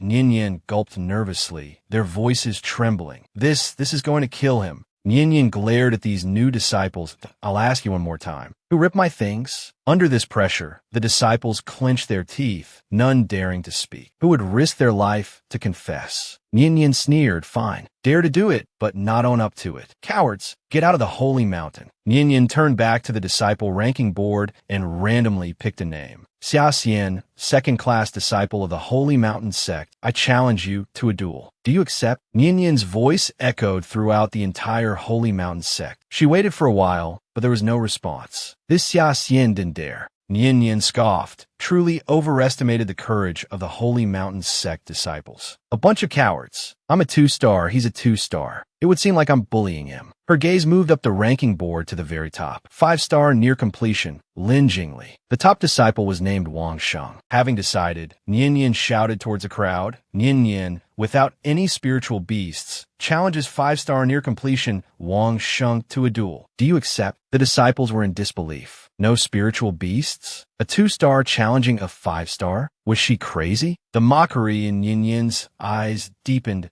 "Oh, even like this, none of you dare to answer?" As her voice fell, a tall, grim-faced man appeared beside Nian. "An oh spiritual beast? Are you looking to die?" It was Wang Sheng. Nian said deliberately, "Then, to be fair, I'll bring my spiritual beast and fight you." Wang Sheng's expression immediately changed. Bringing a spiritual beast? Wasn't that asking for his life? Zhang Mang was still lying in bed, likely unable to get up for 2 months. Seeing Wang Sheng's awkward expression, Nian flicked her whip and laughed. "Forget it. I'll go easy on you. Let's fight like this." Lala clutched their stomach, laughing at a 2-star going easy on a 5-star. Shameless. Wang Sheng's face darkened. "You're asking for it. I'll beat you to a pulp today." With that, Wang Sheng's 5-star near completion spiritual energy condensed into a spiritual armor. The spiritual pressure stung Nyenyen's face. 2-star near-completion spiritual armor gradually covered Nyenyen as well. Wang Sheng launched a ferocious attack. Just as his sword was about to pierce Nyenyen's body, she sidestepped with a swift movement. The sword passed straight through her afterimage. Wang Sheng was startled. An afterimage? You've cultivated a speed-enhancing technique. What's the most thrilling? Challenging the impossible creates miracles. Just now, Nyenyen challenged a Holy Mountain sect disciple of the same level and instantly defeated them. No other disciples of the same level dared to challenge her. She skipped 3 levels and chose to challenge 5-star near-completion Wang Sheng. Wang Sheng's sword was about to pierce Nyenyen, but he only hit a shadow. Wang Sheng couldn't believe it that you've cultivated a speed-enhancing technique. At this moment, Meng Xiaoqi and the others squeezed through the crowd. Seeing Nyenyen's swift afterimage, Meng Xiaoqi shouted, "Junior sister, well done. Use the divine steps master taught you and break through that bastard shell." How embarrassing. A 5-star only dares to fight a 2-star. You Holy Mountain sect disciples are all a bunch of turtle eggs. Meng Xiaoqi grew more and more excited as she scolded. Even if you win, I still look down on you. She turned to the surrounding Holy Mountain sect disciples and asked with feigned kindness, right? Wang Sheng was enraged. He swung his sword, creating hundreds of sword shadows, and roared, "Trivial tricks. I don't believe you can dodge this." Countless sword shadows flew towards Nyenyen. This time, Nyenyen didn't dodge. She swung her coiled whip forward. The whip seemed to come alive, transforming into numerous snake shadows, baring their fangs and lunging at Wang Sheng's sword shadows. They accurately bit onto the swords. The disciples below gasped. She has a near-completion level medium-grade magical tool. Before they could react, Nyenyen's other hand produced the red wooden flute given to her by Grandpa Deshawn. Existence is reasonable. It was time to show her true skills. The Holy Mountain sect disciples were shocked again. Another medium-grade magical tool. Was this woman a landlord's daughter-in-law? Wang Sheng, who had thought he could easily defeat her, now realized he had underestimated her. He shuddered, increasing his attack on Linley. Wang Sheng yelled, "Die!" Instantly, countless sword shadows flew towards Nyenyen. Nyenyen closed her eyes, pouring spiritual energy into the wooden flute. But the flute greedily absorbed Nyenyen's spiritual energy, tearing at the space around her. She hadn't expected this magical tool to be so powerful, requiring so much spiritual energy to activate. Wang Sheng lunged forward, striking a ferocious and invincible pose as he thrust towards Nyenyen. Laughter rang out. His fierce charge slowed down, as if he'd entered space, his speed reduced by more than 10 times. Even his voice slowed, "But you're dead." Everyone's eyes widened. Today was another day of learning something new. They could hardly believe it. Lala and Baibian were stunned. Master is so cool. This magical tool is amazing. It can make the opponent slower than a turtle. Amidst everyone's shock, Nyenyen moved, not using divine steps. Her speed wasn't affected, but instead increased. She landed a heavy punch on Wang Sheng's chest, followed by countless more punches to his face. Wang Sheng, enraged, struggled to speak. "Just wait until your delay ends. I'll easily kill you then." Nyenyen gathered her spiritual energy again, the spiritual pearl within her rapidly circulating. She had endured so much in her 18 years. She remembered the 3 months of relentless torment and training by the old witch. If you want to be stronger than others, you must constantly surpass yourself. Fight with your life. When others can't endure, you endure. Then victory will be yours. She abruptly opened her eyes, her aura powerful. With a mighty roar, she shouted, "Break!" A booming sound erupted, and the surrounding spiritual energy began to boil, swirling around Nyenyen like a hurricane, rising into the sky. The Holy Mountain sect disciples' jaws dropped. A breakthrough. She actually broke through during battle. The comments section exploded. A miracle. It said a true miracle will happen today. What kind of crazy move is this? In broad daylight, Su Lingyan suddenly went mad. With the appearance of our goddess, everyone's jaws dropped. Just now, 2-star near completion Nyenyen challenged 5-star near completion Wang Sheng. What seemed impossible, Nyenyen leveled up in the face of adversity. With a roar of break, the surrounding spiritual energy began to boil, swirling around Nyenyen like a hurricane, rising into the sky. The Holy Mountain sect disciples were stunned. She broke through during battle. A massive spiritual energy vortex formed in the air like a giant tornado. Using the tornado as cover, Nian Yin seized the opportunity and rushed towards Wang Sheng, landing punch after punch, each one drawing blood. "You want to break my hand?" Nian Yin, eyes red, slammed her fist onto Wang Sheng's hand. "You want to break my leg?" She kicked his leg bone. Wiping the blood from her mouth, she sneered, "Did you think you, a 5-star, could definitely kill me? Let me tell you, killing you is easy." Nian Yin's smile startled Wang Sheng that you're a pretty good stepping stone. Looking at the immense spiritual energy in her hands, she thought about why she had to fight stronger opponents. It was because she felt stuck at the peak of 2-star. Only by fighting stronger opponents could she advance. It seemed to be working. Waves of spiritual energy surged towards her. Nian Yin calmly approached Wang Sheng and kicked him out of the arena. The disciples outside didn't dare to even help him. Just then, in the western corner, a small tornado also spiraled upwards. The Holy Mountain sect disciples looked on in surprise. "Isn't that Su Lingyan's room? That fluctuation.is a breakthrough approaching." Bing Yin scowled in that direction. "It seems Su Lingyan is breaking through." Now that the Bai family was destroyed, the Empress, fearing her daughter would be bullied, refined spiritual energy acupoints for her, forcibly increasing her spiritual power. After being provoked by Nian Yin and Bai Bian, Su Lingyan swallowed the Empress's heart blood, her power directly reaching 1-star near completion.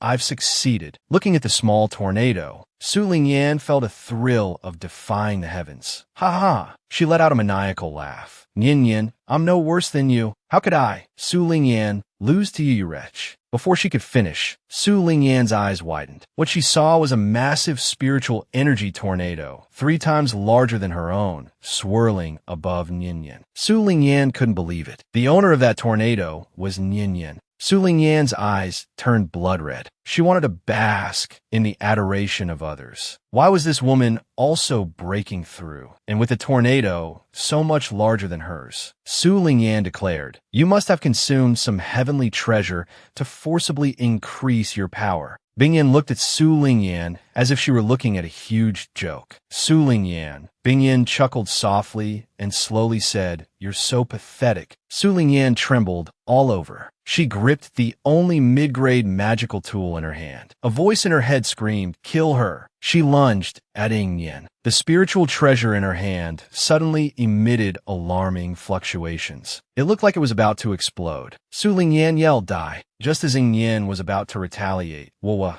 who had been hiding in the hem of her skirt, slowly poked its little head out. "Ha ha! I, the great Wagad, finally have a chance to make my entrance." Just as Su Lingyan's magical tool was about to hit Ying Yin, her eyes widened and invisible snail vortexes shot out from her pupils. Then, Ying Yin watched as Su Lingyan, as if suddenly depressed, stopped in her tracks. Su Lingyan ripped open her clothes and stuffed the about-to-explode spiritual treasure into her own chest. Like a fool, she clapped for herself, drooling and laughing. "Su Lingyan is the best. I'll blow myself up." Everyone was stunned. Was this person crazy? Comment section reply, "Amazing. Good luck will follow you today." The great Wagad's appearance instantly shocked everyone. Woa's single action had completely plunged Su Lingyan into the abyss. Just moments ago, Su Lingyan had consumed the spiritual power and lifeblood refined for her by the Empress, advancing to 1-star human spirit realm. Thinking of the admiring gazes she would receive, she was practically on cloud 9. But then she saw Ying Yin directly jump 3 levels to 5-star human spirit realm. Unable to bear the repeated humiliation, Su Lingyan grabbed the only mid-grade magical tool in her hand and charged towards Ying Yin. At the critical moment, Wu made an invisible appearance. In front of everyone, Su Lingyan suddenly went crazy. She actually stuffed the bomb she intended to throw at Ying Yin into her own chest. Watching the magical tool glow brighter and brighter through her clothes, the Holy Mountain sect disciples were stunned. Was there something wrong with Su Lingyan's mind? By the time they reacted and tried to stop her, it was too late. A golden tail suddenly shot out, wrapping around the magical tool. It turned out to be Su Lingyan's still injured golden jiao, protecting its master. But it was too late. The spiritual treasure wrapped in the golden jiao emitted a blinding light. With a boom, the golden Zhao's body was blown to pieces. Its already injured tail was directly severed. Although the golden Zhao had wrapped the magical tool and pulled it away from Su Lingyan, she was still affected by the blast. At that moment, Wu released its control over Su Lingyan. Su Lingyan collapsed on the ground in pain. The mask on her face was also blown away, revealing her already disfigured half-face. The disciples were shocked when they saw Su Lingyan's true appearance. Wasn't the Earth Foundation prodigy supposed to be beautiful and talented? How could it be this monster? Were we all deceived? The higher cultivation senior disciples grew impatient. All right, stop arguing. Save her first. If the sect master finds out about this explosion, he'll skin us alive. Yingyan watched the commotion. She hadn't done anything, and her enemy was already down. What did this have to do with her? The culprit who destroyed her room hadn't been revealed yet. Nana Bibian hadn't had enough fun yet. With a face full of excitement, she shouted, "Come on, keep fighting. Weren't you going to have a real fight?"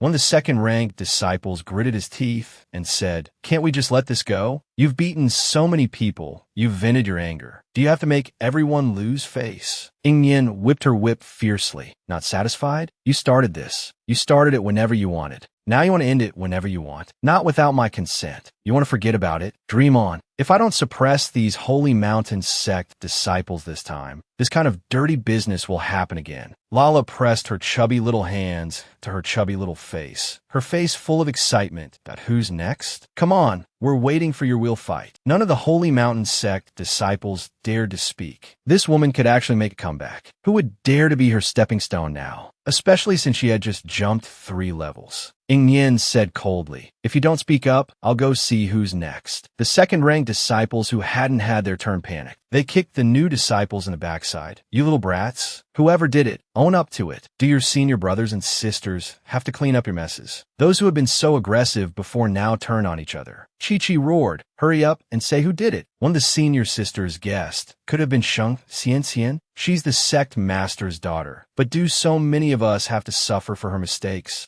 Yingyan watched these new disciples coldly as expressions of terror appeared on their faces. She laughed and asked, "What? Could it really be Sheng Xianxian?" At that moment, Sheng Xianxian, who was kneeling in the ancestral hall, sneezed loudly. Thinking of her once beautiful hair, she gnashed her teeth in hatred towards Yingyan. He had to get back at Yingyan. The more he thought about it, the angrier he got, clenching his fists with a grunt. Just then, an old man with bare arms poked him hard in the back. The old shaman's body jerked. This old man usually sat upright and dignified. When he got angry, the ground would tremble. Yet the disciples under his charge had done something so shameful behind his back. Just now, Yingyan's room had been maliciously defaced. Determined to find the culprit and put an end to this bullying, he clung to his conviction. If no one confessed, he would beat them all until they dropped. The second-ranked disciples finally caved. Who did it? Tell me quickly. Was it Sheng Xianxian? The new disciples were filled with regret. They hadn't expected this woman to be so difficult. In barely audible voices, they mumbled, "Wasn't Sheng Xianxian. It was us. We're sorry."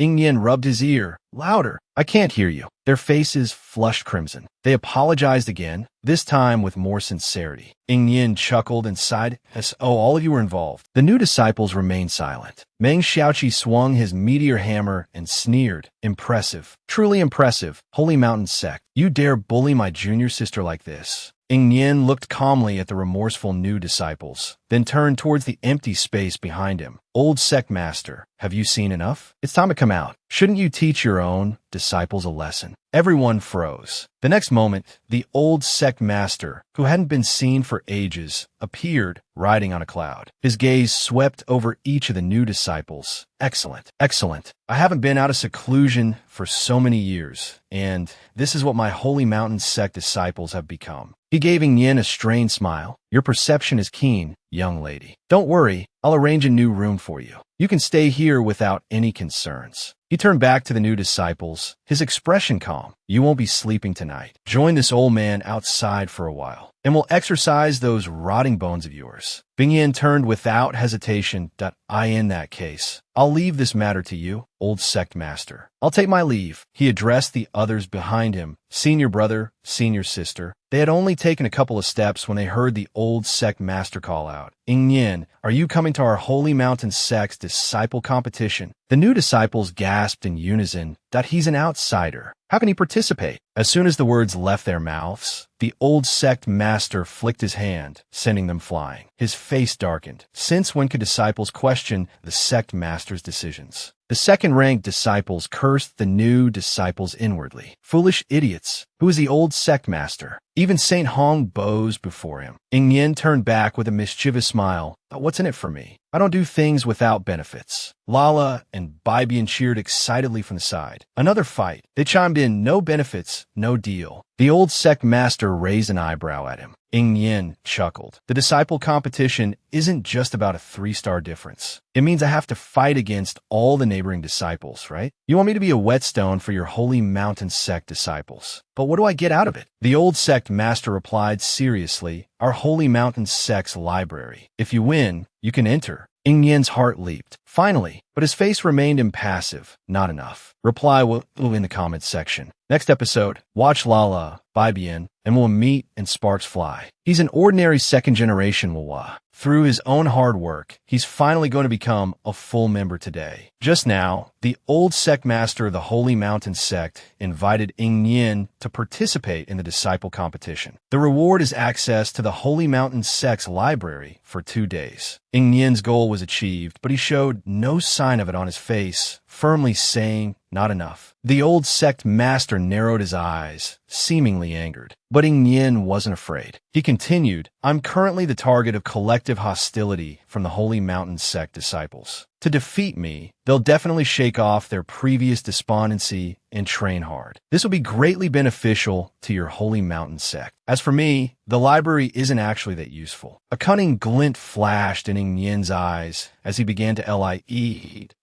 there. Anything more practical? That way, I'll have a real incentive to fight my hardest. After all, it'll be quite taxing for me. The old sect master burst into hearty laughter. Ha! You little rascal, you're quite the negotiator. All right, I'll also arrange 3 separate cultivation rooms for you and your companions within our Holy Mountain sect. How about that? Ing Yin beamed and readily agreed. Deal? Ing Yin went to the newly prepared disciple's room for him. It was much bigger and more spacious than the previous one. The furnishings were also much better. As soon as the door closed, Lala and Bibian's smiling faces fell. The next moment, both of them clenched their little fists and glared fiercely towards Yin Mian's corner. Yin Mian sensed the 2 little ones' malicious intent. Before he could figure out what was going on, 2 chubby little hands attacked his clothes. In the next second, Wu immediately rolled down from the corner, shouting, "Don't hit me." Then, while rolling, he transformed into a chubby little boy, looking about the same age as Bibian and Lala. You're a divine beast? Ing Yin subconsciously asked. Only a primordial beast can shapeshift. If he's not a divine beast, what is he? Then wait, isn't this the boy I saved from the Holy Mountain sect's gate before? Not a divine beast, a bad master. Lala snorted, just a little snail. I could crush his shell with 1 slap. Bibian explained, Master, this is a mutated beast. Bibian looked at Wawa and asked, that thing with Su Ling Yan just now, was that you? Wawa nodded, glancing innocently at Ing Yin. That's what she gets for trying to bully my master. Lala's face darkened, her little temper flaring up again. That who's your master? You can eat whatever you want, but you can't just say whatever you want. These beasts are all so scheming. Lala pushed Wawa towards the door, grumbling, get out. We'll handle things. Master won't get hurt. Wait a minute. Bibian stopped Lala. Looking at Wawa with a scrutinizing gaze, he said, your original form is very weak, but how were you able to control Su Ling Yan just now? I got a little excited. 2 small antennae suddenly popped out from Wawa's forehead. But that's my innate skill, mind control. I can briefly confuse those whose strength is similar to mine, if they're unprepared. Bibian turned to Ing Yin and said, this ability is quite good and very convenient. Master, what do you think? There will definitely be people nearing peak 5-star and above at the disciple competition. They won't know about Wawa's existence. You can use him as an unknown card. Ing Yin looked at what you want to follow me? Wuwa nodded frantically. After I follow you, you'll be an honored guest of my clan. Wuwa said excitedly. Please take me in. No loss, no deception, Ing Yen thought. My father is the clan leader of the Washoe clan. Although our clan's strength is a bit lacking, we're spread throughout the 5 continents. We have very good information. He, Wuwa, was just an ordinary second-generation Washoe. Ing Yen wasn't one to be indecisive. After analyzing the pros and cons, she extended a hand towards Wuwa. This little Wuwa was finally getting a promotion today. Just a moment ago, Bai Bian and Lala had knocked this little snail out from where he was hiding in the corner of Ing Yen's clothes. Wuwa, with his mind control ability, had conquered Ing Yen. Ing Yen decided to keep him by her side as her third spirit beast. Ing Yen took out some necessary items from her spatial ring and raised her hand, drawing a huge formation. Instantly, countless rays of light swirled around her. She said to Wuwa, "Come on, let's make the contract." Wuwa couldn't wait. He rushed into the formation, excitedly shouting, hurry up, master, make me your beast." Lala snorted and slapped Bai Bian, annoyed. "Why did you persuade master?" Bai Bian rubbed his head and kicked back. Turning his back, "I didn't have to persuade master. She would have taken him in any way. Do you think just because master is ours, we can control her decisions?" Then the 2 little ones turned their backs to each other, sulking, their hearts filled with jealousy. Soon, the formation was successfully completed. The white phoenix source behind Ing Yen emitted a warm glow, enveloping Wuwa. The contract was established. Wuwa immediately felt the spiritual energy flowing through his body accelerate, increasing by at least 3 times. Wuwa spun around excitedly. Just imagine what it would be like once Master's strength increased. With Ing Yen's current strength, she could only contract 3 spirit beasts. Any more, and the little phoenix source within her body wouldn't be able to handle it. After signing the contract with Wuwa, Ing Yen suddenly coughed up blood. The 3 little ones' expressions changed drastically. They rushed over to support her. "Master, what's wrong? Are you hurt?" Wuwa immediately used his mental power to scan Ing Yen's body. With this scan, his entire being was stunned. "Master, your internal organs are bleeding so badly. How could you endure this for so long?" Bai Bian and Lala's eyes widened in shock. "Master, why didn't you tell us anything?" Lala touched Ing Yen's arm with distress. "Master, why did you just keep going? It must have hurt so much." Ing Yen used her spiritual energy to nourish her internal organs. She smiled, comforting the 3 little ones. "I'm fine." Wuwa looked at his hands in disappointment, sadly saying, "It's a pity I'm not a healing-type spirit beast. If only I were a healing type." The 3 little ones exchanged glances. The 3 of them are all power attack types. Power attack types are meticulous. Power attack types are useless when it comes to healing, aren't they? Ing Yen saw the 3 of them staring blankly at each other and laughed. "It's okay." She coughed, having just offered comfort, but aggravating her own injuries. Just then, the seed in Ing Yen's pocket suddenly glowed and heated up. A warm current instantly flowed through Ing Yen's body, healing most of her broken internal organs and wounds. Ing Yen's eyes widened and color returned to her face. She was startled and took out the seed. "What is this?" The seed pulsed like a beating heart.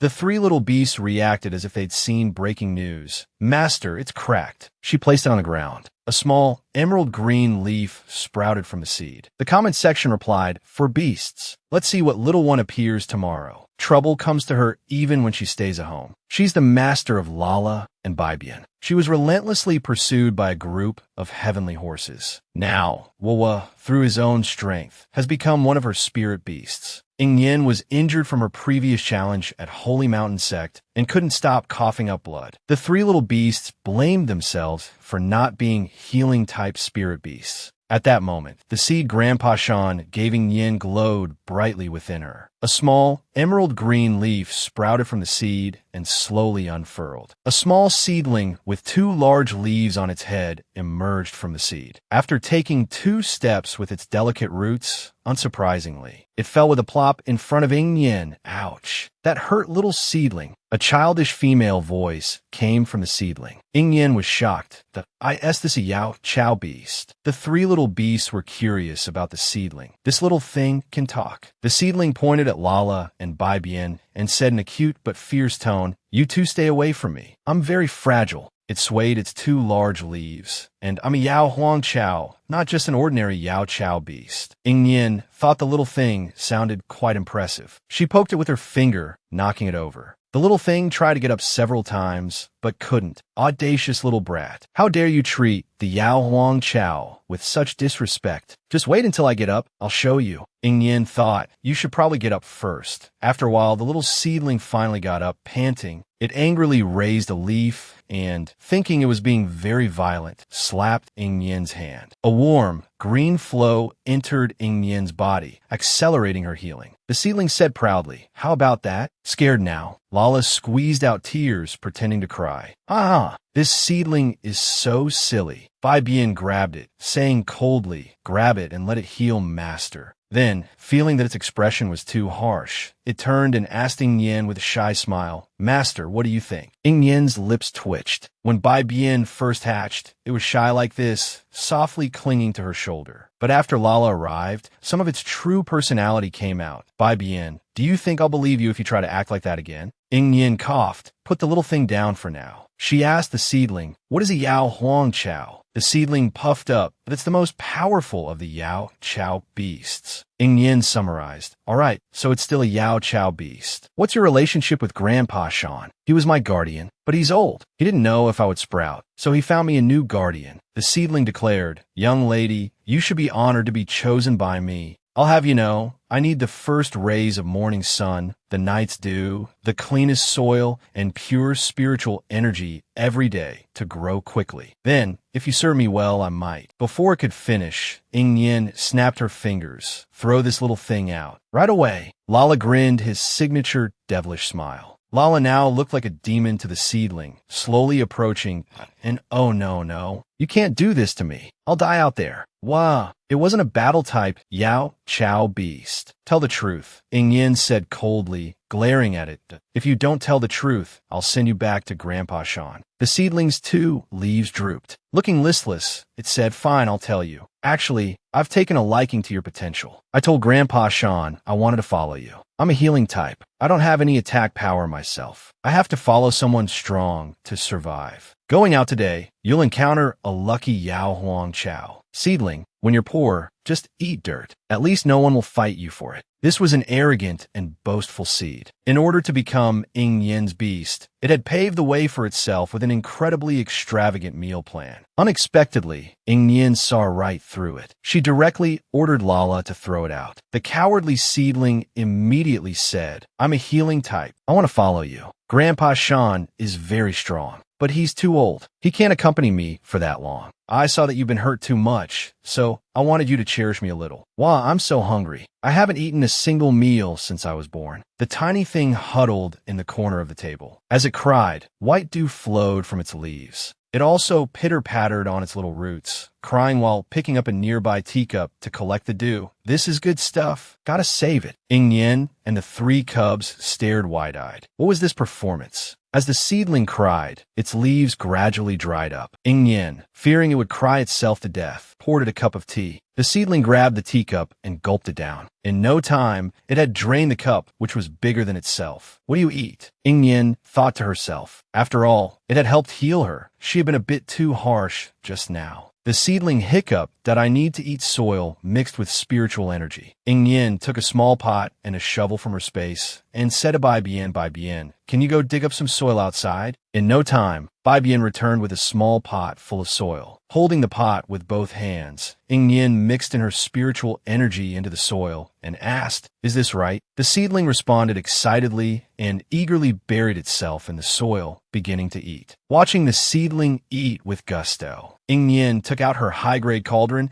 and said to the three cubs, are you hungry too? Come, let's make a stew. She then started taking out ingredients from her space. One by one, let's stew all the wild beast meat. We're running low on ingredients in my space. Tomorrow morning, we'll go to the nearby forest and hunt some wild beasts. The cubs nodded in agreement. This little bit of meat wasn't even enough to fill the gaps between their teeth. Soon, a delicious aroma wafted from the pot. Lala and Bai Bian picked up their chopsticks and grabbed the same piece of meat. Neither cub would give way, both claiming they had grabbed it first. The scene looked like it was about to erupt into a fight. Ying Yin, accustomed accustomed to such scenes, continued stirring the pot. Suddenly, a voice filled with confusion came from behind her. "Why are you all fighting over it?" Startled, Yin almost dropped her chopsticks. Turning around, she met Yuan Xiusui's puzzled face. Yin's eyes widened. "How did you get in here?" Yuan Xiusui said matter-of-factly, "I came in because I wanted to." Yin asked, "Didn't the old sect master notice you?" "That old geezer is butchering pigs right now." Yuan Xiusui repeated his question. "Why are you fighting over the food?" Yin picked up a piece of meat and held it to Yuan Xiusui's mouth. "Try it. Food tastes better when you fight over it." Yuan Xiusui took a bite. Yin asked, "How is it? Isn't the meat I snatched for you more delicious?" Yuan Xiusui looked directly into her eyes, his thin lips parting and closing as he chewed, revealing a captivating smile. The benefactor sits in her room, while the enemy trains in secret. If she hadn't gone out for a stroll with Yuan Xiusui, Yin wouldn't have known how exciting the outside world was. Just a moment ago, Yuan Xiusui, following the scent, suddenly arrived at Yin's room. Yin was so startled, she almost lost her grip on her chopsticks. She picked up a piece of meat and offered it to Yuan Xiusui. Yuan Xiusui opened his mouth and ate without hesitation. After swallowing, he gave Yin a captivating smile. Yin was almost mesmerized by his smile. Pink bubbles instantly surrounded them. Yin shook her head vigorously and quickly changed the subject. "What did you mean by butchering pigs just now? Does the Holy Mountain sect raise pigs?" The thought of the old sect master raising a bunch of piglets seemed unbelievable to Yin. Yuan Xiusui put an arm around Yin's shoulder. "Yes, he's raising a bunch. I'll take you to see." As he spoke, a glowing formation appeared beneath his feet. In an instant, he brought Yin to the rooftop. In the open space below, Yin saw what he meant by butchering pigs. It was the same group of disciples who wanted to take Yin down. Each one of them was carrying a huge rock, struggling to hold it above their heads. The old sect master stood in front of them, his gaze cold and stern. The disciples all squatted down, the heavy rocks pressing down on them, forcing out pained groans and howls. The old sect master scolded them, saying that none of them cultivated diligently and all they thought about were underhanded tricks. Yuan Xiusui was heartbroken. Pointing at the group, he said, "Look, isn't this just raising a bunch of pigs? Slaughtering pigs, feeding pigs, oinking." Yin, speechless, held her forehead. "Don't go running around looking at things you shouldn't when you're bored," she said, "and don't misapply what you learn. I really wonder if he snuck off to watch someone butchering pigs." Yin looked at the old sect master's disciples and wondered if he could even manage them. She then heard the old sect master ask, "Each and every one of you lazes around in the Holy Mountain sect, throwing your weight around. I ask you, what is your goal?" The disciples exchanged glances, then with a shared understanding, roared with bloodshot eyes, "Our goal, to defeat Yin." Yin raised an eyebrow. How interesting. She had become their target. Yuan Xiusui looked at the people below with an indifferent expression. Yin, what do you want to do?" He turned his head and gave a particularly pure smile.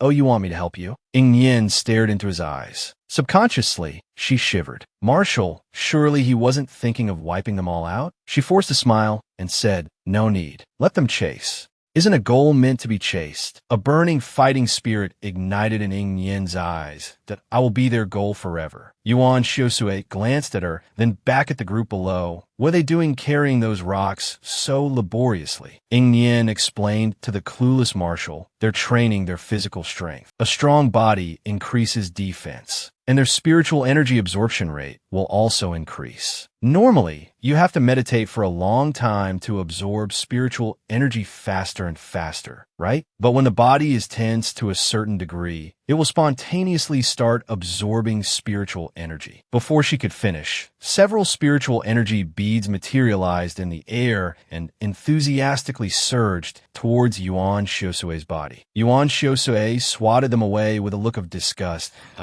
"Oh, you have to meditate. Huh? Not right now, you guys." Yuan Xiusui turned to Yin. He asked with genuine curiosity, "Why did you stop talking?" Yin. Yin turned her face away expressionlessly. "Don't want to talk anymore. My mouth is tired." This was an environment where strength reigned supreme. In order to get first place in the Holy Mountain sect's written exam, everyone was desperately trying to level up, while the Holy Mountain sect disciples were striving to cultivate in order to defeat Ying Yin. Several rows of moving boulders suddenly appeared above their heads. The boulders were about the same size as the ones the disciples were carrying, but these were stacked 3 high. The disciples, enduring the constant aches and pains in their bodies, looked up and realized that those weren't people at all. They were Ying Yin's sky horses. The sky horses were lined up in an orderly fashion and began to trot around the large square, snorting as they ran laps. The disciples were dumbfounded. They weren't even working as hard as a horse. The disciples were now stimulated, their eyes red with renewed determination.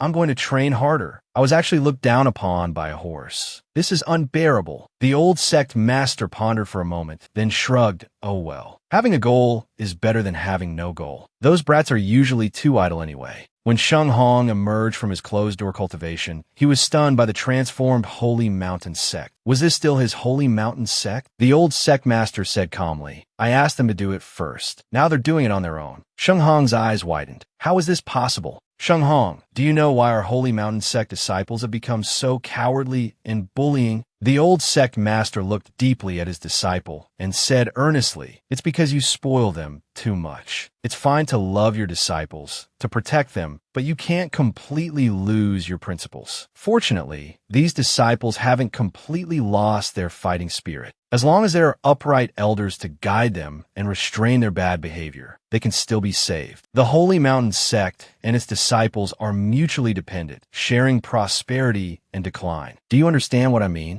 Sheng Hong lowered his head, his eyes shadowed, lost in thought. Meanwhile, on the rooftop, Ying Yin turned around and said indifferently, Marshal, you go back first. I'm going for a walk in the mountains. There were countless wild spirit beasts in the mountains, far stronger than her. They were striving, and she would strive even harder. Outside the Holy Mountain sect was a vast mountain range called Wangtian Mountain. Within the mountains, numerous powerful auras could be felt, and the howls of wild spirit beasts occasionally erupted. Ying Yin had just finished battling a huge black violent boar. The boar lay dead on the ground, a bloody hole in its belly. Lala and Bibian said worriedly, Master, please rest. This is already the 3rd mutated wild spirit beast you've fought today. Ying Yin, covered in blood, her right hand twisted at a grotesque angle, smiled and said, I'm fine. It's okay, Lala. Bibian Xiao Miao emerged from Yin Tian's pocket, her voice firm that I'll heal Nian Yin. A gentle healing energy flowed continuously into Ying Yin's body. Her injured hand slowly began to mend. Nian Yin, you can't keep going, Xiao Miao said, collapsing onto her after the final treatment.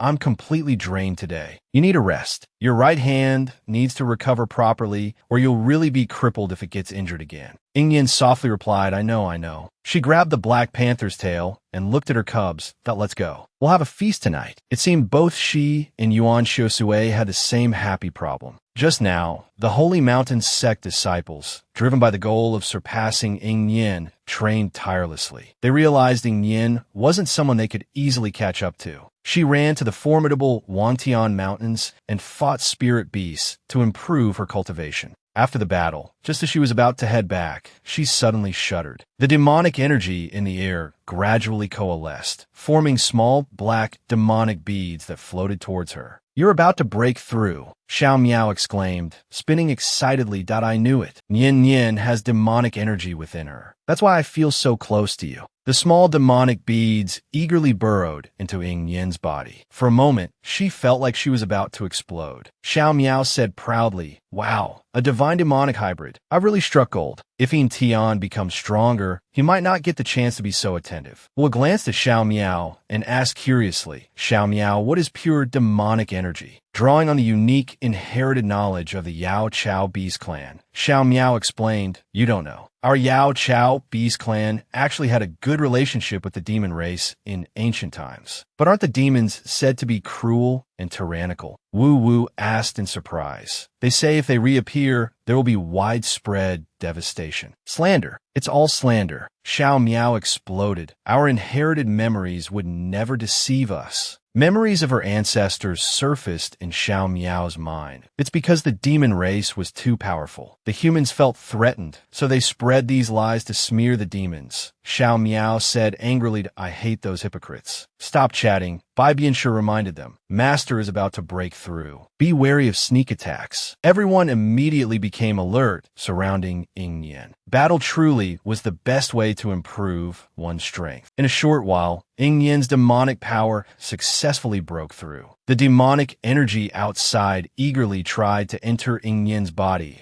I haven't seen a demon in so long, they cried, affectionately trying to burrow into her. Ying Yan finally understood Yuan Xiusui's troubles. She pushed the crowding demonic energy away, saying proudly, "No more, I've had enough." Watching the demonic energy retreat dejectedly, Ying Yan thought to herself, this really is a happy problem. She glanced at her newly increased demonic power and resolved to find a way to break the seal on the demonic sword as soon as possible. Only when the old hag and the others were released, and she had the power to rival the 5 continents, could she cultivate demonic energy without restraint. Let's go back. With a wave of her hand, they left the mountain range. After their departure, a starlight formation suddenly appeared where Ying Yan had been standing. A gray-robed figure appeared out of thin air. He didn't emit any spiritual power fluctuations, but possessed a unique, chilling aura. He gestured with his hand, gathering the lingering energy into his nose. His voice, hoarse and raspy, drifted through the air. Indeed, a demon. So the demon remnants have come to the 5 continents. He revealed a sinister smile. How interesting. He had been a talentless waste. But after embracing demonic energy, he had opened his meridians and begun his rise to power. Just now, he had gone to the Wangtian Mountains to battle wild spirit beasts and increase his demonic power. The Holy Mountain sect disciples also noticed that Ying Yan hadn't been seen in the sect for several days. One disciple couldn't help but say, "Where did Ying Yan go? Did she get scared seeing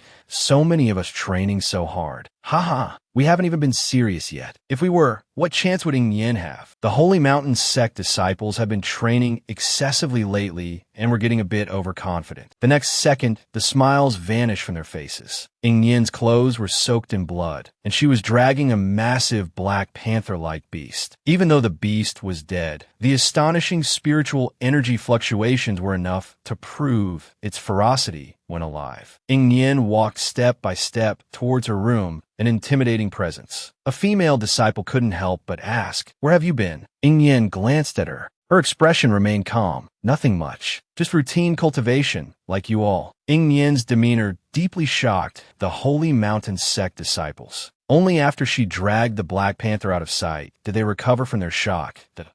She crazy? Who cultivates like that? Did you see her hand? What did she go through? The old sect master saw all of this. He clearly knew how severe Ying Yan's injuries were. It was because of the thin-waist grass beast's aura that she cultivated so desperately. The old sect master's eyes reddened with envy. This little girl was truly extraordinary. She had both talent and courage. Sheng Hong frowned deeply from the side, his eyes fixed on Ying Yan, filled with worry and a hint of resentment. Such a training method, who in our Holy Mountain sect could compare? She's probably going to win the disciple competition for sure. Ying Yan returned to her room, placed the Black Storm beast on the ground, and called out to her cubs, "Get ready for a feast. I'm so hungry." Sanzai immediately crowded around. Xiao Miao dragged a large jar of dew from under Ying Yan's bed. "Nian Yan, use this to stew. If you stew it with this, Miao Miao can eat too." Ying Yan looked at Xiao Miao. "Just sure of you drinking meat broth, huh? If I cook it with dew, you can drink it. I'm a little immortal seedling who can drink dew." "All right." Ying Yan touched Xiao Miao, thinking, can this seedling be the main ingredient? She stroked the tender little seedling. Unaware of Ying Yan's thoughts, Xiao Miao hummed contentedly as he was being petted. Ying Yan stood up and gave instructions. "Lala, start the fire. Bibian, you're in charge of washing the vegetables. I'll go wash my face first." A moment later, bubbling sounds and a delicious aroma emanated from the pot. The entire pot of meat soup was devoured by Ying Yan, Sanzai, and Xiao Miao, leaving not a single drop behind. Lala suddenly puffed out her cheeks and said, "Master, I'm about to break through to the intermediate level. I'm still so hungry." "Me too." Bibian set the chopsticks down and immediately said, "I'm about to break through to the intermediate level too." After eating a large pot of meat, Ying Yan's injuries didn't hurt as much anymore. She started to get restless. Then let's go to Wantian Mountain again and hunt some more prey. Everyone agreed, saying Yin Yin should change her clothes. Yin Yin agreed. After her battles with the demonic beasts, her clothes were covered in cuts and bloodstains. After eating her fill, Yin Yin glanced at her tattered clothes and said to her companions, "You guys rest first. I'm going to buy some new clothes. When I get back, we'll go to Wantian Mountain again." With that, Yin Yin took Xiao Miao and went out. The market outside was bustling with activity. Where the protective garments sold, Yin Yin wandered around. She wasn't looking for ordinary clothes, but clothes with defensive properties. After 2 rounds, she unexpectedly saw Yuan Xiusui in front of a small shop. Sui Sui was rarely dressed in white today, with a large, light blue robe draped over him. Against this backdrop of pure colors, his features appeared less harsh. His lowered eyes and pursed lips made him look unusually docile. The girls nearby were mesmerized, their gazes fixed on Yuan Xiusui. Sui Sui stood in front of an ice shop. The shop owner was a mutated ice element cultivator. However, his talent was weak. Yuan Xiusui stared intently at the shop owner. Nervous, the owner's hand trembled, and the crushed ice suddenly exploded. Countless ice shards transformed into ice-blue snowflakes, falling around Yuan Xiusui. Yin Yin was momentarily stunned. Yuan Xiusui was the most beautiful person she had ever seen. The shop owner nervously asked, "I'm so sorry, sir. Are you all right?" He offered a large bowl of shaved ice with trembling hands. It was topped with a generous amount of fruit sauce and looked very tempting. "Sir, please accept this as an apology." Yuan Xiusui didn't take it. The shop owner's chubby son was eating a bowl of shaved ice next to him. Yuan Xiusui stared at him for a long time. Suddenly, he grabbed a spoon from the side, took a bite from the chubby son's bowl, and tasted it. He immediately frowned. "It's not good."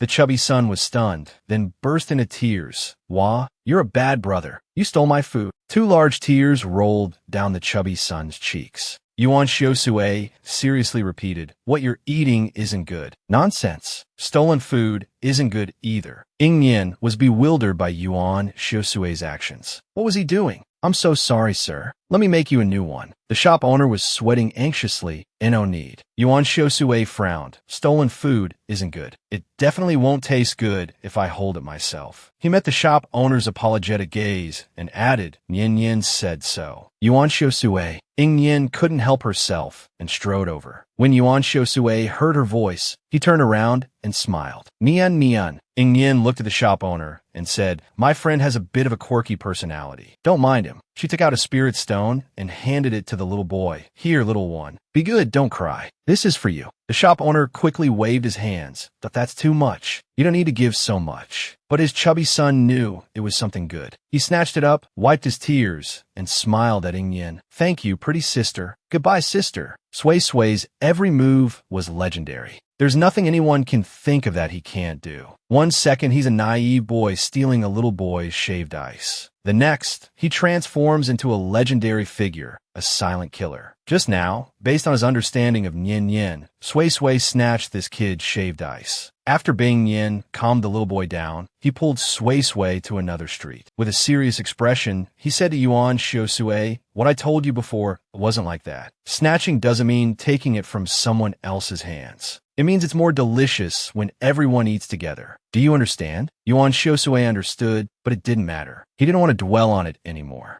Bing Yin was speechless. He realized he was the one overthinking it. He continued, "Also, you have to pay for things. Do you understand? Do you have money?" Yuan Xiusui took out a spatial pouch and generously said, "Yeah, I do. Do you want it? I'll give it to you." "I don't want it." Bing Yin told him to put it away. "Don't snatch things from others anymore, okay? If you weren't a little lunatic, you'd definitely get beaten up." Yuan Xiusui smiled, nodding that it's not that stolen food is tasty. It's that what Nian Yin gives me is tasty. Only what you give me is tasty. Bing Yin almost couldn't resist reaching out to rub Yuan Xiusui's face. Thankfully, he held back. Bing Yin coughed lightly.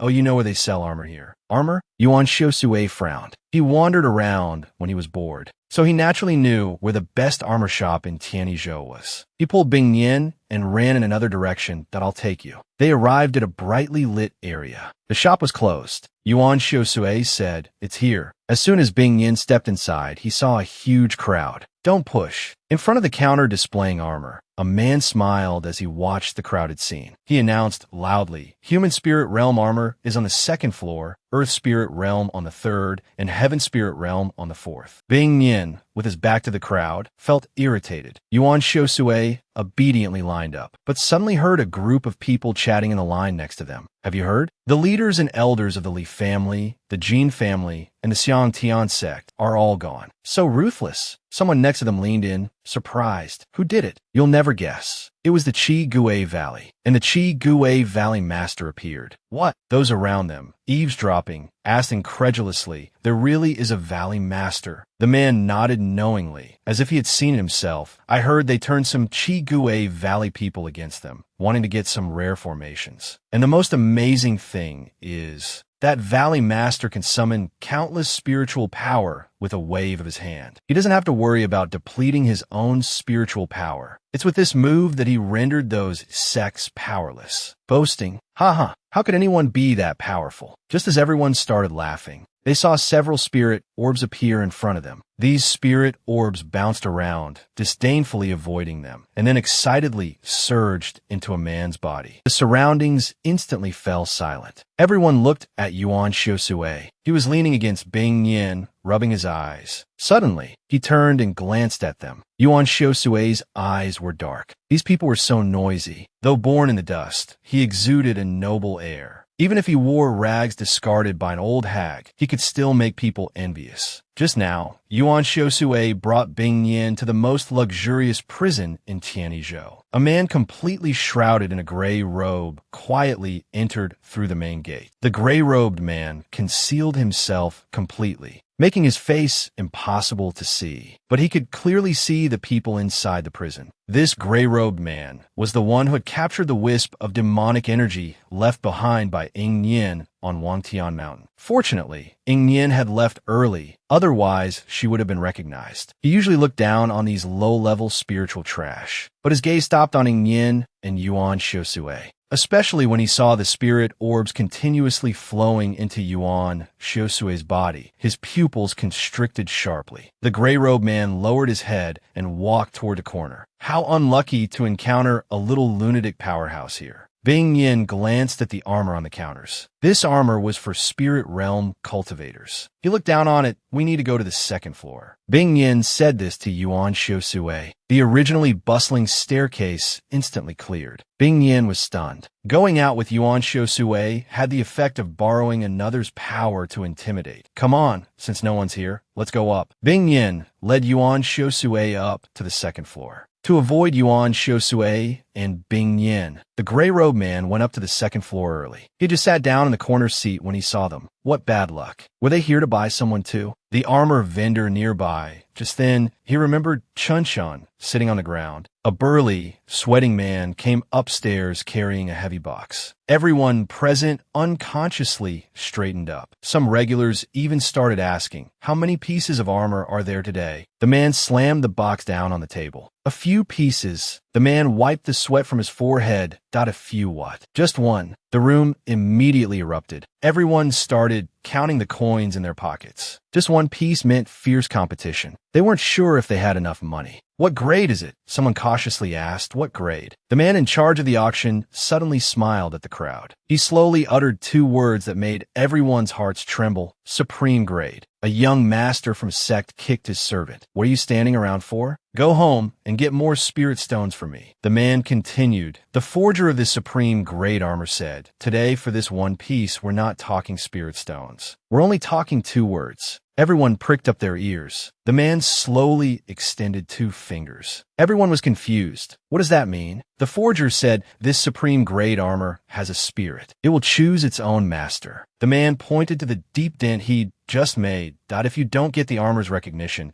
it will be heavier than 1,000 pounds, unusable in battle. On the other hand, if this armor accepts you as its master, it will be light as a feather in battle and as strong as a rock in defense." The forger said, "Therefore, he'll accept one spirit stone. Whoever can lift it takes it. That's destiny. Bing Yin looked at the box and whispered, "What a strange forger to create such a strange piece of armor." Bing Yin didn't know that at this moment, on the top floor of the building, two people were silently observing everything. One of them was the building's owner, Master Yi. "You're very generous today. A supreme grade armor with a spirit is very difficult to forge. Who are you giving such a big gift to?" Master Yi closed his eyes, as if waiting for something. "You're wrong. The one who benefits isn't the one who gets the armor, it's me. This is an armor with a spirit. If it finds its master, it will be light as a feather and strong as a rock in battle. The forger of this armor, Yin, had been waiting for someone destined for it. Even the owner of the building couldn't help but feel envious. Who are you giving such a great opportunity to?" Yin explained, "Of course, I'm giving the advantage to myself." The owner narrowed his eyes and asked, "How so?" But Yin was unwilling to say more. "Fine. If you don't want to say, who can pry open your mouth? Master Yin?" The owner poured him a cup of tea. "Let's just continue drinking tea then." He looked down at the bustling floor below and continued, "But you haven't spread the word today. You're not going to attract the person you're looking for." Yin smiled, maintaining his composure. His voice was calm, but carried an unquestionable firmness that it doesn't matter. "I can wait as long as it takes." Downstairs, Bing Yin watched the people eagerly stepping forward to be the first, rubbing their nose. "That aren't you going, Yin Yin?" Yuan Xiusui looked at them and said, "Don't you want it?" "I'll wait until they're all done." Bing Yin yawned tiredly. The auctioneer looked at the crowd and said with a grin, "Who's first?" A group of people immediately surged forward. The first person expectantly placed their hand on the box and tried to lift it. The box didn't budge, heavy as 1,000 pounds. How could this be? He was disappointed and wanted to try again, but was shooed away by the man. The next person excitedly stepped up, but unsurprisingly, they weren't the chosen one either. More and more people returned empty-handed. Those who firmly believed they were the chosen one gradually calmed down. Is there anyone left? Unknowingly, everyone present had tried. From a shadowy corner, a gray-robed figure slowly stood up. "That I haven't tried." His voice was hoarse. When he stood, everyone was visibly surprised. Was there someone in that corner? We didn't even notice. Such a low presence. Looks like another one who overestimates themselves. Judging by his appearance, he's even less likely than the others. The gray-robed man glanced at Yuan Xiusui. Luckily, Yuan Xiusui wasn't looking back. He was looking at Bing Yin beside him. Bing Yin had fallen asleep, waiting in line, the exhaustion from days of fighting finally catching up. Unable to resist, they leaned against Yuan Xiusui and dozed off. Yuan Xiusui was smiling, letting Bing Yin sleep on his shoulder, gently combing their hair. "Your turn." The auctioneer beckoned to the gray-robed man. The gray-robed man looked at the box with satisfaction. Supreme grade armor would make a perfect birthday gift for his beloved apprentice. His hand landed on the box. It truly felt as heavy as 1,000 pounds. But for him, it wasn't difficult. The gray-robed man, without changing his expression, picked it up, and he picked it up with ease. Gasps erupted from the surrounding crowd. He actually lifted it. Upstairs, Yin abruptly opened his eyes, a storm brewing within them. Master Yi also widened his eyes, looking down. So he'd found it, this man. The destined one he'd been desperately searching for. The prophecy fulfilled. His heartbroken rival in love had just appeared. Just now, the gray-robed man, expressionless, lifted the box. Everyone present was stunned. Even Master Yi thought it was that easy. He'd found the owner of the supreme grade armor. The gray-robed man pretended the box was light, turned around with it, and started to leave. As he walked, he said, "Ha, it seems I am the destined one. Then I'll gladly accept this. Such a good item to take back. Even if my apprentice can't use it, I won't let anyone else have it." Suddenly, the box began to hum loudly. It abruptly shook, spun 360 degrees in the air, and with a powerful kick, launched him away. The man landed back on the table with a thud. The box's actions clearly showed its disdain for the gray-robed man. The crowd roared with laughter. They thought someone would take the armor today, but they never expected it to be so spirited. Yin sighed and closed his eyes again. Master Yi laughed heartily. "Why, Yin, with your intelligence, you should understand. If someone with earthly immortal realm strength or above tried, lifting this thing would be child's play. I was waiting for you to be disappointed, but I didn't expect you to have already anticipated this." Downstairs, the auctioneer shook his head and said, "All right, since no one else wants to try, I'll take this back." However, thinking of the crowds that would storm the building tomorrow, he smiled and continued, "By the way, everyone, this building has been entrusted by the Holy Mountain sect to inform you that in 3 days, the Holy Mountain Sect Disciple Competition will be held. The old sect master will preside. Please do come if you are free. Spread the word. News travels fastest from this building. Master Yi and the old sect master were close friends, so naturally, he would help with the announcement. The auctioneer finished speaking, took a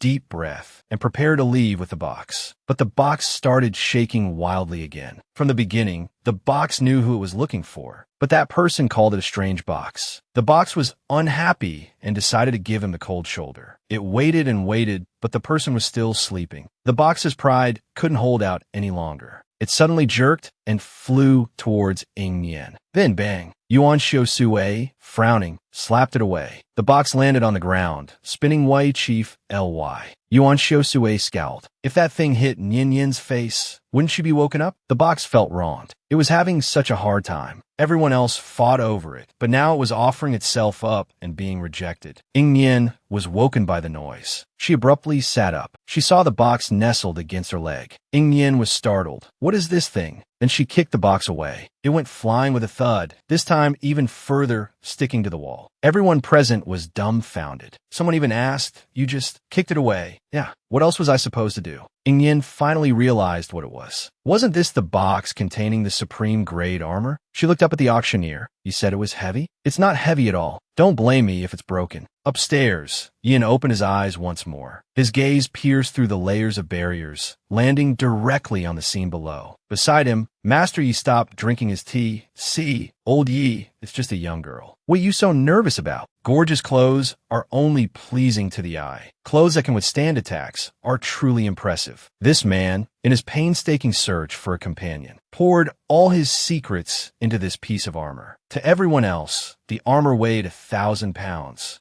But to Ying Yin, it was as light as a feather. The moment the armor chose its owner, Yi Yan's eyes widened in disbelief. Master Yi teased, "Old Yi, it's just a young girl. What are you so nervous about?" Yi Yan didn't answer, his eyes fixed on Ying Yin's face downstairs. Master Yi's heart skipped a beat. He glanced at Ying Yin's beautiful face, then at his old friend, who was famous but never showed interest in women. Could it be he's fallen for her? That doesn't make sense. Master Yi isn't that kind of person. That girl is too young. The building owner shook his head. Could it be that Master Yi wants a disciple? Down below, Ying Yin, under the shocked gazes of everyone, walked towards the box. The box vibrated and even hopped a step to the side. Bing Yin grabbed the box and hugged it. The box didn't resist. Bing Yin giggled and said, "Oh, it's got quite the temper." She looked at the auctioneer and asked, "So, can I take this?" The auctioneer, with a wooden expression, pointed at the box and replied, "Don't ask me. Ask it." Ying Yin was about to frown when the box suddenly opened itself. It wasn't the box moving, but the armor inside pushing against the lid. It floated directly up into the air. It landed obediently in Ying Yin's hands.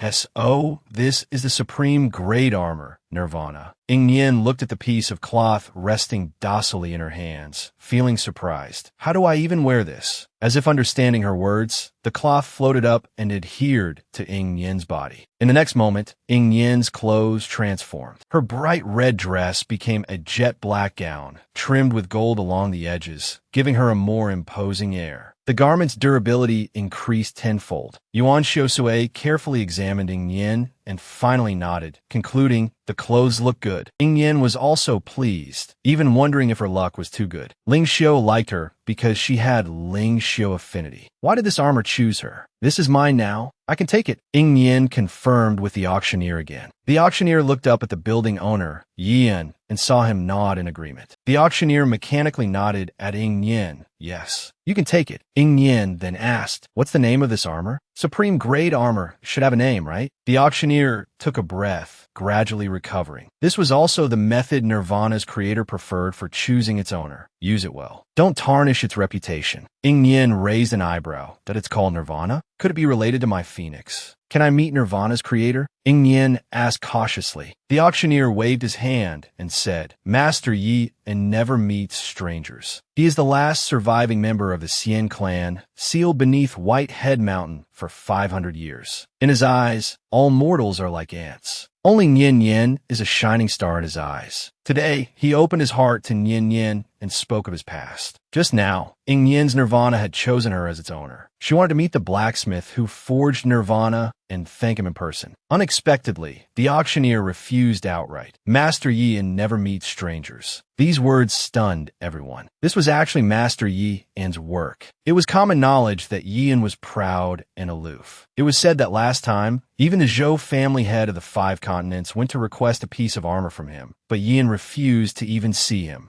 Unable to meet him, Ing Yen felt a little disappointed but understood. An expert needs to have some quirks, right? Please thank Master Yin for me. I will definitely put Nirvana to good use. Ing Yen spoke loudly, believing the master would hear her. Upstairs, Yin clenched his fists, staring intently at Ing Yen below. His lips were pressed tightly together, his brow furrowed with excitement. The building owner couldn't help but ask, "Are you going down to see her?" Seeing Ing Yen turn to leave, Yin breathed a sigh of relief and said, "Not yet." Ing Yen and Yuan Xiusui walked out of the building. Yuan Xiusui, walking behind, suddenly seemed to remember something and turned back. "Nyen Yen, wait for me. I have something to do." He ran to the auctioneer and handed him a spirit stone. The auctioneer looked surprised. Yuan Xiusui rarely explained anything, but this time he said, "Nyen Yen said we should pay for things we take." The auctioneer looked at the single spirit stone, his hand trembling, indignant but Buganyan. One spirit stone, for Master Yi in supreme grade armor. Yuan Xiusui, walking out of the building, looked pleased. "Nyen Yen, let's go." Ing Yen was curious. "What are you so happy about?" Yuan Xiusui carefully gestured with his hands that I just paid 1 gold coin as compensation for taking the armor. Ing Yen couldn't help but twitch the corner of her lips. "1 gold coin." Yuan Xiusui replied proudly, "Yes. You paid 1 gold coin before too." Before Yuan Xiusui could react, Ing Yen quickly ran back towards the building. She retrieved the gold coin from the auctioneer's hand. "Sorry, he was joking with you." She then quickly pulled Yuan Xiusui away from the building. It was fortunate that Yuan Xiusui was a bit naive. Otherwise, walking around like that would have gotten him beaten up. After reaching another street, Ing Yen slowed down and touched her black dress.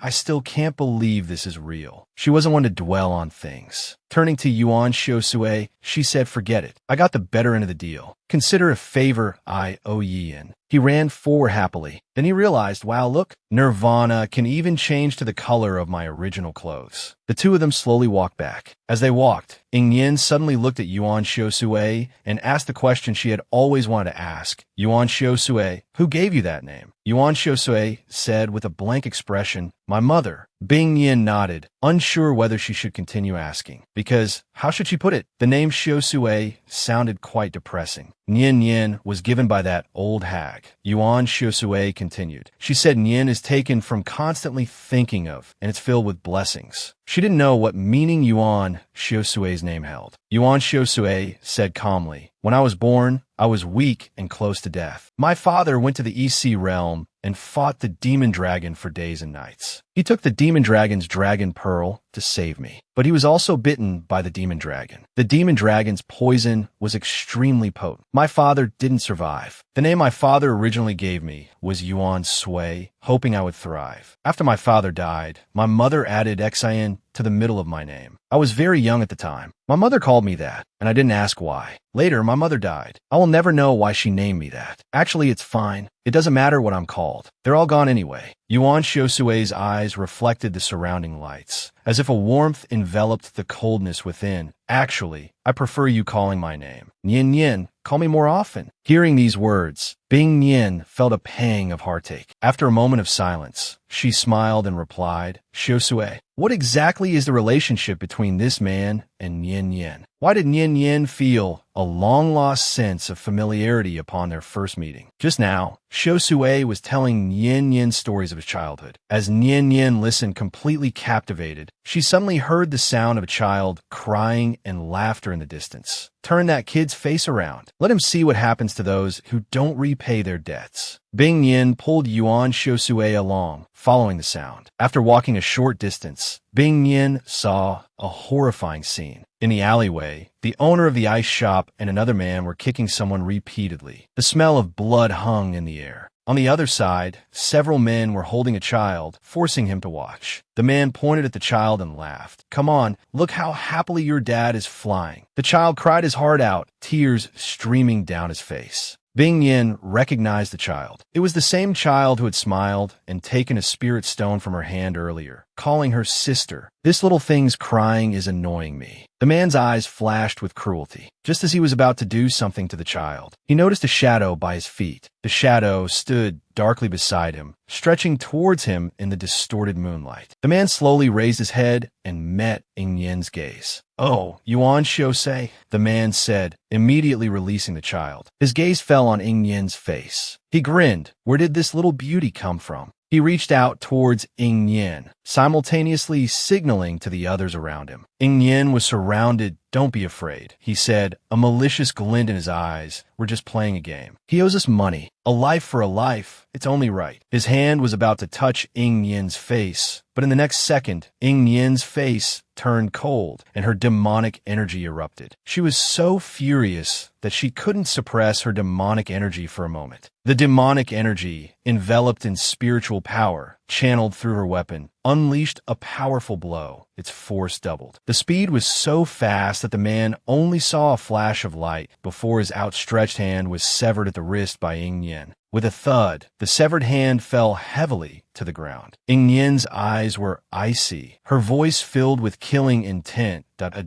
dog blocks my path. I kill the dog. It's only right." The man screamed, blood gushing from his severed hand. "Kill her. Kill that bitch." Yuan Xiusei, seeing that these people were quite weak, asked Ing Yen, "Want to practice on them?" Ing Yen nodded. But then Yuan Xiusei turned and looked towards the dark alley behind them. "Come out, whoever's back there. Don't follow us." At the moment Ing Yen was almost touched, he had sensed a surge of energy behind them. As his voice fell, Yin, dressed in white, slowly walked out of the alley. "I mean no harm," he said. Ing Yen glanced back at Yin. Asterisk, who is this? Why do I feel a strange sense of familiarity? Asterisk. Don't worry about him, Yuan Xiusei said, shielding Ing Yen. "That I'll handle this. You go practice." The ignored thugs in front grew and raged again and surrounded Ing Yen, attempting to flank her. Several men, wielding their weapons, charged towards Ing Yen. Ing Yen took out a wooden whistle and blew on it. Several large men shuddered simultaneously. Their movements, under Ing Yen's startled gaze, slowed uncontrollably. Ing Yen, without hesitation, grabbed her long sword and attacked the leader. The man's pupils dilated sharply. He bit his tongue, spitting out a mouthful of blood. A massive shield appeared in front of him, covered in countless runes. With a clang, Ing Yen's sword struck the shield, but it didn't budge. At the same time, a thick, foul stench emanated from the man as he bit his tongue and spat blood. Yi En, Ing Yen, and Chi-Chi's expressions changed. A cultivator? Another day of easy pickings. This equipment is amazing. Just now, Ing Yen, standing up for this poor fellow, drew her sword to help. The opponent bit his tongue, activating a new skill. Yi En, Ing Yen, and Chi-Chi's faces changed at a shoe repairer, Cieli. With this rotting stench, it couldn't be anyone other than a shoe repairer. Disgust flashed across Ing Yen's face. Shoe repairers use the same methods as those by family scoundrels, sacrificing others to increase their own power.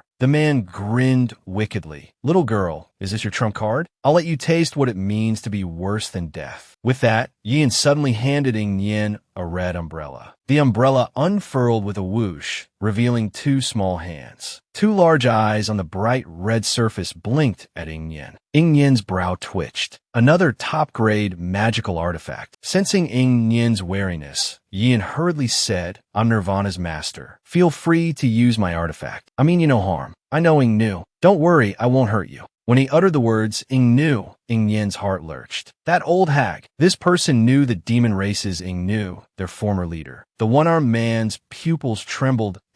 "Oh, you're that demon race remnant." The man charged directly at Ing Yen. The red umbrella positioned itself in front of Ing Yen. With a bang, it opened, and the man's weapon couldn't penetrate it. Countless needles shot out from the top of the red umbrella. Ing Yen, startled, instantly retracted the precious umbrella. It blinked at her ingratiatingly. Ing Yen glanced at Yin and saw Yuan Xiusei carefully examining the umbrella. After a moment, he nodded to her. She then grabbed the red umbrella without hesitation. Spiritual energy poured into the artifact. It was another perfect match. Seeing this high-grade artifact, the villains knew that staying meant death. Yuan Xiusue frowned. He raised his hand and suppressed them with a single gesture. An explosion sounded. The pungent, foul odor made Yuan Xiusue cover his nose in disgust. There's still one left, Yin said, looking at the one-armed man. Yuan Xiusue gave him an impatient look. He wanted to slap the man away, but remembering that Yin quite liked the things he made, he refrained. Leave that one for Yin. She needs to vent her anger. Yuan Xiusue, glancing at him, stepped forward. Yin, I'll take you after him. Before he could finish, a white light flashed. The large Tianma horse appeared before Yin, swishing its tail and rump, urging her to mount. Yin immediately mounted the horse and shot off like a streak of light. Moments later, she returned, sitting on Tianma's back. She tossed down the thing she carried. The man's head. He knew her identity, so Yin wouldn't let him escape under any circumstances. A young boy, holding his father's body, knelt beside it, looking utterly drained. Yin took a garment from her spatial storage and draped it over the child. The boy trembled. Sister, my father is dead. Those people were bad. They were bad people. But the bad people were dead now. Suddenly remembering something, the child pulled out a handful of gold fragments, crying, Sister, this is what father said he had to return to you.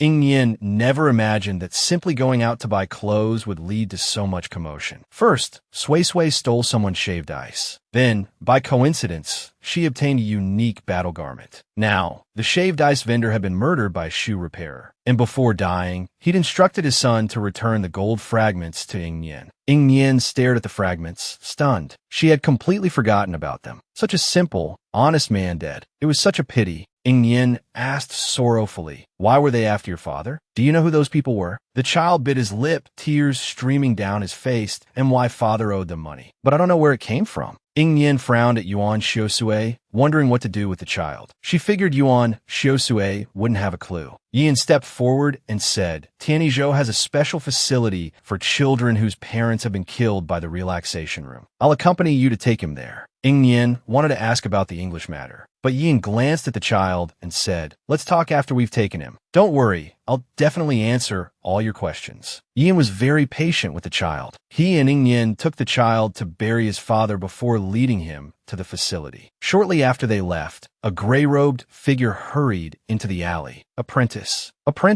The gray-robed man's eyes were bloodshot. The stench filling the air told him his apprentice had been murdered. The body had already been disposed of by Yin. The one-armed man was this old man's beloved apprentice. The old man wanted the nirvana for his apprentice. A pool of blood still stained the ground. The gray-robed man's withered hand trembled as he touched it. The familiar scent made him vomit a mouthful of blood. This blood was 10 times more foul than the stench in the air. Who killed you? I will make them pay 1,000-fold. With that, the gray-robed man bit his finger and pressed his hand onto his apprentice's blood. Su Ling. The gray-robed man's voice was sharp. This was a special technique of his, allowing him to see the deceased's final memories. That I'll see who had the guts to do this. As he finished speaking, Yan's face slowly materialized before his eyes. It was him. The gray-robed man's eyes were blood-red. That I will kill you. I will avenge my apprentice. Meanwhile, Yin had brought Yin and Yuan Xiusue to their destination. This is Tong Yuan, Yin explained as Yin looked at the academy-like building. Tong Yuan has branches in all 5 zhous. The children here receive benefits and repay Tong Yuan when they grow up. Sister, can I still go back and see my daddy? The boy seemed to have matured overnight. Of course, Yin replied. Tong Yuan doesn't restrict your freedom. Cultivate well and avenge your father in the future. The boy had taken a liking to Yin. Good sister, my name is Jian Bao. Where do you live? Can I come find you later? Yin smiled. That I live in Holy Mountain Sect. My name is Yin. If anyone bullies you, come find me. Yin never would have imagined that a simple trip to buy clothes would result in her gaining a godfather. Just now, she had sent this poor child to Tong Yuan to cultivate. The boy was reluctantly led inside by a Tong Yuan teacher. Looking at Yin's smiling face, Yin suddenly said, You can come visit this place too. There aren't many people with backbone in Holy Mountain Sect. They won't be of much help to you. Tong Yuan has quite a few formidable individuals. We'll talk about that later. Yin looked at the man, her expression no longer as gentle as it had been with Jian Bao. Tell me, how do you know my mother? The man's expression suddenly changed. Mother? What do you mean? The man's eyes became bloodshot. You say she's your mother? He was so agitated that his aura became unstable. Yuan Xiaosui quickly pulled Ying Yin behind him, glaring at the man.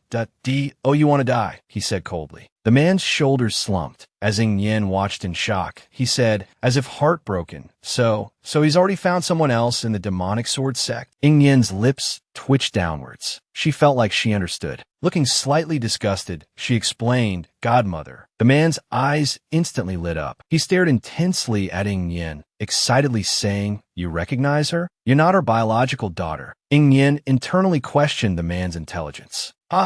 Suddenly, Yin burst into loud laughter. Even Yuan Xiaosui frowned. He held Ying Yin's hand. This guy is crazy. Yin, stay away from him. Who knows if it's contagious? If anyone else had said that, Yin would have scowled. But now, having gone from hell to heaven, he didn't care what anyone said. After his laughter subsided, a faint blush crept onto his usually cold face. Then, he said wistfully to Ying Yin, Well, if she's your godmother, you could also call me Daddy. Ying Yin was stunned. She took Yuan Xiaosui's hand and backed away 3 steps, wary. These days, there were actually people eager to be called Daddy. This guy likes the old hag. Don't be afraid. I really know your mother, Yin said, seeing the alarm and fear on Ying Yin's face. He waved his hands frantically. If you don't believe me, we can go back now. Ask her through the seal of the demonic sword sect. Ying Yin narrowed her eyes, scrutinizing him. Are you a demon or a human? I'm indeed a demon. Yin chuckled slightly. It's just that I'm the first spirit demon body in the demon race. Even in the 5 continents, as long as I hide well, no one can find me. You're a forger body too, right? Before, when Wanshou Kingdom mentioned the demon race's foolishness, I went looking for you, but I couldn't find you. Later, I returned to the demonic sword. Based on information from the 2 big potato sacks, I guess you might have come to the 5 continents. The 5 continents are so vast, it's hard to search. So I took out a top-grade protective armor garment that only forger bodies can use, thinking that if I spread the news, you'd definitely come since you didn't have any protective armor. This armor only chooses forger bodies. The potato sacks, after hearing so much from Ying Yin, immediately grasped the most important point. You've already met little cutie. Why didn't you go find my mother? Also, the entire demon race is sealed. How come you're the only one not sealed? Speaking of my mother, Yi Yin's face flushed crimson. Actually, I was kicked out of the demon race by my mother. When the demon race emerged, I wasn't within the clan, so I wasn't sealed in. My mother refused to see me, so I could only ask the potato sacks that escaped. Why? Ying Yin immediately asked. Yi Yin's face turned even redder.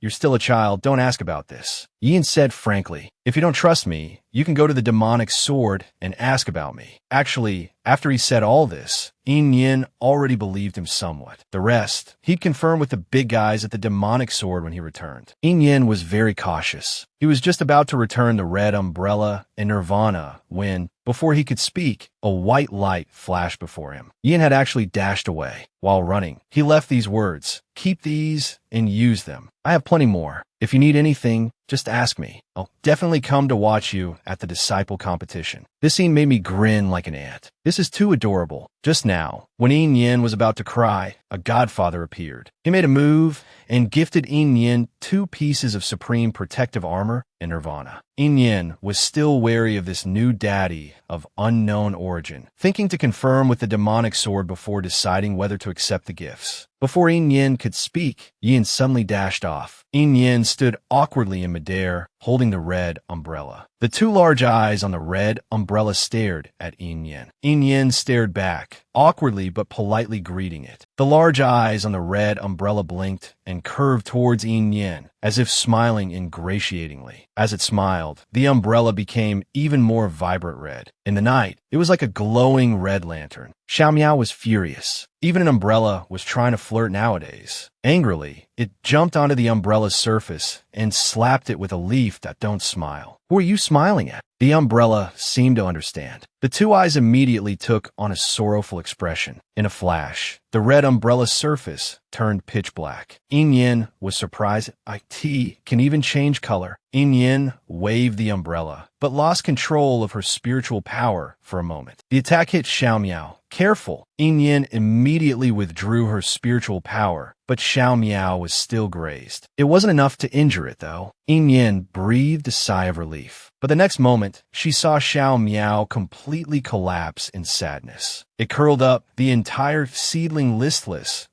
I'm just a useless seedling. Wah! It began to inexplicably mope. Yuan Xiusue glanced at the umbrella. Not bad, this artifact is pretty good. The umbrella spirit's mood can even affect other people's moods. This is probably an even better artifact than Nirvana. Yin Yin picked up the dejected Xiao Miao. She comforted it with spiritual power and tucked it into her pocket. She looked at Yuan Xiusue and said, "Setting up a formation takes you a long time, right?" Yuan Xiusue replied, "To the demonic sword? It's pretty fast for me alone. With you, it will take longer. We might not make it back in time for your disciple competition. Should I go back and ask for you?" Yin Yin really wanted to see the demons, but the disciple competition was still important. Nothing was more important than entering the scripture pavilion and finding a way to break the seal. Yuan Xiusue replied with a charming smile, "Of course." Yin Yin suddenly felt a bit wistful. "If only I could use formations too." Yuan Xiusue said, "You can. I can teach you." Yin Yin let out a chuckle. "Don't tease me. Isn't formation mastery dependent on talent? They say it requires spiritual power. I don't feel any spiritual power in me." Just as she finished speaking, Yin Yin was pulled towards Yuan Xiusue. The two romantically hung in midair, gazing into each other's eyes. The surroundings were silent. The comment section filled with hearts. Today you two will also be sweet and loving. The next second, their foreheads touched. Yuan Xiusue's voice sounded beside her ear. "Yin Yin, you do have it." Yuan Xiusue nuzzled her forehead. "Your spiritual power is right here." Yin Yin blushed and stepped back. "How did you find out?" She touched her forehead and asked where. Yuan Xiusue pulled her hand away and gently traced a path past her brow, stopping at the center of the back of her head. "Here. If there's a small cavity, it's used to store spiritual power." Yuan Xiusue took the opportunity to ruffle Yin Yin's hair.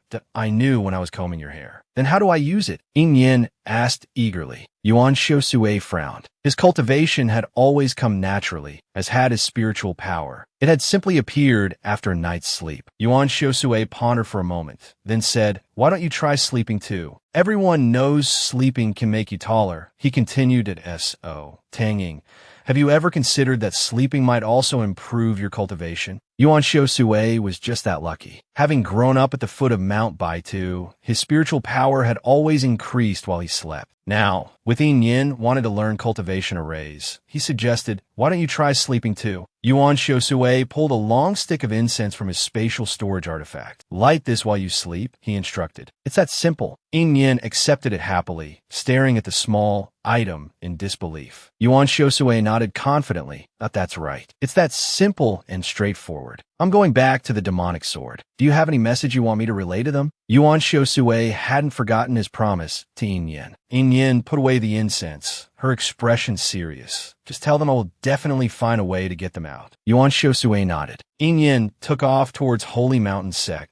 It's very close to Holy Mountain Sect from here. I'll go back now. When Yin Yin returned to Holy Mountain Sect, the disciples were training even harder, their expressions fierce. The old sect master was extremely pleased with this sight. The disciples of Holy Mountain Sect should be like this, full of fighting spirit. He was startled when he saw Yin Yin. Stopping her, he asked, "Girl, the disciple competition is tomorrow morning. Are you confident?" Yin Yin smiled, unafraid even when facing the old sect master. Standing tall, she replied, "Of course I am. Otherwise, I wouldn't have agreed." Besides, she had a reason she absolutely couldn't lose. "Quite the confident little girl, with plenty of courage," the old sect master said, though his eyes held admiration. "Hee, if I wasn't courageous, I wouldn't have entered the gates of Holy Mountain Sect, would I?" Yin Yin was also quite fond of the old sect master. The disciples peeked over, their hearts burning with jealousy. The old sect master clearly favored Yin Yin, always speaking to her so gently. This only fueled their frantic training. Yin Yin glanced at the disciples and said to the old sect master, "Old sect master, if there's nothing else, I'll head back." With that, she walked towards her room. This time, Yin Yin hadn't returned covered in wounds. The disciples stared intently at Yin Yin, wanting to know what she would cultivate next. Someone couldn't resist asking, "The disciple competition is tomorrow. What are you planning to do next? Yin was in a relatively good mood today. Knowing she wasn't the only one from the demon race outside brought her some joy. She gave the disciples a rare, pleasant look. After a moment of thought, she said, "Sleep." The disciples almost dropped their artifacts. But the competition is tomorrow. Yes, I know, Yin said, spreading her hands. That's why I'm sleeping. To awaken my spiritual power, isn't it? Once my spiritual power is awakened, I won't have any trouble with a raise. With a wave of her hand, she added, "You all keep practicing. I'm going to sleep." Ignoring the disciples' arguments behind her, she entered her room. The three little ones were sound asleep on the bed. Yin gently nudged them towards the inside. She lit the long incense. Is this incense really that magical? Will sleeping really have such a miraculous effect? Whatever, I'll sleep first and see. She fell asleep. The disciples outside were completely dumbfounded. They were working themselves to exhaustion, and Yin was actually going to sleep. It had to be a trick. Could we be wrong? The competition is coming soon. Even if we practice, we won't have a breakthrough. It might be better to get a good night's sleep and conserve our energy. Hearing this, the others wailed, "That's right. Why didn't we think of that? So cunning." Yin is truly scheming. They decided to sleep as well, to face Yin in peak condition tomorrow. He was a natural genius. With just a night's sleep, spiritual energy would rush into his body. He had the same confidence in his Yin. Sleeping could awaken her spiritual power. Just now, Yin had asked Yuan Xiusue for advice on cultivating a race. She was about to go back to sleep while the Holy Mountain sect disciples cursed her cunning. They were all desperately cultivating, while Yin went back to rest. After some discussion, this group also decided to go back and get a good night's sleep so they could be in the best condition for the disciple competition tomorrow. Watching them disperse, the old sect master's face twitched. This bunch, that can't they have any original thoughts, always following others. He consoled himself. Forget it. It's just one night. It won't make much of a difference. That was all he could think. Otherwise, he'd be angered to death by these disciples. Meanwhile, Yuan Xiusue, who was about to leave for the demonic sword, was stopped by the old sect master. "Young master, what did you say?" The old sect master looked distraught. "You just gave the purple incense directly to Miss Yin and told her that sleeping would awaken her spiritual power." Yuan Xiusue brushed his hand aside, frowning. There's something wrong with that." "Of course there is." The old sect master clutched his head. "Young master, you are a once-in-10,000 years genius of our Xian clan. Ordinary people need to be guided to introduce spiritual energy into their bodies. How can just sleeping be enough? We need to find Miss Yin immediately. Otherwise, she won't be able to use her spiritual power in the disciple competition tomorrow." Yuan Xiusue's expression remained unchanged as he calmly painted. "She can do it. My Yin isn't that weak." A huge glowing formation had already formed beneath Yuan Xiusue's feet. "I'm going to the demonic sword. If I can't make it back in time tomorrow, remember to take everyone to watch the competition." The old sect master respectfully bowed. "Yes, farewell, young master." Meanwhile, in the Zhou family residence in Tianyi Prefecture, Zhou Xiaoyu was looking at his younger sister, Zhou Sheiru, and frowning. "Why didn't you tell me that Sheng Xianxian bullied you?" Zhou Sheiru pouted. "Brother, aren't you and Sheng Xianxian of similar strength? Even if you fought for me, you might not win. She was even better than you. Beautiful and powerful. She beat her back in an instant." "Similar strength?" Zhou Xiaoyu scoffed. Zhou Sheiru crossed her arms. "Aren't you both ninefold spirit bodies?" As she spoke, she seemed to realize something, and her eyes widened as she looked at her brother. Brother, you finally broke through the spirit body stage. You've become a human spirit realm cultivator." Zhou Xiaoyu smiled, spiritual energy surging in his hand, dozens of times stronger than when he was at the spirit body stage. You still think your brother can't teach that Sheng Xianxian a lesson for you?" Zhou Shu said enviously. "As expected of my brother. But you're still no match for that girl. Let me tell you, that girl is incredible. She didn't even move, and swoosh, took care of them. It's a pity. I don't know if I'll have a chance to see her again." Zhou Sheiru cupped her face in her hands, disappointed. She was really beautiful. Zhou Xiaoyu said disdainfully, "If I have the chance to meet her in the future, I'll definitely fight her and see if she's really as strong as you say." "Brother, you definitely can't beat her. But isn't there supposed to be a disciple competition at Holy Mountain Sect tomorrow?" Why is it so quiet over there today? The two siblings stood on the roof, looking towards Holy Mountain's sect in the distance. In the past, wouldn't those people be cramming at the last minute? They had only looked for a moment when their father's angry roar came from below. You two little brats, get down here. Is the roof of the family Tsitang a place for you two to step on? If you can't sleep, come down and spar with me. Zhou Xiaoyu and Zhou Sheiru's faces crumpled, but were doomed. We're going to be used as punching bags by Dad again. Never do anything with a guilty conscience, or you'll be struck by lightning. Just now, Yuan Xiusui had given Yin a long stick of incense and told her that it was the key to awakening her spiritual power. Yin only wanted to test how strong her spiritual power was. The next second, lightning chased her all over the place. While everyone thought Yin was resting and preparing for the competition, she was actually in a very difficult situation. Pain. Her head felt like it was splitting open. She struggled to wake up, but couldn't. The smoke from the burning purple incense filled the room surrounding her. The three cubs were awakened by the smoke. Lala, not having slept enough, started crying for her master. Turning her head, she saw that her master was still fast asleep. Lala was about to extinguish the choking thing when was stopped her. Wait, this smoke smells strange. Lala restrained her little paws, but it's been a quarter of an hour. Why hasn't Master woken up yet? And Master looks like she's in pain. Wu was squatted beside Yin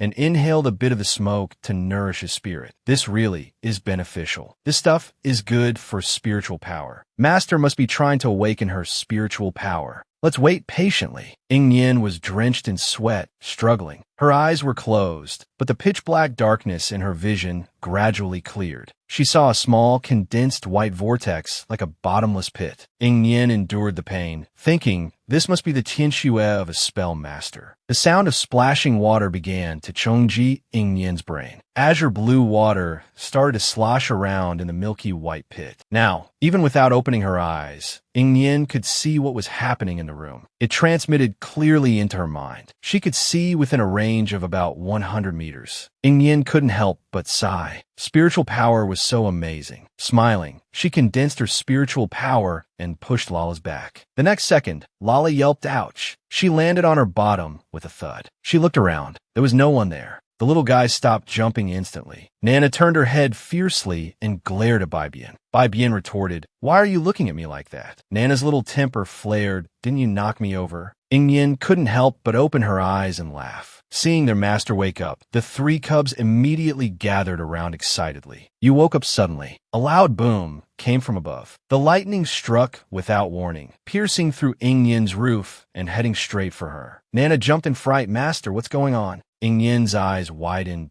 Am I supposed to be struck by lightning just for awakening my spiritual power? The people of Holy Mountain sect had all become fools. They slept soundly, and when they woke up, they found Yin on the roof, shrouded in dark clouds. The sky changed color, but only above her. What's going on? They were all dumbfounded. What did Yin do to offend heaven? Even the heavens want to strike her down.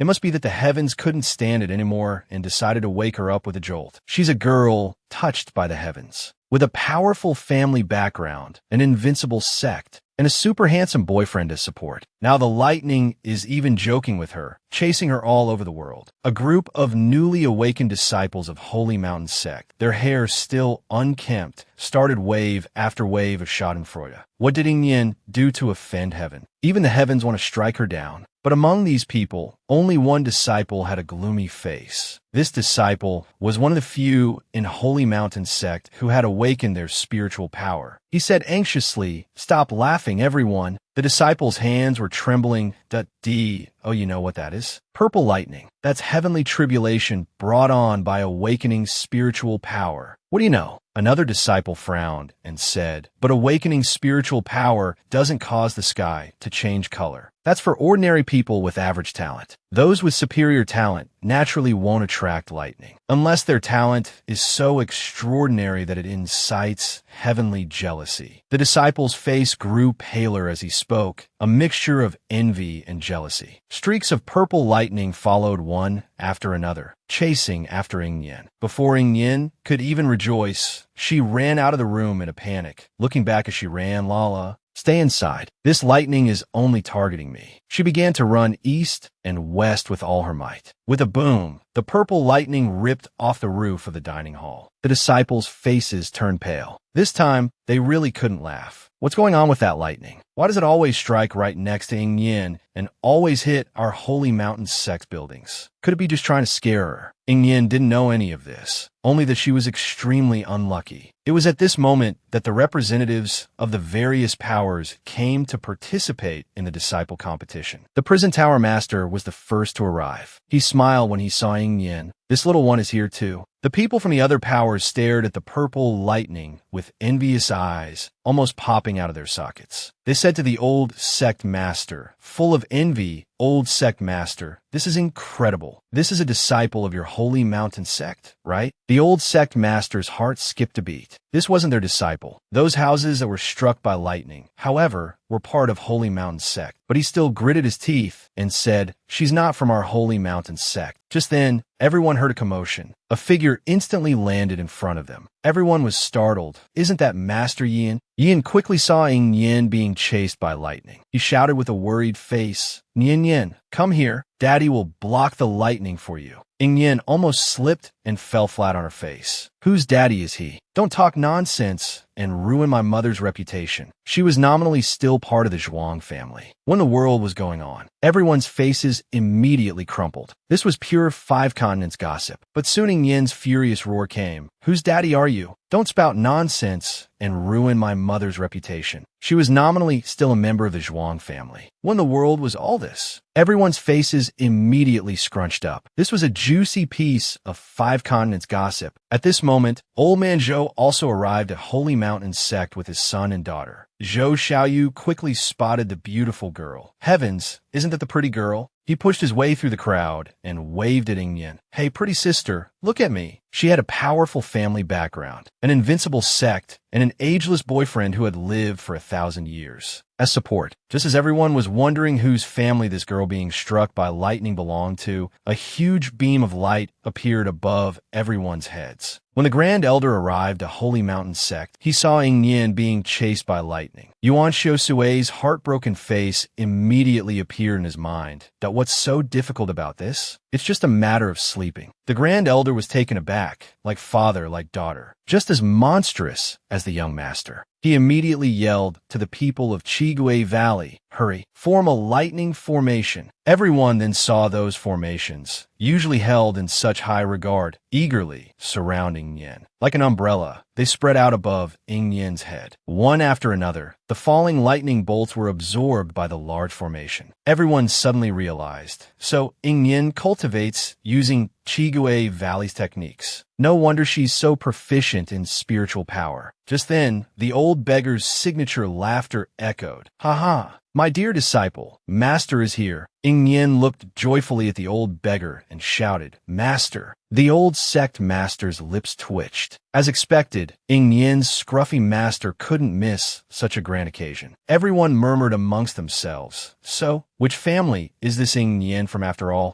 After arriving beside Ying Yin, the old beggar returned to his normal size. Looking at the lightning striking Ying Yin from the sky, thankfully blocked by the formations, the old beggar chuckled, "Disciple, what did you do to be chased by lightning?" Ying Yin pouted. This must be a fake master she picked up along the way. Fortunately, the lightning wasn't endless. The subsequent bolts grew smaller and smaller, finally calming down. The old sect master, not wanting everyone to focus on Ying Yin any longer, immediately raised his arm, and the elders each went to their designated positions. Wang Ergu and the others were clearly also participating. He waved towards Ying Yin. "Junior sister, over here." Zhuang Xian pulled Ying Yin aside and, glancing at Yin, asked somewhat embarrassedly, "Junior sister, is that man really your father?" Ying Yin immediately shook her head. How could he be? No, he's just spouting nonsense. Hearing this, Zhuang Xian was relieved. After all, Ying Yin was still using the Zhuang family's identity token. At this moment, Ying Yin felt an intense gaze filled with hatred from nearby. Meeting the gaze, she saw the long-lost Su Linian. Wow! Ying Yin suddenly smiled brightly. Long time no see, Su Linian. Su Linian stood alone in a corner, glaring at Ying Yin with venomous eyes. Zhuang Xian, stared at by Su Linian, Yin felt goosebumps all over. He turned his head and saw Ing Yin still smiling at Su Linian and couldn't help but ask, "Junior sister, aren't you afraid of him looking at you like that?" Afraid? Ing Yin raised an eyebrow, pulling a cub along with each hand, her voice laced with amusement. "How could I be? Seeing him so alive and kicking, I'm thrilled." Zhuang Xian, looking at Ing Yin's smile, inexplicably shivered. In the viewing area to the west, the Bai family also watched Ing Yin. The Bai family elder asked Bai Qing, "Is that the woman Bai Qian mentioned, the one who seduced our Tianma?" Suddenly remembering something, he continued, "Did you give Bai Qian that thing?" "Already did. As long as Bai Qian uses it properly, that thing will definitely make this woman pay a heavy price." Just at that moment, countless elders exerted their power. At the entrance of Holy Mountain Sect, 3 enormous gates slowly opened. Roars continuously echoed from the depths of the forest, mixed with the aura of spiritual energy and immortal essence. The old sect master spoke, his voice booming. "The Holy Mountain Sect disciple competition will be held on our holy mountain. We have tied many passage tokens to the trees on the holy mountain. Each person must collect at least 10 passage tokens to pass the initial trial." The old sect master's voice was deep, carrying an oppressive seriousness. "Whether you use brute force or intelligence, no matter the method, you must not take a life. If a life is taken, then the one who inflicted the injury will be punished by me personally." As soon as he finished speaking, an immense pressure weighed heavily on everyone below. He participated in the Holy Mountain Sect disciple competition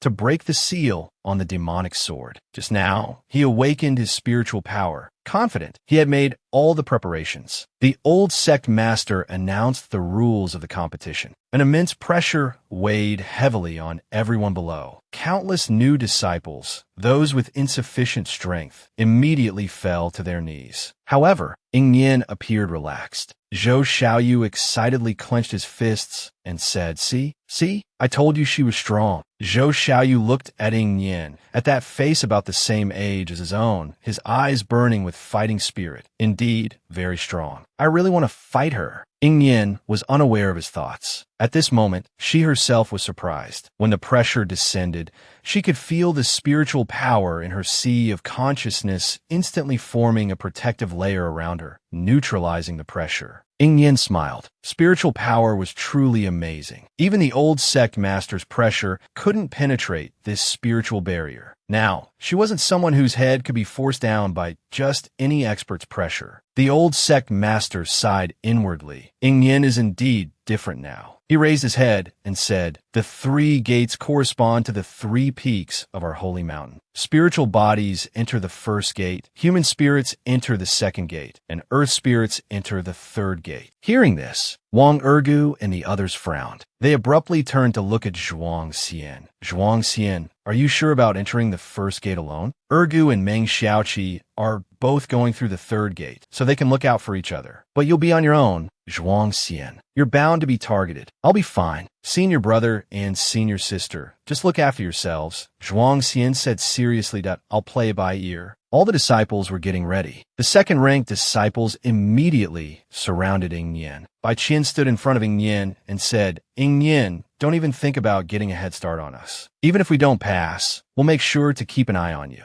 Senior brothers and sisters, we'll keep a close watch on Ing Yin. The kids are counting on you," Bai Qian said, addressing the powerful second-ranked disciples in front. The disciples responded in unison, their voices echoing powerfully. Even the onlookers were startled. When did the Holy Mountain Sect disciples become so united? The Zhou family had frowned. Zhou Xiaoyu's face flushed red with anger. "Cheating!" he roared. "They're cheating." Zhou Xiaoyu's brother, Zhou Xiaoyue, was filled with excitement. "It's good to be envied. Well done." Someone from smaller sect tried to flatter the old beggar, the giant clan leader. "Honored sir, may I ask your name?" "Just call me Deng Qi," the old beggar replied, his eyes fixed on his disciples, who were clearly being targeted. "This is blatant favoritism towards your Holy Mountain Sect disciples," Deng Qi said to the old sect master. "The disciples of our Holy Mountain Sect have always followed this procedure." The old sect master chuckled. "What? Are you feeling insecure?" "Nonsense," Deng Qi spat. "Look at Yin Yin's expression. Does that look like insecurity to you?" The old sect master snorted.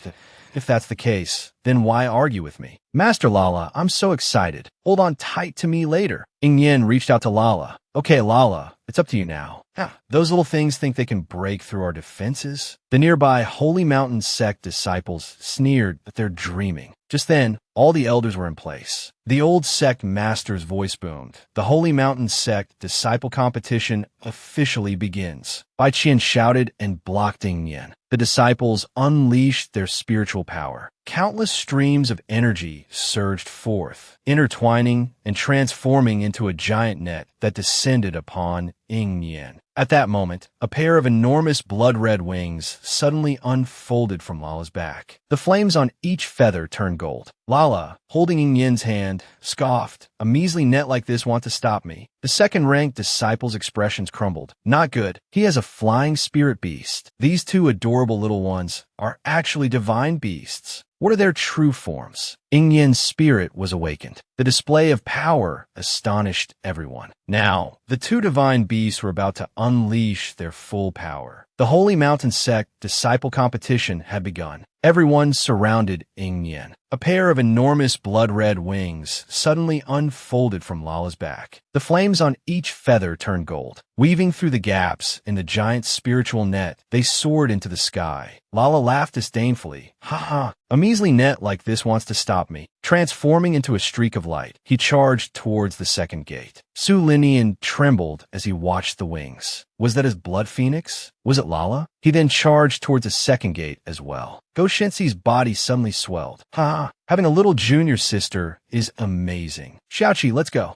Zhuang Xian, the least favored to win, took a deep breath and roared, Holy Qilin. A giant Qilin beast appeared, carrying him on its back. Knocking aside disciples, they charged towards the first gate. The Xianlu Pavilion Master's pupils constricted. This Holy Qilin is not to be underestimated. This competition is going to be interesting, the Zhou family had exclaimed. The giant clan truly has formidable physical strength. Impressive. A true man should hold the pass against 10,000. As the disciples poured into the gates, the old sect master clapped his hands together. Rippling water gradually took shape in his hands. In the next moment, it transformed into shimmering mirrors, displaying all the testing areas. Passage tokens were scattered everywhere, some already destroyed by wild spirit beasts in the mountains. The Zhou family head frowned at the old sect master. Why are there only these disciples? Where are the others? The old sect master gave a rare, mysterious smile that I don't understand what you mean. Still playing coy with me, old man? The Zhou family head snorted. Where are you hiding your truly powerful Holy Mountain sect disciples? The old sect master stroked his chin. Those children have taken on some mercenary tasks. For them, the disciple competition is just a minor event. If they can make it back in time, they'll be exempt from the preliminaries and go straight to the finals. If they can't, then so be it. The Zhou family head narrowed his eyes, and if they can't make it back and that girl called Ing Yin takes first place, your Holy Mountain sect will lose all face. Zhou Xiaoyu, who had been watching Ing Yin intently, suddenly cried out, "Oh no, pretty sister is surrounded." Everyone looked towards Lin Li Jing. Bai Qian and Su Lin Yin had already caught up to Ing Yin. Ing Yin, you can't run away now. The two of them, along with hundreds of disciples, surrounded Ing Yin. Lala landed beside Ing Yin. She and Bai Bian taunted, "Wow, look at all these people." Bai Qian, clutching a rejuvenation pill, suddenly felt emboldened and shouted at Ing Yin, "So you can fly, so what? We have plenty of bow and arrow-type magical artifacts here." Ing Yin ignored Bai Qian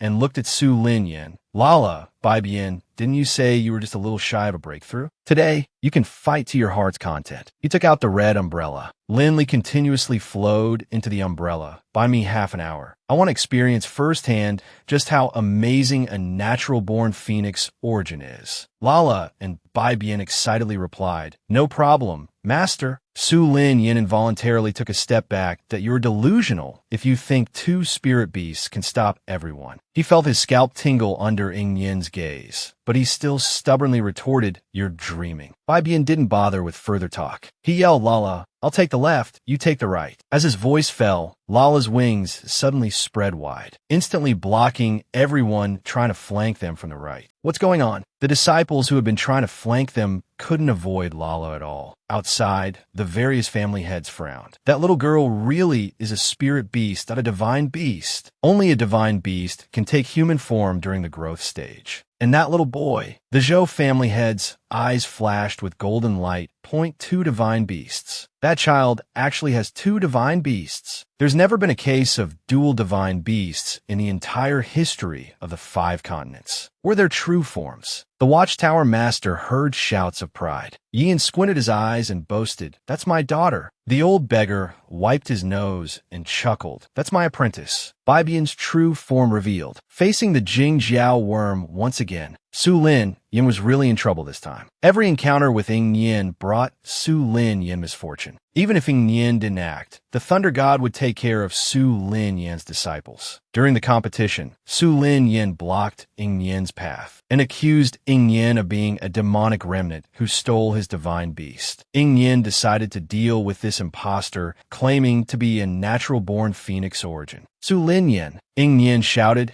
and immediately summoned the Jingjiao. The Jingjiao roared skyward. Its severed tail had already healed. The red umbrella in Ying Yin's hand suddenly burst with spikes. An astonishing surge of spiritual power radiated outwards. He yelled, and Bibian's eyes flashed with golden light. A huge black fog erupted. "Protect Master! Leave it to me." The onlookers outside were tense. The divine beast's true form is coming out. What is it? Is it a dragon? But to their surprise, after the huge black fog dispersed, they saw a giant black worm. Its back was shiny black, each segment covered in hard armor. Countless sharp, poisonous spines could be seen extending from the armor. Bai Bian roared suddenly, the sound shaking the surrounding disciples. The onlookers were dumbfounded. Someone couldn't help but ask the old sect master, "Is this a divine beast? Isn't this a worm?" The old sect master's expression was grave. "Extremes meet. Every race has its golden age. I don't recognize this worm beast, but judging by its appearance, it might be of ancient lineage." At that moment, an elder hurried over. "Old sect master, the empress of the Wanshou kingdom is here." The old sect master's eyes widened. What? The next second, a giant Luan bird circled above the holy mountain sect. The empress, riding the Luan bird, slowly descended from the sky. The empress was momentarily stunned upon seeing the old sect master, but she quickly recovered. This junior greets the old sect master. Today is Yinner's first time participating in the disciple competition. As her mother, I wanted to come and watch. The empress looked towards the shimmering barriers and smiled. "That where's my Yinner?" The old sect master's lips twitched. "Your daughter." He had just begun to speak when the empress saw Su Lin Yin entangled by the conspicuous Jing Jiao. She smiled as child. Why did she release the golden dragon now? Isn't this unfair to the other disciples? The empress's smile was still radiant when suddenly a purple gold light flashed in front of the barrier. A sharp magical artifact pierced the Jing Jiao's body. Blood spurted out like an arrow. The Jing Jiao roared in pain and abruptly turned to bite Ying Yin. Ying Yin didn't dodge, only turning his head slightly. The Jing Jiao bit down on Ying Yin's arm. Yin Yin. The old beggar's face changed. The others were also shocked. Ying Yin was too careless. But then they saw Ying Yin abruptly raise the red umbrella. The umbrella's surface turned pure black. Ying Yin smiled and fiercely stabbed the umbrella into the Jing Jiao's eye. His arm was completely unharmed. Someone sharp-eyed stammered, That's top-grade protective armor." Yin looked at Lin Jingli's shaded face, revealing a relaxed smile. That little Jing Jiao, whose teeth hadn't even fully grown in, how could it possibly break through the Nirvana armor he'd given Yin Yin? His phoenix origin had been dug out by his older sister to mend her own and obtain a phoenix egg. Today, he would make his older sister taste the same pain he had suffered. Just now, Su Lin Yin had summoned the Jing Jiao to fight Ying Yin. Ying Yin was no longer the useless weed she once was. She raised her red umbrella and leaped upwards. The sharp magical artifact sliced across the Jing Jiao's body. The Jing Jiao recoiled in pain, curling up like a soft, boneless earthworm, collapsing limply onto the ground. "Jing Jiao, get up!" Su Lin Yin shrieked, her legs trembling. Seeing that the Jing Jiao was ignoring him and couldn't stand, Su Lin Yin turned to run. But how could Ying Yin give him a chance? She put away her red umbrella and used her swift steps, instantly appearing in front of Su Linyan. Raising her hand, she delivered a fierce kick to Su Linyan's head. Su Linyan violently spat out a mouthful of blood, crashing heavily to the ground. The Empress, watching from outside, let out a heart-wrenching scream. Yin looked coldly at the prone Su Linyan, placing one foot on his spine and grinding down hard. "Is it here? Your innate phoenix origin." Su Linyan tried to speak, but Yin, her face expressionless, stomped down hard on his spine again. Su Linyan screamed in agony. Yin, her shaded face turned towards Lin Jingli, spoke in an icy voice. "How strange. In this world, there are actually spirit beasts that abandon their masters and run away." Everyone present heard her clearly. She had just said abandon their masters. Was she implying that Su Linyan wanted to abandon the Jin Jiao and flee? The Empress, her face contorted in rage, was about to rush in and drag the woman who was facing away from her out to be skinned alive. The sect leader stopped her. An elder immediately blocked the Empress. Furious, the Empress demanded, "Can't you see? My Yinner is about to be killed by that woman." The sect leader glanced at her and said, "No matter who it is, as long as it's not a fatal injury, no one is allowed to interfere." Su Linyan's screams were gradually weakening. Yin slowly crouched down, grabbed his hair, and yanked Su Linyan's face up from the ground. Su Linyan had done this to her hundreds of times, grabbing her hair and haughtily judging her on fabricated charges. Yin spoke in a voice only the two of them could hear. "Su Linyan, how does it feel to experience what you did to me all those years ago?" Su Linyan, his voice weak and trembling, gasped, "Demonic remnant. What nonsense are you talking about?" Yin laughed. "I don't have a single trace of demonic energy on me. But do you have the guts to admit that you dug out my phoenix origin? Do you have the guts to admit that you stole my birthday egg?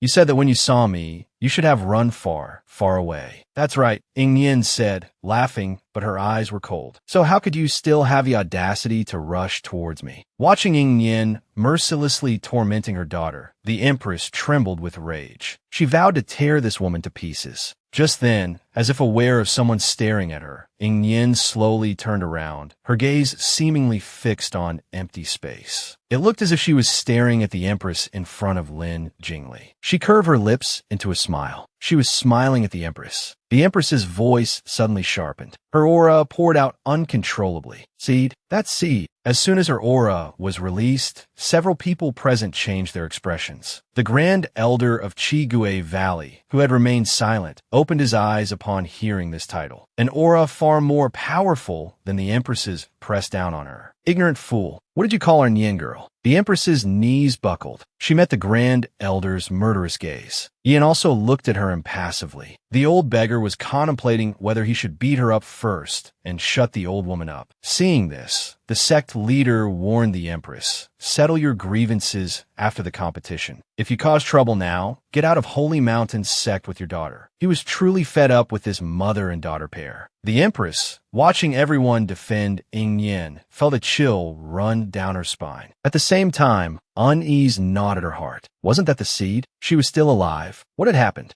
The Empress would never have imagined that the girl whose phoenix origin she had dug out and whom she had thrown into the demonic sword abyss was now cruelly tormenting her beloved daughter. Was the world about to change? Even the most powerful factions were protecting this seed. Seeing her daughter on the verge of death, she was powerless. She would make this seed pay for this. Bai Bian on the battlefield was about to collapse. Yin, not wanting to prolong the fight, shouted to Zai Zai, "Bai Bian, Lala!" Bai Bian, transform into a mini spider worm. Bai Bian transformed into a miniature spider worm and crawled onto Yin's hand. Lala carried Yin into the sky, instantly escaping the encirclement. Seeing Yin escape, Bai Qian roared, "Damn it, archers!" The next second, the archers shot spiritual power swords at Lala, so dense that it was impossible to dodge. "Master, be careful." Xiao Miao, hidden in Yin's pocket, poked out his head, worriedly saying. Yin slowly closed his eyes and said to Lala, "Keep flying, don't look back." The spiritual power in his celestial core stirred. A transparent spiritual barrier completely enveloped them. The swords continuously stabbed towards them, but couldn't penetrate even an inch. This is spiritual power. The disciples below looked embarrassed. How could he use spiritual power so skillfully on the first day? This is impossible. One of the disciples asked, "What do we do now? Where did Yin go? He must be hiding. Let's go find the passage tokens first." Another disciple glanced at the unconscious Su Linyin. "What about this guy? Leave him. The elders will come and take him out." The strongest disciple directly gave orders. "By Qian, you take some people to finding Yin. We absolutely can't let him get the passage tokens. The rest of you, 5-star and above, come with me to get the passage tokens." Bai Qian also wanted to grab the passage tokens, but he wanted to kill Ying Yin even more. He waved his hand and shouted to the disciples behind him, "Let's go. Those below 5-star, come with me to find Ying Yin." At this time, Ying Yin, along with Lala and Bai Bian, was hiding in a cave. "Master, what do we do next? The passage tokens on the trees have almost all been collected by those disciples." Ying Yin sat on the ground and took a shallow breath. "That they've been collected? Then we'll just steal from others. If they want to be the only ones to have them, then no one will have an easy time." Steal from others? Xiao Miao instantly became excited. He was clearly a weakling in battle, but he was the most enthusiastic when it came to fighting. "What's it to you?" Lala nudged him. "Fighting is our business." Just then, a faint cry came from the cave. It was a very weak elementary beast. Its burrow had been taken. Ying Yin turned to look at the little spirit beast and said, "Don't cry. I won't hurt you." The little spirit beast slowly poked its head out. It was a fluffy, long-clawed, pointy-mouthed, round-bellied groundhog beast. Ying Yin smiled and beckoned. "Come here, little spirit beast. I have something to ask you." The groundhog beast huddled in the corner. Lala saw it wasn't moving, and his short temper flared. "Come here. Our master is calling you." The groundhog baby was terrified. All its fur instantly stood on end. Ying Yin coaxed the little creature over with gentle words. But Lala's scolding made the little groundhog immediately scamper over. The little groundhog kowtowed to Ying Yin, its legs trembling violently, fearing that Ying Yin would kill and eat it if displeased. The next second, a hand rested on its head, gently stroking the smooth fur on the back of its neck. "Little guy, don't worry. I won't kill you. Here, eat this." This spiritual crystal was enough for the little groundhog to absorb for a long time. It happily held the spiritual crystal and showed it off, no longer afraid of Ying Yin. Seeing this, Ying Yin smiled and gave it 10 more. The little groundhog jumped 3 times in place with joy, its 2 paws almost unable to hold them all. "Master, why are you giving him spiritual crystals?" This time, not only Lala, but even Bai Bian couldn't help but ask. "This kind of wild spirit beast can't fight. It's too weak." Ying Yin didn't answer them, but turned to the little groundhog and said, "Little one, I have many more spiritual crystals here. We're your other brothers and sisters. Call them over. Tell them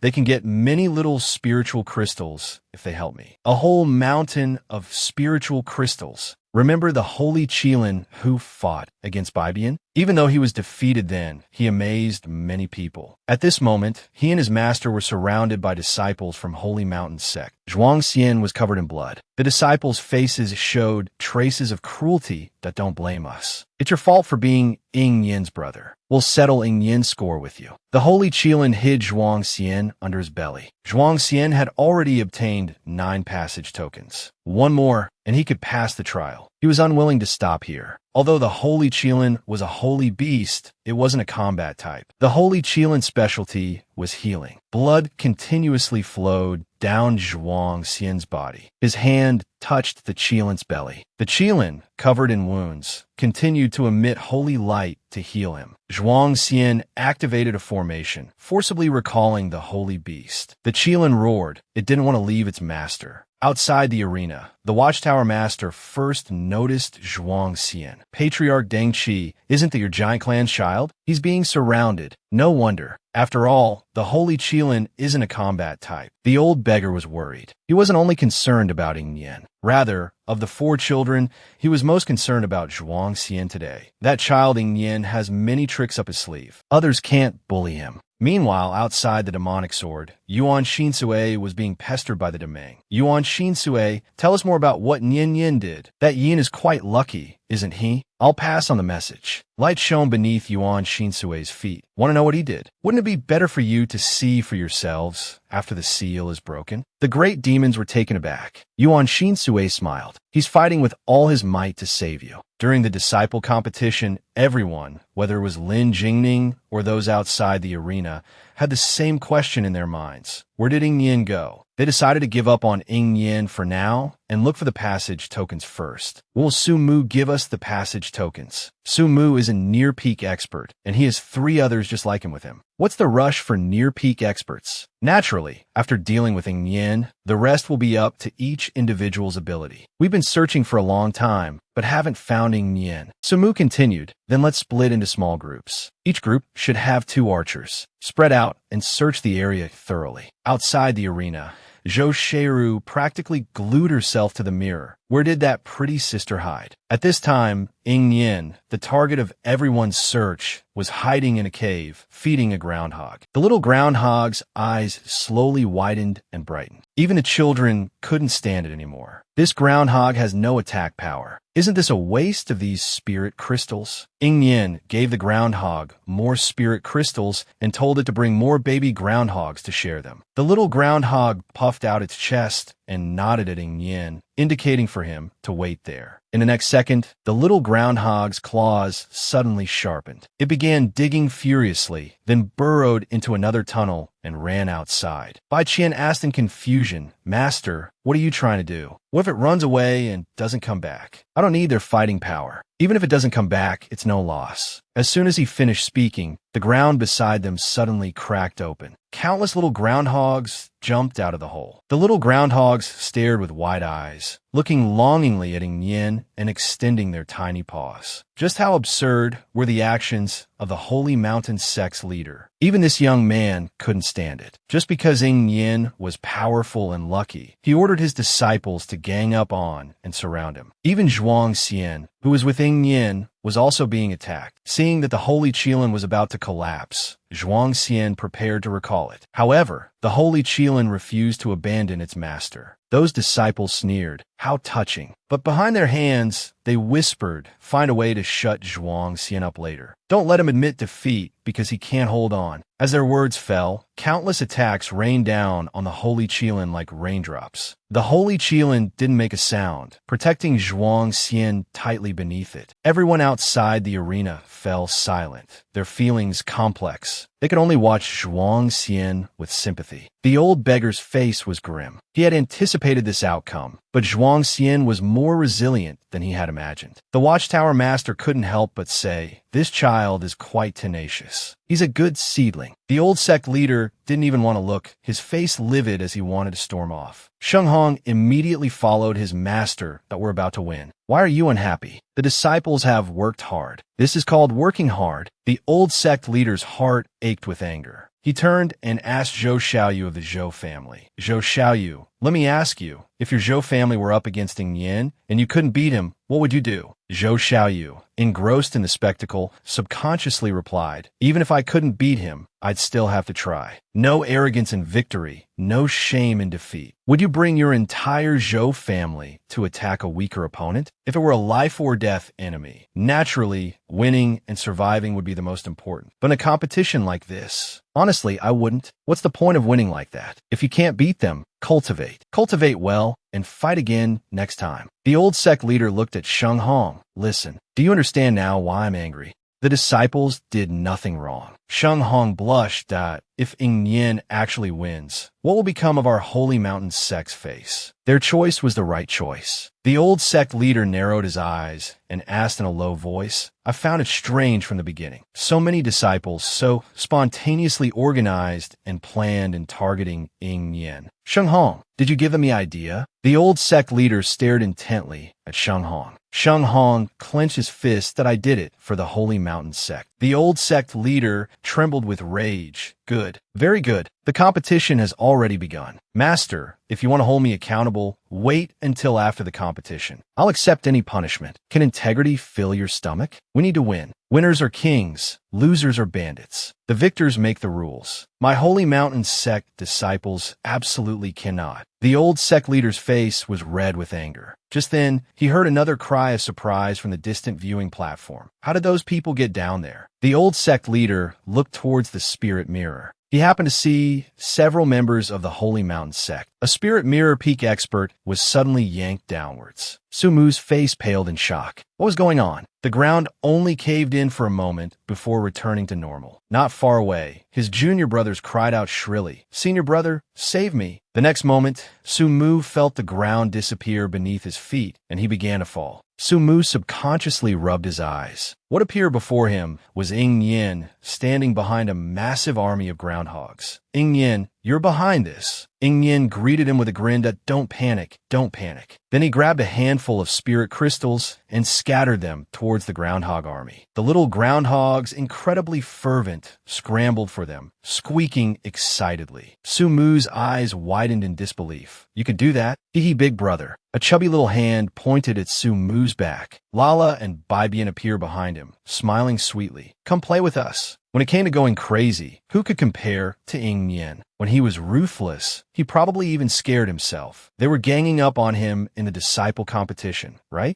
Well, he would spend all his resources to play with them to their heart's content. He used spirit crystals to attract countless groundhogs, dragging all those disciples underground. Sumu stared in disbelief at Ing Yin's bewildering tactics. Bibian and Lala appeared behind Sumu just then. Big brother, come play with us. Sumu subconsciously turned his head. Ing Yin launched a mental attack directly at him. Caught off guard, Sumu took the full brunt of the psychic assault. Blood trickled from his nose, and his head throbbed with pain. Ing Yin chuckled, as expected of a spirit mirror peak expert. He softly called out, Lala, don't worry, master. Leave it to me. Lala's fists rained down on Sumu like hailstones. Sumu couldn't withstand the onslaught. He coughed up several mouthfuls of blood and collapsed to his knees, shouting, Ing Yin, you coward. If you have the guts, fight me one-on-one. What kind of man hides behind his spirit beast? Ing Yin considered this for a moment, then said with a clear laugh, then consider me a coward. Ing Yin patted his head. All right, hand over all your passage tokens. Your junior brothers couldn't handle it and have already given theirs up. Sumu trembled all over. But just then, a voice rose from the ground, penetrating the earth and reaching Ing Yin's ears. Ing Yin, if you don't come out, we'll break another one of your brother's fingers. 2 tokens, 2 fingers. The voice outside continued with arrogant laughter. Ing Yin looked up. His previously gentle demeanor instantly turned murderous. He stomped hard on Sumu's body.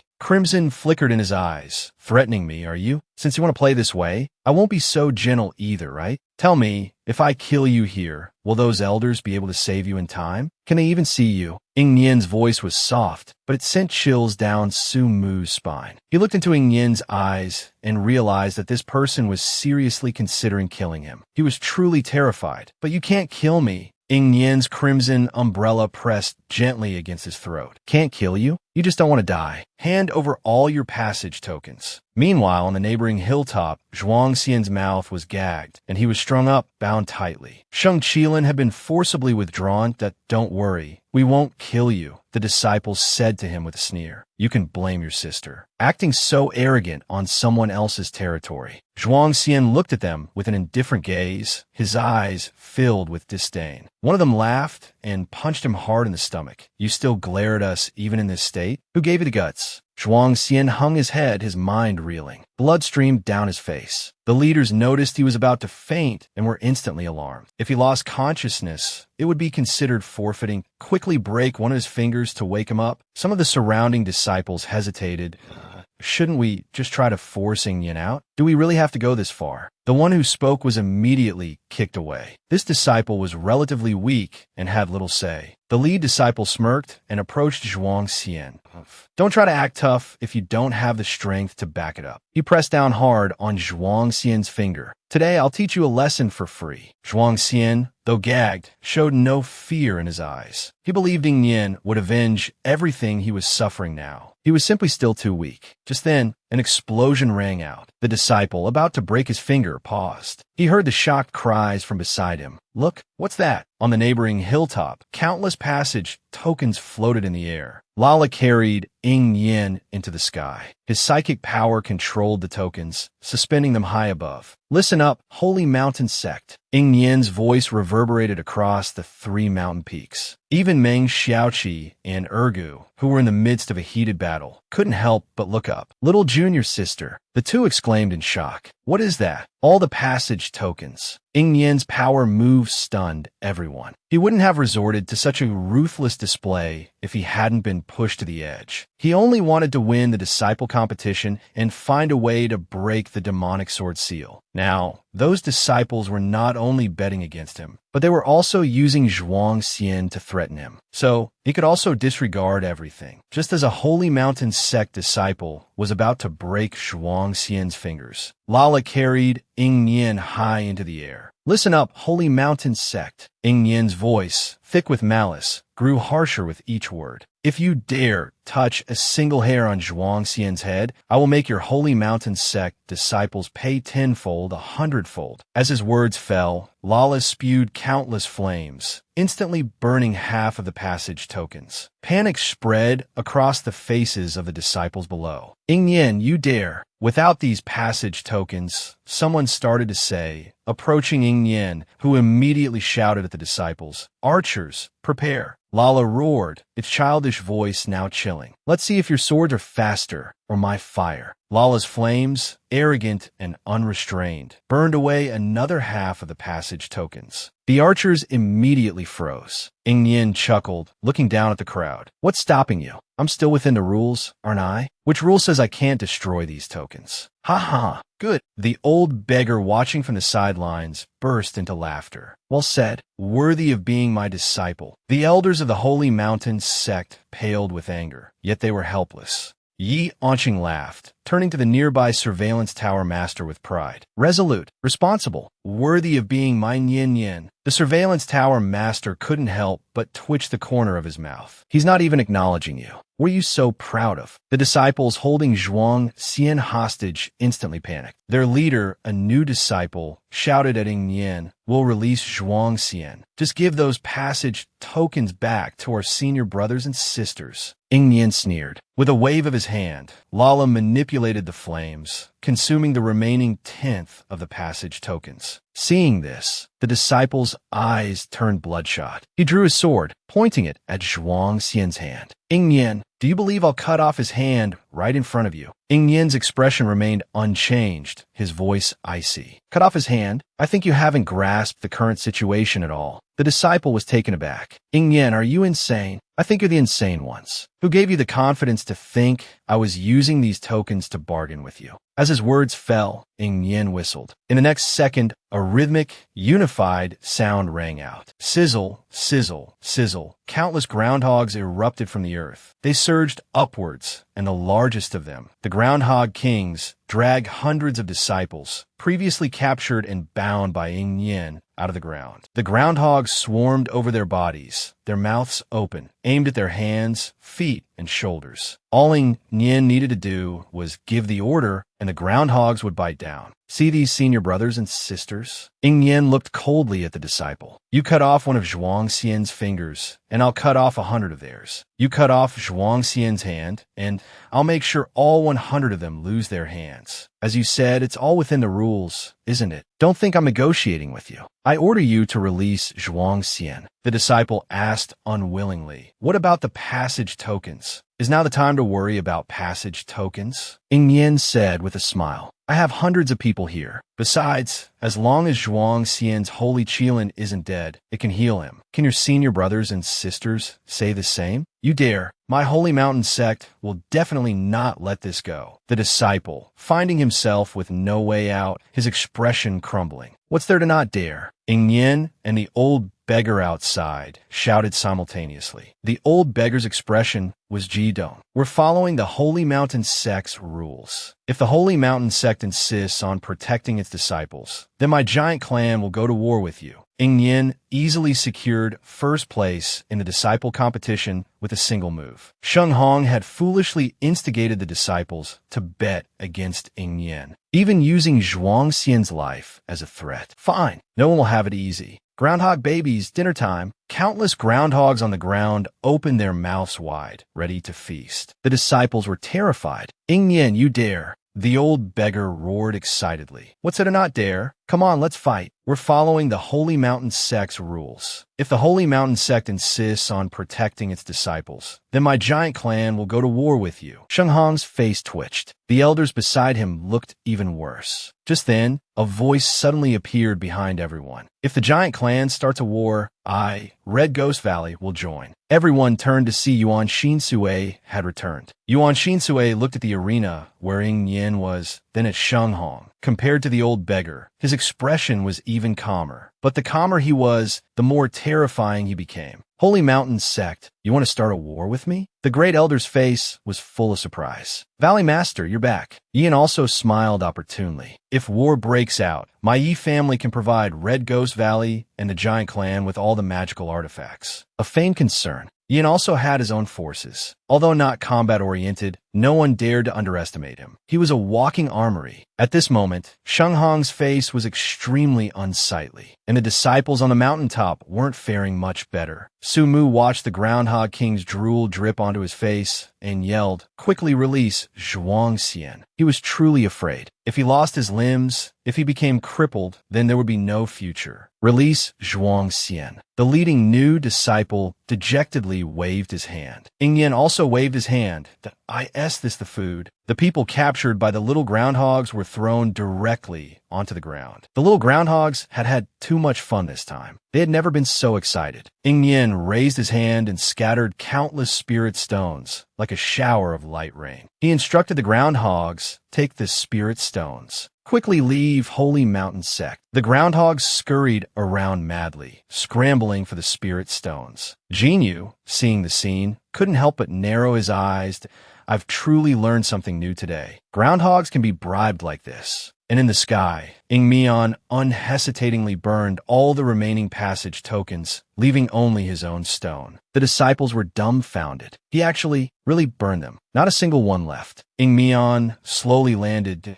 So, it seems I'm the only one who advanced, right? Thank you all for collecting all the passage tokens. Burning them was quite convenient. Ying Yin's voice was clear. Victory is decided. The competition is over. The elders stationed everywhere were dejected. Some even fainted from anger. Holy Mountain Sect had lost. Even like this, they still lost. Bai Qian looked at the scene in disbelief, and oh, how could he have won? Bai Qian looked down at the pill in his hand. With a look in his eyes, he abruptly swallowed the pill Bai Jia had prepared for him. In the next moment, Bai Qian's aura surged. The astonishing aura actually approached the peak of the human immortal realm. Bai Qian's body suddenly swelled. He snatched the bow and arrow from a nearby archer and shot it fiercely. Die! The arrow flew straight towards the unprepared and exhausted Ying Yin. Yuan Shinsui's face drastically changed. Shameless. Zhou Sheru, seeing the arrow aimed at Ying Yin's heart. Dun Shu roared, "Scoundrel! Scoundrel! Despicable and shameless. The competition is over, and you still sneak attack the victor." Bibian and Lala were both far away. They were shocked and flew towards Ying Yin at the same time. Wu, hiding in Ying Yin's arms, had already prepared a mental barrier. He was about to block the attack for Ying Yin. But at this moment, another arrow with unstoppable force shot directly at Bai Qian's arrow, knocking it away. Bai Qian's pill's effects were short-lived. His body suddenly deflated. How is this possible? Bai Qian couldn't accept it. Ying Mian looked up to the sky. A red-clad celestial maiden appeared before him. She held a longbow and looked coldly at Bai Qian and Ying Mian. She had shot the arrow that saved Ying Yin. In Yuan Shinsui's world, Ying Yin was everything to her, her disciple.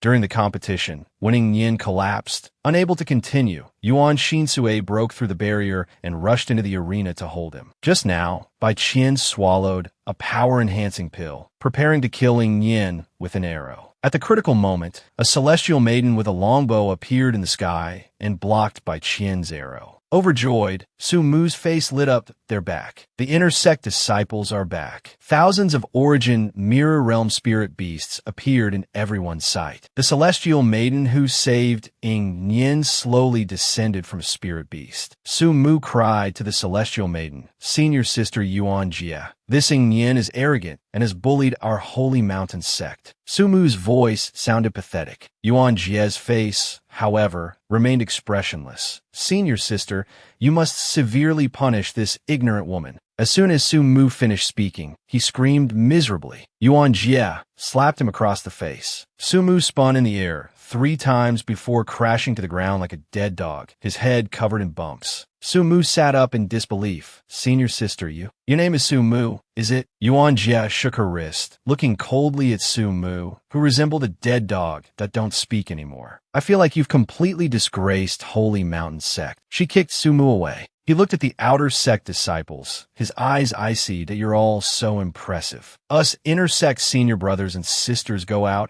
and painstakingly kill those Xiaxieshi, proving ourselves for Holy Mountain Sect. And look at you, a pathetic display." Yuan Jie's voice wasn't a roar. It was filled with disdain and contempt. "That 1,000 against 1. Such despicable tactics. Truly one generation worse than the last. I don't expect you to win beautifully, but at least lose with some dignity." Yuan Jie's voice grew colder. "The old sect master had such high hopes for you. And the result? You've brought shame upon our Holy Mountain Sect, the greatest shame in a century." Bai Qian finally couldn't help but step forward.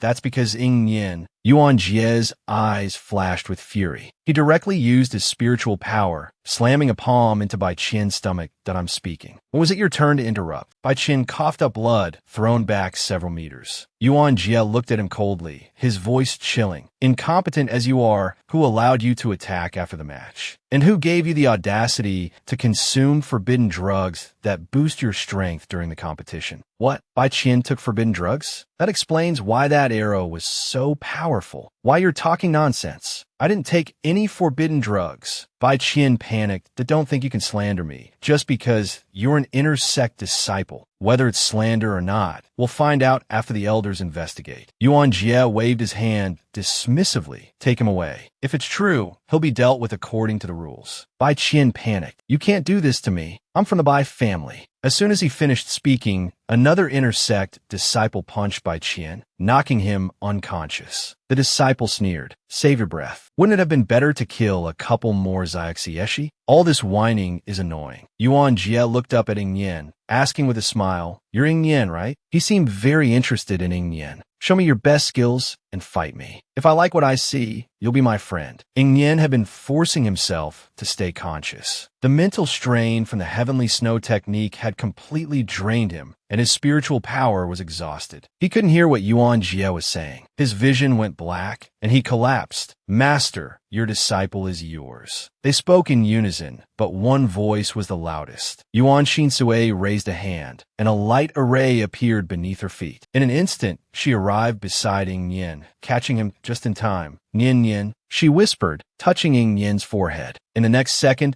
countless streams of spiritual power surged into Ying Nian's body. A glowing array appeared beneath Yuan Shinsui's feet, gently nourishing Ying Nian's mental power. Yuan Jie watched Yuan Shinsui and Ying Nian, chuckling to, "I thought this woman was truly tireless. After a 1,000-person match like that, even she should be exhausted." He spoke mockingly, but his eyes held admiration. He said to Yuan Shinsui, "Take him to our inner sect's resting area. There are specialized healers there. It will be good for his completely depleted body. Otherwise, he might suffer permanent damage to his foundation." Yuan Shinsui, her face still cold, gave a rare nod to Yuan Jie. "Lead the way," she said. As everyone knows, trials are the best key to advancement. Looking back at Ying Nian's every advancement, each was preceded by different trials. The Bai family's secret ancestral hall, the Holy Mountain Sect's disciple challenge rankings, the battle at Wangtian Mountain, and now the disciple competition, 1 against 1,000. He is about to make another breakthrough. Ying Nian, supporting his exhausted body, endured until the end of the disciple competition, finally collapsing. Yuan Shinsui appeared by his side in time. Yuan Jie suggested taking Ying Nian to the Inner Sex Healing Center to better aid his recovery. Yuan Shinsui followed Yuan Jie to the healing center. Along the way, Yuan Jie kept stealing glances at Yuan Shinsue. This man was truly exceptionally handsome. Here is the healing center. Please enter. Yuan Shinsue sensed his intense gaze and turned to look at him. That single glance sent a shiver down Yuan Jie's spine, a man who had clawed his way up through the ranks of the holy mountain sect. He quickly averted his gaze, not daring to look at the man again. That look? Did he want to kill him? Yuan Jie composed himself. When he turned back, he found that Yuan Shinsue had already closed the door to the healing room. The room blocked all outside gazes. Yuan Shinsue gently touched Ing Yin's head. Yin Yin, absorb whatever you need. Even demonic energy, it doesn't matter. He stroked Ing Yin's hair, his voice gentle. I'm here. In his hazy consciousness, Ing Yin heard these words. The competition had pushed his body to its absolute limit. Now, he could finally relax his suppression of the demonic energy within him. Accompanied by a rising wind, the rejoicing demonic energy surged into Ing Yin's body. Yuan Shinsue watched Ing Yin intently. Yin Yin, you're about to break through. Meanwhile, on a mountaintop far from Holy Mountain Sect, countless figures in gray robes gathered, kneeling before a figure in a gray robe. Greetings, old ancestor. Their demeanor was respectful. The gray-robed figure lazily opened his eyes, revealing half of his hideous face, an expression of deep-seated hatred. The one who hurt my disciple. I found out it's Ing Yin, who's currently in Shandong. We should liven things up in Tianizhou. Ing Yin slept for 3 days and 3 nights. Lala and Baibian stayed by his side. Seeing Ing Yin wake up, the two little ones softly called, Master. Ing Yin felt he had slept particularly well, warm and reluctant to open his eyes. Once he did, he discovered the depleted spiritual power in his Tianxue began to surge. Ing Yin looked at his hands in disbelief. How did I become a 4-star spirit mirror and a 4-star demon mirror? Looking down, he realized something was wrong. He had been lying down resting, and Yuan Shinsue was lying on his stomach. Ing Yin immediately pushed him. What are you doing sleeping here? Yuan Shinsue rolled directly onto the floor. He was still half asleep. After rolling on the ground, he sat up cross-legged. His sleepy voice was hoarse. Nian Yin, what are you doing? Ing Yin touched his stomach. What am I doing? Why were you sleeping on me? I always sleep on you, Yuan Shinsue said, shaking off the spirit power beads scattered on him. That we've always been like this. Ing Yin couldn't help but twitch the corner of his mouth and change the subject. What's going on with the spiritual power in my body? And the magic elements? Did you help me? Yuan Shinsue smiled at him and said in a casual tone, you can recover just by sleeping, as long as I'm by your side. Ing Yin gasped. This guy's strong talent was truly infuriating, yet it also made him feel incredibly secure. Ing Yin suddenly widened his eyes, abruptly remembering the results of the disciple competition. Right, I won, didn't I? You won, Yuan Shinsue said, yawning sleepily, his eyes glistening slightly. You can enter the scripture pavilion now. He knew what Nian Yin wanted to do. Ing Yin's face lit up with joy. Great. Just as he was feeling happy, shouts came from outside. Ing Yin, get out here. Ing Yin frowned. Yuan Shinsue's expression changed, and he was about to go out. Wait. He stopped Ing Yin, who was heading out. I know whose voice that is, Ing Yin said, too familiar with it. A sarcastic smile appeared on his face that it's an old acquaintance. I'll go myself. Ing Yin walked out, and as expected, saw the Empress shouting there. The Empress stood outside, her face etched with weariness, looking almost 20 years older. The Empress, still fuming, searched for 3 days and 3 nights before finding Ing Yin's location. Ing Yin, get out here. Ing Yin was inside flirting with the marshal. The marshal was just about to go out and deal with this annoying old woman when Ing Yin stopped him, an old acquaintance. I'll go take a look. Ing Yin walked out and, as expected, saw the Empress shouting there. You little wretch. The Empress, her face contorted in a grimace, was about to walk over when she saw Yuan Shinsue emerge from behind Ing Yin. She abruptly stopped in her tracks and fell silent. She was so agitated that she forgot this wretch had somehow befriended so many powerful figures. One after another, they all protected him. She didn't know what kind of love potion he had given them. Ing Yin put his hands on his hips. Bai Ling, what's the matter? Bai Ling immediately cowered. She lowered her voice and said, You're that nameless sword seed, aren't you? Don't think I don't know who you are. You can fool others, but you can't fool me. Her venomous gaze fell on Lala, who was standing beside Ing Yin. Although her appearance was different, Lala's figure and everything else remained unchanged. What are you looking at, ugly freak? Lala snapped angrily.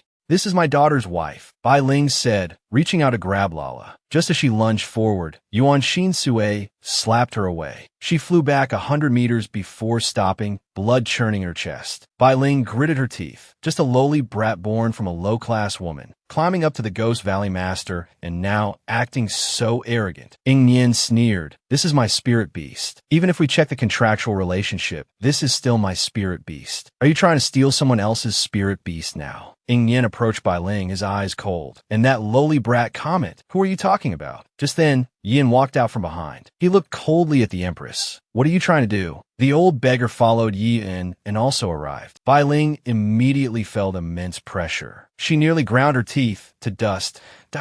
Why Yinner is still unconscious from her injuries. You were clearly injured even more severely. How did you wake up? Why do you need to know that? Ying Yin sneered. Bai Ling said matter-of-factly, naturally, to save my Yinner. Ying Yin was amused by her shamelessness. What are you laughing at? Bai Ling said angrily. Yuan Shui looked over and smiled. Master Marshal, wait for me outside. I need to have a private chat with this remarkable Empress. No, it's too dangerous. The old beggar and Yin said simultaneously. Don't worry. Ying Yin smiled at Yuan Shui. If he tries anything, Yuan Shui didn't wait for Ying Yin to finish, cutting in viciously. Then I'll go wring Su Ling Yan's neck. Ying Yin was taken aback. Who said Yuan Shui didn't understand anything? He was quite clever when he needed to be. Ying Yin opened the door to the adjacent cultivation room. Come on, inside. He closed the door, and Bai Ling's face twisted with fury. You're that sword seed, aren't you? You actually survived. I should have ground your bones to dust instead of throwing you into the demonic sword. Speaking of the demonic sword, Bai Ling's eyes flashed. A demonic half-breed, daring to run rampant in the 5 continents. Demonic half-breed? I can't take credit for that. Sheng Hongqing of the Holy Mountain sect is the one who investigated himself. Don't try to pin that on me. However, one thing you said is right. I am indeed that child you tortured for 18 years. Bai Ling, have you forgotten? Everything your daughter has now was stolen from me. How about I go out right now and announce that I am the true other divine child of the Wanshou Kingdom, and your daughter, Su Ling Yan, is nothing but a worthless, useless, good-for-nothing? You finally admit it. Bai Ling raged. A true scourge for 1,000 years. Ying Yin's voice was ice cold. Scourges have always been powerful. Thank you for the compliment. Bai Ling, if you're smart, you'll take your daughter and disappear from my sight completely. Otherwise, I'm afraid I might lose control and kill your daughter one day. Then you won't even have a place to cry. The Empress, to avenge her daughter, sought out Ying Yin, but she didn't expect Ying Yin to have so many powerful figures on his side. Bai Ling no longer dared to act rashly. She followed Ying Yin into the room. Ying Yin taunted Bai Ling. If you're smart, you'll take your daughter and disappear from my sight completely. Bai Ling roared. You're the one who should live the rest of your life cowering. Who are you to speak to me, an empress like this? You lowly thing. Ying Yin discreetly condensed a demonic element and sent it towards Bai Ling. It was so small that Bai Ling, in her rage, didn't even notice it. The demonic element opened its tiny mouth wide and bit down hard on Bai Ling's ear. Bai Ling screamed. A small chunk had been bitten out of her ear, and blood flowed freely. Madman, what did you do to me? Ying Yin laughed heartily. Since your ears are useless anyway, might as well be rid of them. Bai Ling wanted to slap Ying Yin to death, but she was afraid of Yuan Shui waiting outside. Get your daughter and get out of my sight. This is my last warning. The Empress gritted her teeth and left. Yin glanced at her, then cautiously approached Ying Yin. Yin Yin.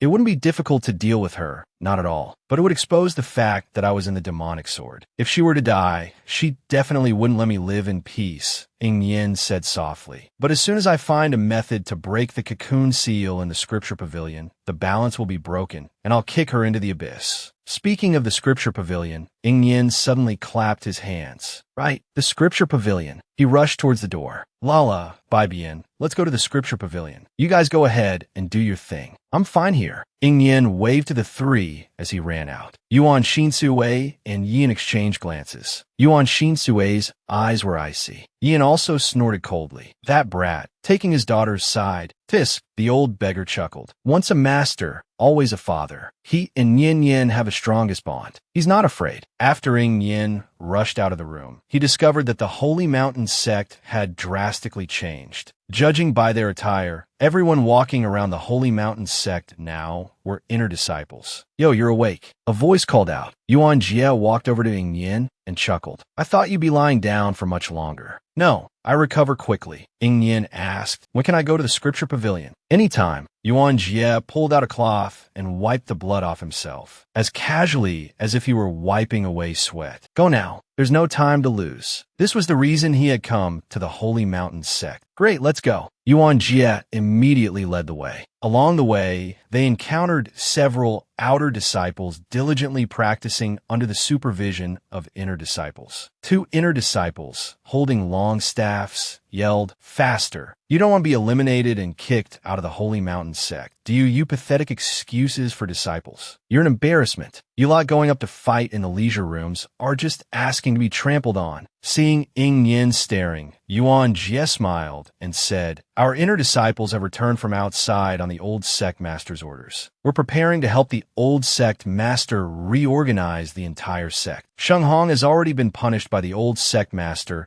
and is kneeling in the ancestral hall with Sheng Xianxian. The Holy Mountain sect was founded by the old sect master, his master, and past sect masters. Yuan Jie said, lowering her eyes as she walked, we absolutely cannot let it be ruined by Sheng Hong. I apologize for what happened. Ever since you arrived, the outer disciples have been making things difficult for you. Making things difficult? Yin raised an eyebrow. The IT only counts as difficult if it actually causes me trouble. Their petty attempts don't even qualify. Yuan Jie was taken aback, then burst out laughing, clapping Yin on the back. Ha ha! Well said. They don't qualify at all, those spineless shrimps. You're really to my liking. If I didn't have to stay here and help out at the Holy Mountain sect, I'd definitely take you to the front lines. Someone like you would grow incredibly fast there. The front lines? Yin was stunned. What front lines? I've never heard of them. It was unimaginable. These wings were ripped from his dry mother's back. Thinking back to his time in the demonic sword, being cared for by the demons, he had already come to consider himself one of them. Now, seeing these familiar wings, he felt an intense revulsion. Having won the disciple competition, Yin naturally gained access to the scripture pavilion. He followed Yuan Jie there, chatting along the way. Yuan Jie was particularly interested in Yin, thought if I didn't have to stay here and help out at the Holy Mountain sect, I'd definitely take you to the front lines. The front lines? Yin was stunned. What front lines? I've never heard of them. Yuan Jie's expression faltered. Then she quickly shut her mouth.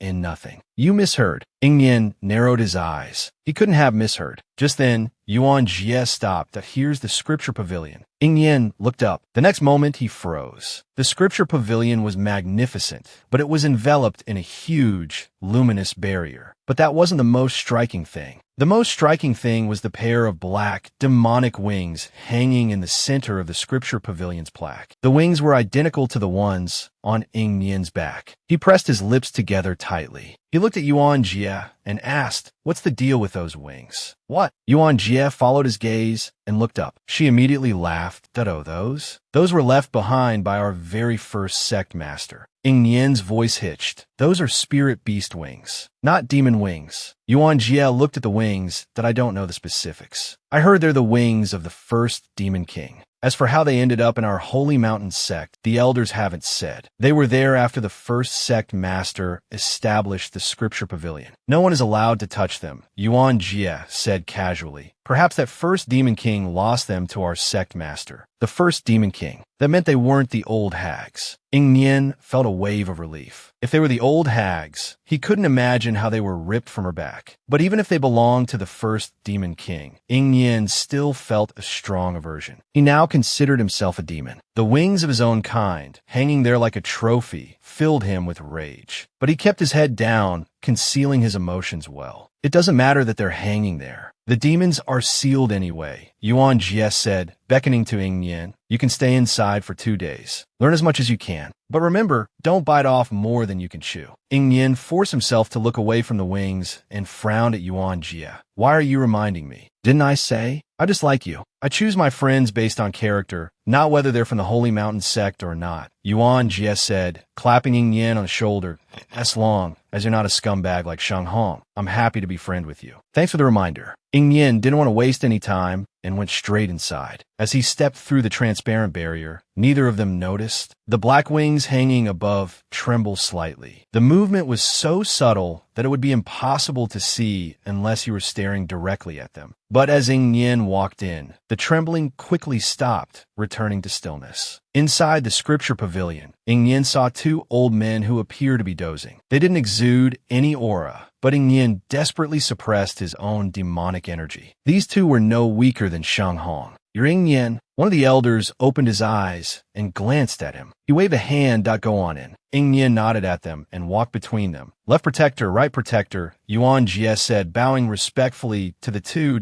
Disciple will take my leave now. The scripture pavilion's protectors nodded. Yin walked into the scripture pavilion. Only then did he discover what a massive space it was. The pavilion was a giant spiral, extending upwards. Looking up, he could barely see the top. Poor Yin. All his acquaintances are illiterate. It's not scary to be uneducated. What's scary is being uneducated and not knowing it. Yin surveyed the scripture pavilion. It seemed almost bottomless. All sorts of miscellaneous and retail books, even encyclopedias. It said that only scholars can type out this word in the comment section. Master, there are so many, Lala exclaimed, as if he had fallen into a sea of books. Scratching his head, he said, Lala will help Master find them, but 2 days won't be enough. So stingy. Baibian nodded in agreement. Wowo and Xiaomiao also crawled out of Yin's pocket. Wowo transformed into a small child, looking a bit chubbier. Following Yin and being nourished by Feng Yuan every day, Wowo's talent had visibly improved. But where do we even begin with so many? Lala asked, already stretching out his little arms to search. As a result, upon picking up the books, the little creatures were completely dumbfounded. Lala looked at Baibian with a blank expression. Big Bug, can you read? Baibian roared angrily. Shut up. Don't ask me. Of course I can read. He stared at a book seriously, pretending to read, even though he was holding it upside down.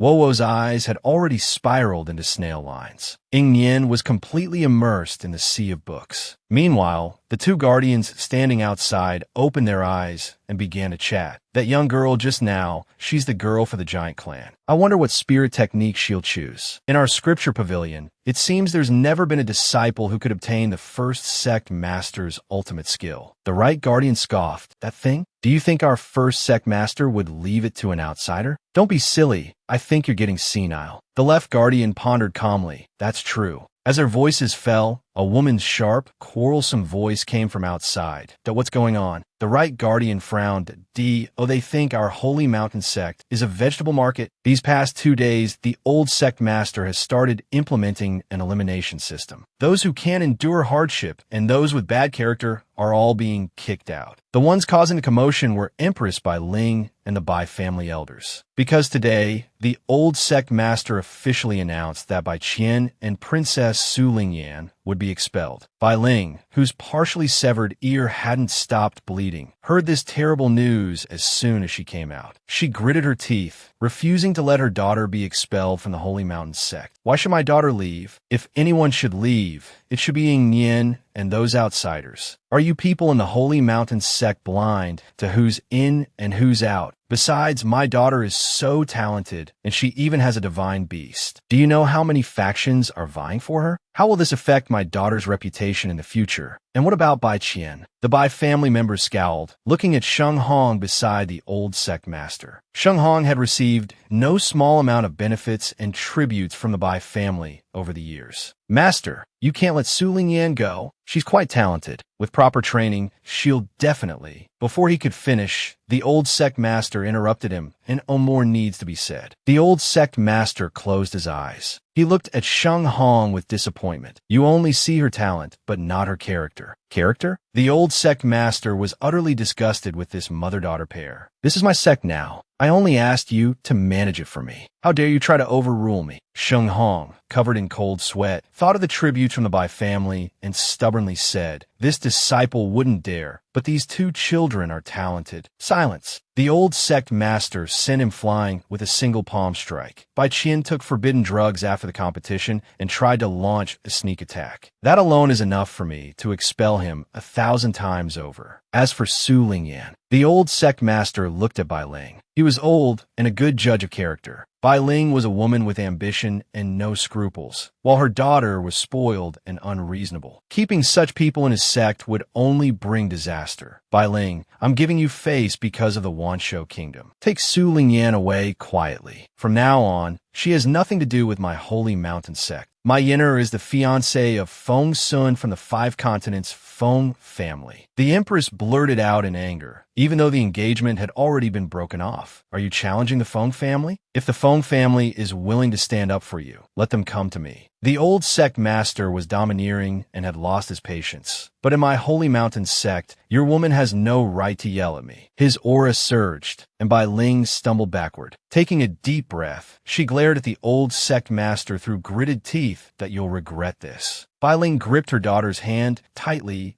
Let's go. Su Lingyan, her face burning with humiliation, shot a venomous look at the old sect master. She would definitely make this old man regret it. Can you imagine? This old man was once the epitome of handsome. The Ice Lady's black feathers were the key to opening his spatial secret realm. How could the dignified Holy Mountain sect be connected to the demon race? Inside the scripture pavilion, Ying Yin searched frantically. What do I do? I still haven't found a way to break the seal. 2 days is not enough. He composed himself. There is nothing to do but keep searching. Ying Yin told himself to calm down. Impatience wouldn't help him. But just then he felt something constantly twitching in his spatial storage artifact, as if it wanted to break free. What was it? Ying Yin subconsciously pulled the dark object out of his spatial storage. He discovered it was a black feather. Ying Yin froze, then exclaimed, "Isn't this the feather I bit off the old hag's wing when we fought?" And the old hag had even let him have it. Ying Yin gripped the abnormally twitching feather. This feather was going crazy. But the moment the feather came out of his spatial storage, the pair of wings hanging outside began to tremble violently. No, it should be said that the entire scripture pavilion started to shake. Outside, the 2 guardians abruptly opened their eyes, the shock within them unconcealed. This is the first generation's aura. It truly is our first sect master's aura. The 2 guardians, no longer languid, widened their eyes until they gleamed. Who went in just now? Both of them were dumbfounded. The left guardian suddenly slapped his head.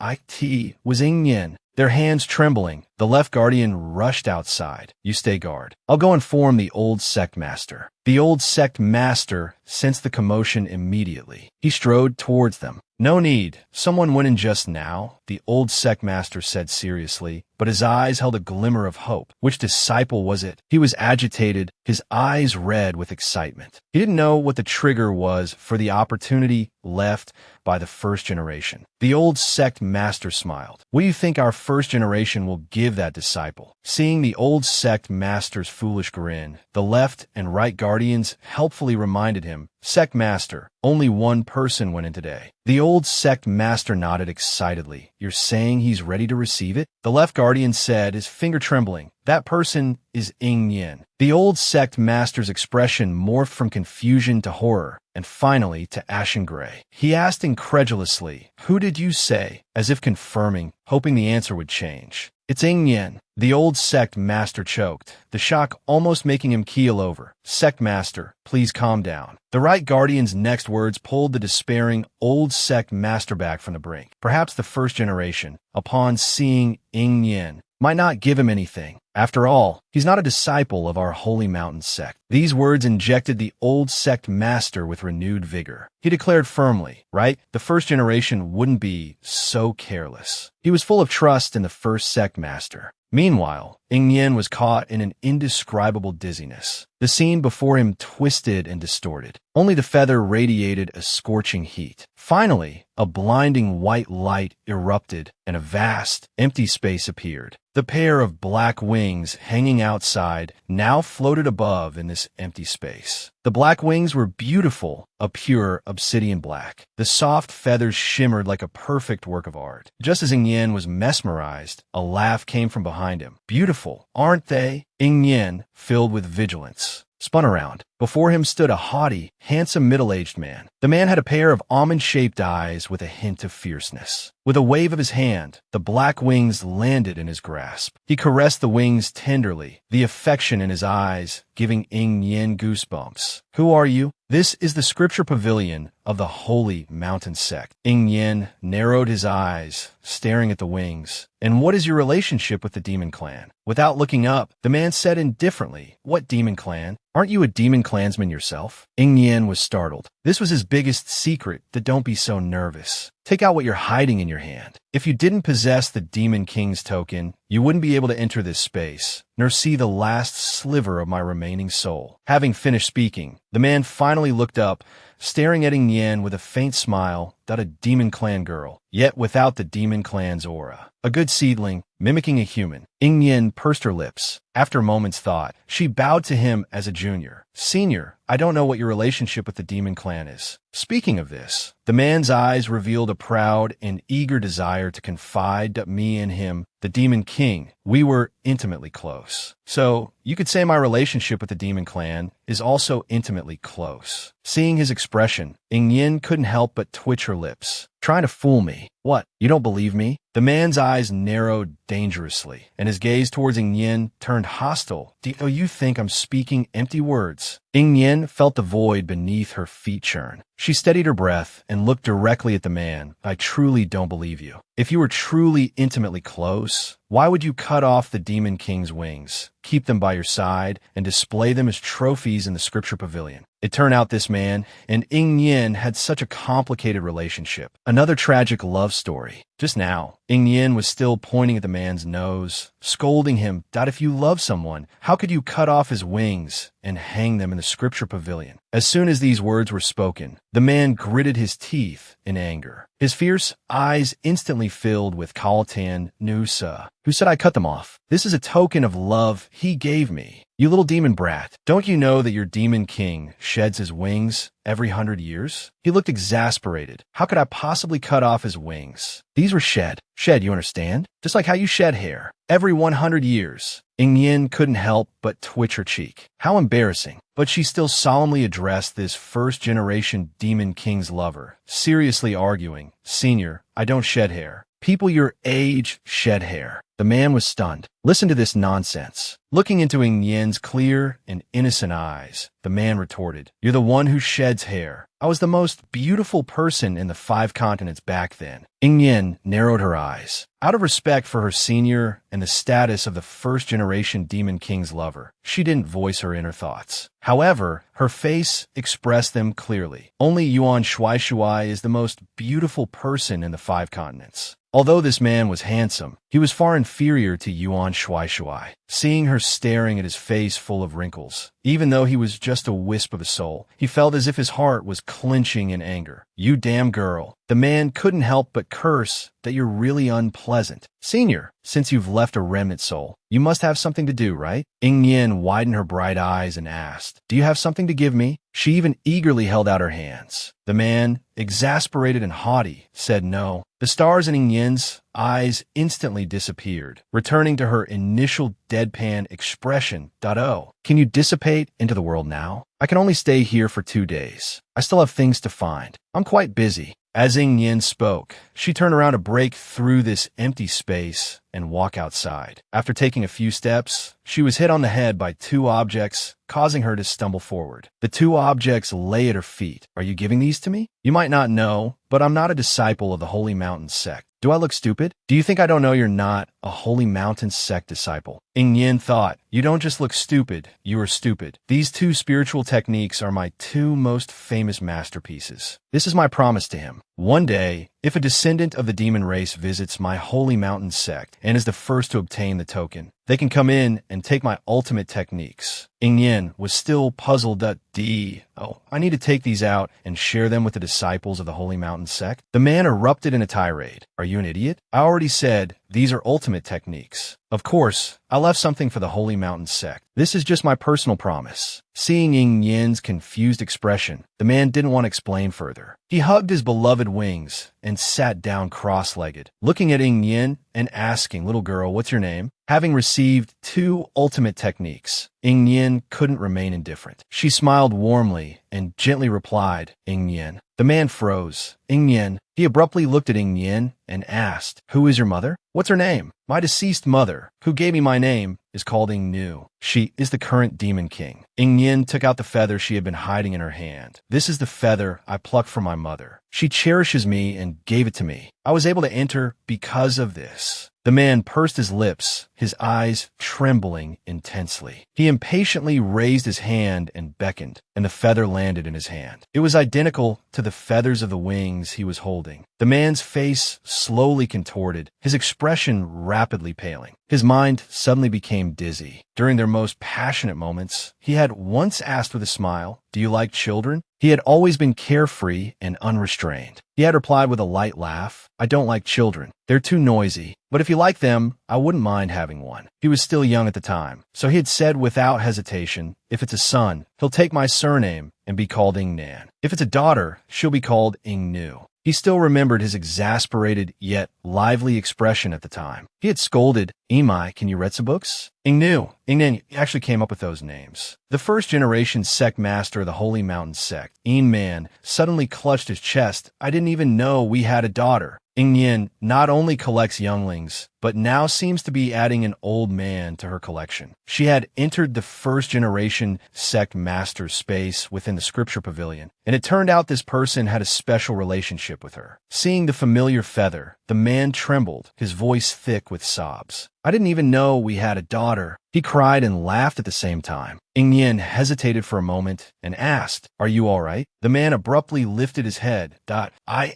Ing Nu all right?" An idea formed in Ing Yen's mind. She wanted to confirm, "What is your relationship with Ing Nu?" The man didn't answer her. Instead, he looked up and said, "You're not Ing Nu's biological daughter. You said your mother is dead. That means she adopted you." Ing Yen could vaguely sense it. This man was looking at her differently. "Yes." Ing Yen considered for a moment, then replied, "I'm not Mother's biological daughter. Mother saved my life. She gave me my name and allowed me to be reborn." I could tell. The man's gaze lingered on her face, carrying a subtle hint of disdain. "You don't look like her at all. By the way, what's the situation with the demon race now?" The man's crimson eyes stared at Ing Yen. Ing Yen pressed her lips together, pausing for a long moment before replying. "The demon race was sealed away by the united forces of the 5 continents. They haven't appeared in the 5 continents for a very, very long time." "So it's true then?" The man's voice was deep, seemingly laced with mockery. "They couldn't tolerate the complete rise of a powerful race, so they made it disappear? A bunch of cowards. I'm someone who died thousands, tens of thousands of years ago, whose bones have rotted into the earth. I shouldn't care about the affairs of the 5 continents anymore. But they absolutely shouldn't have sealed away someone I care about. My daughter. Now she's sealed in a dark, sunless place. Little girl, you're here looking for a way to break the seal, aren't you?"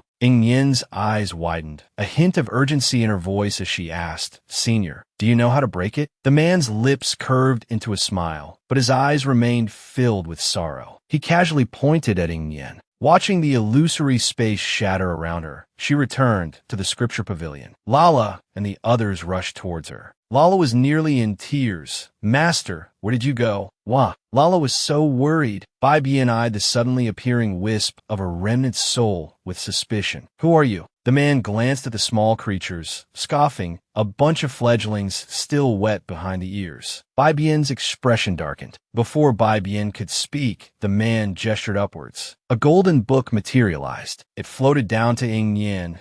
"If you were to search for this yourself, you wouldn't find it in 2 days, not even in 20 years. The man placed the golden tome in Ing Yen's hands. "This method can break any seal in the world." "Any seal?" Ing Yen's jaw dropped. "Then the seal at Whitehead Mountain can be broken too." Ing Yen didn't know how strong Yuan Shinsue truly was. Currently, he was only at a tenth of his power. It was frightening to imagine what realm he would reach if the seal were broken and he regained his full strength. But don't get too excited. Although it can break any seal, it requires gathering countless treasures. Some of these treasures have already vanished from the 5 continents. They only exist in legends. You might spend your entire life searching and never find them. Even so, do you still want to try? The man stared intently at Ing Yen. Legends always have a basis in reality. As long as there's a chance to break the seal, I won't give up. Her eyes shone with determination. Ing Yen hesitated, then asked, "Senior, are you my mother's father?" From his words and the identical wings, Ing Yen had guessed. The man glanced at her, his eyes still crimson. "That you're quick-witted. Was my daughter a demon or a spirit?" "A demon." Ing Yen answered honestly that a demon,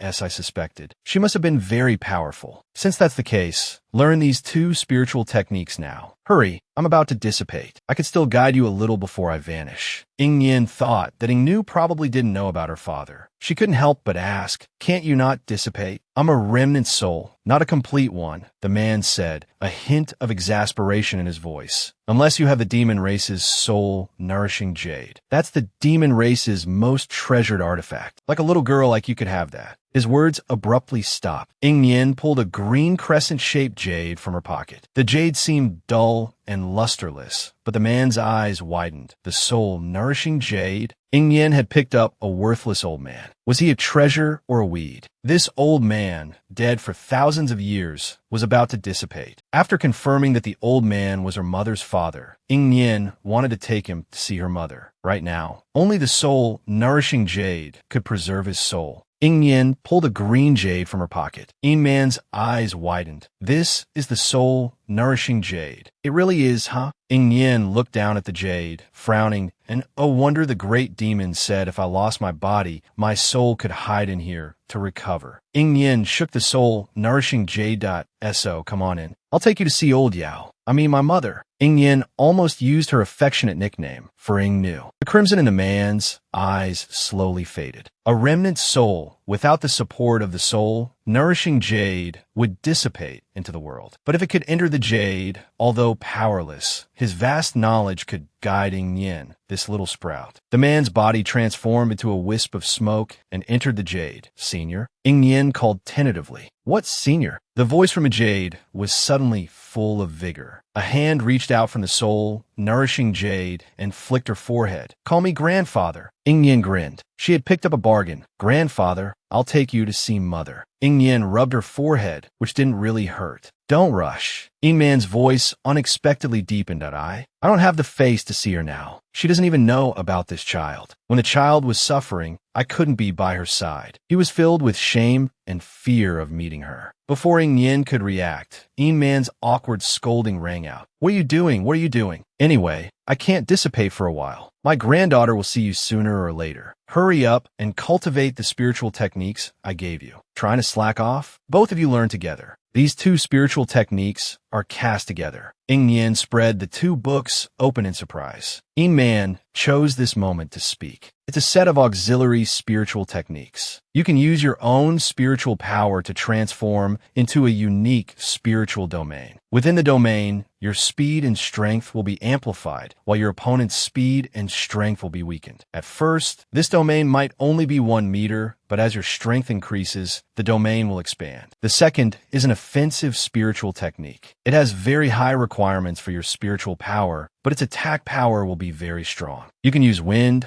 rain, snow, and sunlight to launch attacks. "What? You're saying I can draw on natural forces to attack?" Ing Yen was utterly shocked. "That's right." Ing Man's voice held a hint of complacency. "But if you don't have blood and chi, you can use the water summoning technique and blood condensation technique to create them. These 2 minor spiritual techniques are commonplace." This was Ing Man's most prized secret technique. Ing Yen naturally had to study it diligently. Soon, the contents of the 2 books spread out on her lap, transformed into a stream of light, and burrowed into Ing Yen's mind. The 2 books instantly turned into dust and scattered on her lap. Just as Ing Man had said, they were single-use. While Ing Yen was immersed in her studies, The old sect master and the others outside were anxiously waiting. Why hasn't she come out yet? The inner disciples had stopped supervising the hopeless outer disciples and gathered together, wanting to know what Ing Yen had obtained. Hey, how could our sect's things be taken by an outsider? An inner disciple said with a laugh that I'm so envious. Yuan Jie frowned. Watch your words. What do you mean, our sect's things? Those are the first sect master's personal techniques. He can give them to whomever he wants. You're also a disciple of the sect. Would you dare say all your belongings belong to the sect? The first sect master definitely wouldn't do that. The old sect master paced back and forth, constantly reassuring himself. Definitely not. A disciple came to report, Sect Master, someone from Ghost Valley asked us to relay a message to Ing Yen. They said he has something to do and has returned to Tianwu province. He'll be back in about a day. The old sect master's lips twitched. What the? Does he think we're messengers? But just as the entire Holy Mountain sect was filled with unease on the outskirts of Tianyi province, a group of people in black robes stood ready at the entrance. Ancestor, we've already sent people to harass the Red Ghost Valley headquarters. That Yuan Shinsue has already taken the Great Elder and broken through the formation to return. Good. The old man let out a sinister laugh. Since the formation masters are gone, we can make our move. He feared Yuan Shinsue and had deliberately lured the entire Red Ghost Valley away, aiming to annihilate Tianyi province in one fell swoop. A gray-robed man took out a large golden bowl from his bosom. A thick black mist emanated from a bowl. The eyes of the disciples behind him burned with fervent desire. Ancestor, are we really going to use this one-time artifact? This thing can cover an entire designated area. Not even a lesser divine realm expert can break it open. We've already investigated. The formation masters are all gone. Only the old monster from Holy Mountain sect is a bit troublesome. The other lesser divine realm experts aren't particularly powerful. A few of our groups can handle them. The gray-robed old man sneered and threw his withered hand upwards. In the next moment,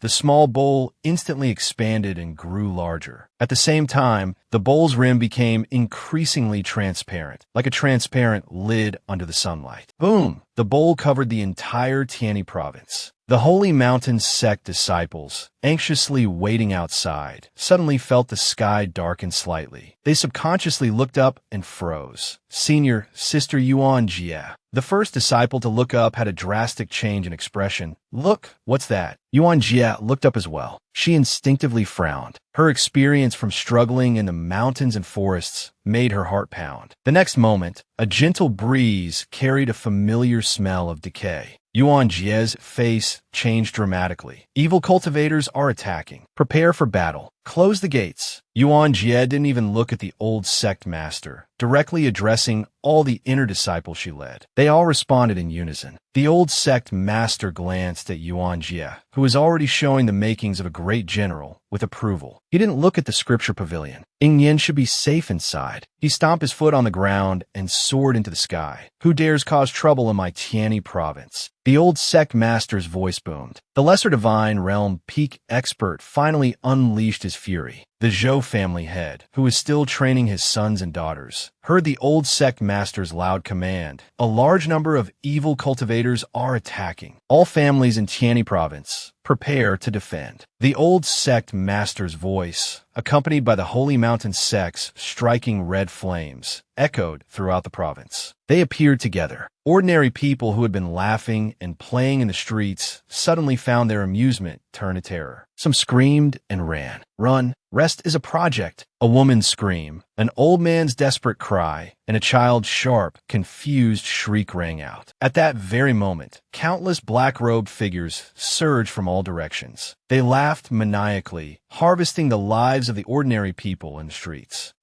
This time we'll kill to our heart's content. With the surprise from these people, our cultivation will advance even faster. The old sect master watched this scene, his eyes bloodshot. He was about to rush down and slaughter those cultivators. But the gray-robed old man rushed forward and blocked his path. The two clashed in midair, exchanging hundreds of blows, creating earth-shattering explosions. Old dog of Holy Mountain, Your disciples besieged mine. Today, I will settle the score between us." The gray-robed old man, unable to contain himself at the sight of the old sect master, ripped open his black robe. In the next moment, everyone below saw a chilling sight. The old man's body was densely covered with countless female faces. Each face was contorted in extreme pain. "It's you." The old sect master's face twitched violently at the sight of the faces on the old man's body. "Xie Qinmian, you're still alive. The old ghost of Holy Mountain hasn't died yet. So how could I?" Xie Qinmian sneered. With a wave of his hand, countless powerful cultivators, comparable to lesser spirit-severing experts, appeared. "Hand over that Ingnian. He killed my beloved disciple. Hand him over, and maybe I'll spare your life." Xie Qinmian smiled sinisterly. His voice was clearly heard by everyone below. "Bah, evil cultivators are disgusting things. Everyone should kill them. Killing you is justified." The old sect master's stooped figure straightened. His thin, aged body seemed to possess an indomitable strength. "Whether it's an evil being or anyone else, killing your disciple is something anyone in the 5 continents would applaud. He did well. He cursed well." The Zhou family head, having recovered, roared like thunder. "What? We've killed thousands of evil cultivators. Are we supposed to apologize to you for killing one?" "Ingnian did well. Not only will I not hand him over, I'll commend him."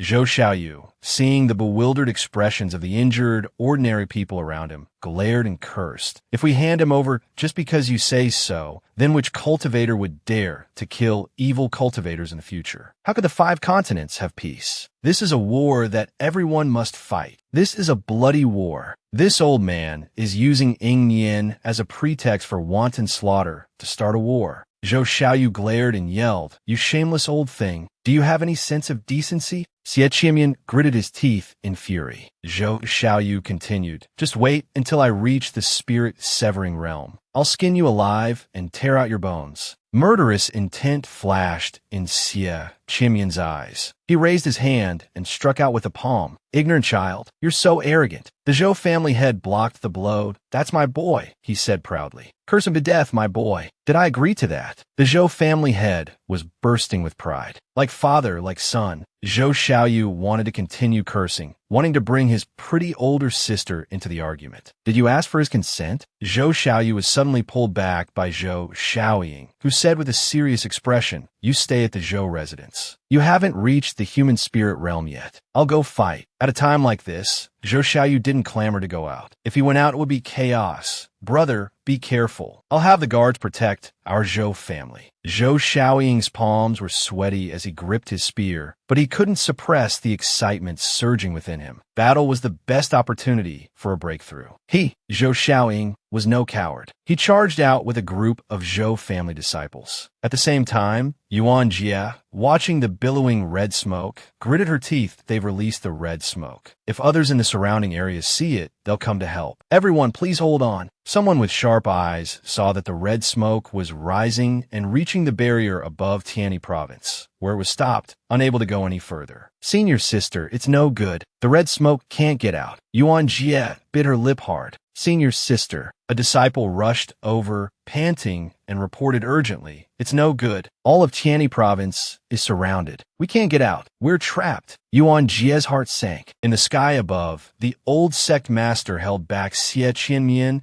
and his powerful evil cultivators. But below, there were still many evil cultivators slaughtering indiscriminately, absorbing the vital essence of their victims. They grew stronger with each kill, their eyes turning red. With a determined look, Yuan Jie drew her sword, her body radiating a murderous aura, and rallied all the inner disciples. "Follow me and fight." She then looked at the outer disciples and said in a grave voice, "These evil cultivators came prepared. All outer disciples who have reached the human spirit realm or above, half of you come with me to defend. The other half remain here to guard the inner sect." But as soon as Yuan Jie finished speaking, the outer disciples looked at each other and actually started to back away. Yuan Jie's eyes widened in shock. She heard them murmuring, their heads lowered. "Senior sister, my combat skills aren't good enough. I don't want to hold you back." "Me too. I'll stay and guard our sect." Yuan Jie stared in disbelief at the outer sect disciples. A shocking 90% of them were choosing to retreat. In that moment, his heart plummeted like a stone into an icy abyss. "This is your answer." Yuan Jie's hands trembled. We don't want to die. Didn't that evil cultivator say that as long as we hand over Ing Yen, he won't bother with us? Slap! A crisp sound rang out. The disciple was sent flying by Yuan Jie's slap. Yuan Jie's eyes were bloodshot as he glared at the man, panting. So tell me, if one day the elder of the evil cultivator I killed comes to demand that I be handed over, will you push me out too? The disciple was dumbfounded.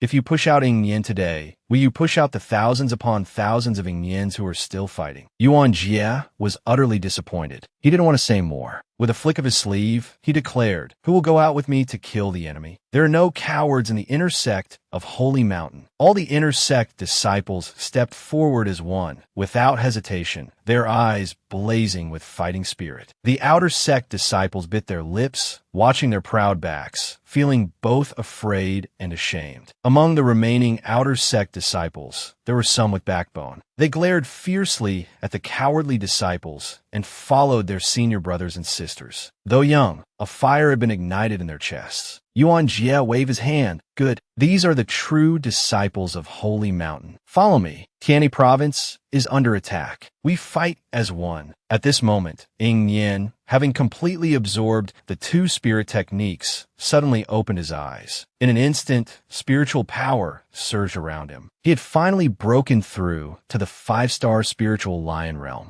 Breaking through within the scripture pavilion, Ing Yen not only reached 5-star spiritual lion realm, but his demonic power also advanced to the 5-star demonic body realm. The barrier of this scripture pavilion was set up by me when I was alive. Don't worry, it's very safe. No one will discover your demonic body. Ing Man's lazy voice drifted from the soul-nourishing bath. It was clear that the fact that he wouldn't dissipate anytime soon had put this old master's remnant soul in high spirits. Let's go out and have a look. Ing Yen didn't hesitate, standing up and walking towards the exit. As soon as he stepped out of the barrier, Ing Yen froze. His expression turned grave as he looked at the enormous shield overhead. It blocked the constantly rising red smoke. Around the Holy Mountain sect, a thick layer of red mist had accumulated, pressing heavily against the shield. Something flew towards Ing Yen. He tilted his head, dodging effortlessly. Turning around, he saw a group of outer sect disciples from Holy Mountain sect, their eyes red with fury. It's all your fault. The disciples seemed to have gone mad. You brought these evil cultivators here. Get out. Get out of our Holy Mountain sect. Ing Yen, you're too vicious. Do you see those people down there? They all died because of you. Ing Yen ignored them, frowning as he looked beyond Holy Mountain sect. Evil cultivators were attacking the city. Ing Yen's face darkened. No wonder he had encountered evil cultivators twice before. Yes, it's all because of you that they're attacking. The outer sect disciples' eyes were bloodshot, their muscles twitching with fear. You killed the disciple of the evil cultivator ancestor. It's you. You should die to atone. Meanwhile, Ing Man was fuming inside the jade. His voice exploded in Ing Yen's mind. Damn it, the disciples of Holy Mountain sect are so cowardly. This sect might as well not exist. He was truly furious. The Holy Mountain sect in its early days truly deserved the title Holy. What kind of riffraff are these? How dare they be accepted into Holy Mountain sect? Ing Yen's icy gaze swept over the group. His voice was firm and resounding. I, Ing Yen, have never killed innocents. Those who died by my hand deserved it. You are afraid, terrified, and you want to find an excuse to justify your cowardice. Speaking another word to you is a waste of my time. Ing Yen sneered and turned to walk down the mountain. Master, Zhuang Xian, and the others were gone. Bai Qian didn't want to bother with those people either. He noticed that Giant and Zhua Ergu were also gone. Ing Yen wasn't surprised. Senior brother Ergu and the others must have gone down to help. His senior brothers and sisters would definitely be at the forefront. Just as Ing Yen reached the foot of the mountain, he heard the banging of the gate. Open the door. Open the door. Desperate shouts came from outside. You brats, open the door. Our senior brothers and sisters are injured. Ing Yen, his face tense, walked over and opened the gate. A female disciple was about to desperately break the lock, but Ing Yen caught her steadily. His gentle hand grasped her bleeding shoulder. The female disciple looked up in shock and saw Ing Yen's familiar face. Ying Yin, Xiao Miao. Ying Yin called out towards his pocket. Xiao Miao reluctantly crawled out of Ying Yin's sleeve. He briefly healed everyone present. They realized that their bleeding had stopped and looked at Ying Yin in amazement. Especially among them were some of the courageous outer sect disciples who had gone out with the inner sect disciples. Those bastards locked the door earlier. Several inner sect disciples had much more severe injuries than the outer sect disciples, but they still looked lively. This little bit of pain was nothing to them. Ying Yin nodded to the group, the red umbrella in his hand turning in angry black. He was ready for battle. He bypassed the group and walked outside. The girl he had helped up earlier suddenly had red-rimmed eyes. Ying Yin, she cried out abruptly. Ying Yin turned around to look at her. The female disciple choked back tears and said, "I'm sorry. I was the one who cut your blanket that day." Having experienced life and death and witnessed such a hellish scene, she realized how childish and pathetic she had been. "I'm sorry, Ying Yin. I cut it too, and me too," other outer sect disciples said, stepping forward one by one. Ying Yin didn't reply to them. He casually raised his hand and waved to everyone nonchalantly. Step by step, he walked towards that hellish group, his back like a blood-stained sharp blade. Ying Yin's sudden surge in spiritual power made his foundation unstable. He needed a lot of battles to solidify it. Today, he would go all out. He would have a great battle with the evil cultivators. On a street in Tianyi province, Zhou Xiaoyu clutched his injured arm and dodged an incoming blade. Several evil cultivators were excited. They surrounded him with ferocious grins. "Quick, this is the Zhou family's young master. Capture him alive and use him to threaten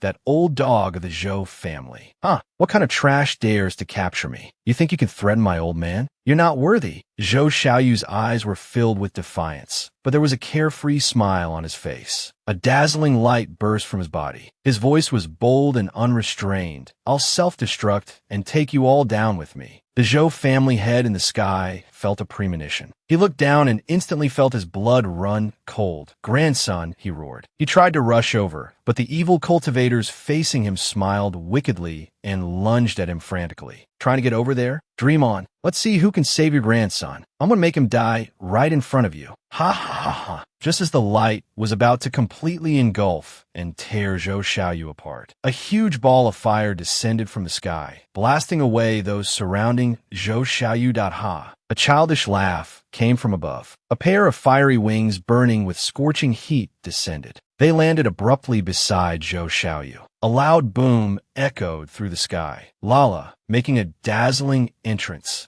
Dang, dang, dang, dang. He even added sound effects for himself. At this moment, Bai Bian also caught up. "Bai Bian, see who kills the most." Bai Bian wasn't showing any weakness. "Humph, I'm not afraid of you." At this moment, a familiar voice sounded behind Zhou Xiaoyu. "You should go back and rest. Leave this to me." Zhou Xiaoyu turned around to see Ying Yin had arrived. Ying Yin pulled out his red umbrella, and a small circle of light slowly extended beneath his feet. The circle of light was 5 meters wide. As soon as Zhou Xiaoyu saw it, even though he didn't know what it was, he felt a sense of dread. Ying Yin glanced at the evil cultivators wreaking havoc on the street and asked, "There don't seem to be any above 5-star here." Zhou Xiaoyu slowly exhaled. "This street is about to fall. We should retreat quickly." Before he could finish speaking, he saw Ying Yin, along with Bai Bian and Lala, walking step by step towards those people. Zhou Xiaoyu's eyes widened. "Are you crazy? Come back quickly." But the next moment, he saw Ying Yin transform into a stream of light. Countless sharp barbs shot out from the umbrella surface. Wherever the circle of light passed, blood splattered. Ying Yin had become much stronger. In just a few breaths, Ying Yin had eliminated a dozen 2-star evil cultivators. He didn't even seem to pause for breath. Five-star.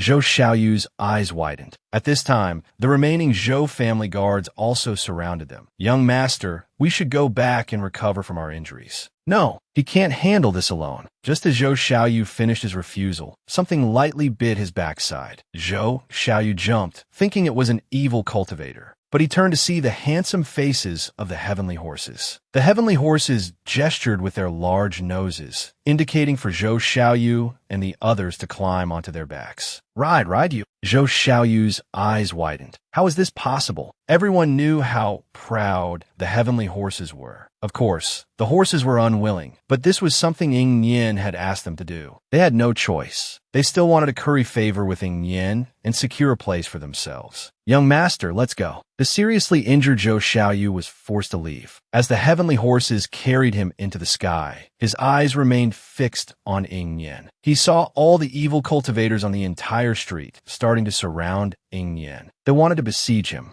Zhou Xiaoyu had a bad feeling. Ying Nian was in danger. He glanced around and saw Yuan Jie from the next street had already cleared out all the evil cultivators there. He immediately shouted, Yuan Jie, quickly go help Ying Nian. He surrounded. Yuan Jie, covered in blood from the fighting, glanced at him and immediately led his people to the next street. Ying Nian didn't hear Zhou Xiaoyu's voice at all, because at this moment, all he could hear in his mind was Yin Man's voice. Yeah, my grandpa's scrolls and painting techniques are meant for taking on 100 enemies at once. I have to make a name for myself. What's a measly 150 people? I'll crush them. Bai Bian and Lala wanted to step in, but Ying Nian said to leave it to me. His power has been surging recently, but such rapid growth can destabilize his foundation. He needs a lot of battles to solidify it. Haha, did you hear that girl? Taking on 100 at once? What a pipe dream. She's barely close to 5-element realm. What a joke. Their mocking voices echoed, but Ying Nian just took a slow, deep breath. Yuan Jie arrived just then. Seeing Ying Nian about to charge in, his eyes narrowed and but Ying Nian was too fast. He could only see Ying Nian's figure flitting through the crowd of evil cultivators. The intensifying stench made it clear that the number of evil cultivators was rapidly decreasing. But just then, an evil cultivator finally managed to graze Ying Nian's arm, interrupting his movement technique. Damn you! The evil cultivator was nearing 8-star realm. Get him while he's down. Yuan Jie and his group were about to charge in, but just then, Ying Nian reached out and undid the clasps on his wrists. 2 massive iron rings, clearly magical artifacts, clattered to the ground. Yuan Jie stared dumbfounded. He'd been fighting with those on? As the rings fell away, spiritual energy surged through Ying Nian. He licked his lips and looked at the oncoming evil cultivators. Much better. 132 left. Grandpa's free techniques sure aren't cheap. Ying Nian, facing 100 evil cultivators alone, seemed to be in grave danger. Everyone held their breath for him, but to their surprise, Ying Nian easily turned the tables. His entire focus was on his hands. He was surrounded by a swirling vortex of snowflakes, which fell gently on his shoulders. Yuan Jie's eyes widened. What kind of spiritual technique is that? Though devoid of spiritual power, the snowflakes made his skin crawl. Ying Nian looked up, staring at the approaching evil cultivators with a bloodthirsty grin. Good. The evil cultivator sneered. Look at us, we're going to teach you a lesson, you piece of trash. Let's go. Yuan Jie roared, about to rush in to help. But the next moment, 7 piercing screams stopped them in their tracks. The evil cultivator's limbs had been severed, especially down there. Many of the other evil cultivators instinctively clutched their crotches. It looked painful, but Ying Nian wasn't finished. He just instantly killed an evil cultivator nearing 8-star realm, and he was still going, leaving a trail of carnage and screams. He's a monster, impossibly strong. One of the disciples behind Yuan Jie gulped, then shouted, "Look at the snow. It's not melting in the heat." Soon everyone realized the snowflakes were corroding the flesh of anyone they landed on, like a clinging curse.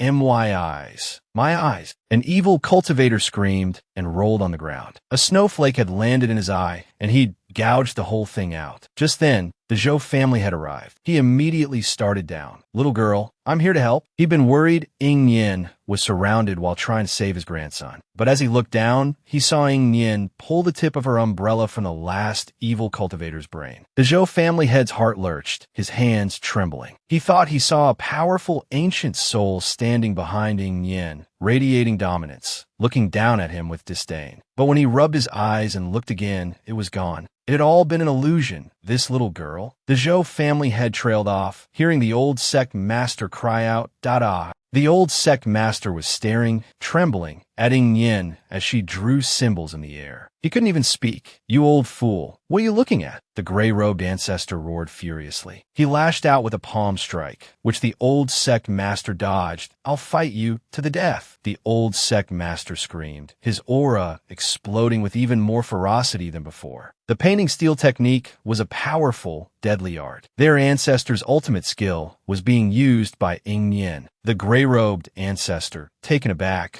was suddenly on the defensive. "Old man, I'll help you." The Zhou family head charged in without hesitation. Ing Yen put away her scrolls and brush. Her spiritual energy was completely depleted. Yuan Jie walked over, her eyes still filled with shock. "Those two techniques you just used, were they spirit arts?" A bright light flickered in Yuan Jie's eyes. Her mind raced, immediately recalling the incident at the scripture pavilion. "They were the secret techniques given to you by our Holy Mountain sect's elders, weren't they?" Ing Yen fought against hundreds of evil cultivators single-handedly. Yuaning must be possessed by an ancient soul. Yuan Jie's eyes shone brightly as she asked, "Those are the secret techniques given to you by our Holy Mountain sect's elders, right? Tell me, quickly." Ing Man yelled boisterously inside Ing Yen's mind. "If they dare to have any objections, I'll float out in the middle of the night and curse those unfilial disciples to death." Ing Yen responded indifferently. "If they dare to have any objections, I'll float out in the middle of the night and curse those unfilial disciples to death." Ing Yen responded indifferently.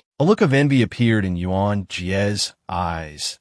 As expected. "It's good that your combat power has increased so dramatically. It's excellent news for us." Yuan Jie's happiness was quickly replaced by a frown. "However, those two spirit arts must have consumed a lot of your energy. Do you need a rest? The nearest place around here is the Zhou family estate." "No need." Ing Yen pulled out a handful of spirit stones and continuously absorbed the pure spiritual energy within them. Xiao Miao was also secretly healing Ing Yen's injuries. "I'll continue. You guys can rest if you can't keep up." Yuan Jie's brow twitched fiercely. 3,000 inner disciples of the Holy Mountain sect. Just try and find someone tougher than me. How can I be tired? At this moment, dozens more evil cultivators arrived, chasing them with murderous intent. The two worked together, their swords flashing as they instantly killed the evil cultivators. Soon, all the evil cultivators on this street were eliminated. Yuan Jie set up a barrier in the cleared area to temporarily shelter the wounded. She was also starting to feel the strain. Seeing Ing Yen still walking forward, she couldn't help but warn, "Ing Yen, the Earth Spirit Realm is just ahead. In your current state, it's too risky. It's not advisable to attack it directly. Don't go." She thought Ing Yen would stubbornly continue forward. After all, he had that air of arrogance about him. But unexpectedly, Ing Yen lowered his eyes and thought for a moment and nodded in agreement. "Yes,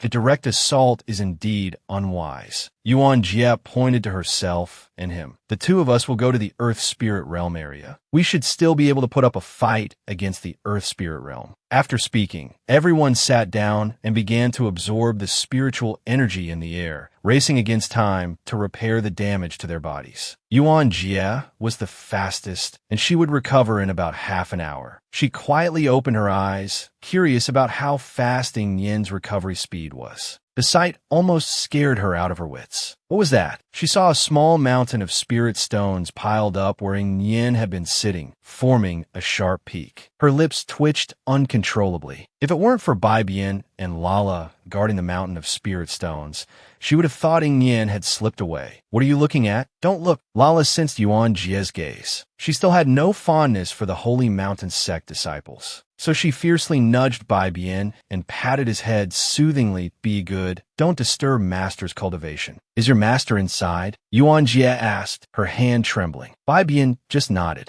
Then they saw the mountain of spirit stones gradually being drained, the spiritual energy turning into powder. The Holy Mountain sect disciples were stunned. He was actually using spirit stones to restore his spiritual energy. As the spirit stones turned to powder, Ing Yin's face became visible. In just a moment, he had replenished his spiritual energy. He opened his eyes and heard the disciples exclaim in astonishment, "Ing Yin, that's too extravagant." Ing Yin didn't even flinch. This is no time to be frugal. As soon as he spoke, several Holy Mountain sect disciples flushed that that's true. Nothing is more valuable than human life. Ing Yin ignored them and walked over to the bodies of some evil cultivators, started to strip their clothes. The Holy Mountain sect disciples were dumbfounded. They had killed many evil cultivators, but they had never dared to do this. They watched as Ing Yin stripped off the black robes, took all the valuables, and then draped the gray robes over himself, wrapping himself tightly. "What are you doing?" Yuan Jie was shocked. This was truly something only Ing Yin would do. Before Ing Yin could explain, footsteps approached from behind. A group of black-robed figures rushed towards them from a distance. Ing Yin suddenly clutched his shoulder and croaked, running towards the black-robed figures. "Help me. Those five-continent scoundrels came in force and killed all our brothers." His voice was hoarse and androgynous. Yuan Jie and the others stared wide-eyed, still unable to react. They then saw Ing Yin point at them and curse angrily. "You wretches, my evil cultivator brothers are here. We'll have our way with you and then kill you." He made strange, choked laughter sounds. The black-robed figures finally arrived. The leader, seeing the corpses all over the ground, was shocked. He didn't forget to protect Ing Yin, the fake evil cultivator, behind him. Go and recover quickly. Leave this to us. Ing Yin, full of tricks, had used a tactic no one else would dare to imagine. After the black-robed figures arrived, they protected Ing Yin, the fake evil cultivator, behind them. Go and recover quickly. Leave this to us. Mu Zi glared at Yuan Jie, his face contorted with rage. You bitch. Everyone here was killed by you." Yuan Jie thought to herself, "Don't be ridiculous. The person who killed your brothers is right behind you, being protected by you, *. Of course, Yuan Jie's intelligence wouldn't allow her to utter such foolish words. So what if I killed them? Yuan Jie understood Ing Yin's plan, but she couldn't help but worry for him. This guy was incredibly audacious, trying to infiltrate the evil cultivator's headquarters. Just the thought of it made her skin crawl. The leading black-robed figure sneered. "And you even put up a barrier? Once I break it, I'll make sure you suffer a fate worse than death." Ing Yin spoke up weakly. "Attacking here is too difficult. Let's change locations. These people are badly injured and won't be able to get out for a while." Then he coughed violently and said, I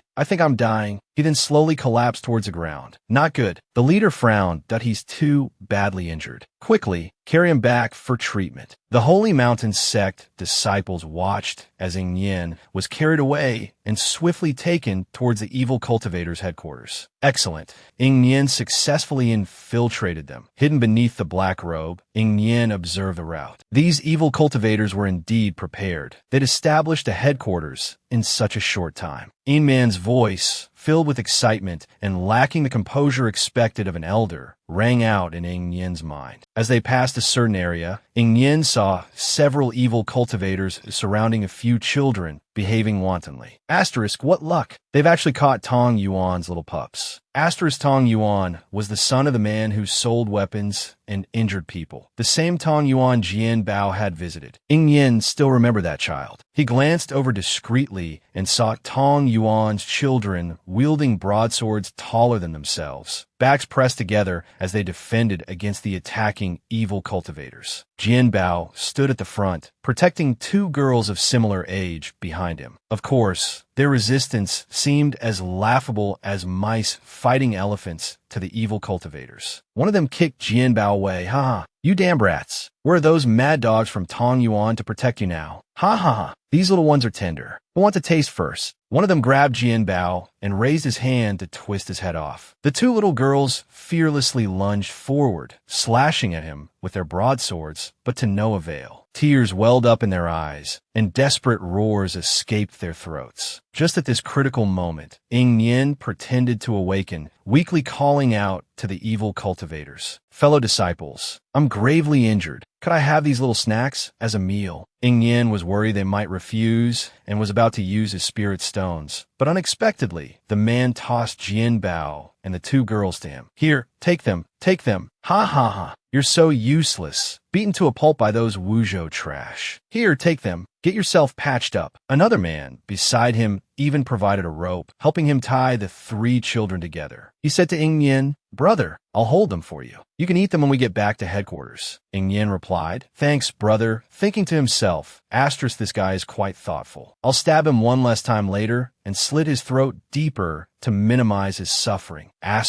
Jin Bao, dangling from the rope, had to jog to keep up, but his voice was surprisingly strong and clear that you'll all be killed. You evil demons, our Wuzhou brothers and sisters, uncles and aunts, will definitely not let you off. The man flew into a rage. This little brat is quite defiant. I'll twist off your arm and rip out your tongue first. He was about to act when Ing Yin, whom he was carrying, began coughing violently again, vomiting blood. The man immediately turned back to Ing Yin. "Hang in there. We're almost at headquarters." Ing Yin nodded. Thank you so much." He'd had a close call. Before he could recover, Ing Man's voice started chattering in his head. "This thing looks like I raised it. We raised it." Ing Yin ignored the incessant babbling and focused on memorizing the formation. As I suspected, there are those among the evil cultivators who are proficient in formations. This is even a word seal formation. How can I get the opening incantation?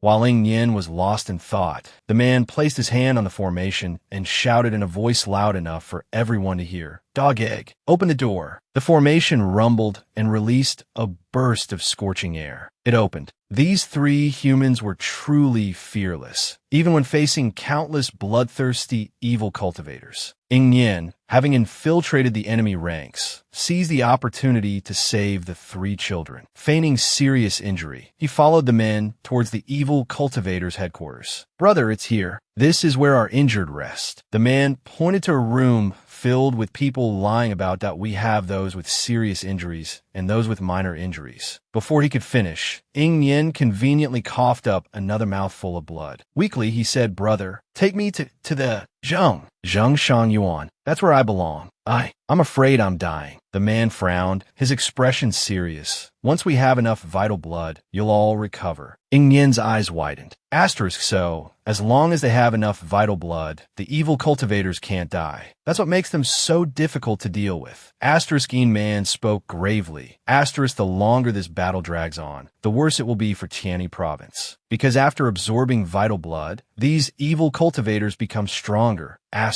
Ing Yin knew this all too well. That's why he planned to dismantle them from within. As planned, Ing Yin arrived at the area where the critically injured were held. Inside, a group of people lay, gasping for breath. Some were cultivators, some were evil cultivators, all severely wounded, barely clinging to life. Each one stared at the entrance, waiting for other evil cultivators to bring vital blood to save them. Jin Bao and 3 others arrived with Ing Yin. They struggled to get up. Their expressions practically screamed, "Open me up." Someone eagerly stuck out their tongue, licking the air. "That I want to drink. Give it to me." Countless others crawled over. Jin Bao and the 3 huddled together, despair in their eyes. Ing Yin, who moments before had seemed near death, closed the door. A smile spread across his face. This laugh wasn't the hoarse, unpleasant sound from before. It was like the tinkling of a clear spring. Jin Bao and the others looked up. Ing Yin lowered his black robe. His eyes, once filled with murderous intent, softened. Sister.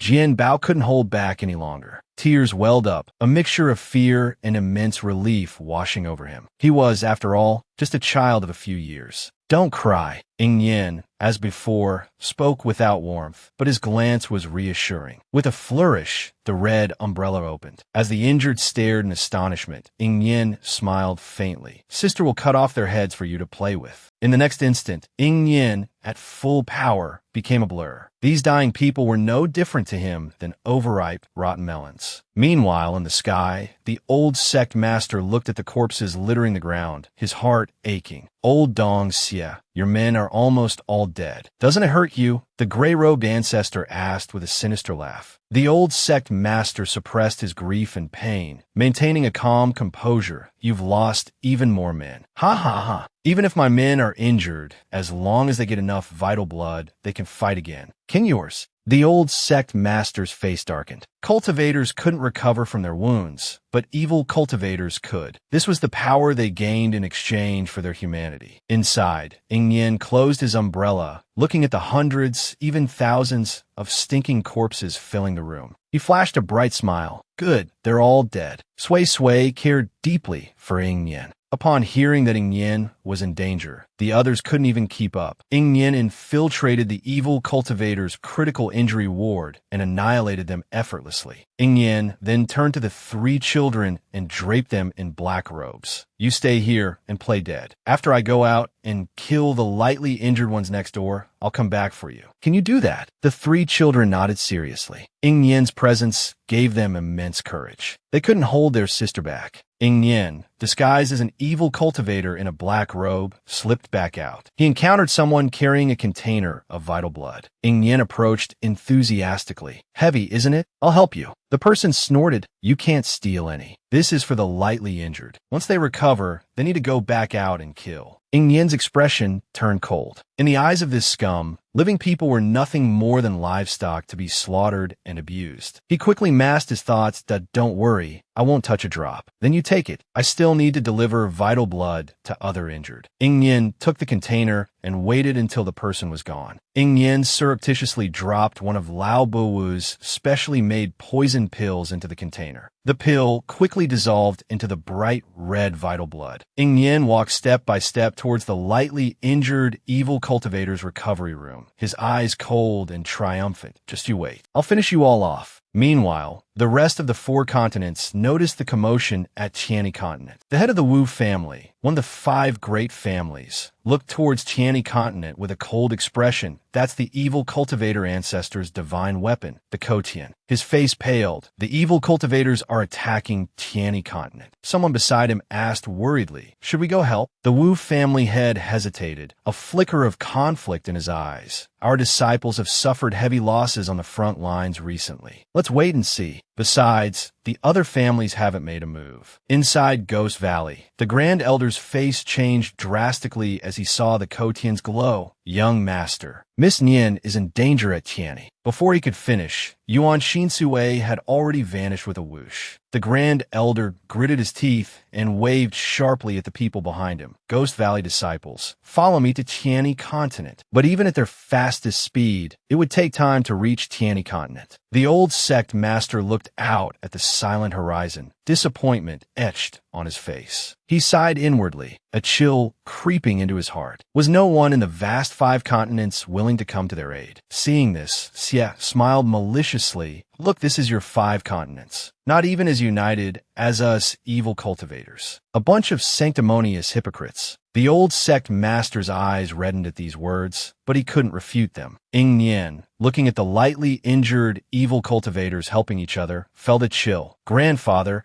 I originally thought that these bloodthirsty fiends would be a disorganized mess inside, but I found they're far more united than those righteous sects outside. Ing Man's voice rang in Ing Yen's mind. Ing Yen didn't rush to speak this time. After a long while, he sighed. Evil cultivators have always been like this. Otherwise, they wouldn't have lasted from ancient times until now. Seeing Ing Yen remaining silent, Ing Man's soul gently patted his shoulder. Get to work. Ing Yen snapped back to attention. The evil cultivators who were just helping each other had all collapsed. Next, it was up to Ing Yen to dispose of the bodies discreetly. Ing Yen was truly ruthless and efficient. With just one pill, he killed all the injured evil cultivators. Ing Man looked at Ing Yen and asked, what's next? Ing Yen, with a clear mind and a glint in his eyes, replied, of course, we're getting out of here. But not now. As Ing Man watched in shock, Ing Yen rolled up his sleeves and aggressively began looting the bodies. These evil cultivators have saved up quite a bit of good stuff. Don't let it go to waste. After looting a few of the highest-ranking ones, Ing Yen reluctantly left, muttering, if I had more time, I'd strip them all clean. Wouldn't leave them a single undergarment. Ing Man rolled her eyes. That your girl. You should still care about your image. As soon as she finished speaking, she saw Ing Yen casually toss a flame into the room. Grandpa, you go into the soul-nourishing bath first. I'm going to add a little more enthusiasm elsewhere. Before Ing Man entered, she proudly praised, that's my granddaughter. Go wild. The blood phoenix flames roared. Once the fire was unstoppable, Yin yelled at the top of her lungs, "Help! Fire! Someone come quickly!" Countless evil cultivators rushed over and began to extinguish the fire. Buckets of water were poured over the flames. Only then did they realize something was wrong with the fire. It couldn't be extinguished. Taking advantage of the chaos, Yin snuck over to the seriously injured and brought out the 3 children. The 4 of them stealthily made their way outside. Yin pushed the 3 children, urging, "Hurry up or we'll be roasted alive." The fire grew fiercer and countless evil cultivators ran outside. As Yin ran out with the crowd, she was bumped and then helped up by a kind stranger. "Careful there, brother." Yin, hidden in her black robe, chuckled, "Thank you, brother." The man was surprised. "That aren't you." In the next moment, a flash of light flickered. Yin had slit the man's throat. She showed no mercy. In a battle between opposing sides, there was no need for kindness. Let's go. I'll take you back to the Tong courtyard first. When Yin brought the 3 children back to the Tong courtyard, she found a woman inside throwing a tantrum. How could they be missing? "How are you watching the children?" The woman, slightly injured, seemed incredibly agitated. "If they have the ability to run off, they should bear the consequences themselves. I don't want to go looking for death." She was confronting a young man. The young man's face was grim. "Jianbao, they brought back many injured. They're smart. They'll definitely hide well." "So what?" The woman's face was filled with scorn. "So many evil cultivators are about to overwhelm us. What help can 3 little kids be? They're just going out to cause more trouble." The 3 children's faces turned deathly pale. Jianbao clutched Yin's hand and lowered his head dejectedly. "I'm sorry." He apologized softly. "We didn't mean to go so far." A girl beside him sobbed quietly. "We just saved one and then wanted to save another. And then we realized we'd gone too far." The other little girl also started to cry. Yin crouched down and hugged the 3 children. "It's not your fault. You're all brave, good children." "Enough." The male disciple's eyes were bloodshot as he looked at the woman. "Oh, you know how many people these 3 saved?" 30. "And among those 30 is your only family member. It was because your younger sister was injured and couldn't open the door, collapsing at the entrance, that they decided to save people." The woman froze completely. "And one can scold those 3 children but you," the man said, wiping tears from the corners of his eyes. "Only you can't. You should be grateful to them." As if struck by lightning, the woman knelt on the ground, covering her face and sobbing uncontrollably. She hadn't meant to target the children. She was just overwhelmed by the pressure. Returning to find the children disobediently running outside, she had simply broken down. The 3 children finally couldn't hold back their tears either and started crying loudly. The other disciples in the Tong courtyard, curious, turned around. They rushed over, both laughing and crying. "Jianbao, where did you 3 go? You scared us to death. I say she's the most beautiful in the whole show, and no one can argue with me. The most important thing is that his crush is actually Yuan." Heartbroken. "What about our Yin?" Just now, Yin had escorted Jianbao and the others back to the Tong courtyard. The senior disciples inside were distraught over Jianbao's disappearance. Seeing Jianbao return, the most anxious female disciple hugged Jianbao and the others. "I'm so sorry. I'm truly sorry. Sister didn't intentionally leave you." She couldn't help but burst into tears. Jianbao also started wailing. "We were wrong. We shouldn't have gone out without looking where we were going and wandered so far." They huddled together, their cries echoing loudly. Seeing this scene, Yin suddenly realized a serious problem. Compared to shoe repairers, forest repairers, at the moment they witness the death of a loved one, are under the most pressure. They will, in this desperate situation, develop a sense of hopelessness and despair. This is the most fatal thing. They need a shot of encouragement, a driving force that can rouse everyone. Yin thought for a moment, then with lips pressed tightly together, walked directly outside. "Right? It was Sister who saved us." Jianbao remembered Yin, turned around, and raised a hand to point. But he found that Yin was already gone. The female disciple beside him stroked Jianbao's head and said, "Be good from now on. Remember to be grateful for other people's kindness, Jianbao. Do you understand?"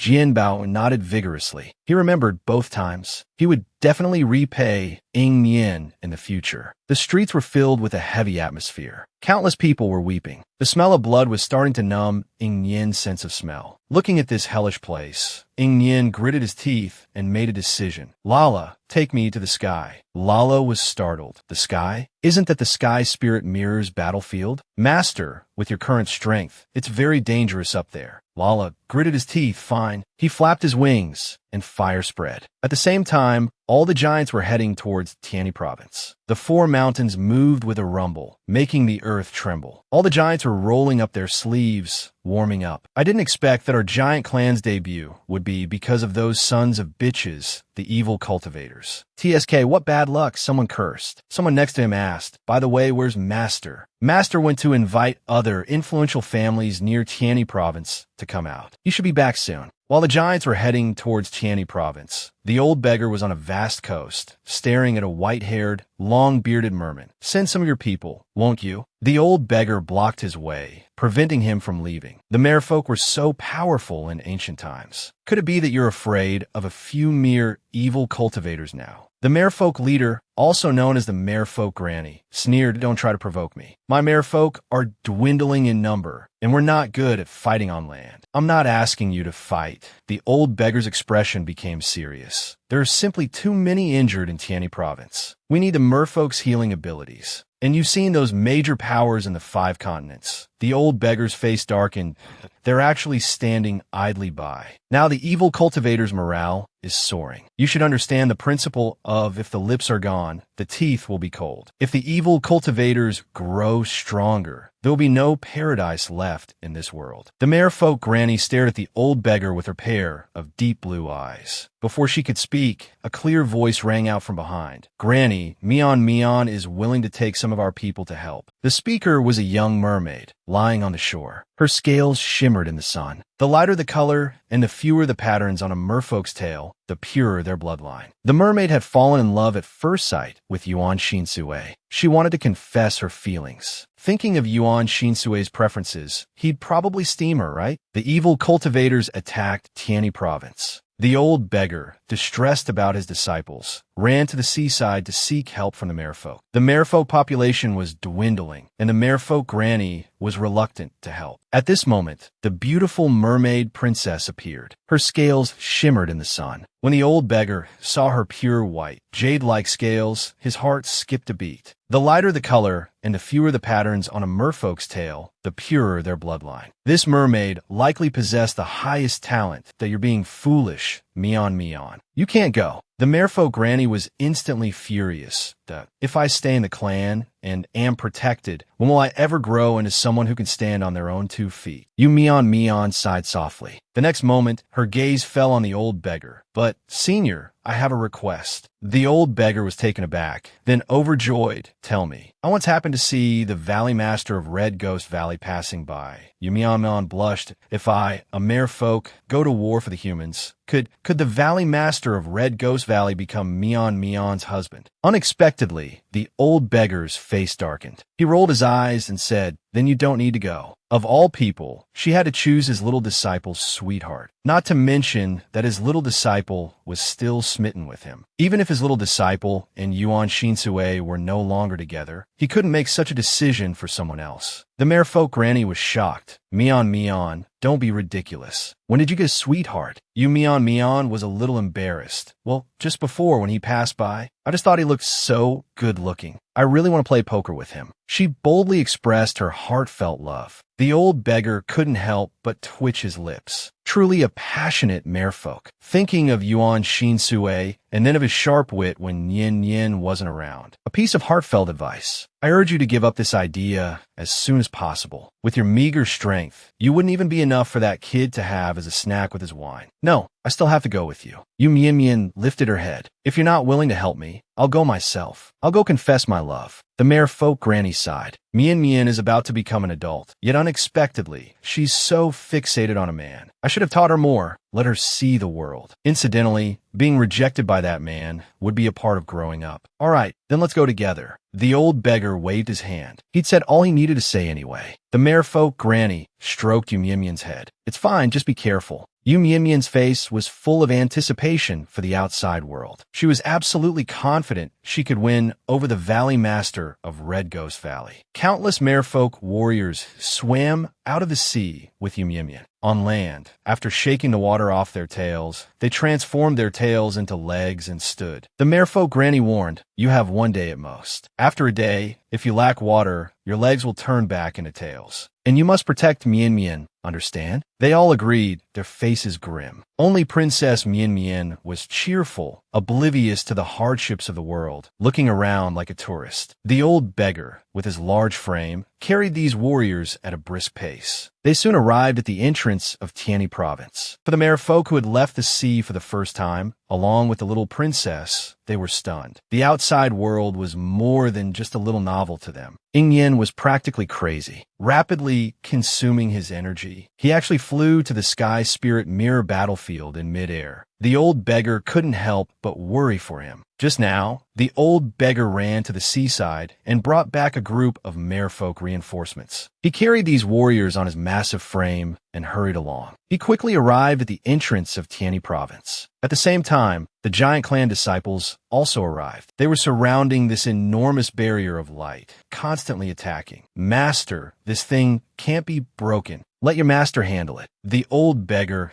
gritted his teeth, his muscles bulging with power. With a mighty roar, he yelled, "Open for me!" With one punch. Asterisk, boom, asterisk. A loud crash resounded. The barrier instantly shattered and vanished into thin air. The old sect master, who was fighting Xie Qinmian, heard the sound and looked over from afar. In an instant, this old man, who could see through people's hearts, burst into tears. He finally had the confidence to shout to those still fighting below, "Reinforcements have arrived. With one united effort, we will annihilate the evil cultivators." The exhausted disciples were instantly invigorated. Reinforcements. It was as if they suddenly had the courage to live again. They picked up their magical weapons and attacked the evil cultivators with abandon. Yu Mianmian was stunned. Through a transparent barrier, she saw the ground inside covered with dismembered bodies. A 3-year-old child sat on the street, crying, "Mama, Mama." He clung tightly to his mother's hand. Yu Mianmian involuntarily took a step back. Was this war? For her, who had always lived in the peaceful sea, it was undoubtedly terrifying. "Master, is little junior sister crazy?" A sharp shout suddenly rang out beside her ear. Yu Mianmian looked up at the sky.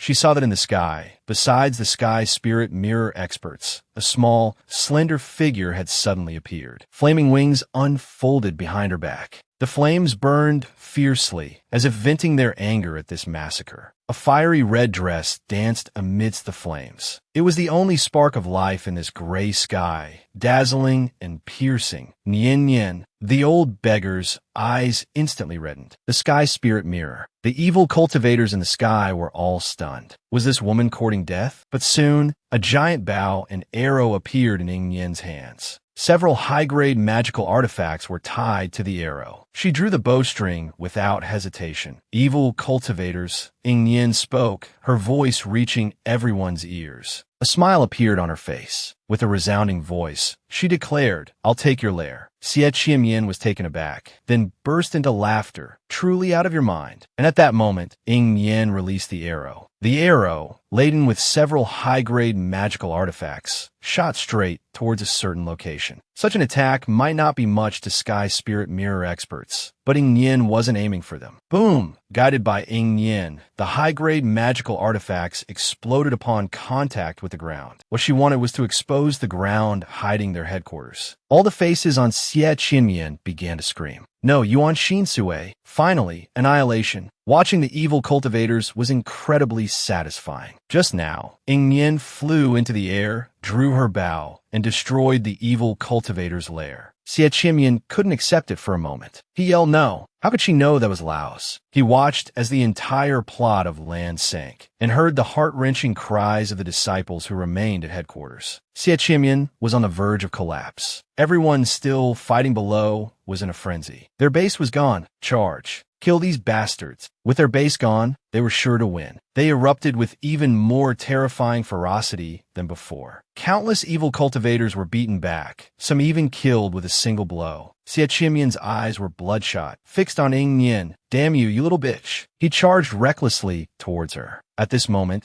the two were very close. Junior sister, the old beggar, and Meng Xiaoqi shouted simultaneously. It's too late. Xie Qimian's spiritual power surged towards Ying Nian. Ying Nian, fueled by the hatred of his disciples and the headquarters' destruction, he unleashed a fierce attack. Just then, a massive beam of light descended from the sky, shattering the hard outer shell of the artifact and enveloping Xie Qimian. A powerful aura swept across Tianyi province. Ying Nian was sent flying by the force. Lala struggled with all his might to catch her, preventing Ying Nian from falling from the sky. Within the beam of light, Ying Nian saw a familiar figure. It was Yuan Xiusui. His eyes were icy. He asked, each word laced with venom, "Who are you attacking?" He wanted to carve the flesh from Xie Qimian's bones. A huge array of light enveloped the artifact. Xie Qimian's screams echoed from within the beam as his body rapidly disintegrated. Yuan Xiusui's eyes were a dark abyss, devoid of even the white, a chilling black. "Young Miss Nian, come with me," the great elder said, appearing beside her. "The young master has used a strengthening array on himself. The side effects are severe, and the time is limited. We must leave." Ying Nian couldn't help but look back at Yuan Xiusui within the beam of light. He was terrifyingly calm. With a flick of his finger, Xie Qimian lost an arm. Bailon and everyone outside rushed in, attacking the evil cultivators. Enduring the agonizing pain, Xie Qimian saw his side losing and yelled for everyone to retreat. But as soon as he shouted, the four enormous mountains joined hands, blocking the only exit. Yuan Xiusui raised his hand, creating a barrier, trapping everyone inside. His lips curled into a smile. The battered Xie Qimian before him greatly amused him. Retreat? Yuan Xiusui extended a slender hand, beckoning him with utter contempt. Retreat? Where? Come, continue. This mermaid who had his eye on Yuan Xiusui dared to try and mate with Ying Nian. He'd have to ask Yuan Xiusui if he agreed to that. Ying Nian was in danger. The old beggar brought mermaid reinforcements. Yuan Xiusui, fueled by rage, fought to save Ying Nian. With this support, the spirit cultivators of Tianyi province were emboldened, relentlessly pursuing and slaughtering the evil cultivators with gusto. Don't let a single one escape. Tianyi province isn't a place you can come and go as you please. The old sect master watched the battle with a grave expression. The evil cultivators' headquarters being in Tianyi province couldn't have been established overnight. It seemed Xie Qimian had long since submitted to Tianyi province. There might be similar headquarters in the other four provinces. They just hadn't been discovered because they didn't have someone like Ying Nian with such extraordinary abilities. At this time, the merfolk began their healing magic. Yu Mian arrived at the street with the most wounded. Her healing was different from the other merfolk. As the mermaid with the purest bloodline of her generation, she relaxed her body, clasped her hands, and opened her mouth. A piercing sound resonated, spreading for miles. Multicolored bubbles filled the sky. The bubbles descended, landing on the wounded. Bleeding stopped instantly. Those who had collapsed stood up again. The evil cultivators were horrified that Ino killed the mermaid first. Several nearby men charged towards Yu Mian. Sensing their killing intent, she tried to flee, but fearing she'd be isolated from the battle, in a moment of panic, her legs transformed into a fishtail. Unable to run, she thrashed her tail frantically, desperate. An evil cultivator raised his blade, about to strike. As the blade approached, she screamed, covering her head in despair. But the expected pain didn't come. Peeking through her fingers, she saw a flash of red. Ying Nian, holding a black umbrella, stood before her. She had saved her, tears streaming down her face. Yu Mian looked up at Ying Nian. Ying Nian also looked at this delicate little mermaid, who looked 2 years younger than herself. Baibi and Lala chuckled. At a glance, one could tell she was a mermaid, the purest-blooded little princess. Very delicate. Look at her, so scared her tail popped out. Lala clutched her stomach with one hand and pointed at Yu Mian with the other, unable to stop laughing. So shy, so timid. Yu Mian just stared at Ying Nian. She knew this woman. It was she who had been floating in midair just now, single-handedly blowing up their base. She was the girl that the Red Devil Valley master liked. Compared to her, Yu Mian felt she was more than a little inferior. She lowered her head in shame. Ing Yen would definitely laugh at her. Yu Mian's tail tip drooped dejectedly. Who knew Ing Yen, after looking at Bibian Lala, would say in a soft voice, "It's your first time in battle. Being able to do this much is already impressive. Don't talk about people like that. This little princess of the Mare folk, isn't she stronger than those pampered ones from the Holy Mountain sect? She just lacks battle experience." Having said that, Ing Yen scooped Yu Mian up into a princess carry. "Let's go to the healing courtyard." Yu Mian looked at Ing Yen, a sudden feeling blossoming in her heart. She really wanted to mate with her. Ing Yen was actually hit on by a fish. Yuan Xiusui's heart shattered. He wanted to kill the fish and make soup. Yuan Xiusui watched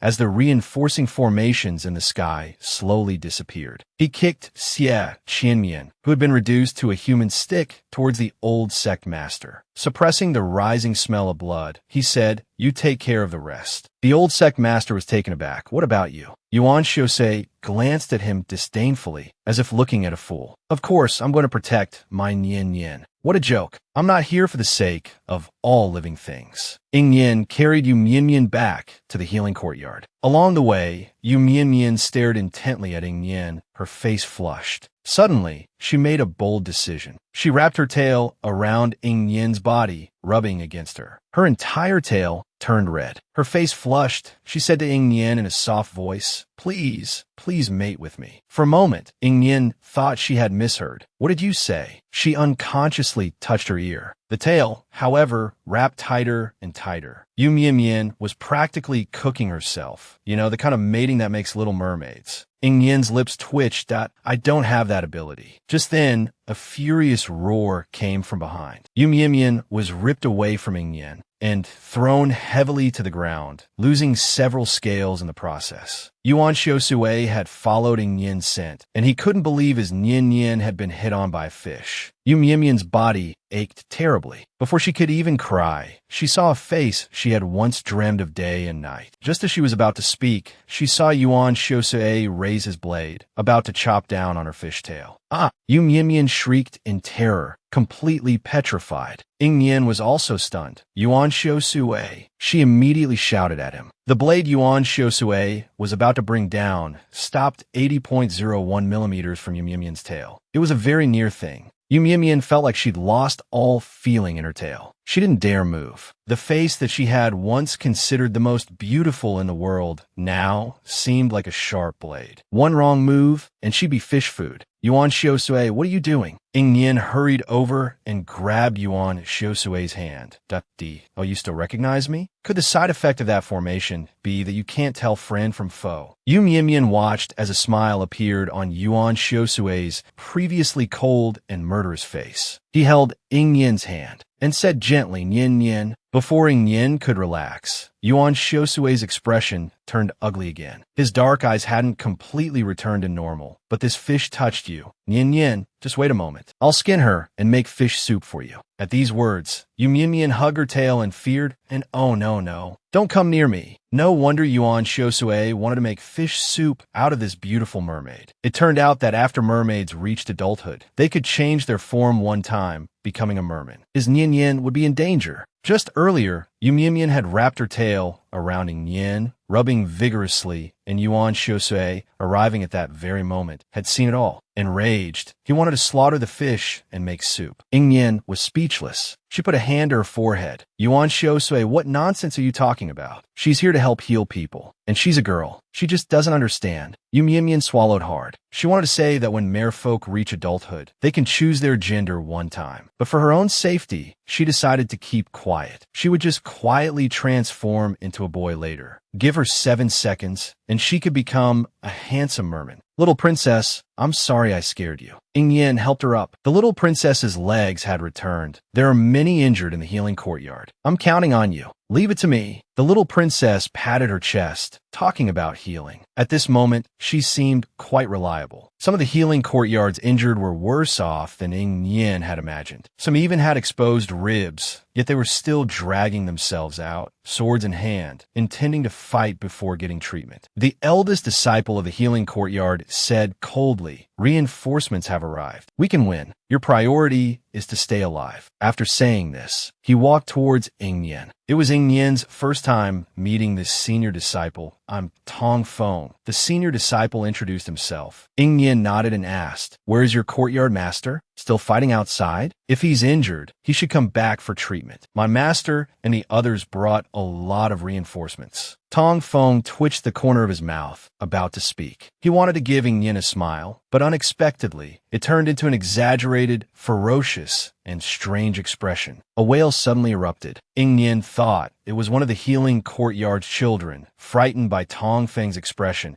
and was about to comfort them when he realized it was the mermaid princess, Yu Mian, who was crying. While crying, she released even more bubbles. Jin Bao, standing nearby, poked a bubble curiously. This older sister is crying, but her power has become stronger. Ing Yin couldn't help but twitch the corner of his mouth. Merfolk truly were a magical race. "I'm sorry." Yu Mian felt bad for making others uncomfortable. "That I cried on purpose. I can release more healing bubbles when I cry. It's definitely not because you scared me." How embarrassing. Tong Feng curved his lips. He was used to this, but he quickly looked at Ing Yin and said, "I am Courtyard Master Tong's son. I am also the current Courtyard Master of the Healing Courtyard." Ing Yin was stunned that my father died in battle at the front lines 2 years ago. Those teachers who were originally at the Healing Courtyard were unwilling to stay. They all left. "I'm the oldest of the remaining disciples. I am a children's teacher." Tong Feng said this with his back straight, not at all ashamed of his predicament. A bit of admiration arose in Ing Yin's heart. "Then call back your injured." Then he asked curiously, "But what is this front lines you mentioned?" He seemed to recall hearing Yuan Jim mention it before. Ing Yin had finally encountered one of the 4 treasures that could unlock the Demon Sword seal. Even if the chance was slim, he would definitely seize it tightly. Just now, Ing Yin had carried the mermaid to the old site of the Healing Courtyard. Tong Feng unintentionally mentioned his father dying at the front lines. Ing Yin was curious about what the front lines were. Tong Feng paused, realizing he had let something slip. But in this situation, he didn't care about letting things slip. "You know that besides our 5 continents, there are many other small worlds outside, right?" Ing Yin nodded. The 5 continents formed a small world, and beyond the 5 continents, there were many other small worlds. However, Ing Yin wasn't yet qualified to know the specifics. The front lines are where these small worlds intersect. They are controlled by the Fortune God Pagoda. Inhabitants from the other small worlds constantly try to break through the front lines to plunder our 5 continents. Ing Yin nodded. "I see." The existence of the front lines wasn't something ordinary people were supposed to know. "Why?" Ing Yin wondered. "Are you afraid people will panic if they know?" Unexpectedly, Tong Feng denied it immediately. "It's because we're afraid that if others know, they'll go to the front lines to plunder and divide the resources." Hearing this, Ing Yin understood. The front lines were the intersection of small worlds. Were there many natural treasures and resources there? Tong Feng nodded. Yes. Ing Yin was truly sharp, and the 5 continents, as one of the small worlds, actually isn't weak in terms of combat power. It's even relatively comfortable at the front lines, isn't it? Tong Feng nodded again. Yes. So going to the front lines has become an opportunity. It's only open to disciples from relatively large factions in the 5 continents, such as the Holy Mountain Sect and the Healing Courtyard, as it used to be. Tong Feng's eyes dimmed. Now, without a little God Realm expert, the Healing Courtyard has lost its qualification to go to the front lines. Ing Yin understood, but you're a disciple of the Giant Clan. Now that the Giant Clan has emerged, you can go too. As long as you can survive there, your strength will soar. Thank you for telling me. Ing Yin frowned. Seeing that he didn't seem very eager to go, Tong Feng said, I agree that talented disciples should go. Because in the past 2 years, the 5 continents' fighting strength has decreased quite a bit. We're no longer as comfortable as we used to be. And besides the spoils of war, there are also rewards from the Fortune God Pagoda. I heard that the next time the front lines war begins, whoever kills the most enemies will receive the Fortune God Pagoda's reward, the Luo Zhu fruit. That thing can raise one's cultivation by 3 stars after consuming it. The temptation of raising his cultivation by 3 stars didn't move Ing Yin. Ing Man went crazy in Ing Yin's mind. Grandson, you must get the Luo Zhu fruit. It's one of the 4 treasures to break the Demon Clan's seal. Ing Yin shuddered. Really? Would Grandpa lie to you? Ing Man said excitedly, you must go. Ing Yin didn't need Ing Man to tell him. He would go. Ing Yin looked up at the sky. The battle above was nearing its end. He murmured to himself, the front lines, huh? The 2 little ones are about to reveal their true forms. After their transformation, their power was truly not to be underestimated. The battle against the evil cultivators was nearing its end. Their forces were routed and their morale completely shattered. On the other hand, the Five Continents warriors grew fiercer with every kill. Xie Qianmian was about to pay with his life. The old sect master's Qishu sword, and he was on the verge of delivering the final blow. Only Xie Qianmian's face remained, and it let out a shrill roar. Are you just going to watch? Save me. Someone save me. In Mian gripped his artifact. In the next moment, a pitch-black formation appeared around Xie Qianmian. Like a giant black hole, it sucked Xie Qianmian straight in. Laughter echoed from within. Tianyi province is truly interesting. Yuan Xiusui sneered. Trying to escape, he raised his hand and cast a formation. A voice emerged from the black hole. It's the Ghost Valley Master. I know you're powerful. One-on-one, I'm no match for you. But if I want to leave, you can't stop me. Yuan Xiusui's formation slammed into the black hole.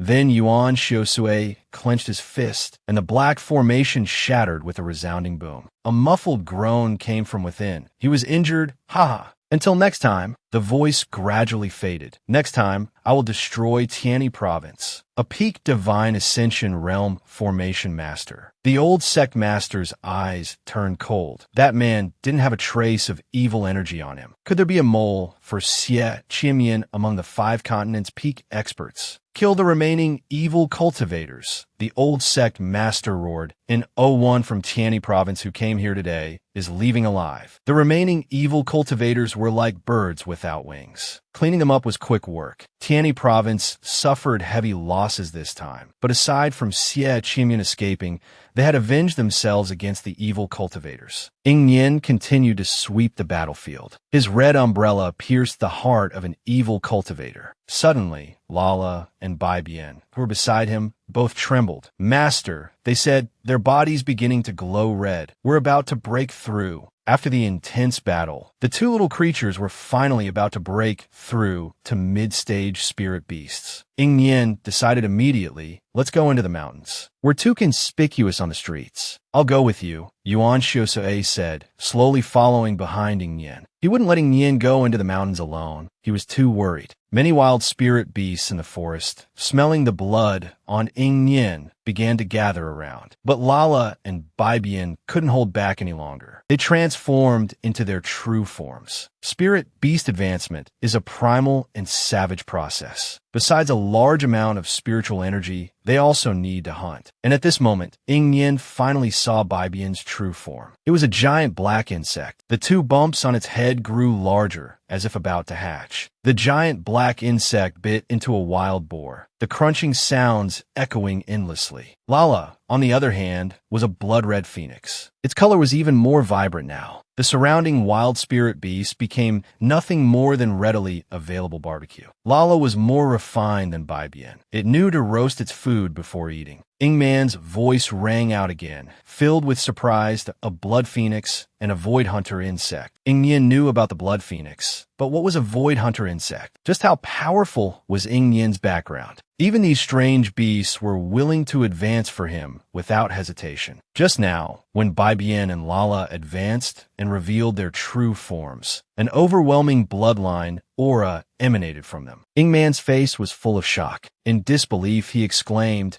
"It's actually a blood phoenix and a void hunter insect." Ying Nian knew about the blood phoenix, but what was a void hunter insect? Ying Man seemed to fall into deep thought. He slowly explained, "These are both ancient divine beasts. They should have been extinct long ago. Is the void hunter insect very powerful?" Ying Nian couldn't help but ask. He thought his Bai Bian was a mutated beast. "What are you talking about?" Ying Man retorted, displeased. "Insect beasts are the weakest." "Who are you calling weak?" "The insect race is the most powerful spirit beast race. The void hunter insect feeds on dragons, and the blood phoenix, needless to say, could probably swallow 8 ordinary phoenixes in one gulp. One is a tyrant of the land, the other a god of war in the sky." Ying Nian had absolutely no idea his 2 little dumplings were so powerful. But he still had to correct Ying Man nowadays. "The insect race is the weakest. It's just a cycle," Ying Man chuckled. "Now that the void hunter insect has reappeared,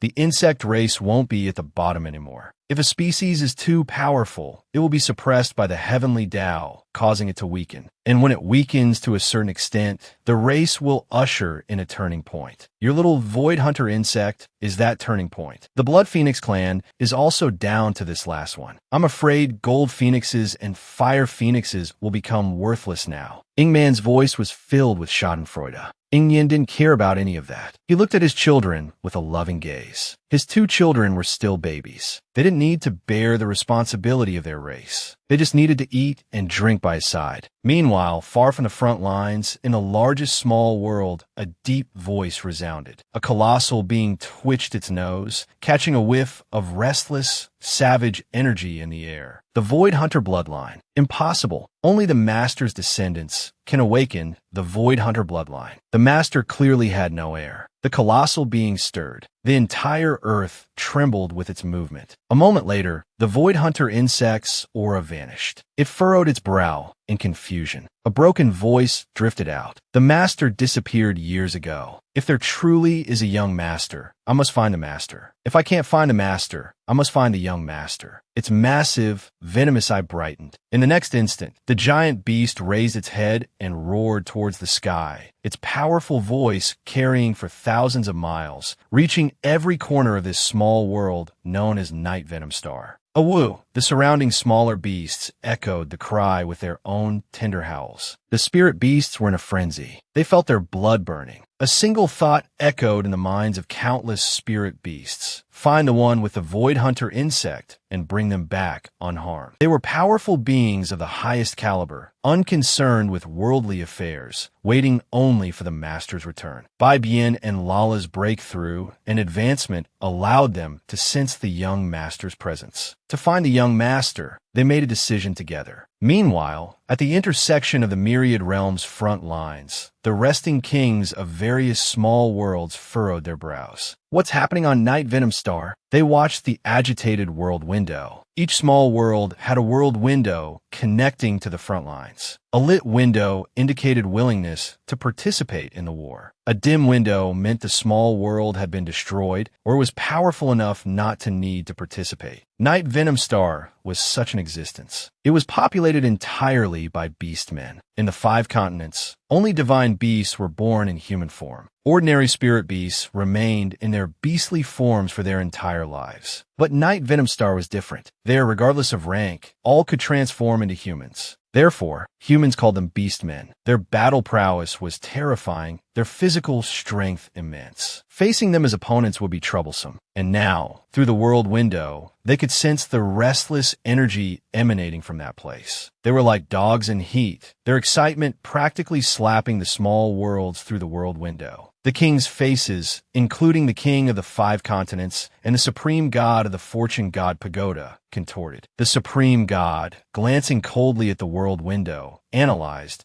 It seems the beastmen have collectively entered their rutting season. Before he could finish his sentence, his face twisted violently. The other king's expressions also changed drastically. With a snap, Night Venom Star's world window lit up with a blindingly bright red light. Night Venom Star had joined the war. The week-long fighting had just subsided. The old sect master was reviewing the casualties of the various sects and powers. Among them, Holy Mountain sect suffered the most. Yuan Jie said, heartbroken, "Where are the disciples who hid in the mountains?" The old sect master slowly closed his eyes, kneeling outside the sect. Yuan Jie gritted his teeth, but that's not the worst of it. They locked the mountain gates after the disciples went out to fight. If it weren't for Ing Yin, we would have lost even more people. Understand. Let's go take a look. The old sect master couldn't tell if he felt heartache or something else. He held high hopes for every disciple, but not all disciples were worthy. At that moment, all the disciples knelt outside the sect, weeping loudly. Old sect master, don't expel us. We truly know we were wrong. We're still young. We've never seen such a battle before. We were just scared. A 25-year-old disciple roared hoarsely. Ing Yin, an 18-year-old girl who happened to be passing by on her way to see the old sect master, heard this. She chuckled and whistled at the group of overgrown babies. Come on, little babies, make way for your Annie. What had he experienced to cause him such pain? Ing Yin had come to discuss matters with the old sect master and happened upon the Holy Mountain sect purging its cowards. The Holy Mountain sect disciples glared at her. It's all your fault. You started. Before they could finish, Ing Yen sneered. She kicked the speaking disciple away. Ing Yen still carried Wei San's bloodlust. Her speed and strength had become fiercer and more solid in the previous battles. Her power more than doubled. Disciplining these inexperienced disciples was truly too easy. The disciples were all intimidated by the murderous aura emanating from Ing Yen. No one else dared to speak. The disciples gnashed their teeth, but the aggressive killing intent prevented them from acting rashly. A cheerful voice, belonging to Ing Yen, rang out. Seeing the usually merciless gatekeeper disciples rushing down, those watching were stunned. They're the true disciples of Holy Mountain sect, yet they're so enthusiastic towards Ing Yen. Yuan Jie put his arm around Ing Yen's shoulder. He admired those with strength and courage. After this battle, he admired him even more. Come on, our sect master has been waiting for you. Ing Yen said, I'm here to ask about the front lines. Yuan Jie chuckled. I guess as much. I heard someone from the same courtyard told you. Come, I'll fill you in. The two figures walked away, leaving several inner disciples who drew their swords and pointed them at the remaining crowd. Get out now. We inner disciples and sect elders have protected your safety with our blood, and we have a clear conscience. Leave. Otherwise, you'll be considered invaders of Holy Mountain sect. You know what happens to enemies. I'm sure you know better than I do. Having said that, they ignored the crowd and closed the mountain gate. Within Holy Mountain sect, starting today, things would be different. Ing Yen walked within the sect. Although there were fewer people, he could clearly feel the change. With those who are no good removed, the grand style of the sect is gradually revealing itself. Our sect master is dealing with some elders who colluded with Shang Hong and opened back doors for those useless fellows. Yuan Jie sighed.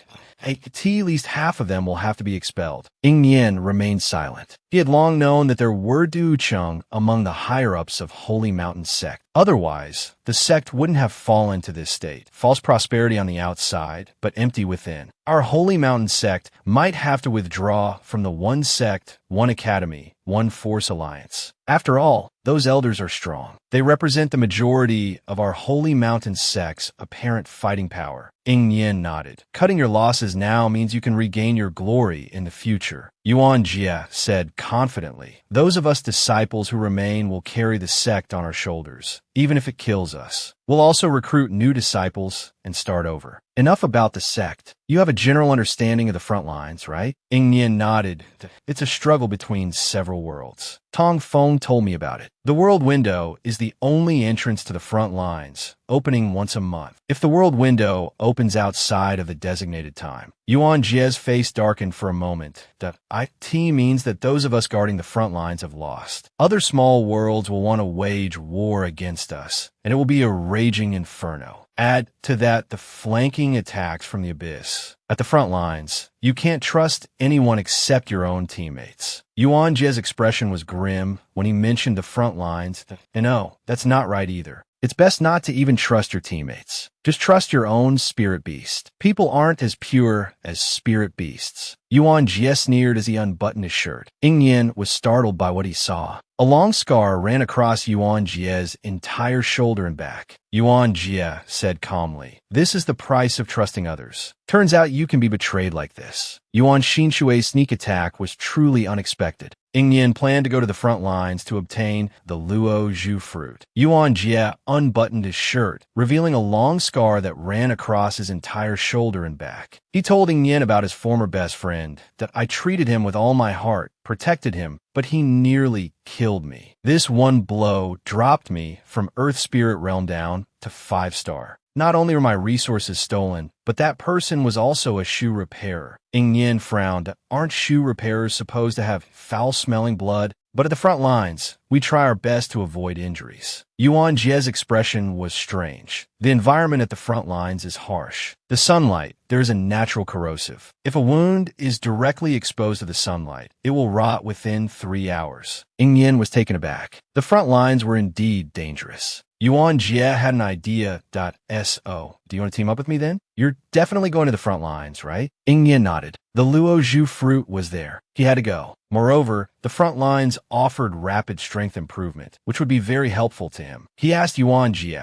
will there be small sage realm experts supporting us at the front lines? Yuan Jie said proudly, of course. Many elders from our Holy Mountain sect are going. How else will we get the quota? Ing Yin nodded, his finger landing on Yuan Jie's large scar. Does it hurt? Before Ing Yin could finish his sentence, a frosty voice came from the doorway. What are you touching? Yuan Xinshui stared at Yuan Jie with a gloomy expression. Ing Yin, who was touching Yuan Jie's bare back, looked like a deer caught in headlights. Yuan Jie, whose back was bare, was even more startled. For a moment, it was unclear who should be more embarrassed. Ing Yin quickly pulled Yuan Jie's shirt closed. Yuan Xinshui, knock next time. Yuan Jie gaped. Yuan Xinshui's face darkened further. His gaze towards Yuan Jie was icy. Yuan Jie shivered and involuntarily took a step back. To ease the awkwardness, Ing Yin pulled Yuan Xinshui outside. Sorry, he doesn't understand a lot of things. I'll talk to him. Yuan Jie looked utterly wronged. I don't think he doesn't understand, but he didn't dare say it out loud. Ing Yin pulled Yuan Xinshui to a deserted corner and explained, I was just looking at his wound. It's normal between friends. Yuan Xinshui nodded thoughtfully with an expression that said, I understand. Then he reached out and started to undress. He thought it was normal between friends. Did you learn this trick? Sui's gone bad. Not only did he undress in front of Ing Yin, he also secretly read dirty books behind her back. Just now, Ing Yin was wide-eyed, studying Yuan Jie's bare back, when Yuan Xinshui walked in on them. Without a word, Yuan Xinshui also started to undress in front of Ing Yin. Ing Yin quickly grabbed his hand. What are you doing? He quickly looked around. Fortunately, there was no one else around, only Lala and Bibian, staring at them with their adorable, round eyes. Their innocent gaze made Ing Yin feel guilty, as if she had corrupted a pure child. Didn't you say it's normal between friends? Yuan Xinshui looked down at her. He seemed to be feeling both confused and wrong that we're closer than friends. I should take off even more. He was injured and showed me. Ing Yin frowned. Besides, we're both women. How is it the same? Remember, men shouldn't undress in front of women. The same goes for women. Yuan Xinshui smiled, his eyes pure and innocent. I don't want to. Ing Yin raised an eyebrow. This was getting unreasonable. Yuan Xinshui said seriously, if you undress in front of a woman once, I'll undress in front of you once. If you touch them, you have to touch me too.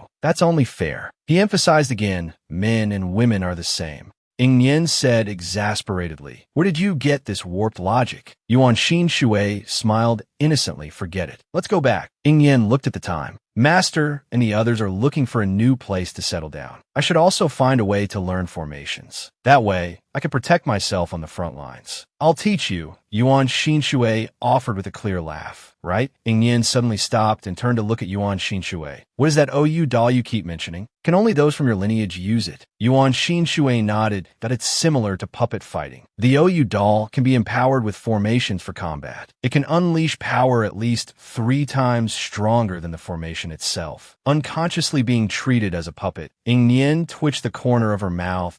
So you think of me as a puppet? Yuan Xinshui looked at her, his face slowly turning red.mm. That was before. Now, after reading the book your master gave me, I understand. You and the OU doll are different. We have a different kind of relationship. Seeing him like this, a sense of foreboding rose in Ing Yin's heart. Her voice trembled slightly. What did my master show you? Before Yuan Xinshui could answer, Ing Yin grabbed him and rushed back at breakneck speed. She pushed open Yuan Xinshui's door and saw several books by the bed, clearly well-read. The books weren't tightly stacked, but spaced apart. It was evident they had been read many times. Ing Yin's hands trembled as she picked up the stack of books. Underscore how to be a gentleman and win a delicate wife. What to do if your wife abandons you. Underscore Ing Yin nearly fainted. This was Yuan Xinshui's most aggrieved and cowardly moment. Watching his beloved possessions being destroyed, he felt only wrong. He dared not get angry, dared not speak. Just now, Yuan Xinshui had revealed his and Yin Yin's relationship. That kind of relationship. Ing Yin had a bad feeling. Seeing Sui's books confirmed it. What kind of love advice was this? No wonder Yuan Xinshui had gone bad.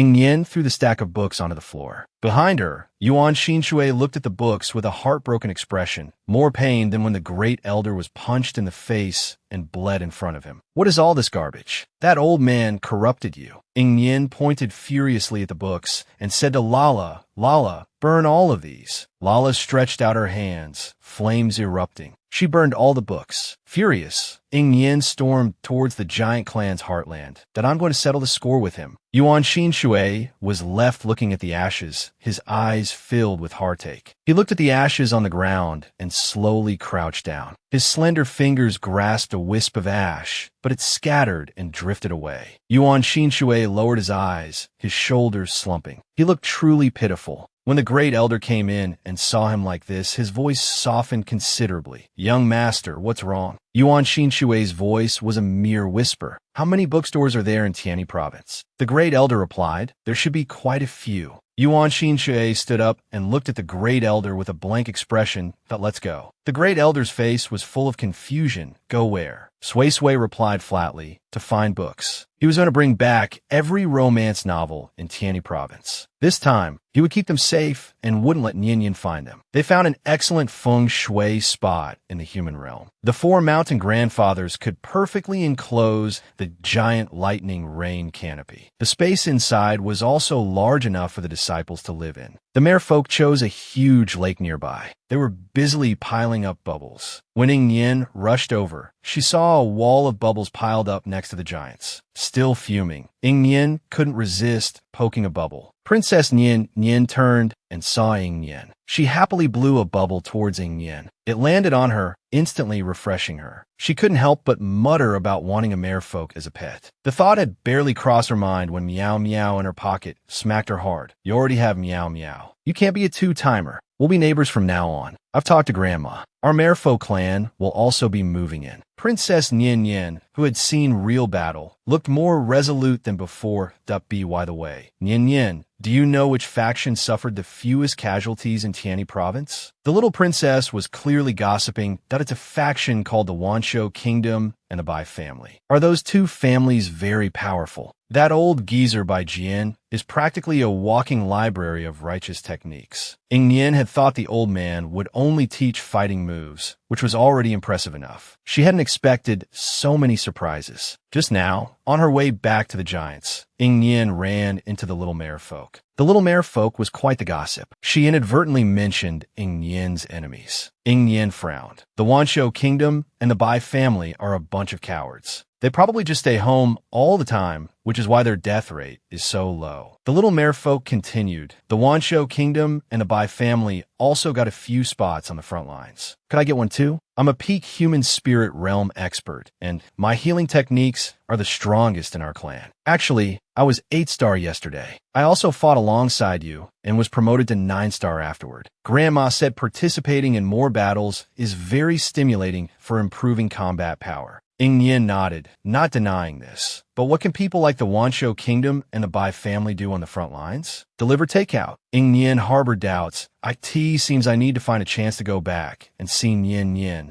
The old beggar walked out from behind her. Why are you still playing around? You're going to front lines tomorrow. Have you learned your righteous techniques? Ying Yin wondered inwardly why it was happening so fast. Master has a few words for you. Ying Yin bid farewell to you Mian Mian and followed the old beggar into the giant's territory. Our giant clan got 200 spots this time. You, Meng Xiaoqi, senior brother Zhuang Xiener, and a bunch of other senior brothers will go together. Be careful, understand? Ying Yin nodded. Senior brother Nirgu is leading the team. Don't run off. The old beggar stared at Ying Yin for only 3 seconds before giving up. Forget it, you'll definitely run off. Just don't die. Ying Yin was speechless. Since when had she become this kind of person in her master's eyes? Let Yuan Xinshui teach you formations for a while, the old beggar said while looking around. Where did that kid go? He's usually stuck to you like glue. Ying Yin was about to speak when Yin Man's voice suddenly boomed in her mind, so loud that it made her head buzz. I'll teach you formations. You could teach me? Ying Yin asked. Grandpa, you're a formation master too? Of course. In my time, you couldn't be a sect leader without a few other professions. Yin Man's tone was full of pride. Then he added with a hint of disdain, this generation is truly inferior. I've never liked that Yuan Xinshui kid. How could someone so young teach you well? Besides, he's from the Xian clan. In Man scoffed. The Xian clan's formations are easy for them to learn, but you, an outsider, will learn them slowly. Learn from your grandpa.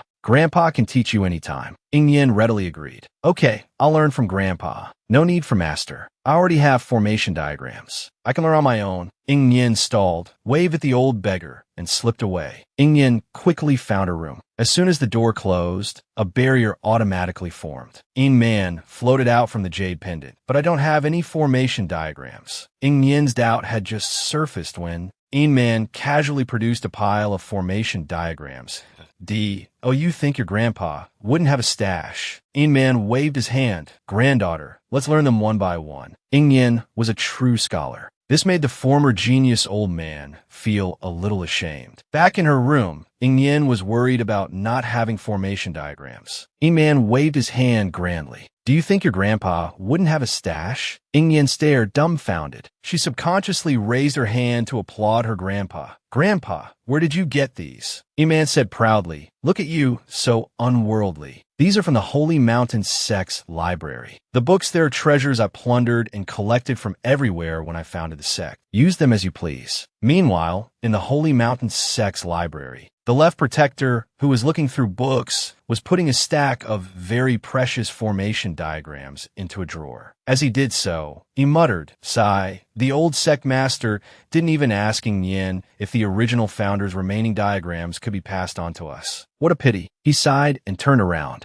Where did Ing Yin go? Over at the Holy Mountain Sect. The left protector's mental breakdown couldn't be experienced. He was mesmerized by those formation diagrams, just like a dirty old man bewitched by a little vixen. Ing Man was still talking on and on. Formation diagrams are a talent carved with spiritual power. Even a very powerful formation master needs several days to memorize an entire formation. My requirement for you isn't high. Just memorize the first formation diagram I gave you before dark. That's all. As soon as he finished speaking, Ing Yin turned her head and said, I've memorized it. That's right. You've memorized it. I knew you. What? You memorized it? Ing Man's eloquent speech turned into speechless silence. He turned around and looked seriously at Ing Yin, saying, I know you young people care about saving face, but you can't just casually say you've memorized it. Ing Yin put the formation diagram aside. How about I draw it for you? Then you'll know. Arrogant. Ing Man frowned. Ing Yin shrugged. I'll just show you. She raised her hand and drew out a thin thread of spiritual power. Quickly, she drew a triangular formation diagram, identical to the one carved on the formation diagram. Ing Man was silent for a long time. He coughed lightly.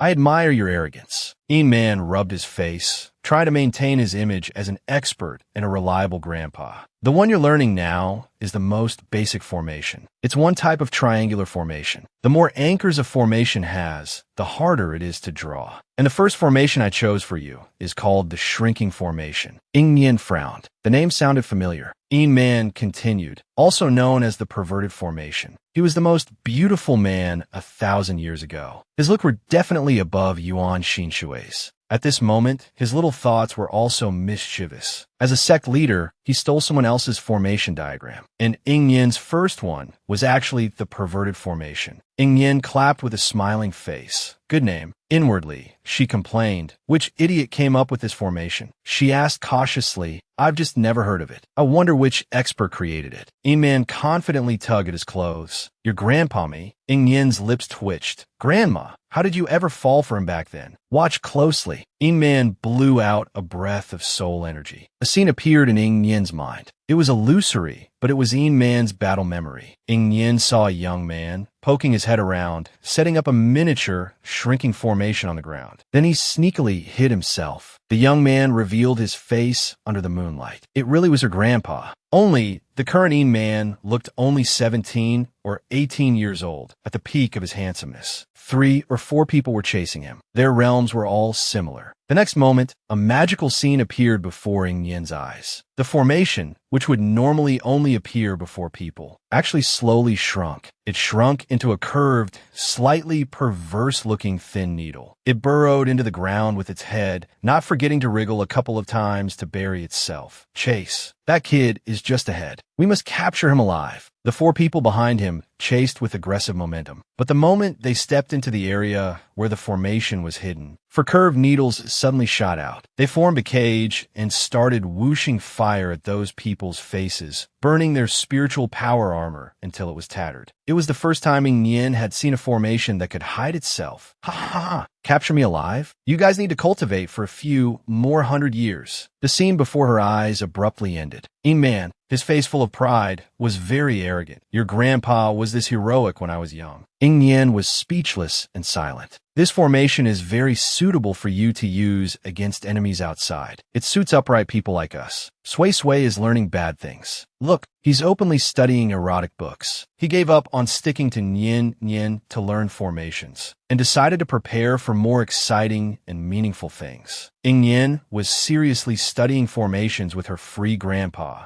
experiencing her grandpa's ruined 3 views. Do you know the biggest difference between my formations and other people's formations? Ing Man continued teaching. That yours are more perverted. Wrong. Ing Man Finkun knocked Ing Yen's head. My formations can be controlled. My formations aren't just spiritual power. They also mix in a portion of vital energy. I use vital energy as the silk to control their form and position. Understand? Ing Yen's eyes widened. It was the first time she had heard of this method. My formations can only be used by those who are geniuses in both spiritual and mental power. Otherwise, it'll backfire. That's why the formation masters from the Holy Mountain sect can't cultivate them. The formations I left behind are so much better than yours. They're utterly useless. It's a waste to even call them formations. I might as well just give you all of them. I can already imagine the panic at the Holy Mountain sect. I don't know why, but I kind of want to laugh. Half spiritual power, half mental power. Start drawing. Ing Man punched her again. What are you giggling about? If you don't learn this properly by tomorrow, don't even think about going to the front lines. Are you going there to deliver takeout? Ing Yen started to visualize the formation, clearing her mind of all other thoughts. With the formation's assistance, her combat power would increase significantly. She didn't want to miss this opportunity. This was completely different from the trace of mental power she used earlier. After her mental power flowed normally, she felt like she was trying to cultivate a piece of land filled with rocks. Incredibly difficult. Moreover, her spiritual and mental power couldn't merge properly. 1 failure, 2 failures, 10 failures, 50 failures. E-Man shook his hand. Good. Looks like she won't last much longer. As her grandpa, I'll have to comfort her properly later. But after 200 attempts, 400 attempts, Ing Yen remained incredibly calm. She had even managed to draw 2 corners of the triangle. Meanwhile, Ing Man, who had been wringing his hands earlier, was now snoring away on a nearby stool. Elsewhere, in a bookstore in the 5 continents, the bookstore owner huddled fearfully under his desk. Yuan Xin Shui, the ruthless valley master of Ghost Valley, was in his shop reading a book. Yuan Xin Shui flipped the pages expressionlessly, his fingertips gripping the paper so tightly they were white. Because he was using so much force, they had turned white. And the book he was reading was none other than Shame Say. This is the daughter kissed by the heavens. Now, once again, she is favored by the heavens. Just a moment ago, Iman was still thinking that Ing Yen wouldn't last long cultivating the formation, giving him plenty of time to comfort her after she'd had enough setbacks. The next morning, Iman slapped himself hard across the face, jolting awake. He opened his eyes angrily to see Lala and Mua's cute faces right in front of him. Meow Meow was still perched on Mua's head. Grandpa, what are you doing? Lala rubbed her eyes. That weren't you teaching Master the formation? Why did you fall asleep? E-Man patted his chest awkwardly. I didn't fall asleep. I was just closing my eyes. Bai Bian jumped down from a nearby stool. Sir, you might want to wipe your drool, he reminded gently. E-Man gave an embarrassed laugh. Okay. Out of the 3 little ones, this one was the most mischievous, full of tricks. E-Man pushed the 3 little ones aside, his eyes widening in shock. He abruptly stood up, his eyes filled with disbelief. He looked excitedly at the completed triangular formation in front of him. Nien Yen, did you do this? Ing Yen rubbed her stiff face and chuckled lightly. This formation wasn't that hard. She snapped her fingers, and the formation transformed into 2 wiggly, curved needles. They wriggled and stabbed at the ground with a thud, thud, thud. But how do I make it shoot? Ying Yin thought the formation would shoot automatically. You channel the spiritual energy within it. If your spiritual energy has a fire attribute, it'll produce a fire attack. Yin Man said excitedly. Ying Yin focused and sensed the spiritual energy within the formation. Enveloped by her mental power, it became highly potent. Yin Man asked eagerly, "What do you see?" "Red is fire, blue is water, green is wood, purple is lightning, brown is earth." "What color do you see?" Ying Yin looked at the exploding rainbow before her. "I see all the colors. They're all dancing wildly in front of me." She furrowed her brow, unsure if it was right. What attribute is a mix of all colors? Yuan Xinshui was really enjoying himself. Just a glance at Nian Yin, and ripples formed at his heart. The scenes from the book instantly flashed through his mind. Just a moment ago, when Ying Yin was struggling to control the demonic element within her, her cheap old dad delivered the magical tool right to her doorstep. Ying Yin remained silent for a long while. 3, 2, 1. As expected, E-Man's furious fatherly roar echoed in her mind. "What dad? Whose dad? Didn't you say your dad was that good-for-nothing from the kingdom of longevity, the one you've never even met?" Ying Yin patted her buzzing head and said to him, "No, he's one of my mother's suitors. He claims to be my dad." E-Man became even angrier. "Trying to win my daughter? Huh. No man in this world is worthy of my precious daughter." E-Man was ranting like a madman, but Ying Yin ignored him. She looked curiously at the artifact Yi and brought. "What's this for?" "It helps block the absorption and weaving of spirit elements. You'll definitely need it on the front lines. Otherwise, your spirit elements won't be replenished." Yin opened the box. Inside was a pair of earrings. Beautiful rubies were inlaid on them. "Don't be polite with Daddy. You need this." "Then thank you, Uncle Yin." Ying Yin happily accepted the box and put on the earrings. The subtle pressure that came with the artifact disappeared. Yin, who wished he were Ying Yin's dad, cringed internally at being called uncle. "Uncle, I'll break the Demon Clan seal as soon as possible." This was their shared goal. Yin was taken aback. It was an impossible task, but he didn't want to hurt the child's heart. He just nodded and said, "Okay, tell Daddy if you need any artifacts. Daddy will make them all for you." E-Man scoffed, "This guy's pretty thoughtful. Still not good enough for my daughter, though." Meng Xiaoqi ran over from afar, shouting, "Junior sister, junior sister, look." Meng Xiaoqi and the others couldn't wait and pulled Ying Yin outside. "I heard from the old sect master of Mount Xingdong that everyone from Tianyi province is going together. Oh, and there's someone else going with us. Master said we should look after him." Just as she finished speaking, Ying Yin, having just stepped out the door, saw that person. "Good morning, Nian Yin." Yum Yin was so excited that white fish scales appeared on his forehead. His eyes shone as he took Ying Yin's hand and said happily, "I'm going with Nian Yin. I'm very strong. I can attack and heal you." Ying Yin smiled. "Let's go together. The little princess is a healer. It'll be much safer with Mian Yin. It's just up ahead. The people from Ghost Valley are using it. Zhang